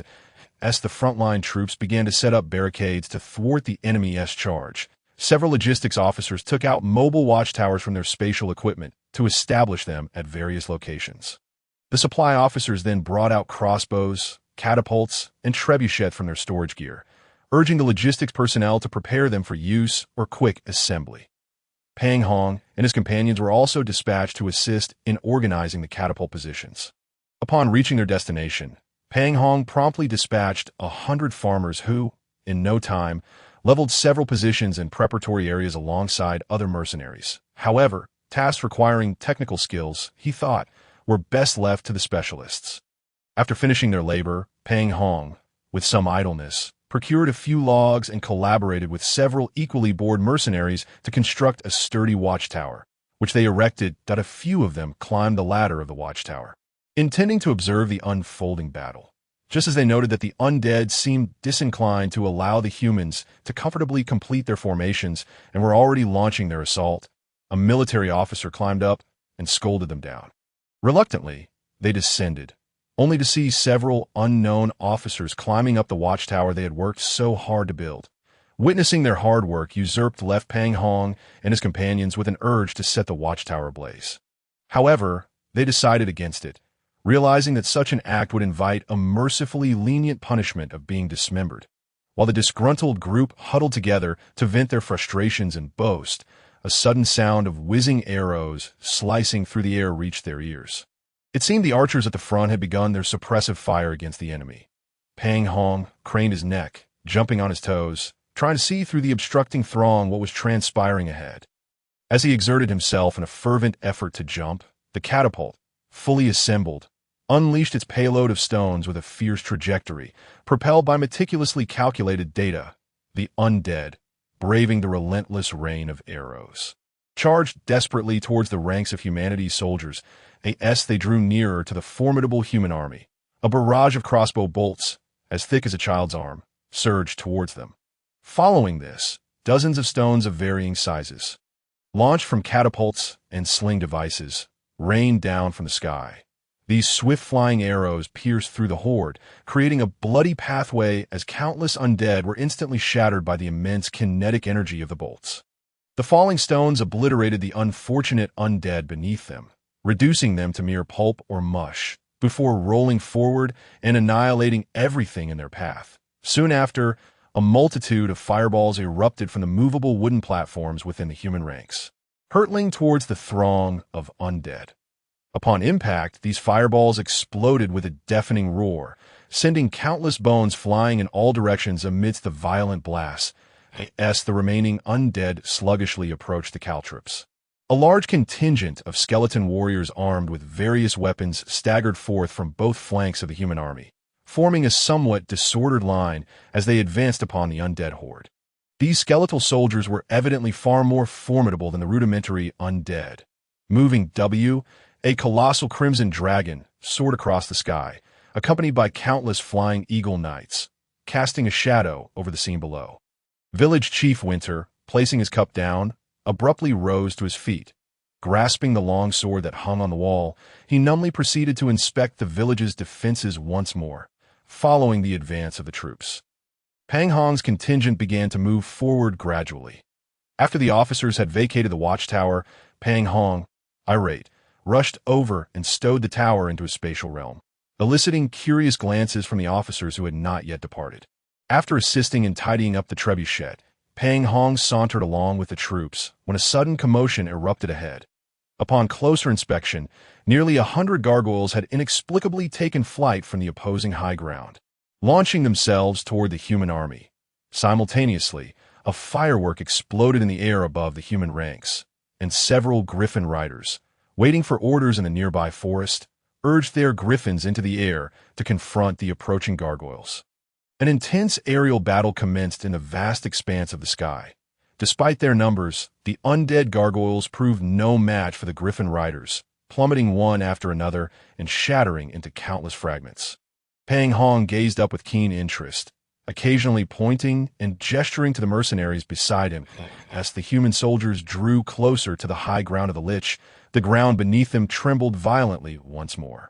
From a blood pool below the platform, a massive dragon skeleton began to rise gradually, extending its forelimbs to grasp the earth in front of the pool, and with a tremendous effort, a terrifyingly large skeletal dragon emerged before the human army. Moreover, from several other blood pools, numerous robust undead entities began to crawl out, converging before the human forces.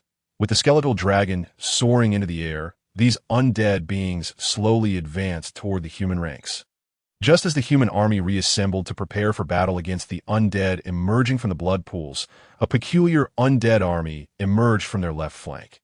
This force, comprising over 5,000 undead, appeared distinctly different from the previous horde of ragtag beings, clad in various pieces of armor and wielding weapons that, though somewhat worn and decayed, remained mostly intact. They formed battle formations according to their classifications. Most notably, a cavalry unit of around 1,000 emerged slowly from behind them, coming into view of the humans. Observing the sudden appearance of this army, a beautiful woman seated on horseback remarked coldly, "In addition to the skeletal dragon, there is even a death lord. Humph. Finally, you have revealed your trump card. Prepare to engage according to plan." While Pang Hong gazed in astonishment at the undead army on his left, he noticed a group of soldiers redirecting to construct numerous barricades. Teams of soldiers reformed their ranks in that direction, among them several squads of dwarves shouldering firearms and pushing small cannons. The sight of the dwarven artillery corps left Pang Hong in awe, exclaiming, "Such restraint! They fought so fiercely before, yet chose not to use this until the ambush appeared," just as Pang Hong observed the army moving forward. A piercing dragon roar echoed from above.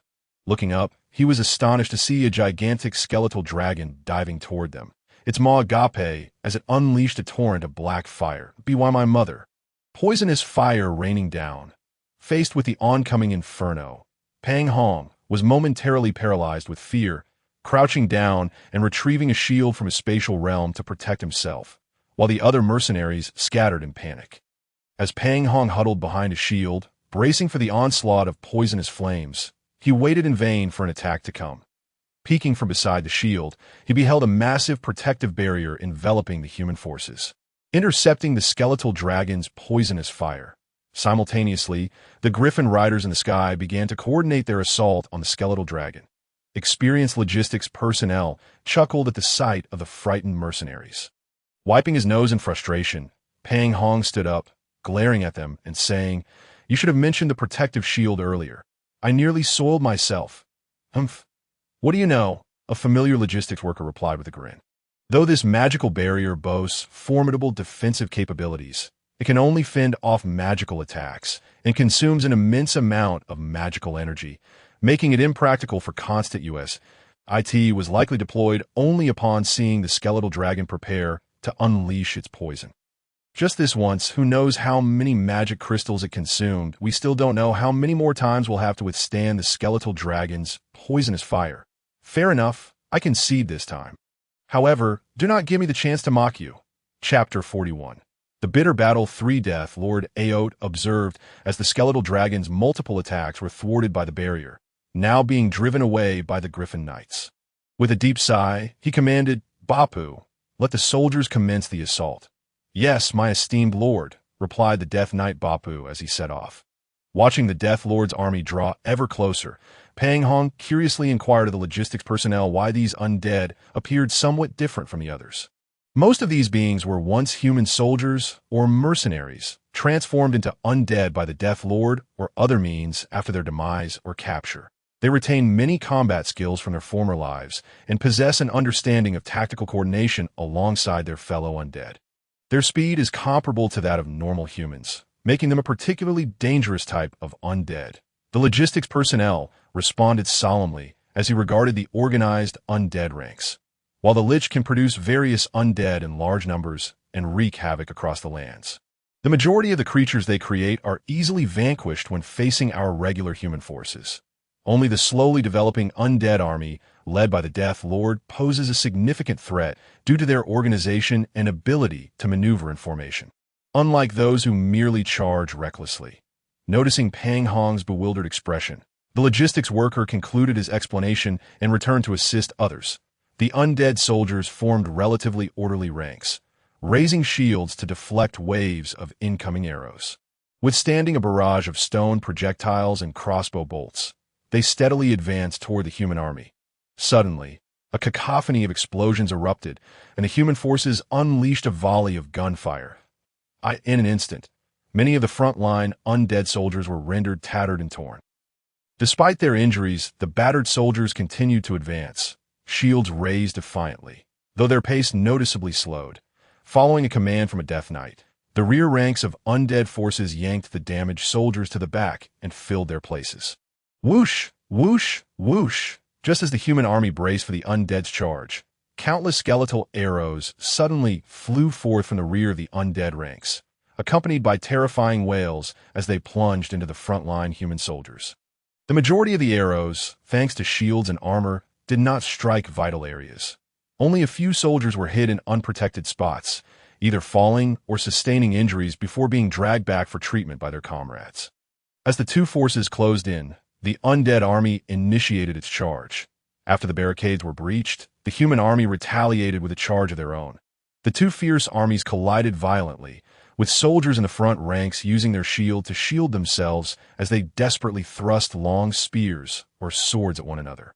Meanwhile, archers from both sides unleashed a relentless barrage of arrows at the opposing rear ranks. Despite the human forces fighting valiantly, the undead's advantage of immortality resulted in significant casualties among the humans, who slowly found themselves being pushed back. Noticing the dire situation, several human mages approached, preparing to cast fireballs and other spells to suppress the oncoming undead. However, before they could establish their footing, a flurry of cunning skeletal arrows shot forth from the crowd, knocking them all to the ground. Some soldiers quickly formed a protective barrier with their shields, dragging the fallen mages back to safety, as the human army was gradually driven back, teetering on the brink of collapse. The burly Death Knight Bapu inquired of Death Lord Aote, "My lord, shall we initiate the charge?" The Death Lord, surveying the battlefield, nodded gravely. "Let the necromancers in the front create openings, and knights prepare for a breakthrough." Upon receiving the command, the Death Knights urged their skeletal steeds to march towards the human army, following the Death Lord. Just as they were about to close in on the human formation, a few gaunt and tattered necromancers emerged near the charging side of the undead legion. Each of these sorcerers was conjuring green orbs of light in their hands as the Death Knights initiated their charge. The necromancers unleashed the orbs, which, glowing with an eerie radiance, plunged into the human ranks ahead. Catching the beleaguered soldiers completely off guard, the series of violent explosions followed as the green orbs detonated, leaving a desolate void where they struck, along with a radius of several meters around, obliterating soldiers from both sides. Seizing the opportunity, the charging Death Knights surged through the gaps created by the blasts. After a jarring collision, the remaining human forces were scattered and disoriented as the Death Knights continued their relentless advance. They penetrated deep into the ranks, making a beeline towards the rear where Pang Hong was situated. Witnessing the imminent onslaught of the Death Knights, the mercenaries tasked with protecting the supply personnel were left dumbfounded, their hands trembling uncontrollably as they gripped their weapons. Captain Luca bellowed, urging the mercenaries to quickly form a defensive line against the impending assault. Initially, Pang Hong was paralyzed with fear at the sight of over 1,000 formidable Death Knights charging towards them. However, with Captain Luca's command, he snapped back to reality. Leaping forward with fervor, he hastily piled up obstacles, such as barricades and debris, in front of the panicking mercenaries to bolster their defense against the Death Knight's charge. The Death Lord, Oat, who was leading the charge, noticed the battlefield ahead, a once suitable ground for an assault, now cluttered with an assortment of makeshift barriers hastily assembled by the rotund figure. While the presence of barricades and debris was manageable, the sight of a large watchtower lying horizontally in their path was utterly outrageous. Faced with the chaotic mess before him and the quivering mercenaries brandishing their pikes behind, he felt a wave of frustration wash over him. Reluctantly, he adjusted his steed's direction, planning to circumvent Pang Hong and his makeshift defenses to continue the onslaught against the human army's rear. Just as he turned his mount, a barrage of artillery shells rained down upon the throng of Death Knights, causing chaos and mayhem among their ranks. The Death Lord, now irked, discovered that the ground ahead was littered with the remnants of human defensive structures discarded in their advance, forcing him to change course once more and accelerate in a desperate bid to escape the range of the cannons and find a new point of breakthrough in his search for a new opening. Catapults began launching fireballs into the ranks of the undead infantry, wreaking havoc and disarray among them. A battalion of heavily armored knights, wielding battle axes and radiating fierce energy, charged into the fray against the undead legion, followed closely by a contingent of barbarian warriors brandishing massive axes and clad in rudimentary armor. These knights and barbarians tore through the lines of the undead infantry with astonishing ferocity, creating a gaping hole in their defenses, into which the rest of the human infantry surged to capitalize on their successes. That a handful of necromancers, attempting to suppress the human counterattack with their glowing orbs from the flanks, were swiftly obliterated by the well-prepared dwarven gunmen. The precise marksmen hidden within the undead ranks managed to take down a few unprotected barbarians before they too fell victim to the elven archers or were blasted apart by the dwarven artillery. With the tide of battle turning against his infantry, the Death Lord Aot was compelled to abandon his assault on the tightly fortified human position and redirect his efforts to assist his beleaguered troops. As he turned, a heavy horn sounded, and from the forest behind the humans emerged a regiment of heavily armored cavalry. This contingent, numbering nearly 3,000, bore a striking resemblance to the armored figures Pang Hong had encountered before. As they emerged from the thicket and swiftly organized, they charged towards the Death Knights. The sight of such a formidable force sent waves of dread through the Death Lord, yet he had no choice but to lead his followers into a skirmish with the human cavalry. Given the vast disparity in numbers, Aot refrained from a direct confrontation, opting instead to maneuver his Death Knights past the human cavalry. Nevertheless, his forces suffered significant losses, with over 200 Death Knights falling, while the humans, thanks to their sturdy armor, lost fewer than 100 as the human cavalry regrouped and prepared for another charge. The Death Lord, having already lost nearly a fifth of his forces, contemplated retreat. He could scarcely afford further losses. Suddenly, a piercing dragon roar echoed through the skies, causing Aot's already battered visage to contort with frustration as he beheld a red dragon soaring through the air, flanked by countless eagle riders, hurtling towards them. "Bapu, we retreat." Aot cast a glance at the undead infantry still embroiled in battle. His inner fire dimming, he began to chant an eerie, mournful tune. Upon hearing his song, The Death Knights followed suit, their voices joining in a haunting chorus. Amidst this sorrowful melody, all but 100 of the Death Knights swiftly departed, following their leader into the depths of the forest. Meanwhile, the remaining undead infantry, emboldened by the song, rallied against the human soldiers' relentless advance, transforming into a fierce force that withstood the human onslaught, while Pang Hong pondered the melancholic refrain of the undead legion.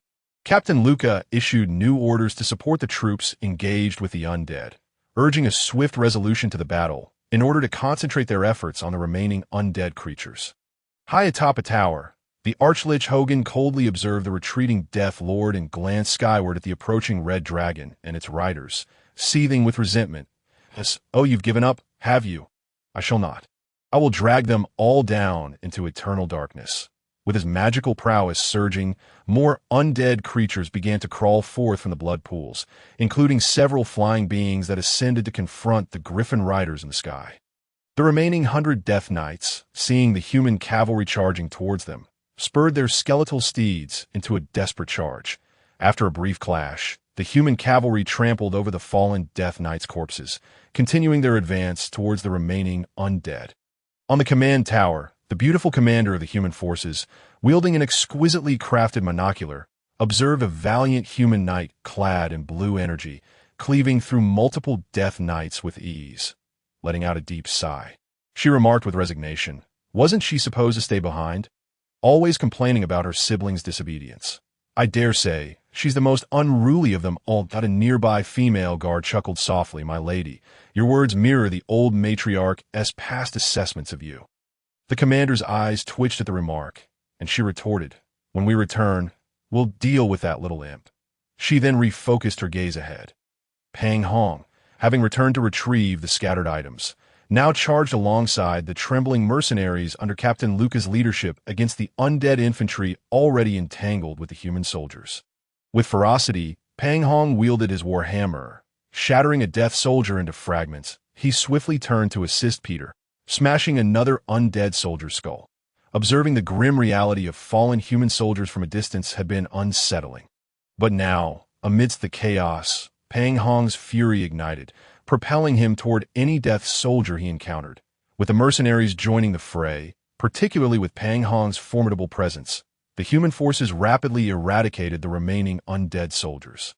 Lowering his warhammer, Pang Hong glanced back at Peter and his companion, who were now reveling in their triumph over a few undead soldiers, proudly displaying their dual warhammers to the surrounding mercenaries. Upon noticing Pang Hong glancing over, the two individuals proudly waved their hands at him. Pang Hong could not help but smile with relief and turned his gaze forward. Before him, the soldiers who had been sent as reinforcements were already charging into the throng of undead, where a battalion of armored cavalry had plunged into the fray. Utilizing the immense force of their war horses, they sent the undead tumbling in all directions. The knights behind them followed suit, brandishing their lances and swords, slashing away to broaden their triumph. As Pang Hong grinned at the cavalry's charge, his eyes suddenly fell upon a lady knight at the forefront, surrounded by several female guards, wielding a long sword radiating blue energy as she relentlessly struck down her foes. Pang Hong couldn't shake the feeling that she looked familiar. Could it be? Was this not the enchanting Miss Catherine, the one who had haunted his dreams? There she was, her sword shimmering with azure light, her well-fitted armor accentuating her graceful figure, resembling a beautiful Valkyrie valiantly battling atop her steed. While others may have perceived the scene differently, Pang Hong was utterly captivated, rendered speechless, just as Miss Catherine, his Valkyrie, led the charge against the undead. A sinuous figure wielding a longbow entwined with noxious fumes stealthily approached her. In a fleeting moment, as Catherine's guards momentarily shifted, the figure sprang forth, unleashing a green projectile aimed straight at her. While Catherine was busy cleaving through the undead, she caught a glimmer of green light flashing amidst the horde, followed by a green bolt hurtling through the gaps in her guards' defenses. Realizing the imminent danger, Catherine quickly dodged, but the arrow was too swift. She felt a sharp pang as it pierced her meticulously crafted armor, embedding itself in her left shoulder. As she attempted to sever the arrow lodged in her shoulder with her sword. A sudden wave of numbness and pain radiated from the wound, spreading throughout her body. Catherine staggered, her sword slipping from her grasp. Seeing her struck by the arrow, her female guards rushed to shield her and intended to retreat. Yet a commanding voice from behind bellowed, "Do not halt. Stopping the cavalry is perilous. Continue forward and veer right. I will direct the cavalry to protect your rear." Turning to glance back, they recognized the voice belonged to the commanding officer of the cavalry, Lord Andrew.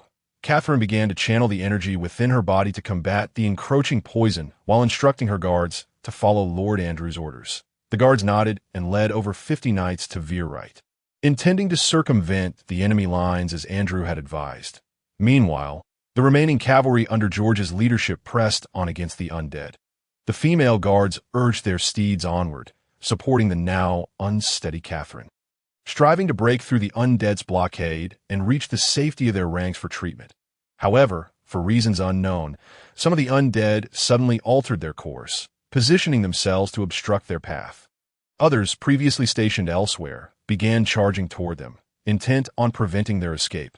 Chapter 43. A desperate rescue. Enduring the excruciating pain in her shoulder, Catherine summoned her inner strength to fend off the toxin's invasion, while directing her guards to clash with the undead in an effort to return to the human forces. Yet, the relentless onslaught of poison rendered her increasingly feeble, and waves of dizziness threatened to overwhelm her. From a distance, Pang Hong watched in horror as the scene unfolded before him, his heart racing as he shouted in desperation. Seizing his warhammer and charging toward Catherine's direction, Pang Hong sprinted, reaching the front line of the undead, where he swung his hammer, shattering the creatures that stood in his way. Some undead attempted to flank him from behind the gap he had created, but two figures wielding bone hammers rushed to his aid, desperately obstructing the oncoming foes. It was Peter and his companion, worried for Pang Hong's safety. Hearing their battle cries, Pang Hong turned to see Peter and his friend, and with gratitude, he summoned several wooden farmer units to protect their flanks while leading a few light infantry forward toward Catherine. Under the combined assault of Catherine's guards and the frenzied Pang Hong, they finally carved a path through the undead surrounding Catherine, allowing her a chance at survival. That Catherine's guards escorted her swiftly through the opening created by Pang Hong, whose battle-worn figure was now covered in the grime of battle. As she stumbled past him, she caught a glimpse of the burly figure, his face smeared with the filth of the undead, yet his eyes shone with concern. That foolish, endearing man was truly charming in his own way.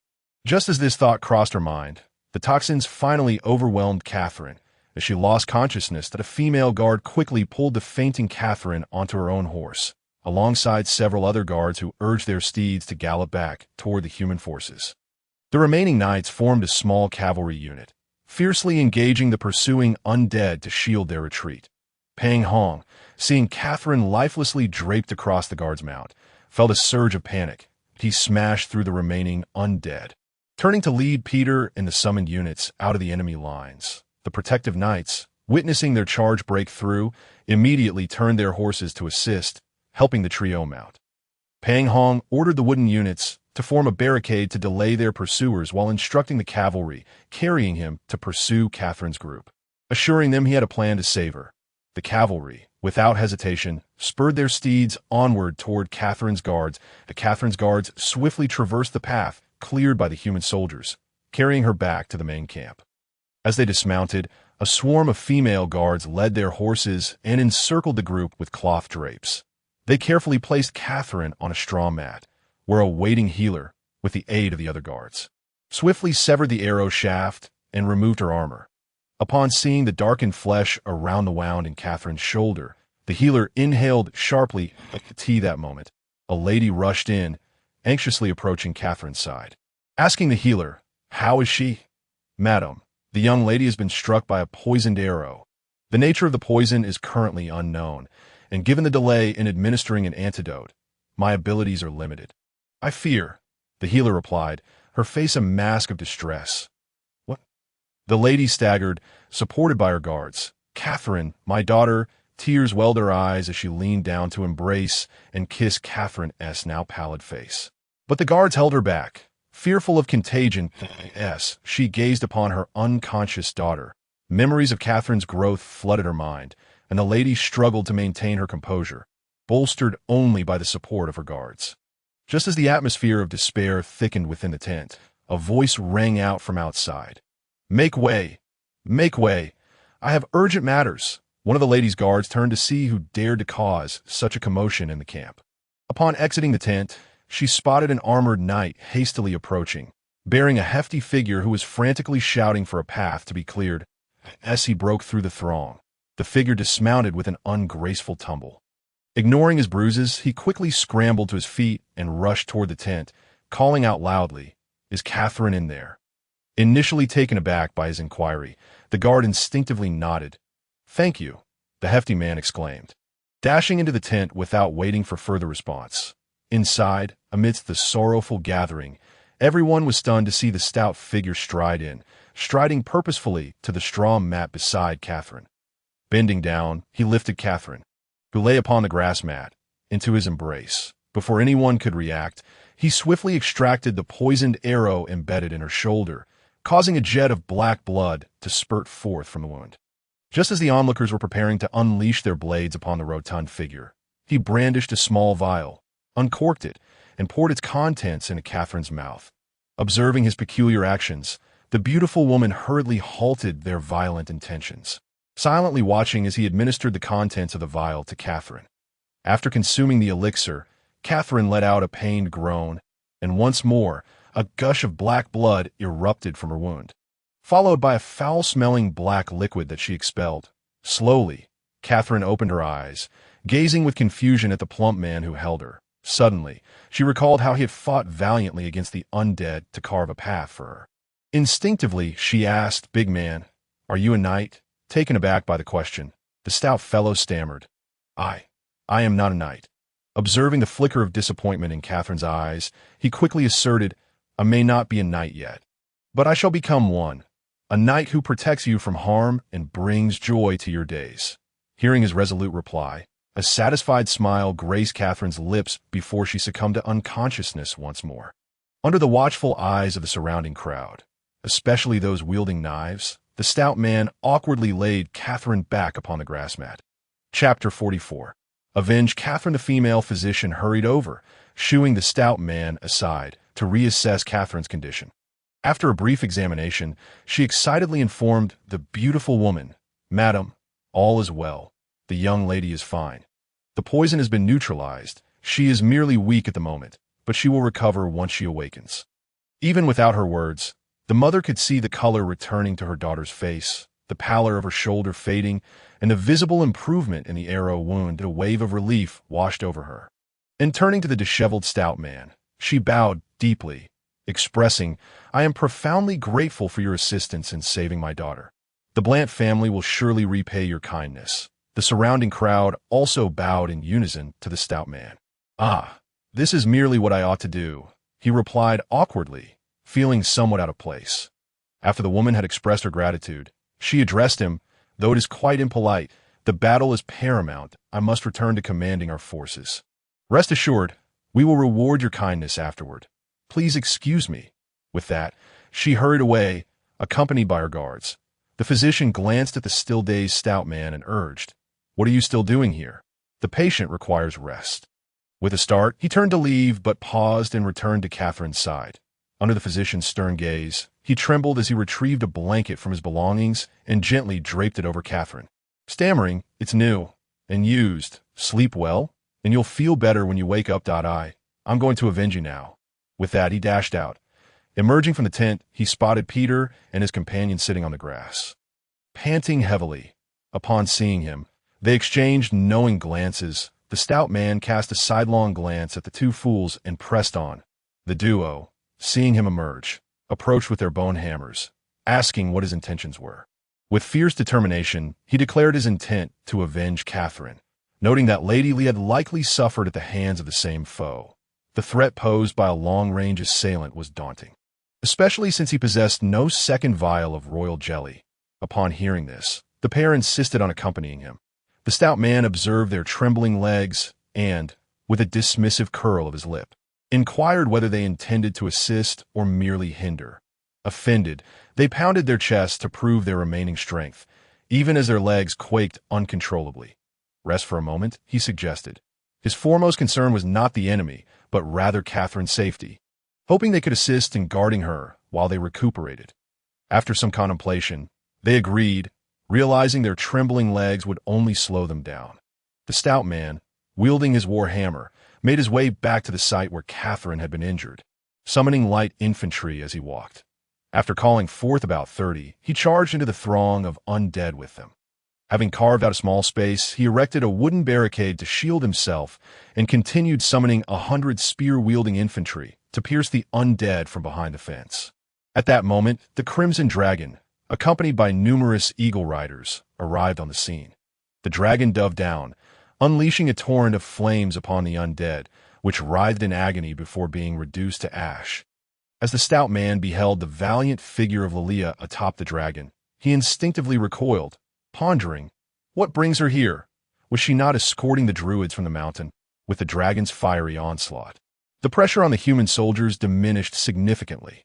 Lilia then commanded the dragon to unleash fireballs upon the high tower, though the tower was protected by a magical barrier, which absorbed the fiery projectiles.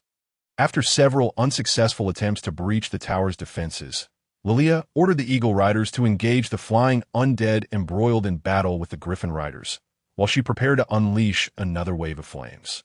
Just as Lilia directed the dragon for another fiery assault, a cloaked figure suddenly emerged from the shadows. The stout man, searching for the figure, shouted to Lilia, "Lilia, watch out."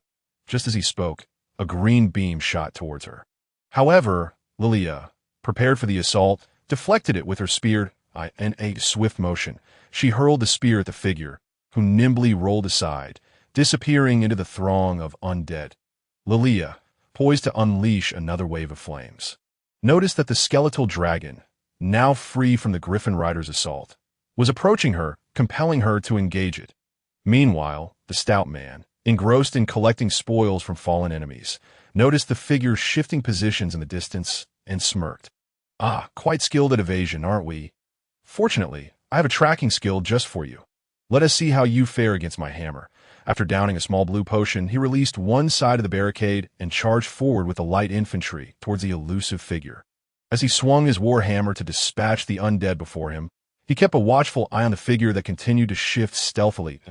As expected, the figure rolled again before suddenly stopping. Blending into the surroundings, the stout man sensed the figure was observing valuable targets and advanced cautiously.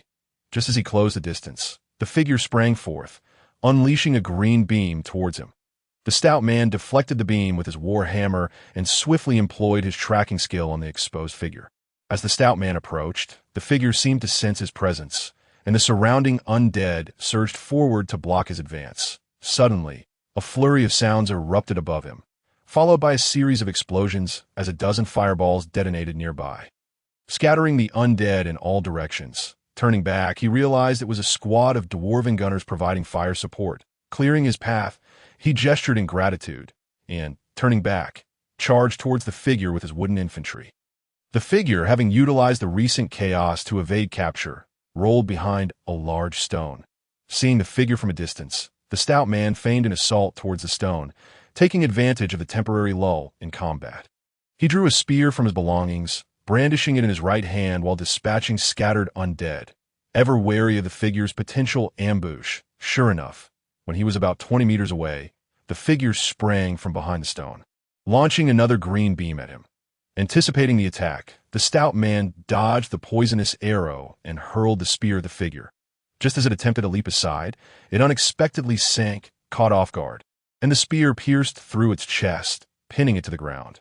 With the light infantry protecting his rear, the stout man dispatched several undead, blocking his path with his war hammer, and advanced towards the downed figure for a closer inspection. To his astonishment, she was a female elven wraith, now impaled upon the ground by a spear that had pierced her chest. Her longbow, entwined with green luminescence, discarded some distance away, with her still strikingly beautiful visage and pointed ears. She must have been a skilled and alluring elven archer in her former life. It was a mystery how she had come to this ghastly state. Alas, how unfortunate, thought Pang Hong, as he lamented her fate. He raised his war hammer and charged at the fallen female wraith. Chapter 45. The defeat of the female wraith. Pang Hong lifted his war hammer, aiming to deliver what he anticipated would be a swift, Decisive blow to the downed wraith. To his surprise, the hammer struck the ground with a resounding thud, sending debris flying. Just as he was taken aback, a sudden force struck his left side, and with a cry of pain, he was sent sprawling by the wraith's kick. As he tumbled, he looked up to see the wraith regarding him with a mocking expression, while his war hammer had been flung far from his grasp. With a cold smirk, the wraith drew 2 short daggers from behind her and lunged at him. In a moment of desperation, Pang Hong executed a lazy roll and hastily retrieved a random, inferior weapon from his space, hurling it at her. The wraith deftly dodged the projectile. Quickly regaining his footing, he produced a dual-headed warhammer to face the wraith. The momentum of her attack faltered, and for a brief moment, they were locked in a tense standoff. With a fierce roar, Pang Hong charged forward. Warhammer raised high, he swung the bone hammer relentlessly at the wraith, yet her agility proved formidable. After expending considerable effort, he had not landed a single blow, and instead found himself on the receiving end of numerous cuts and stabs from the wraith. After a series of strikes that forced her back a few steps, he retrieved a red vial and consumed its contents. The moment the wraith noticed him drinking, she recognized the threat and charged once more. Unexpectedly, a wooden barricade crashed down before her, followed by a formation of over 10 spear-wielding soldiers clad in sturdy leather armor. Brandishing shields, the spear-wielders formed a protective line, thrusting their weapons toward the wraith. Faced with this barrage, the wraith had little recourse for retaliation, resorting to nimble rolls to evade the thrusts. However, before she could regain her footing, an arrow flew toward her. She deflected it with her daggers, only to see Pang Hong knocking another arrow, aiming directly at her. With a graceful sidestep, she evaded the shot, disdainfully beckoning him with a finger. With no other option, Pang Hong put away his bow and resumed wielding the warhammer, foolishly grinning to himself before summoning over 100 farmers armed with axes to encircle him. He retracted the barricade and led a dozen light infantrymen toward the wraith. Observing the approaching numbers, the wraith was compelled to wield her daggers and attempt to retreat into the ranks of the undead. However, Pang Hong leaped forward, delivering a powerful hammer strike that forced the wraith to retreat further. After landing, he swung again, and the wraith, unwilling to engage in a direct confrontation, had to evade once more. The light infantrymen surged forward with a line of spears, pushing her to roll away to her left. Seizing the moment, Pang Hong charged again, delivering a fierce blow while activating his gravity skill. The wraith, attempting to evade once more, found herself momentarily halted before being sent sprawling by his hammer. Relentlessly, Pang Hong pursued her, swinging his hammer with fervor, but once again he missed as his left arm was suddenly pierced by a dagger. Almost immediately, pain shot through his right arm as well, and his war hammer fell weakly to the ground. In a swift maneuver, the wraith spun, her dual blades plunging into Pang Hong's chest. With a loud cry, he activated his gravity skill yet again. Seizing the opportunity while she paused, he gripped her arms tightly, preventing her escape, as several light infantrymen rushed in to skewer her from multiple directions with their spears. Releasing the wraith, who writhed in agony upon the spears, Pang Hong gasped as he yanked the 2 daggers from his chest.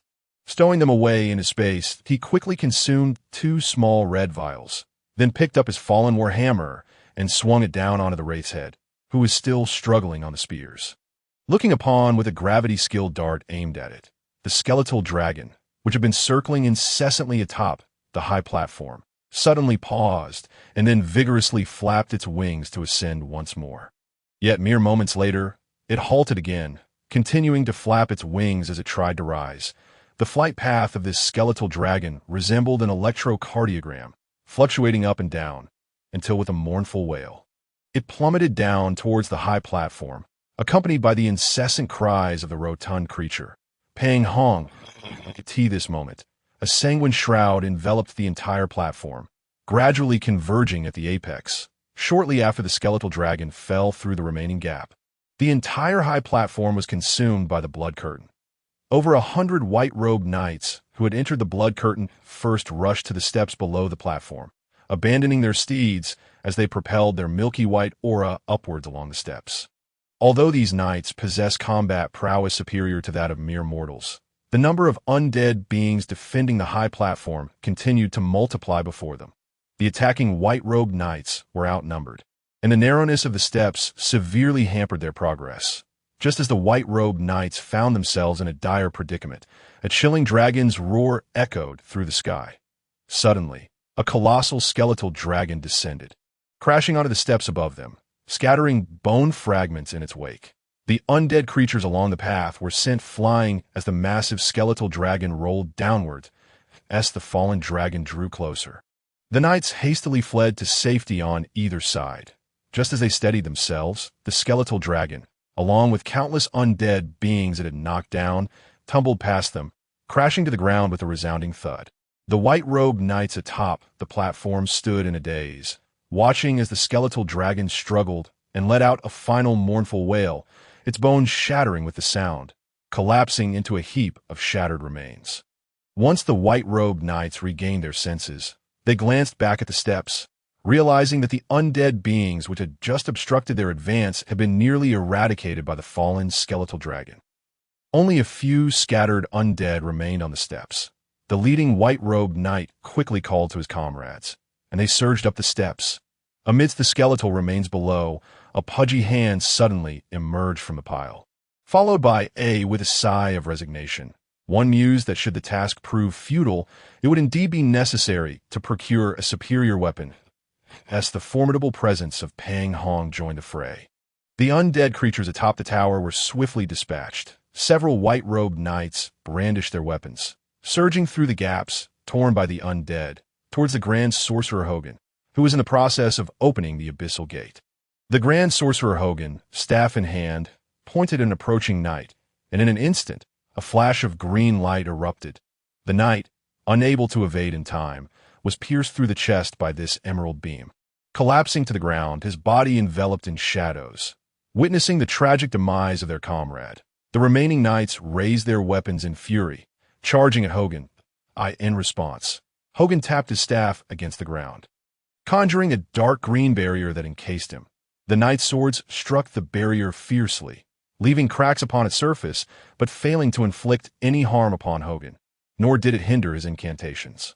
Hogan deftly thrust his staff into the chest of another knight, who, too, was engulfed in darkness and fell lifelessly.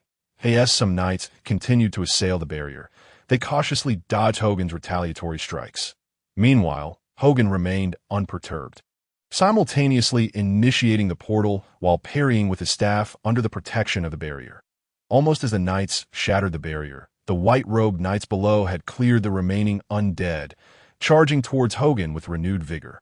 A chilling voice echoed through the portal, exclaiming, "So many delectable morsels." All eyes turned as a goat-like humanoid creature emerged from the portal, towering over 3 meters, wielding a trident forged from an unknown material. Greedily eyeing the assembly atop the tower, this goat-like monstrosity leapt forth. A horde of grotesque creatures followed suit from the portal.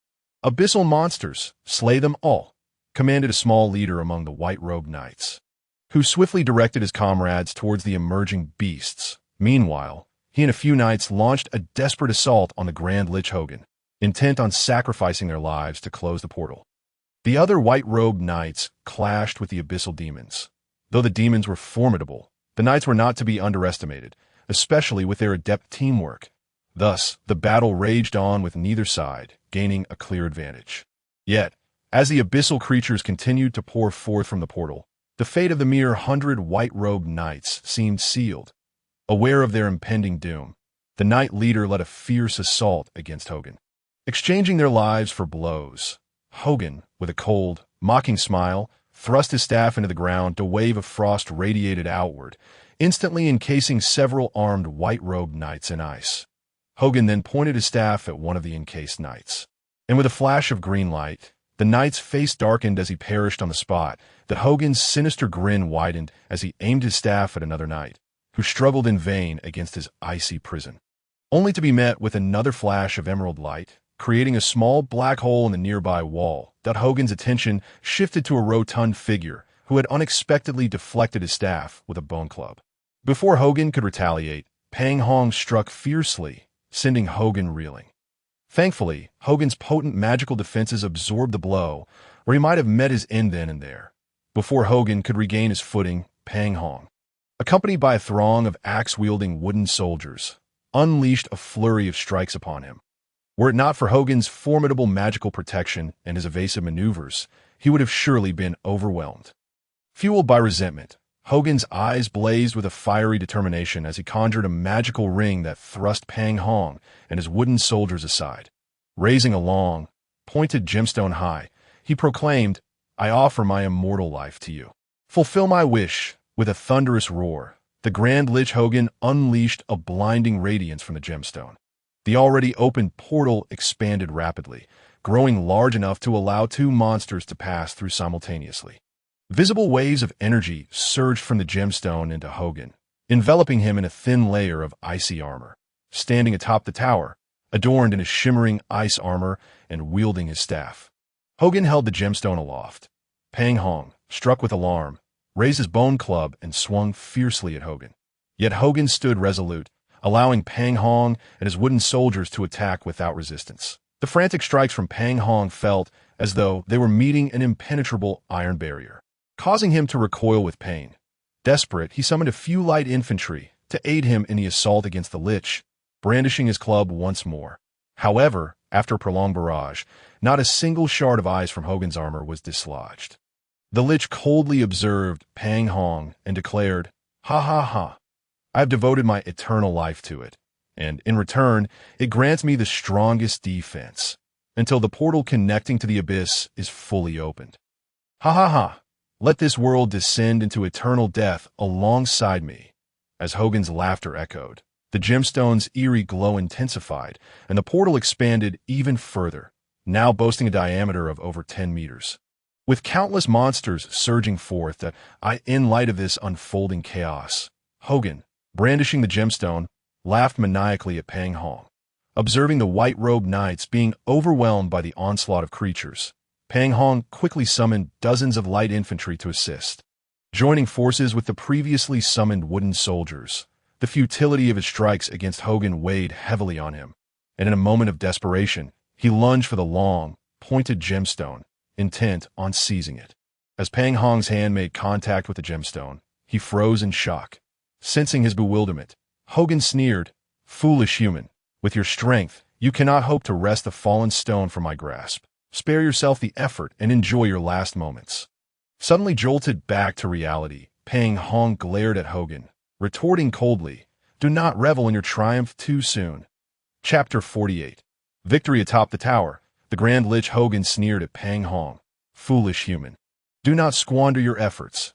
Relish your final moments." To which Pang Hong replied icily, "Do not count your victories too soon." And no sooner had Pang Hong spoken than he exerted pressure on a long, pointed gemstone, which shattered into countless fragments, its once alluring glow extinguished. As the gemstone fractured, Hogan's previously triumphant demeanor turned ashen, and he screamed, "Impossible!"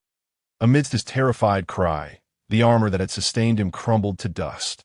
Stripped of its energy, Hogan collapsed, powerless to resist, gazing up at Pang Hong's merciless bone club. With the gemstone's destruction, the portal lost its support and vanished without a trace, as Pang Hong relentlessly struck the incapacitated Lich. He continued to summon wooden soldiers to engage the abyssal demons. Several knights, freed from their icy prisons, rallied their weapons against the remaining abyssal foes. The blood curtain, devoid of magical support, began to descend, as Lili commanded her Red Dragon, alongside Griffin Knights and Eagle Knights, to launch an aerial assault against the abyssal demons atop the tower. Meanwhile, the human army, fully arrayed, charged forward with a collective roar. In the realm of death, atop the tower, a beautiful woman, flanked by her guards, ascended the heights. Observing the grotesque remnants strewn before Pang Hong, she inquired, "What is this?" Pang Hong, sheepishly wiping his nose, awkwardly replied, "Perhaps, it seems. It might be a lich." The woman, infuriated by his response, nearly staggered in disbelief and chose instead to stride past him. Turning to face the multitude of dismembered abyssal creatures, she raised her voice triumphantly, proclaiming, "We have triumphed! We have triumphed! We have triumphed! Victory!" The soldiers atop the high platform raised their arms in unison, shouting triumphantly as the battle drew to a close. the human soldiers commenced the grim task of clearing the battlefield. They methodically gathered the bodies of their fallen comrades, placing them onto carts for burial. In stark contrast, the lifeless forms of the undead were carelessly disposed of, either tossed into hastily dug pits or piled together and doused in oil before being set ablaze. The high platform was rigged with magic crystal bombs by the diminutive soldiers. The eager Fat Hong wrapped the corpse of the great lich in a tattered cloth and placed it atop the explosives, then hurriedly fled alongside the dwarf soldiers who were setting the detonation timer. With a resounding explosion, the once mighty platform was reduced to rubble, burying the surrounding blood-soaked ground beneath it, after a cursory cleanup of the battlefield. The human soldiers began to regroup for their return march, leaving a small contingent of soldiers and all the mercenaries to continue the grim task of incinerating the remaining undead corpses. Fat Hong dispatched a multitude of wooden farmer figures to assist in the cleanup, while he stealthily rummaged through the bodies in search of his warhammer. After an extensive search, he finally located his fractured hammer buried among the corpses. Overjoyed, he wiped the grime off with a piece of rag and stored it away, preparing to resume his clandestine scavenging. Suddenly, a voluptuous woman in red armor blocked his path. Without a moment's hesitation, Fat Hong spun around and fled. However, he had barely taken a few steps when a powerful force struck him from behind, sending the poor Fat Hong tumbling like a rag doll. "Darling, are you surprised to see me? Are you happy?" Lilia, with her arms crossed, lowered her head and gently inquired. Fat Hong, sprawled on the ground, looked up at her with a mix of surprise and delight. "Oh, what can I do to make you happier?" Lilia responded with a fierce kick to the ground, striking the pretentious Fat Hong who lay feigning death. "If you ride back home on the red mount right away, I would be even happier," Fat Hong retorted defiantly, shielding his head. You dare to be obstinate." Enraged, Lilia unleashed a flurry of punches and kicks upon the fallen Fat Hong. "I told you to call me darling. I told you to say I am unmarriageable. I told you to say you want to marry me. I'll not let you off lightly." Just now, beside the mage, a robust dwarf appeared, brandishing an iron shield to protect the mage as they retreated. Witnessing this, Teo dispatched several individuals to pursue, while he himself maneuvered his steed towards the throng of Death Knights for support. He commanded a number of Death Knights to dismount and form a battle array, coordinating with other knights to execute a strangulation maneuver against the few adversaries, while also sending some knights to clear the fallen tree trunks obstructing their path. The individuals attempting to ambush the Death Lord found their target ensconced within the protective circle of Death Knights, and a significant number of Death Knights began dismounting and forming ranks, seeking to strangle them in conjunction with other cavalry. With a piercing cry, they swiftly repelled their immediate foes and gathered at a designated point, pursued closely by the Death Knights intent on their strangulation. The thwarted assailants began their retreat along a premeditated narrow path, with a host of Death Knights brandishing their weapons in hot pursuit. However, a massive tree fell across their chase, and with a whoosh, a strange mist erupted from a hollow within the trunk. Two Death Knights, who had chased too eagerly, were engulfed by the mist, which began to emit thick smoke and dissolve their bodies, ultimately leading to their untimely demise. Fearing the pursuing human forces, the Death Lord Teo was unwilling to linger. Casting a resentful glance towards the fleeing direction and commanding his soldiers to disregard the retreating assailants, that a few individuals desperately reached a safe zone, where a giant wielding a battle axe removed his helmet and slammed it to the ground. Cursing, "This damned Death Lord is far too cautious. Alas, our preparation time was far too brief. Given more time, we could have devised a superior trap utilizing my corrosive smoke to eliminate him." An elderly man clad in coarse garments, adorned with various vials and jars, remarked. "From the moment they began to retreat to when we hastily made our way here, the time was scant. To successfully ambush him once was already a stroke of fortune. There is no time left for a more elaborate plan. After all, we are warriors, not assassins," lamented the handsome swordsman, lifting the visor of his helmet in frustration. "That I believe we should charge directly together. I refuse to believe we cannot vanquish him," the dwarf warrior grumbled, forcefully extracting arrows lodged in his shield. "I concur with Grey Hammer. If we unite our strength, we are bound to slay that bald-headed brute." The burly warrior seethed. Not necessarily. This Death Lord likely possesses some ability to sense danger, as he has consistently evaded our assaults with uncanny precision. The fireball-casting mage quietly interjected. Even if we all charge together, success remains uncertain, and such a concentration of targets might render us vulnerable to encirclement. The bald-headed warrior seethed. We have toiled for months, scouring the realm for an opportunity, and now it slips through our fingers? Sighed the swordsman. Alas, once they return to their death fortress, they may prove even more formidable, he lamented. Let's not be disheartened. We can still pursue them, and once we locate their death fortress, we can notify the army to cleanse the area. The ambushing cat girl remarked nonchalantly, in time, we shall find ease that I will personally avenge my kin with my bow. The previously gentle elven archer suddenly declared fiercely. All right, do not lose heart, the cat girl urged playfully. Have we not precisely located him? Trust in me. I will be able to trace him more easily along this lead. Very well. Let us retreat for now, the bald-headed warrior gestured. We should find a place to rest. These past few months have been exhausting. The others chuckled at his remark. Fat Hong trudged along with the mercenaries towards the village, feeling somewhat dejected. Despite the numerous individuals, including esteemed knights and paladins who respectfully acknowledged him for vanquishing the Great Lich and saving the world, he found no joy in their accolades. The reason for his discontent lay in his earlier encounter with the Lich, where he had intended to seize the fallen stone that supplied the Lich with energy. To his astonishment, upon his touch, the system had prompted him with an option to absorb the energy. How could he refuse such a fortuitous opportunity? Not only would it provide him with energy for free, but it would also allow him to disrupt the Lich's armor and thwart its ambitions of expanding the spatial rift. Thus, Fat Hong joyfully absorbed the energy of the fallen stone, simultaneously thwarting the grand Lich Horgan's world-destroying designs. The fallen stone was indeed bountiful, supplying him with a staggering 500,000 energy units. The sudden wealth rendered him somewhat euphoric. That night, as he intended to quietly level up, he was taken aback when the panel displayed that his energy had reached the standard for system upgrade. Confirm upgrade. Initially, Fat Hong wished to explore other options before deciding on the upgrade, wanting at least to ascertain how much energy was required. To his dismay, the shameless prompt offered no option to decline. And even more audaciously, as his gaze briefly lingered on the confirmation text, the system initiated the upgrade, nearly causing him to spit blood in frustration. The upgrade will take 72 hours. All data will be disclosed post-upgrade. During the upgrade, all system capabilities will be suspended, except for storage space and learned skills. Alas, there was no recourse against the system's trickery.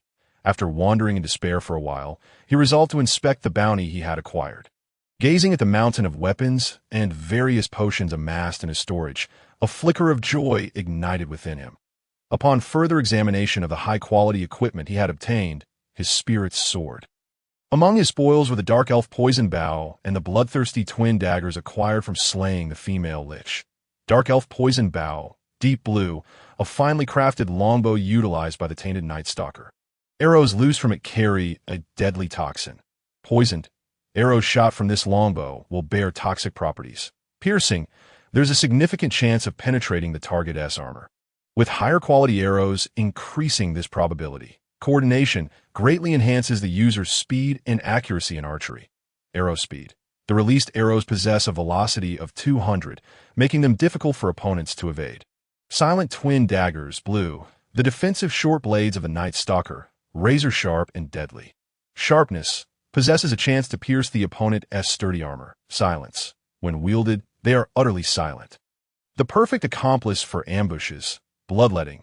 Upon striking a target, there is a high likelihood of causing substantial blood loss. Agility increases the user's various speeds. From the corpse, he procured the Night Longbow.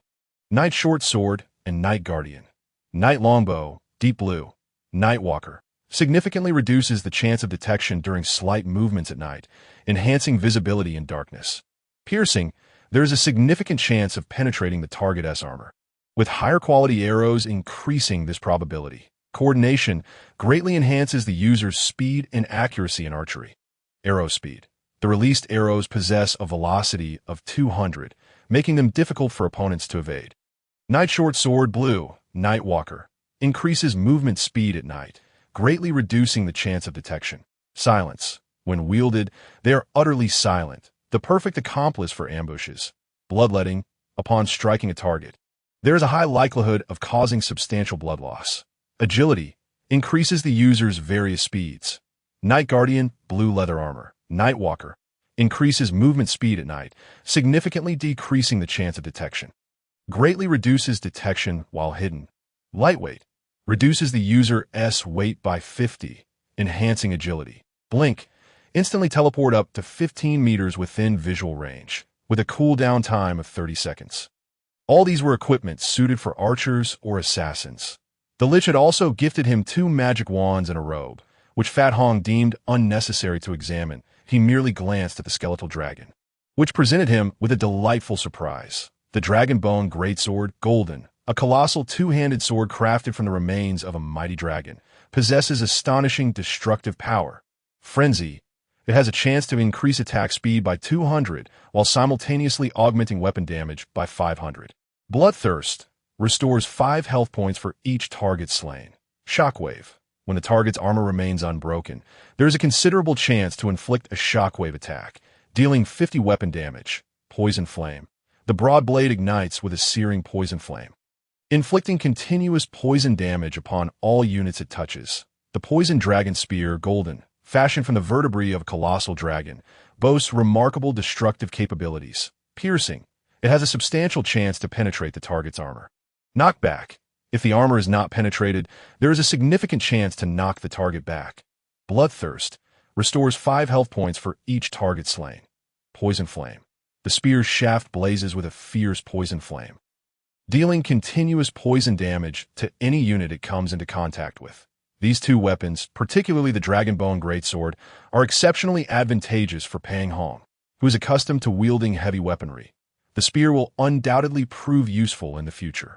In addition to the weapons, he also acquired 2 tomes of intermediate necromancy spells and 1 of advanced necromancy spells. With the previous basic necromancy spell, it seems I have gathered a complete set for a necromancer studies. Haha.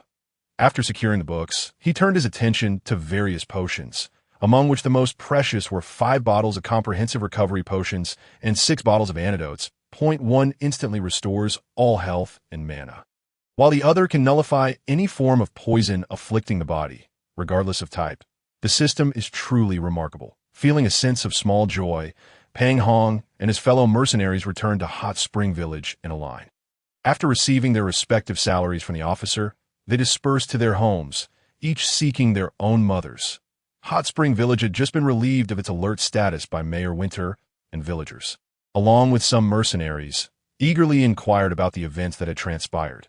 Those mercenaries who returned alive boasted various tales of their experiences, eliciting gasps of astonishment from the crowd, who repeatedly expressed relief that the army had successfully defeated the villains attempting to open the Abyssal Gate. Otherwise, Hot Spring Village would likely have been the first to suffer an invasion by those abyssal demons. Pang Hong refrained from joining their boasting and instead headed to the bathing area for a relaxing soak in hot water. Following that, he indulged in the most exquisite meats at Madame Rose's restaurant, sipping on purchased beverages and feasting to his heart's content. After dining, he leisurely strolled around the tranquil Hot Spring Village, savoring the serene ambience that brought a sense of calm to his somewhat agitated spirit post-battle. Chapter 50. System upgrade complete. Thus, 2 days passed. Perhaps this recent conflict had generated a certain promotional effect for Hot Spring Village, as more and more mercenaries, including numerous magic-wielding casters, began to arrive for exploration. Point 1 day. Feeling aimless due to the system upgrade, Pang Hong, along with the station Peter, engaged in light banter until, under the watchful gaze of the defense officer, they scurried away in embarrassment. Along the way, they encountered the somewhat distressed Lily. After bending down to comfort her and inquire about the cause of her distress, he, feeling bored, accepted a task to help her retrieve her lost kitten. Despite it being unpaid, they searched high and low and eventually spotted the meowing kitten stuck in a tree near the hot spring bathhouse. The MY word. You can really climb, gritted Pang Hong as he scrambled up the tree, securing the kitten in his arms before descending. However, as he made his way down, A brittle branch snapped beneath his feet, resulting in a crash that sent him tumbling down, landing alongside a passerby near a building's entrance. Rubbing his sore backside, Pang Hong turned to see the other individual doing the same. They exchanged glances, both preparing to speak, when suddenly a chorus of melodious voices caught their attention. Turning to investigate, they discovered that they had fallen near the rear wall of the women's bathing area. Observing a newly broken section of the wooden wall, they realized the enchanting sounds emanated from within. After Shar today, the system just indicated that the upgrade has been completed, awaiting at his residence. Pang Hong eagerly clicked on the page to review the various notifications regarding the post-upgrade system. The upgrade has concluded, and the update details are as follows: a slight enhancement to all physical attributes, an increase in the summoning duration of all units by threefold. The quantity of food production skills is now equal to the current level multiplied by 20. All shared skills of units have been elevated to level 3, with those exceeding this level not receiving further upgrades. Leader skills have also been raised to level 3, with similar restrictions. The unit summoning page has now been categorized into auxiliary units: archers, infantry, cavalry, and elite units. The campaign evaluation reflects a resounding victory, yielding a total of 25,874 experience points. Clang, clang, a double level up has occurred. Currently, Pang Hong's data stands as follows: Pang Fong, Pang Hong, level 16, health 5. 500, magic 9,000, experience required for next level 1. 583, 420,000, storage space expanded to 30,000 cubic meters, and the spatial barracks are now capable of accommodating 30,000 soldiers. The spatial barracks allow the inclusion of units that have not yet reached the end of their lifespan. Summoned units that remain in the barracks for 3 hours will fully restore their usage time, regain all health, and restore any damaged equipment. Attack power, defense, or work efficiency will increase by 5 for an hour. The ability to extract leader skills has been increased to 2. Upon completion, he has acquired the skills food production, eye, and magic absorption. His current leader skills are as follows: loot 3, consumes 1 magic point, allowing the greedy to scour once more. This can be activated simply by locking eyes on a single target within 10 meters, requiring no physical contact. The corpse will vanish afterward. Loot 4, not activated, consumes 1 magic point, allowing the greedy to scour again. This can be activated by locking eyes on all targets within a diameter of 2 meters, with no need for contact. The corpse will also vanish. Supervisor 3, within a radius of 1,000 meters from the leader, the efficiency of summoned units increases by 50. Supervisor 4, not activated, same as Supervisor 3, but not activated. Inspire 3, consumes 30 magic points, enhances the speed of 1 summoned unit by 50, attack damage by 30, and defense by 30 for 10 minutes. Inspire I and Inspire 4, not activated, consumes 30 magic points, enhances the speed of summoned units within a diameter of 2 meters by 50, attack damage by 30, and defense by 30 for 10 minutes.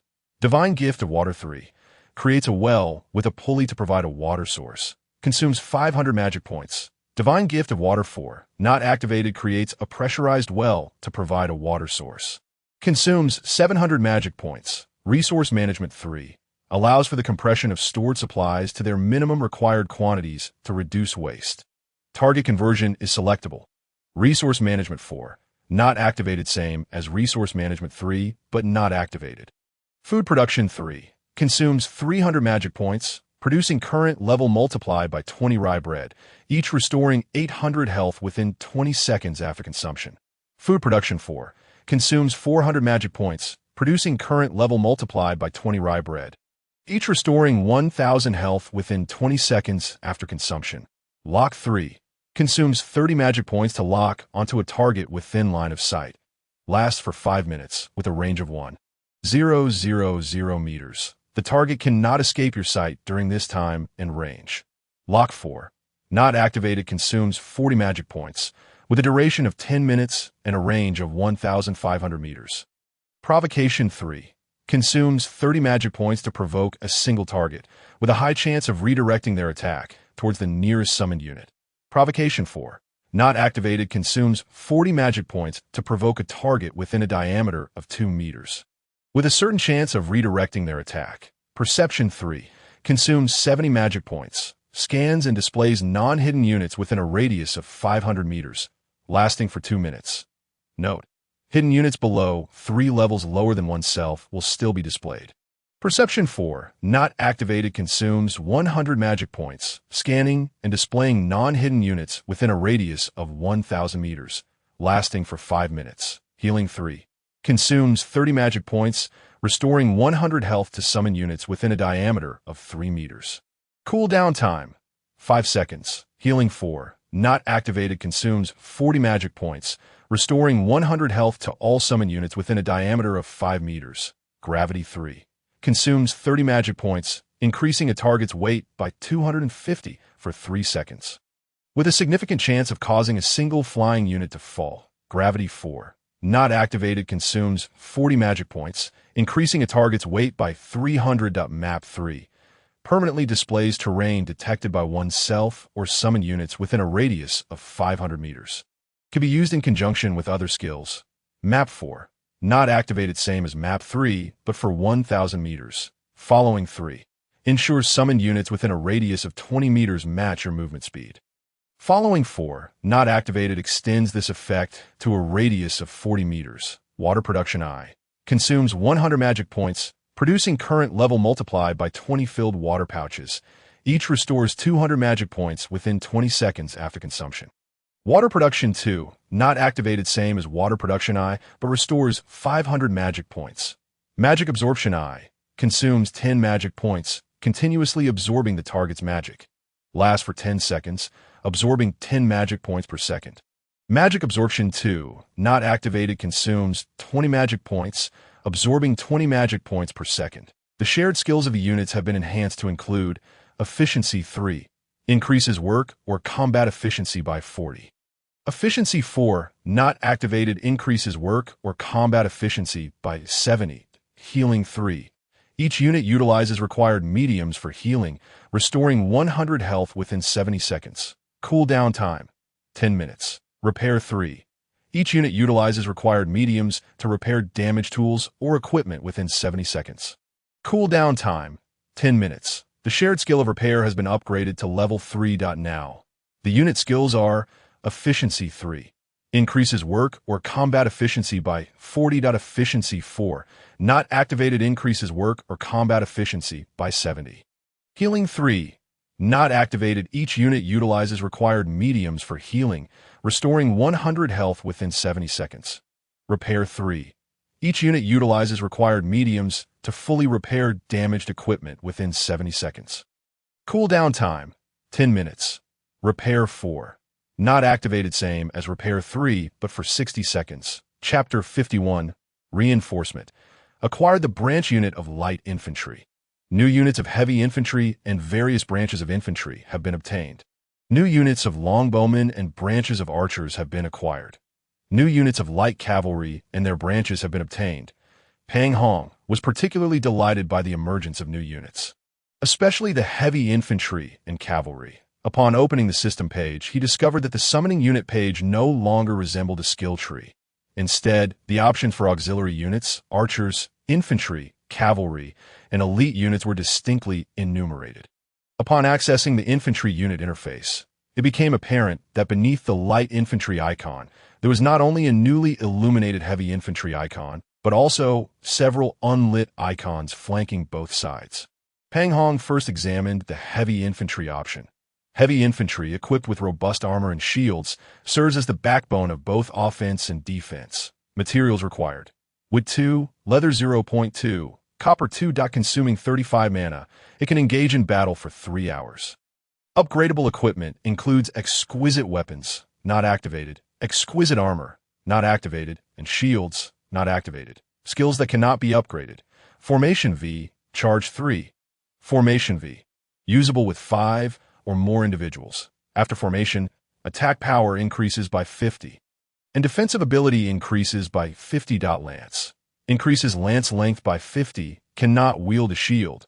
Shield formation, Effectively defends against ranged light weapon attacks from archers, but cannot use a lance. Upgradable skills. Thrust, not activated. Iron Wall, not activated. Heavy Strike, not activated. Charge, not activated. The skills seem quite similar to those of the light infantry. Observing the surrounding unlit icons, they comprise light sword warriors, shield sword soldiers, long sword infantry, and long axe infantry. Surrounding the heavy infantry are heavy shield sword soldiers, heavy long sword infantry, heavy long axe soldiers, and heavy halberd soldiers. The new unit for archers is the longbowman. Longbowman, a professionally trained archer, utilizes a finely crafted longbow for greater range and accuracy. Materials required. Wood 2, leather 1. Consuming 25 mana, it can engage in battle for 3 hours. Upgradable equipment includes exquisite weapons, not activated, and exquisite armor, not activated. Skills that cannot be upgraded. Throw 3, caltrip 3, arrow formation 3. Throw 3. Projects over an area, increasing strike by 50, penetration by 10, and damage by 10. Caltrip 3. Takes time to lay down a sturdy line of caltrips. Arrow formation 3. Usable with 5 or more individuals, increases firing rate by 15 and enhances accuracy by 30 during cover fire. Upgradable skills.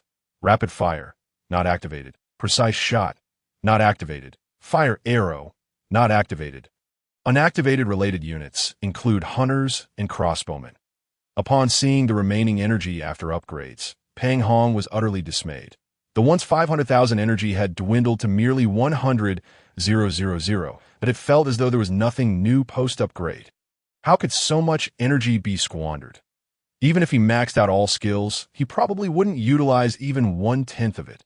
While he was grumbling, the system in his mind suddenly displayed a message. You should check the elite units. No elite units can be summoned before upgrades. Fine. Let's see what options are available under the elite units category. Opening the elite units option, 3 icons were arranged at the top. Bone Dragon, Lich, and Night Stalker. Bone Dragon requires wood 1500 element, Undead Soul 1000, consuming 1000 energy and 5000 mana. It summons a Bone Dragon to fight for you, no time limit. Upgradable equipment includes Skeletal Eye, Wooden Bones, and Skeletal 2, Copper Bones. Not activated, made of copper, consuming 1000 wood, 2000 energy. Skills that cannot be upgraded. Dragon Might V, Devour. Dragon Roar V has a significant chance of lowering the combat will of lower tier targets, causing them to hesitate in resistance or driving them away. Devour consumes the target, increasing one's life force or converting it into an undead soul.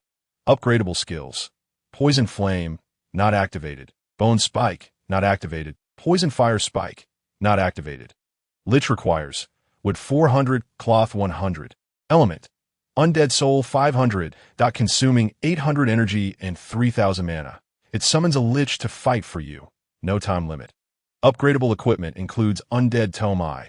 Increases spell damage by 10 and casting speed by 10. And Undead Tome 2. Not activated.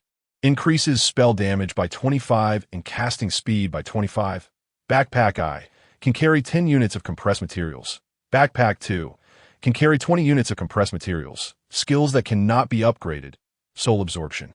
Soul Absorption absorbs the residual soul energy of corpses within a radius of 300 meters to restore its life force or transform into an undead soul. Upgradable skills. Undead damage spells, not activated. Undead curse spells, not activated. Undead defense spells, not activated. Death Puppet, not activated. Night Stalker requires with 600, leather 100, element. Undead Soul 500. Consuming 800 energy and 3000 mana. It summons a Night Stalker to fight for you. No time limit. Upgradable equipment includes Dark Poison Longbow Eye. Has a chance to shoot poison arrows. Dark Poison Longbow 2. Increases firing rate and arrow speed by 5. Has a chance to shoot poison arrows. Dark Poison Dual Daggers Eye. Has a chance to poison the target upon hitting. Dark Poison Dual Daggers 2. Not activated. Increases movement speed by 10 while invisible. Has a chance to poison the target upon hitting. Exquisite Armor Eye. Simple leather armor possesses minimal defensive capability. Exquisite Armor 2. Ordinary leather armor. Not activated, possesses average defensive capability. Skills that cannot be upgraded. Soul Feast. Soul Feast. Each hit on a target that deals damage restores 1 life force. Killing a target grants the soul energy, transforming it into an undead soul. Upgradable skills. Invisibility, not activated. Speed, not activated. Perception, not activated. Combat skills, not activated. Sharpshooter, not activated. Observing these 3 elite units brought a slight uplift to Pang Hong's spirits. However, what exactly is this undead soul? Upon closely inspecting the system panel, he noticed a ghostly icon appeared in the elemental column, presumably representing the undead soul acquired after absorbing the fallen stone. It displayed a value of 50,000, significantly surpassing the surrounding elemental values. Pang Hong couldn't help but fantasize about summoning several bone dragons during battle for a grand spectacle. The thought of unleashing a continuous barrage of poison flames is exhilarating. Considering his current energy of over 100,000, he could upgrade various skills and activate numerous related units. However, what should he prioritize for upgrades? Certainly, the heavy infantry must be upgraded, as they're the main force in combat. The longbowmen is also essential, as they will become the primary archers that it would be foolish not to upgrade the light cavalry. Pang Hong almost shed tears at the thought of cavalry. Unit shared skills also require some enhancements. As for leader skills, he previously deemed them of little use, but after 2 battles, he discovered their remarkable utility. They are indeed indispensable, especially that gravity skill. It is incredibly effective. Now at level 3, it increases the target's weight by 5 times, easily crushing ordinary targets. Moreover, it can even bring down flying units, including that formidable bone dragon, which he had directly incapacitated.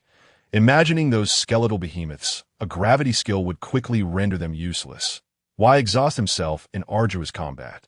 Summoning a few bone dragons would suffice. The decision was made. It was time to upgrade. Activating the exquisite weapons and exquisite armor for heavy infantry raised their levels, transitioning from copper weapons and armor to iron. Activating skills consumed 100 energy, yet leveling up from 1 to 2 surprisingly required 500. How absurd. Level 3 requires steel, which Pang Hong currently lacks. He decided to postpone that for now and would check later. The shield was upgraded from a level 1 leather shield to a level 3 iron shield, but he was still frustratingly stuck at the steel resource requirement.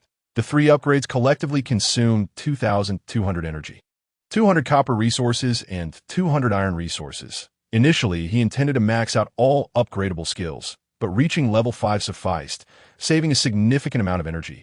Ultimately, maxing out all upgradable skills to level 5 consumed 6,000 energy.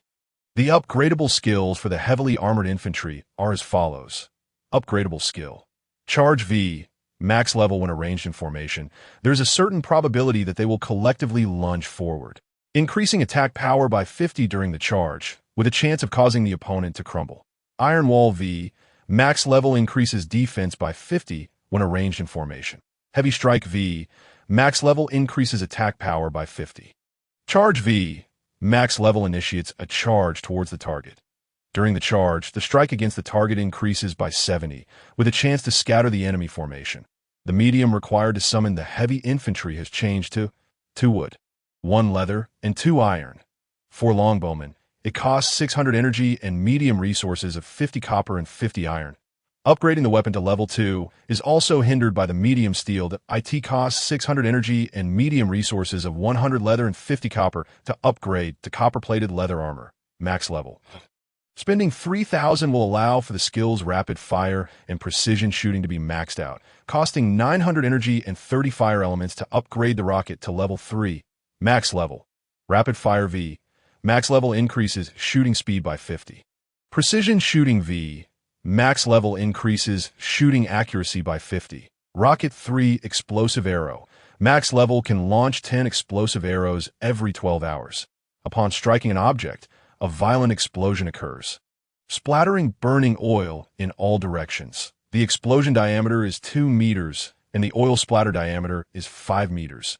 The medium to summon longbowmen has changed to 1 wood, 2 leather, 0.5 copper, and 2 iron. 4 light cavalry. It costs 600 energy plus medium resources of 50 copper and 100 iron to upgrade to level 3 iron, max level. Quality weaponry to IT cost 600 energy, plus medium resources of 150 leather and 50 copper to upgrade to copper-plated leather armor, max level. Spending 600 energy and medium resources of 50 copper and 100 iron upgrades to refined iron longbow, max level. Spending 1200 energy will allow the skills mounted archery and assault to be upgraded to level 3 max level. And spending 1500 will elevate the skill of marching to level 5 max level. Mounted archery 3 max level allows long arrows to be fired while mounted, increasing hit rate by 30. Assault 3 max level charges towards the target, increasing attack by 30 and defense by 15, with a chance to knock the target back. Marching V max level a master of rapid movement, increasing movement speed by 50, lasting for 5 hours with a recovery time of 12 hours. The medium required to summon light cavalry is changed to 1 wood, 2 leather, 0.2 copper, and 1 iron. The 3 new troop types currently consume a total of 15,600 energy. All new troop types have been temporarily upgraded to a similar extent, and it is now time to enhance their skills, starting with the gravity skill. Why did it stop responding after just 1 level upgrade? Because every 5 levels constitute a stage. After upgrading, each unit shares the highest skill level and leader skill level of the current stage, which is an additional level. You are currently only level 16, meaning you can only upgrade to level 4 at most. The system responded. Alright, then let's upgrade them all. The 16 leader skills will consume a total of 9,000 energy points, upgrading water creation and magic absorption from level 1. The shared skills of the units have all been maxed out. It doesn't matter about the cost, that a total of 2,700 energy has been consumed. Now, a total of 27,300 energy has been consumed. And feeling that there is still plenty of energy left, Pang Hong glanced at the unactivated related troop types. During the last battle against the undead, Pang Hong felt deeply the inadequacy of the pike soldiers against the undead, as their average combat results were not even as good as that of farmers wielding axes. Thus, he decided to activate a heavy-equipped troop type by consuming 300 energy to summon heavy axe soldiers. Heavy axe soldiers, heavily armored soldiers equipped with long axes, serving as the absolute backbone in offensive operations. Medium, 2 wood, 1 leather, 2 iron. Consumes 35 magic points, fighting for you for 3 hours. The quality levels of excellent weapons and armor are shared with the heavily armored infantry. Non-upgradable skills, shared skills with heavily armored infantry. Upgradable skills, shared skills with heavily armored infantry. Distinct skills. Mighty Cleave I, charge I. Total consumption of 3,000 energy to upgrade all to level 5. Mighty Cleave V, max level of full force axe strike that increases attack power by 250. Cooldown time is 3 minutes. Charge V, max level charges towards a target, with a high chance of knocking them back or down, causing significant damage. AS for the crossbowmen. They can be put on hold for now, but scouts for reconnaissance must be acquired. Scouts. Light cavalry used for reconnaissance and message delivery, significantly faster than regular light cavalry. Medium. For wood, 2 leather, 0.2 copper, 1 iron. Consumes 25 magic points, fighting for you for 24 hours. The quality levels of excellent weapons and armor are shared with light cavalry to non-upgradable skills. Shared skill levels with light cavalry. Distinct skill, Reconnaissance V. Reconnaissance V increases the visibility of light cavalry by 50, with a chance to detect hidden units. Upgradable skills, shared skill levels with light cavalry. Distinct skill, rapid movement. No more chatter, let us upgrade. 600 energy is gone again. Rapid movement 3, max level increases movement speed by 60, lasting for 3 hours. Cooldown time is 12 hours. For now, this will suffice. Pang Hong looked at his skills and suddenly recalled that the introduction of Resource Management 4 was exceedingly unclear, leaving him uncertain about the effects of this skill, but he instinctively entered the space. After selecting some usable green or higher tier weapons, he was left with a mountain of junk equipment that gave him a headache. He decided to deal with it later by giving it all to the goblin boss to give him a headache as well. Upon seeing his medium resources, he was suddenly prompted to discover whether to continue converting low-level medium. Pang Hong selected a wooden block, medium value 2, for conversion. After the conversion, there was no apparent change. Upon inspection, he exclaimed, "Oh my!" The system promptly indicated that the medium resource had transformed into wood 8. Upon closer examination, he found that this item had changed from a single thin line to 3 horizontal lines and 1 vertical line. Well, the wooden block had completely transformed into chocolate. The conversion essentially quadrupled its value. With tears of regret, Pang Hong hurriedly converted all his resources in his heart, he silently shouted, "Damn system, why didn't you tell me earlier? I wasted so many resources for nothing." Boo-hoo! Chapter 52. The Plain City. Looking at the multiplied medium resources, Pang Hong felt a mix of joy and indignation. The joy came from the resources multiplying, while the indignation stemmed from the previous waste. Alas, encountering this boundless system without any friendly prompts is truly frustrating. He rushed out to the goblin boss. In the goblin boss's dazed gaze, he pulled out everything he deemed useless, stacking it into a small mountain and selling it all for 80 gold coins. While the goblin boss was busy fretting over the mountain of items, Pang Hong took a stroll around the blacksmith shop. Indeed, there were 2 ingots available for crafting excellent weapons. Delighted, he purchased the 2 steel ingots, acquiring 800 medium resource steel. Upon returning, he spent 2,100 energy and 300 steel resources to upgrade the heavy infantry's equipment to steel equipment, max level. The medium required to summon the heavy infantry has changed to 2 wood, 1 leather, and 2 steel. Spending 700 energy and 100 steel resources, he upgraded the longbowman's excellent weapons to steel weapons, max level. The medium required to summon longbowman has changed to 1 wood, 2 leather, 0.5 copper, and 0.2 steel. Again, consuming 700 energy and 100 steel resources, he upgraded the light infantry's excellent weapons to steel weapons, max level.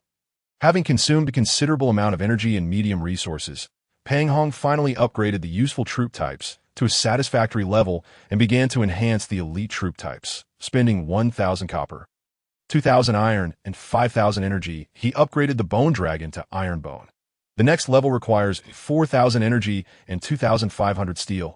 Fortunately, with the new conversion, medium resources have multiplied.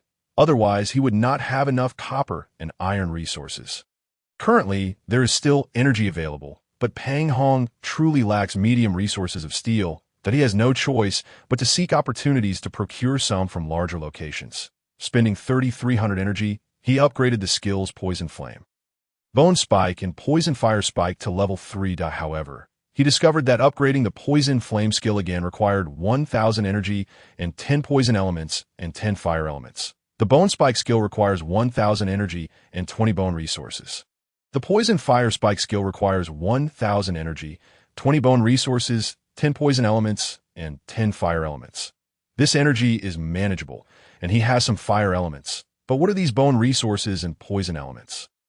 Poison elements. Poison elements. Aha! Pang Hong suddenly remembered that he still had a Poison Bee King's magic core in his space. Oh dear, he had forgotten to absorb it. Pang Hong slapped his thigh and sighed. After taking out the Poison Bee King's magic core and absorbing it, he indeed gained an additional 2,000 energy, and a dark green poison liquid icon appeared in the elemental section, showing a value of 40. Upgrading the Poison Flame to level 4, he continued to attempt to elevate it to level 5. The system indicates that one cannot exceed the required skill level, which is equivalent to that of the leadership skill. There remain precisely 30 points of poisonous elements, and I shall attend to other skills once I comprehend them. As for the consumption of 1,000 energy to elevate both the Lich's backpack and the Undead Tome by 1 level. Further upgrades to the backpack will necessitate medium resources such as cloth, while the Undead Tome requires medium resources like paper. Directly consuming resources will elevate all upgradable skills to level 4. Each skill demands 10 units of undead souls upon reaching the 4th level. But there are plenty of undead souls available. In total, 4,000 energy will be expended to max out these skills. The Nightwalker must also be upgraded. Similarly, after expending another 1,000 energy for a single level increase, the Dark Poison Longbow and Dark Poison Dual Daggers will together consume 2,000 energy along with 10 units of poisonous elements and 100 units of iron for their advancement to level 3. As for the leather armor, it is relatively straightforward, requiring a total of 900 energy and 150 units of leather before indicating that magical leather is necessary for further upgrades. Skills are also on the rise. Its skill requirements are considerably lower compared to the Lich and Bone Dragon, needing only a total expenditure of 5,000 energy to elevate all to level 4. Levels have nearly been maximized, and upon glancing up, only 44,300 energy remains. It would be prudent to conserve it. There may not be another opportunity to absorb such energy again. That I casually summoned a heavy infantryman, but he appeared more robust than the light infantry. His small, round wooden head encased in a helmet resembling a small iron bucket. The lifted faceplate revealed a pair of jovial eyes and a distinctly crooked mouth. His large, round wooden body was entirely enveloped in a shiny, bucket-like armor. On either side of his waist, curved iron skirts mimicked an iron barrel that had been split down the middle and affixed to his sides. His spindly arms were ensconced within thick, iron tube-like arm guards. If the light infantryman resembled a combination of 2 leather barrels and 2 leather tubes, the heavy infantryman was akin to 2 iron barrels combined with 2 iron pipes. Alas, there was no sign of the indomitable spirit one would expect from an armored infantryman. Fat Hong felt increasingly dejected, just as he contemplated summoning a few more heavy infantrymen for standby in the spatial barracks. A knock at the door interrupted him. Upon opening the door, he was surprised to find Village Chief Winter and the previous captain, Hans, accompanied by 2 unfamiliar individuals. The chief took a moment to reintroduce Hans and the 2 newcomers. It turned out that Hans had come as a representative to invite him to the celebration in Plain City the following day.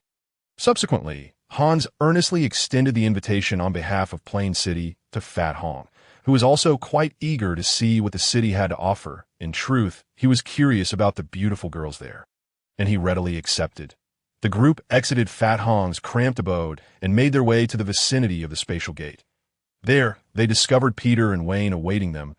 Peter and his companion had also received invitations and were informed that due to their courageous act of rescuing their comrades, assisting Fat Hong in aiding Catherine, they would be awarded the title of squire at the celebration, after which they could undergo formal training to become knights. When the duo inquired whether Fat Hong would also receive a knighthood, Hans merely smiled enigmatically without providing an answer.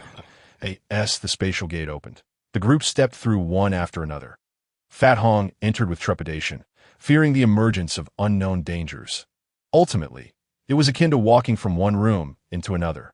Aside from the sudden change in environment creating a sense of novelty, there were no other sensations. The spatial array of Plain City was far superior to that of Hot Spring Village. The structure of the spatial gate was not like the 4 logs that formed an arch in Hot Spring Village, but rather a grand archway carved from a single massive stone.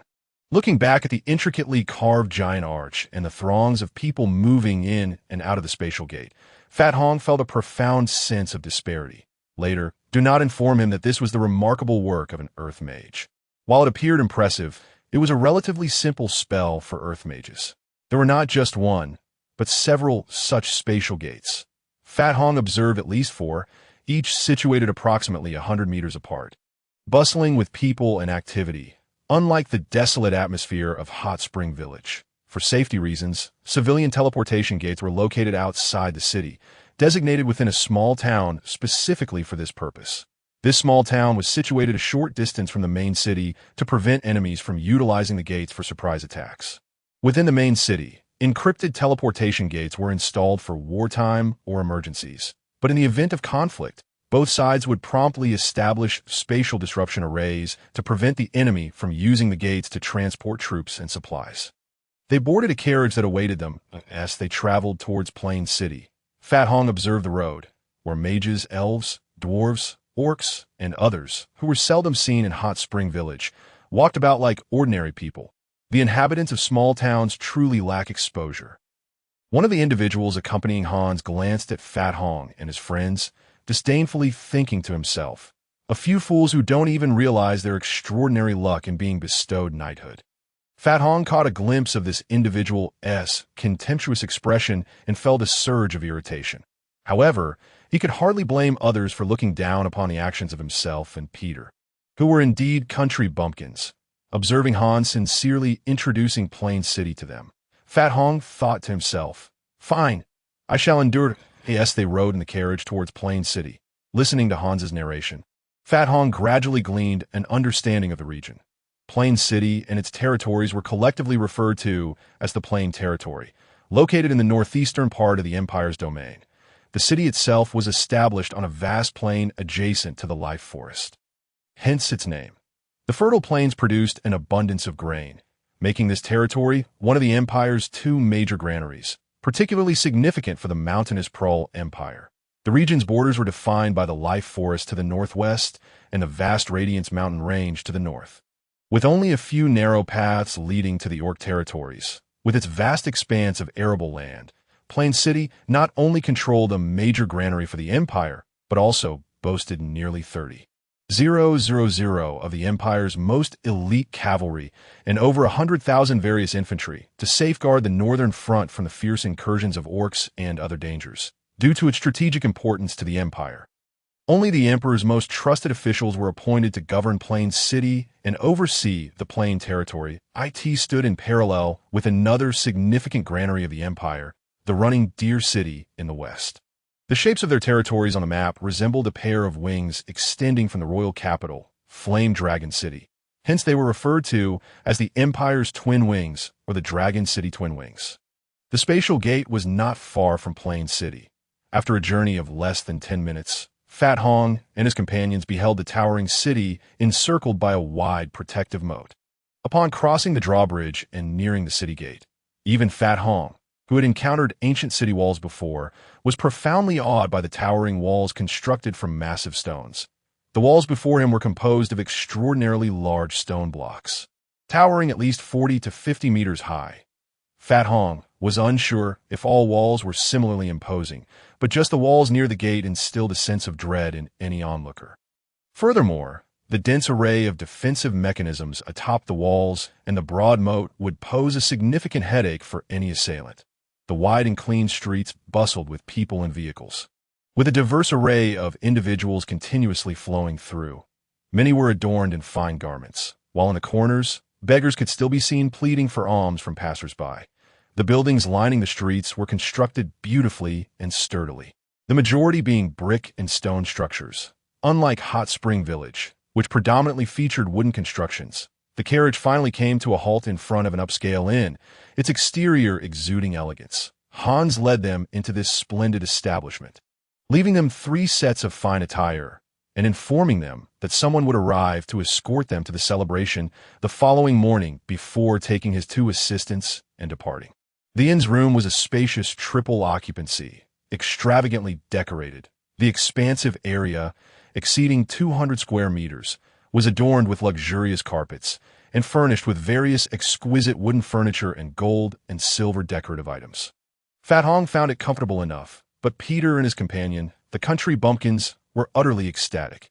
After wandering around the rooms, Fat Hong comfortably settled into a chair, watching as Peter and his fellow bumpkin continuously touched and examined their surroundings. "Haven't you two finished fiddling yet?" Fat Hong disparagingly inquired. Glancing at the tude, "This is made of gold," Khan exclaimed, holding up an ornament to show Fat Hong. "But aren't they afraid someone might steal it?" "Pfft. Those who come here are either wealthy or noble. If they could do such a thing, it would be utterly embarrassing for them," Peter scoffed from the side. "But it is indeed excessively extravagant. Just a few items could sustain me for several years." All right. You two have had enough." Fat Hong continued to scornfully gaze at them. "Hans explicitly mentioned earlier that you'll be knighted tomorrow. Do not embarrass yourselves." Upon hearing Fat Hong's words, the 2 fellows eagerly gathered around to express their gratitude. After all, it was Fat Hong who led them in rescuing Catherine, thus earning the merit of knighthood. The 2, still somewhat foolish, inquired of Fat Hong what they should do during the knighting ceremony. Fat Hong rolled his eyes in response, saying, Enough. At that time, I didn't ask you to follow. You insisted on recklessly pursuing me. So, if you've earned this merit, don't try to attach it to me. It's all your own doing to ask for what to do during the ceremony. I've never encountered it either." "How would I know?" Peter and his companion cast a disdainful glance at Fat Hong and complained, "You don't even know how to be knighted? What good are you then?" Fat Hong rose and swung his fist to strike, and the 2 desperately defended themselves. The 3 became entangled in a playful scuffle, ultimately tumbling to the ground in fits of laughter, as the celebration the following day required an early start. The trio washed up and retired to bed early.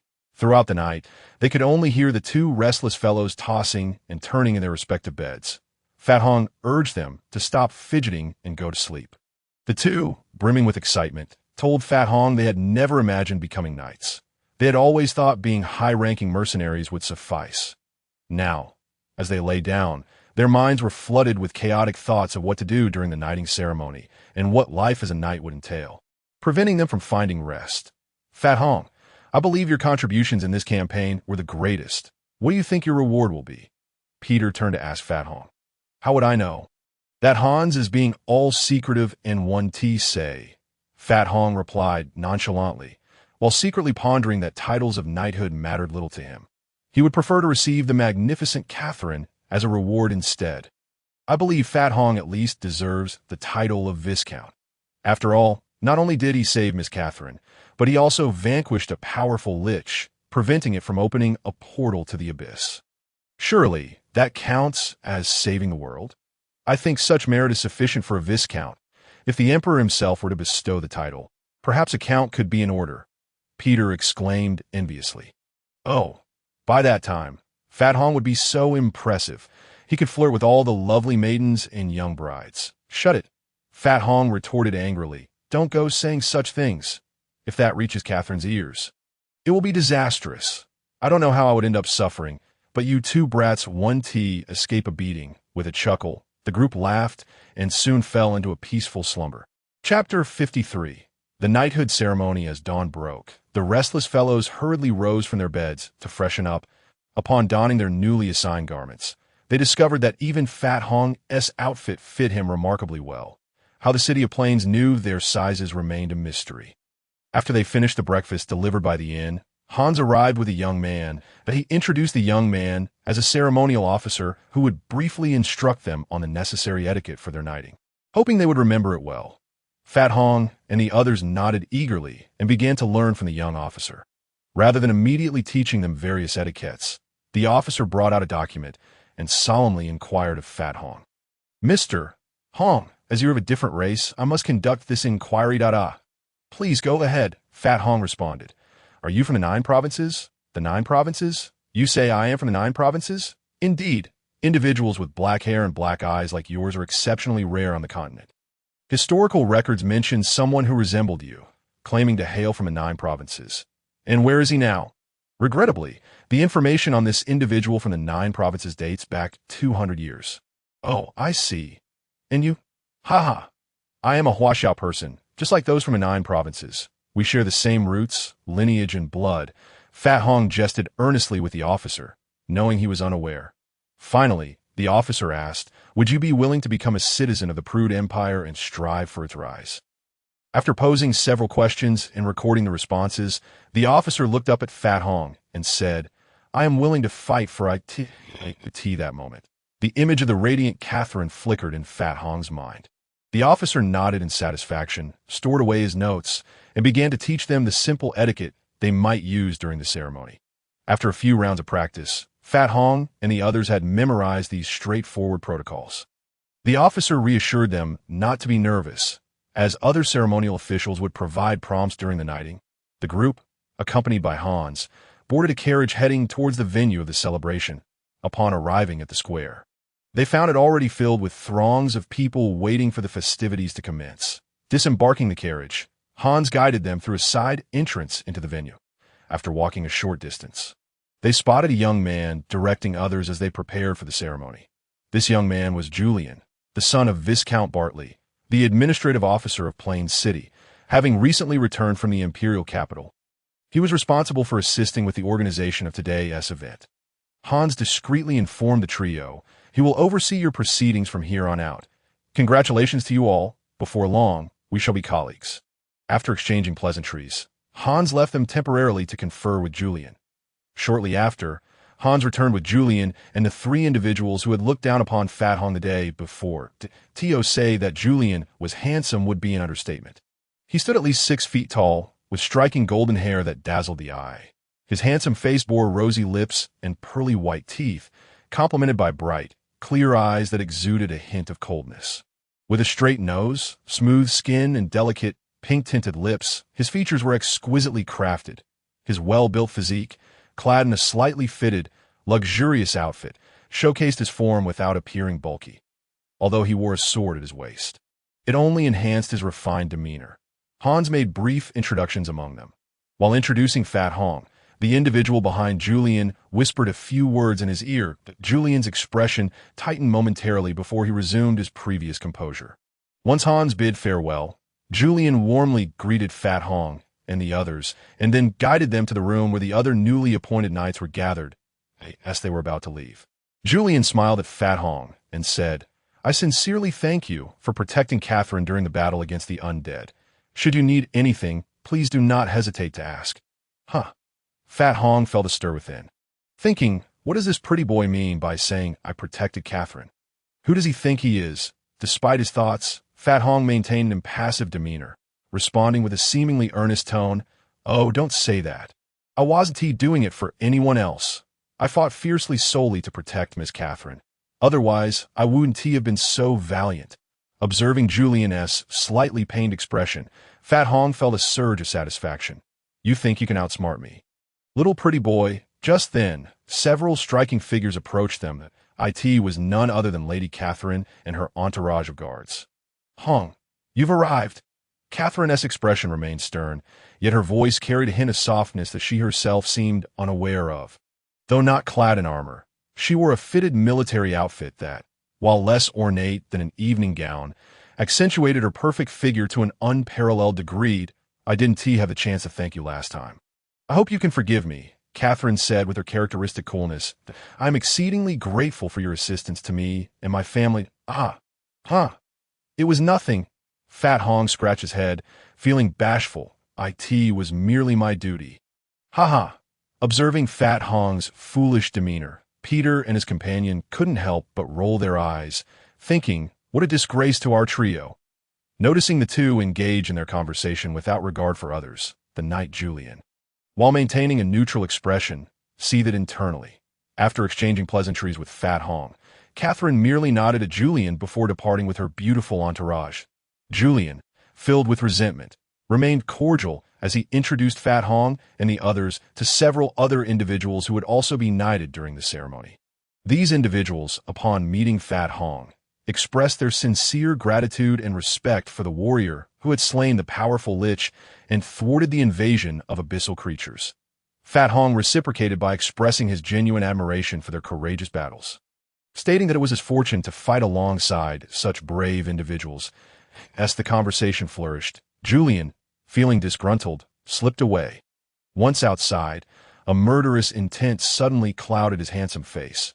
"That fatso dares to compete with me for Catherine? One ought to consider one's own identity as well as that of others. The toad aspires to devour the swan's flesh. Let me show you how I shall deal with you." Julian, harboring deep-seated resentment, thought fiercely. The celebration was soon to commence.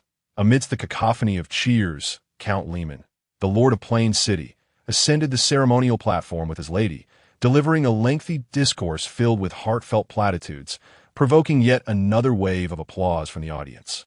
As the plump Hong sat languidly in the viewing area, the ceremony was on the verge of beginning. Peter, brimming with excitement, nudged the drowsy Hong, who opened his eyes in bewilderment. Scanning his surroundings, he failed to grasp the proceedings but caught sight of Catherine, glaring at him with a fierce demeanor while cradling Vivian. Embarrassed, Hong offered Catherine an awkward smile, only to be met with Vivian energetically waving at him. Shortly thereafter, the mischievous Muller beside Catherine reluctantly waved as well. Hong, his face flushed with embarrassment, joined the other newly appointed individuals on the platform, eliciting yet another round of cheers from the crowd. That a total of 8 individuals, including Hong, were to be honored as Squire Knights. Following the guidance of the attendants, they formed a line, awaiting the Lord's commendation.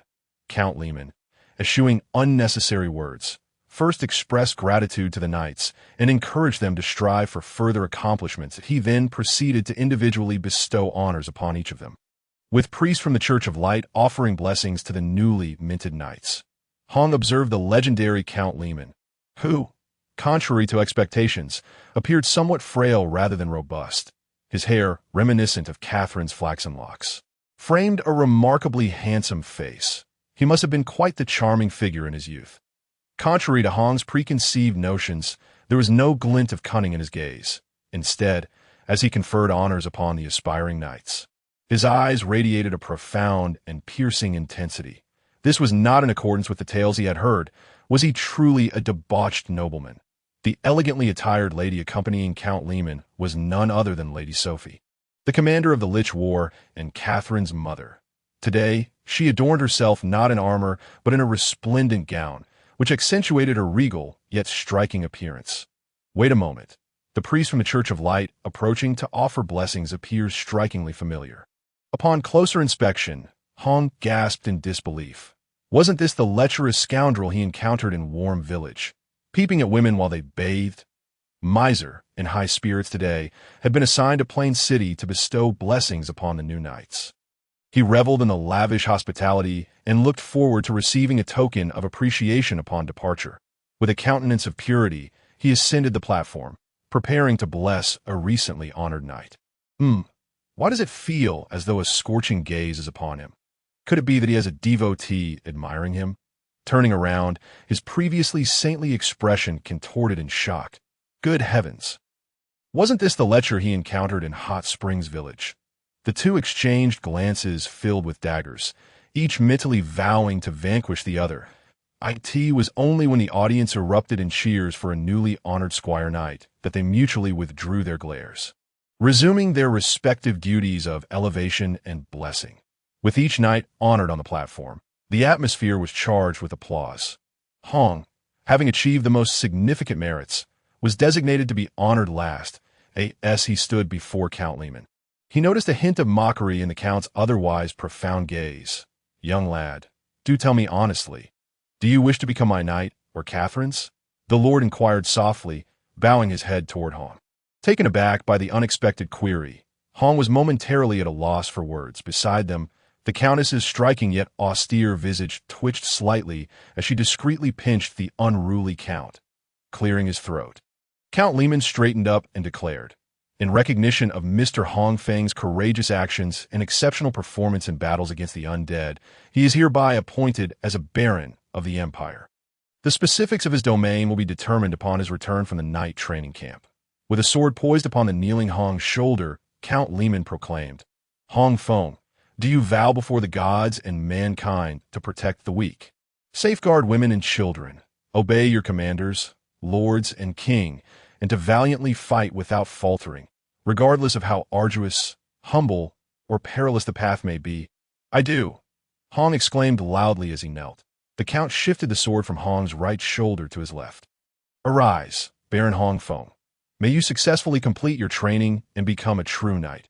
Once again, the crowd erupted in applause, though a flicker of confusion crossed the Countess's face, and Catherine's expression grew even more stern.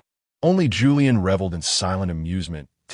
Become Catherine's guardian knight," Hong whispered to Count Lehman. "What?" This time, Count Lehman appeared genuinely perplexed. "I am Catherine's knight," Hong replied, his eyes challenging the Count. "Impudent wretch, are you not afraid of death?" Count Lehman threatened in a hushed tone, glaring fiercely. "You dare covet my precious daughter? Do you not believe I could reduce you to mere pulp with a single word?" Hong, undeterred, met his gaze defiantly, responding softly, "If I cannot survive, then I shall be but a heap of flesh as Catherine's knight."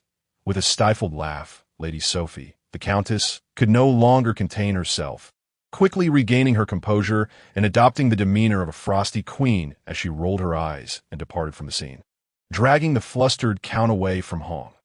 Hong and Miser exchanged glances, both viewing one another as adversaries. One appeared simple and earnest, harboring thoughts of how to subdue the other. The other, with an expression of solemnity and purity, contemplated how to unleash the mightiest light magic upon him for a dual purification of body and spirit. Yet, despite their inner conflicts, they continued the blessing ceremony with cheerful spirits, each maintaining their respective personas. After the formalities concluded, Hong returned to his seat in the viewing area, continuing to observe the celebration. The newly honored knights maintained serious expressions while watching the subsequent events. Hong felt hesitant to converse with Peter and the others. Instead, he focused intently on the beautiful Catherine, occasionally casting her flirtatious glances, though uncertain if she noticed. Catherine's demeanor remained unchanged, but Vivian, nestled in her arms, found amusement in the situation, laughing heartily. Infuriated, Catherine stood and departed with Vivian, leaving a bewildered Muller to hesitate before following his sister. Faced with the departure of the enchanting Catherine, Hong was left dumbfounded, silently watching the ongoing festivities alongside the others. Once the celebration concluded, Hong and the other knights were led into a grand hall by the reception staff. Shortly thereafter, a knight in armor arrived. It was none other than George, whom Hong recognized. Sir George first extended his congratulations to the assembled knights before explaining the forthcoming training. Indeed, it was training that in this world. Once knights are honored, they must undergo a period of training at the knight training camp to enhance their skills.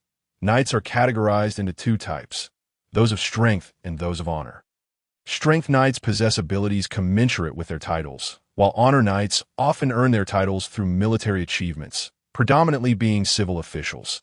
Regardless of their classification, all knights must meet a minimum strength requirement, which involves being able to channel their fighting spirit. Even those honored for their accomplishments must be capable of channeling such energy to be considered true knights. Otherwise, they remain mere aspirants. The privileges of aspirants are significantly inferior to those of knights.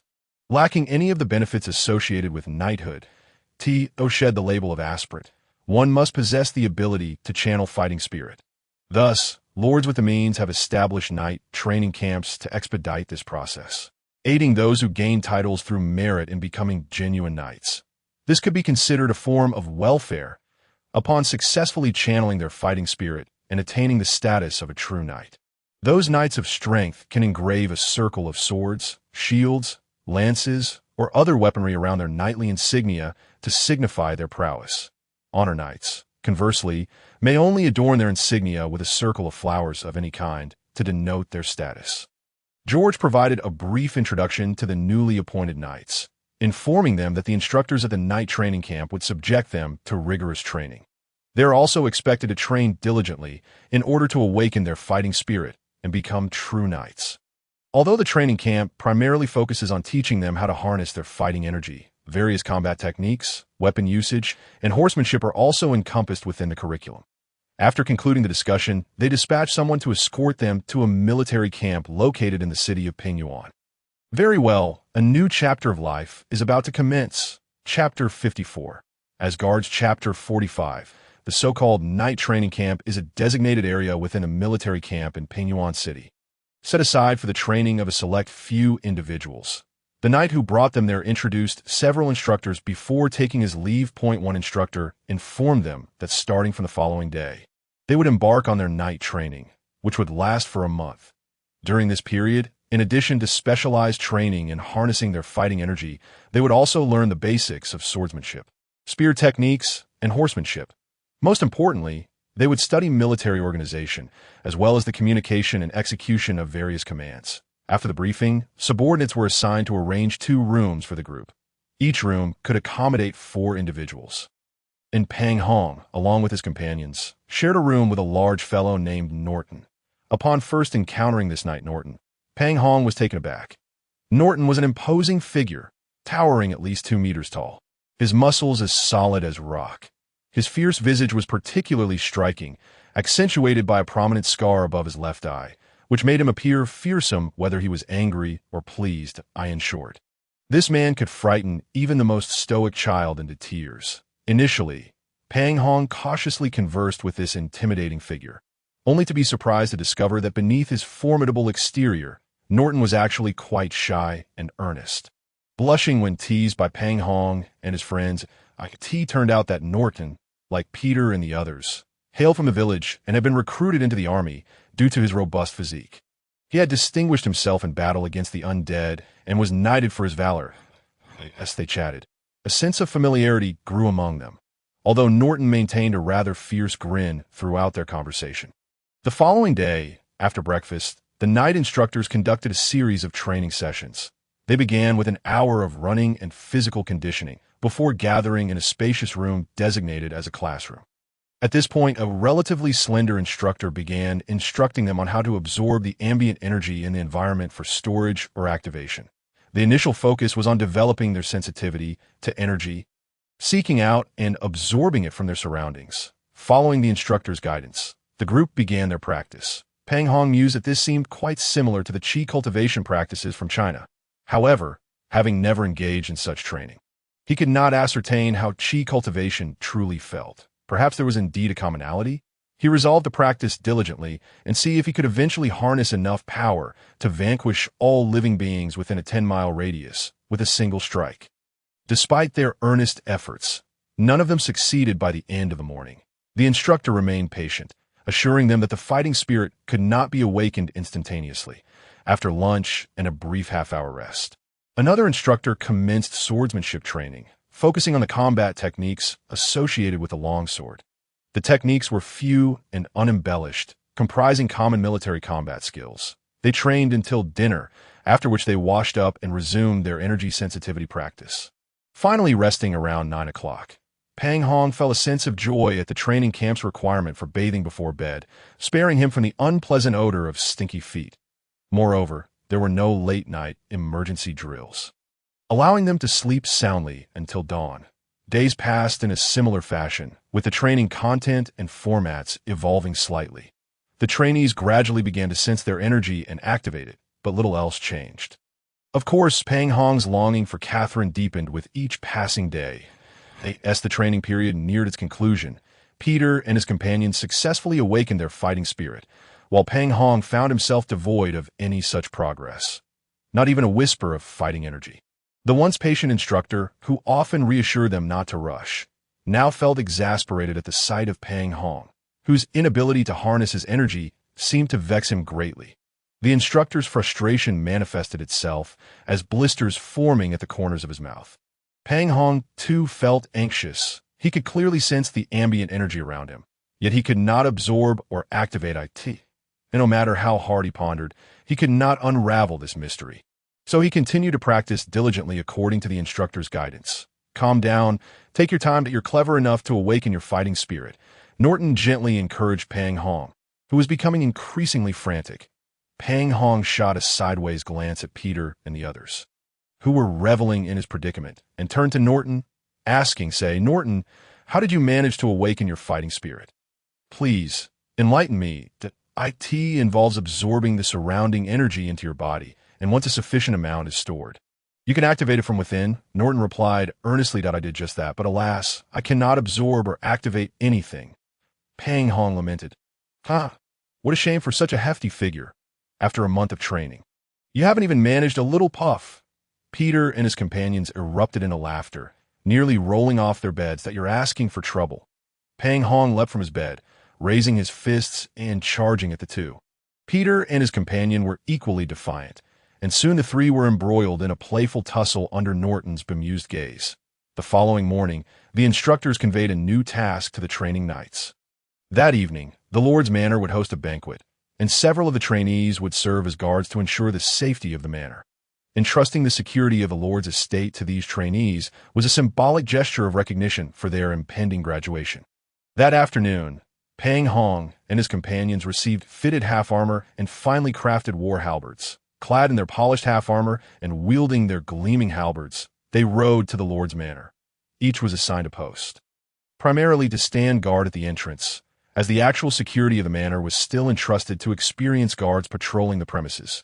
Their task was merely to represent the Lord's trust in them and demonstrate their loyalty and responsibility before officially graduating as knights. Peng Hong and Norton were randomly assigned to guard the entrance of the banquet hall by the head of the guards. Upon seeing the odd duo, a hefty and a robust figure, one clumsy and the other fierce, stationed at the entrance, the head guard felt a wave of dizziness wash over him. Just as he contemplated rearranging their positions, guests began to arrive at the Lord's Manor, leaving him no choice but to lower their visors and allow them to continue their vigil. Guests trickled into the hall, and upon noticing the peculiar duo at the entrance, they offered only a moment of curious glances. As the flow of guests increased, it became evident that the banquet was about to commence. That moment, Count Lehman emerged from the hall with his wife, likely to greet an esteemed guest. Pang Hong discreetly scanned the area for Catherine, but was met with disappointment at her absence. Moments later, Count Lehman and his wife escorted a guest to the entrance of the banquet hall. The Count, ever the gentleman, glanced up and was met by the sight of the two guards standing at attention. Thus, he shared a jovial conversation with the guest, a striking red-haired woman. Pang Hong noticed the Count's expression twitch with discomfort. After casting several sharp glances at Pang Hong hidden behind the visor, Count Lehman led the beautiful woman into the hall. Lady Sophie appeared to harbor some animosity towards the red-haired guest. As Pang Hong observed the woman's sly glances towards Count Lehman, seemingly vying for his attention, Lady Sophie shot a venomous glare at the red-haired woman, who, undaunted, returned the stare with equal intensity. The two women silently approached the hall, their faces devoid of warmth. Pang Hong was puzzled by the familiarity of the red-haired woman, as if he had encountered her before. Just then, a stunning girl in a red gown stepped into his view. Her elaborate attire did little to conceal her voluptuous figure, and her fiery red hair framed a pair of striking eyes that sparkled with intensity.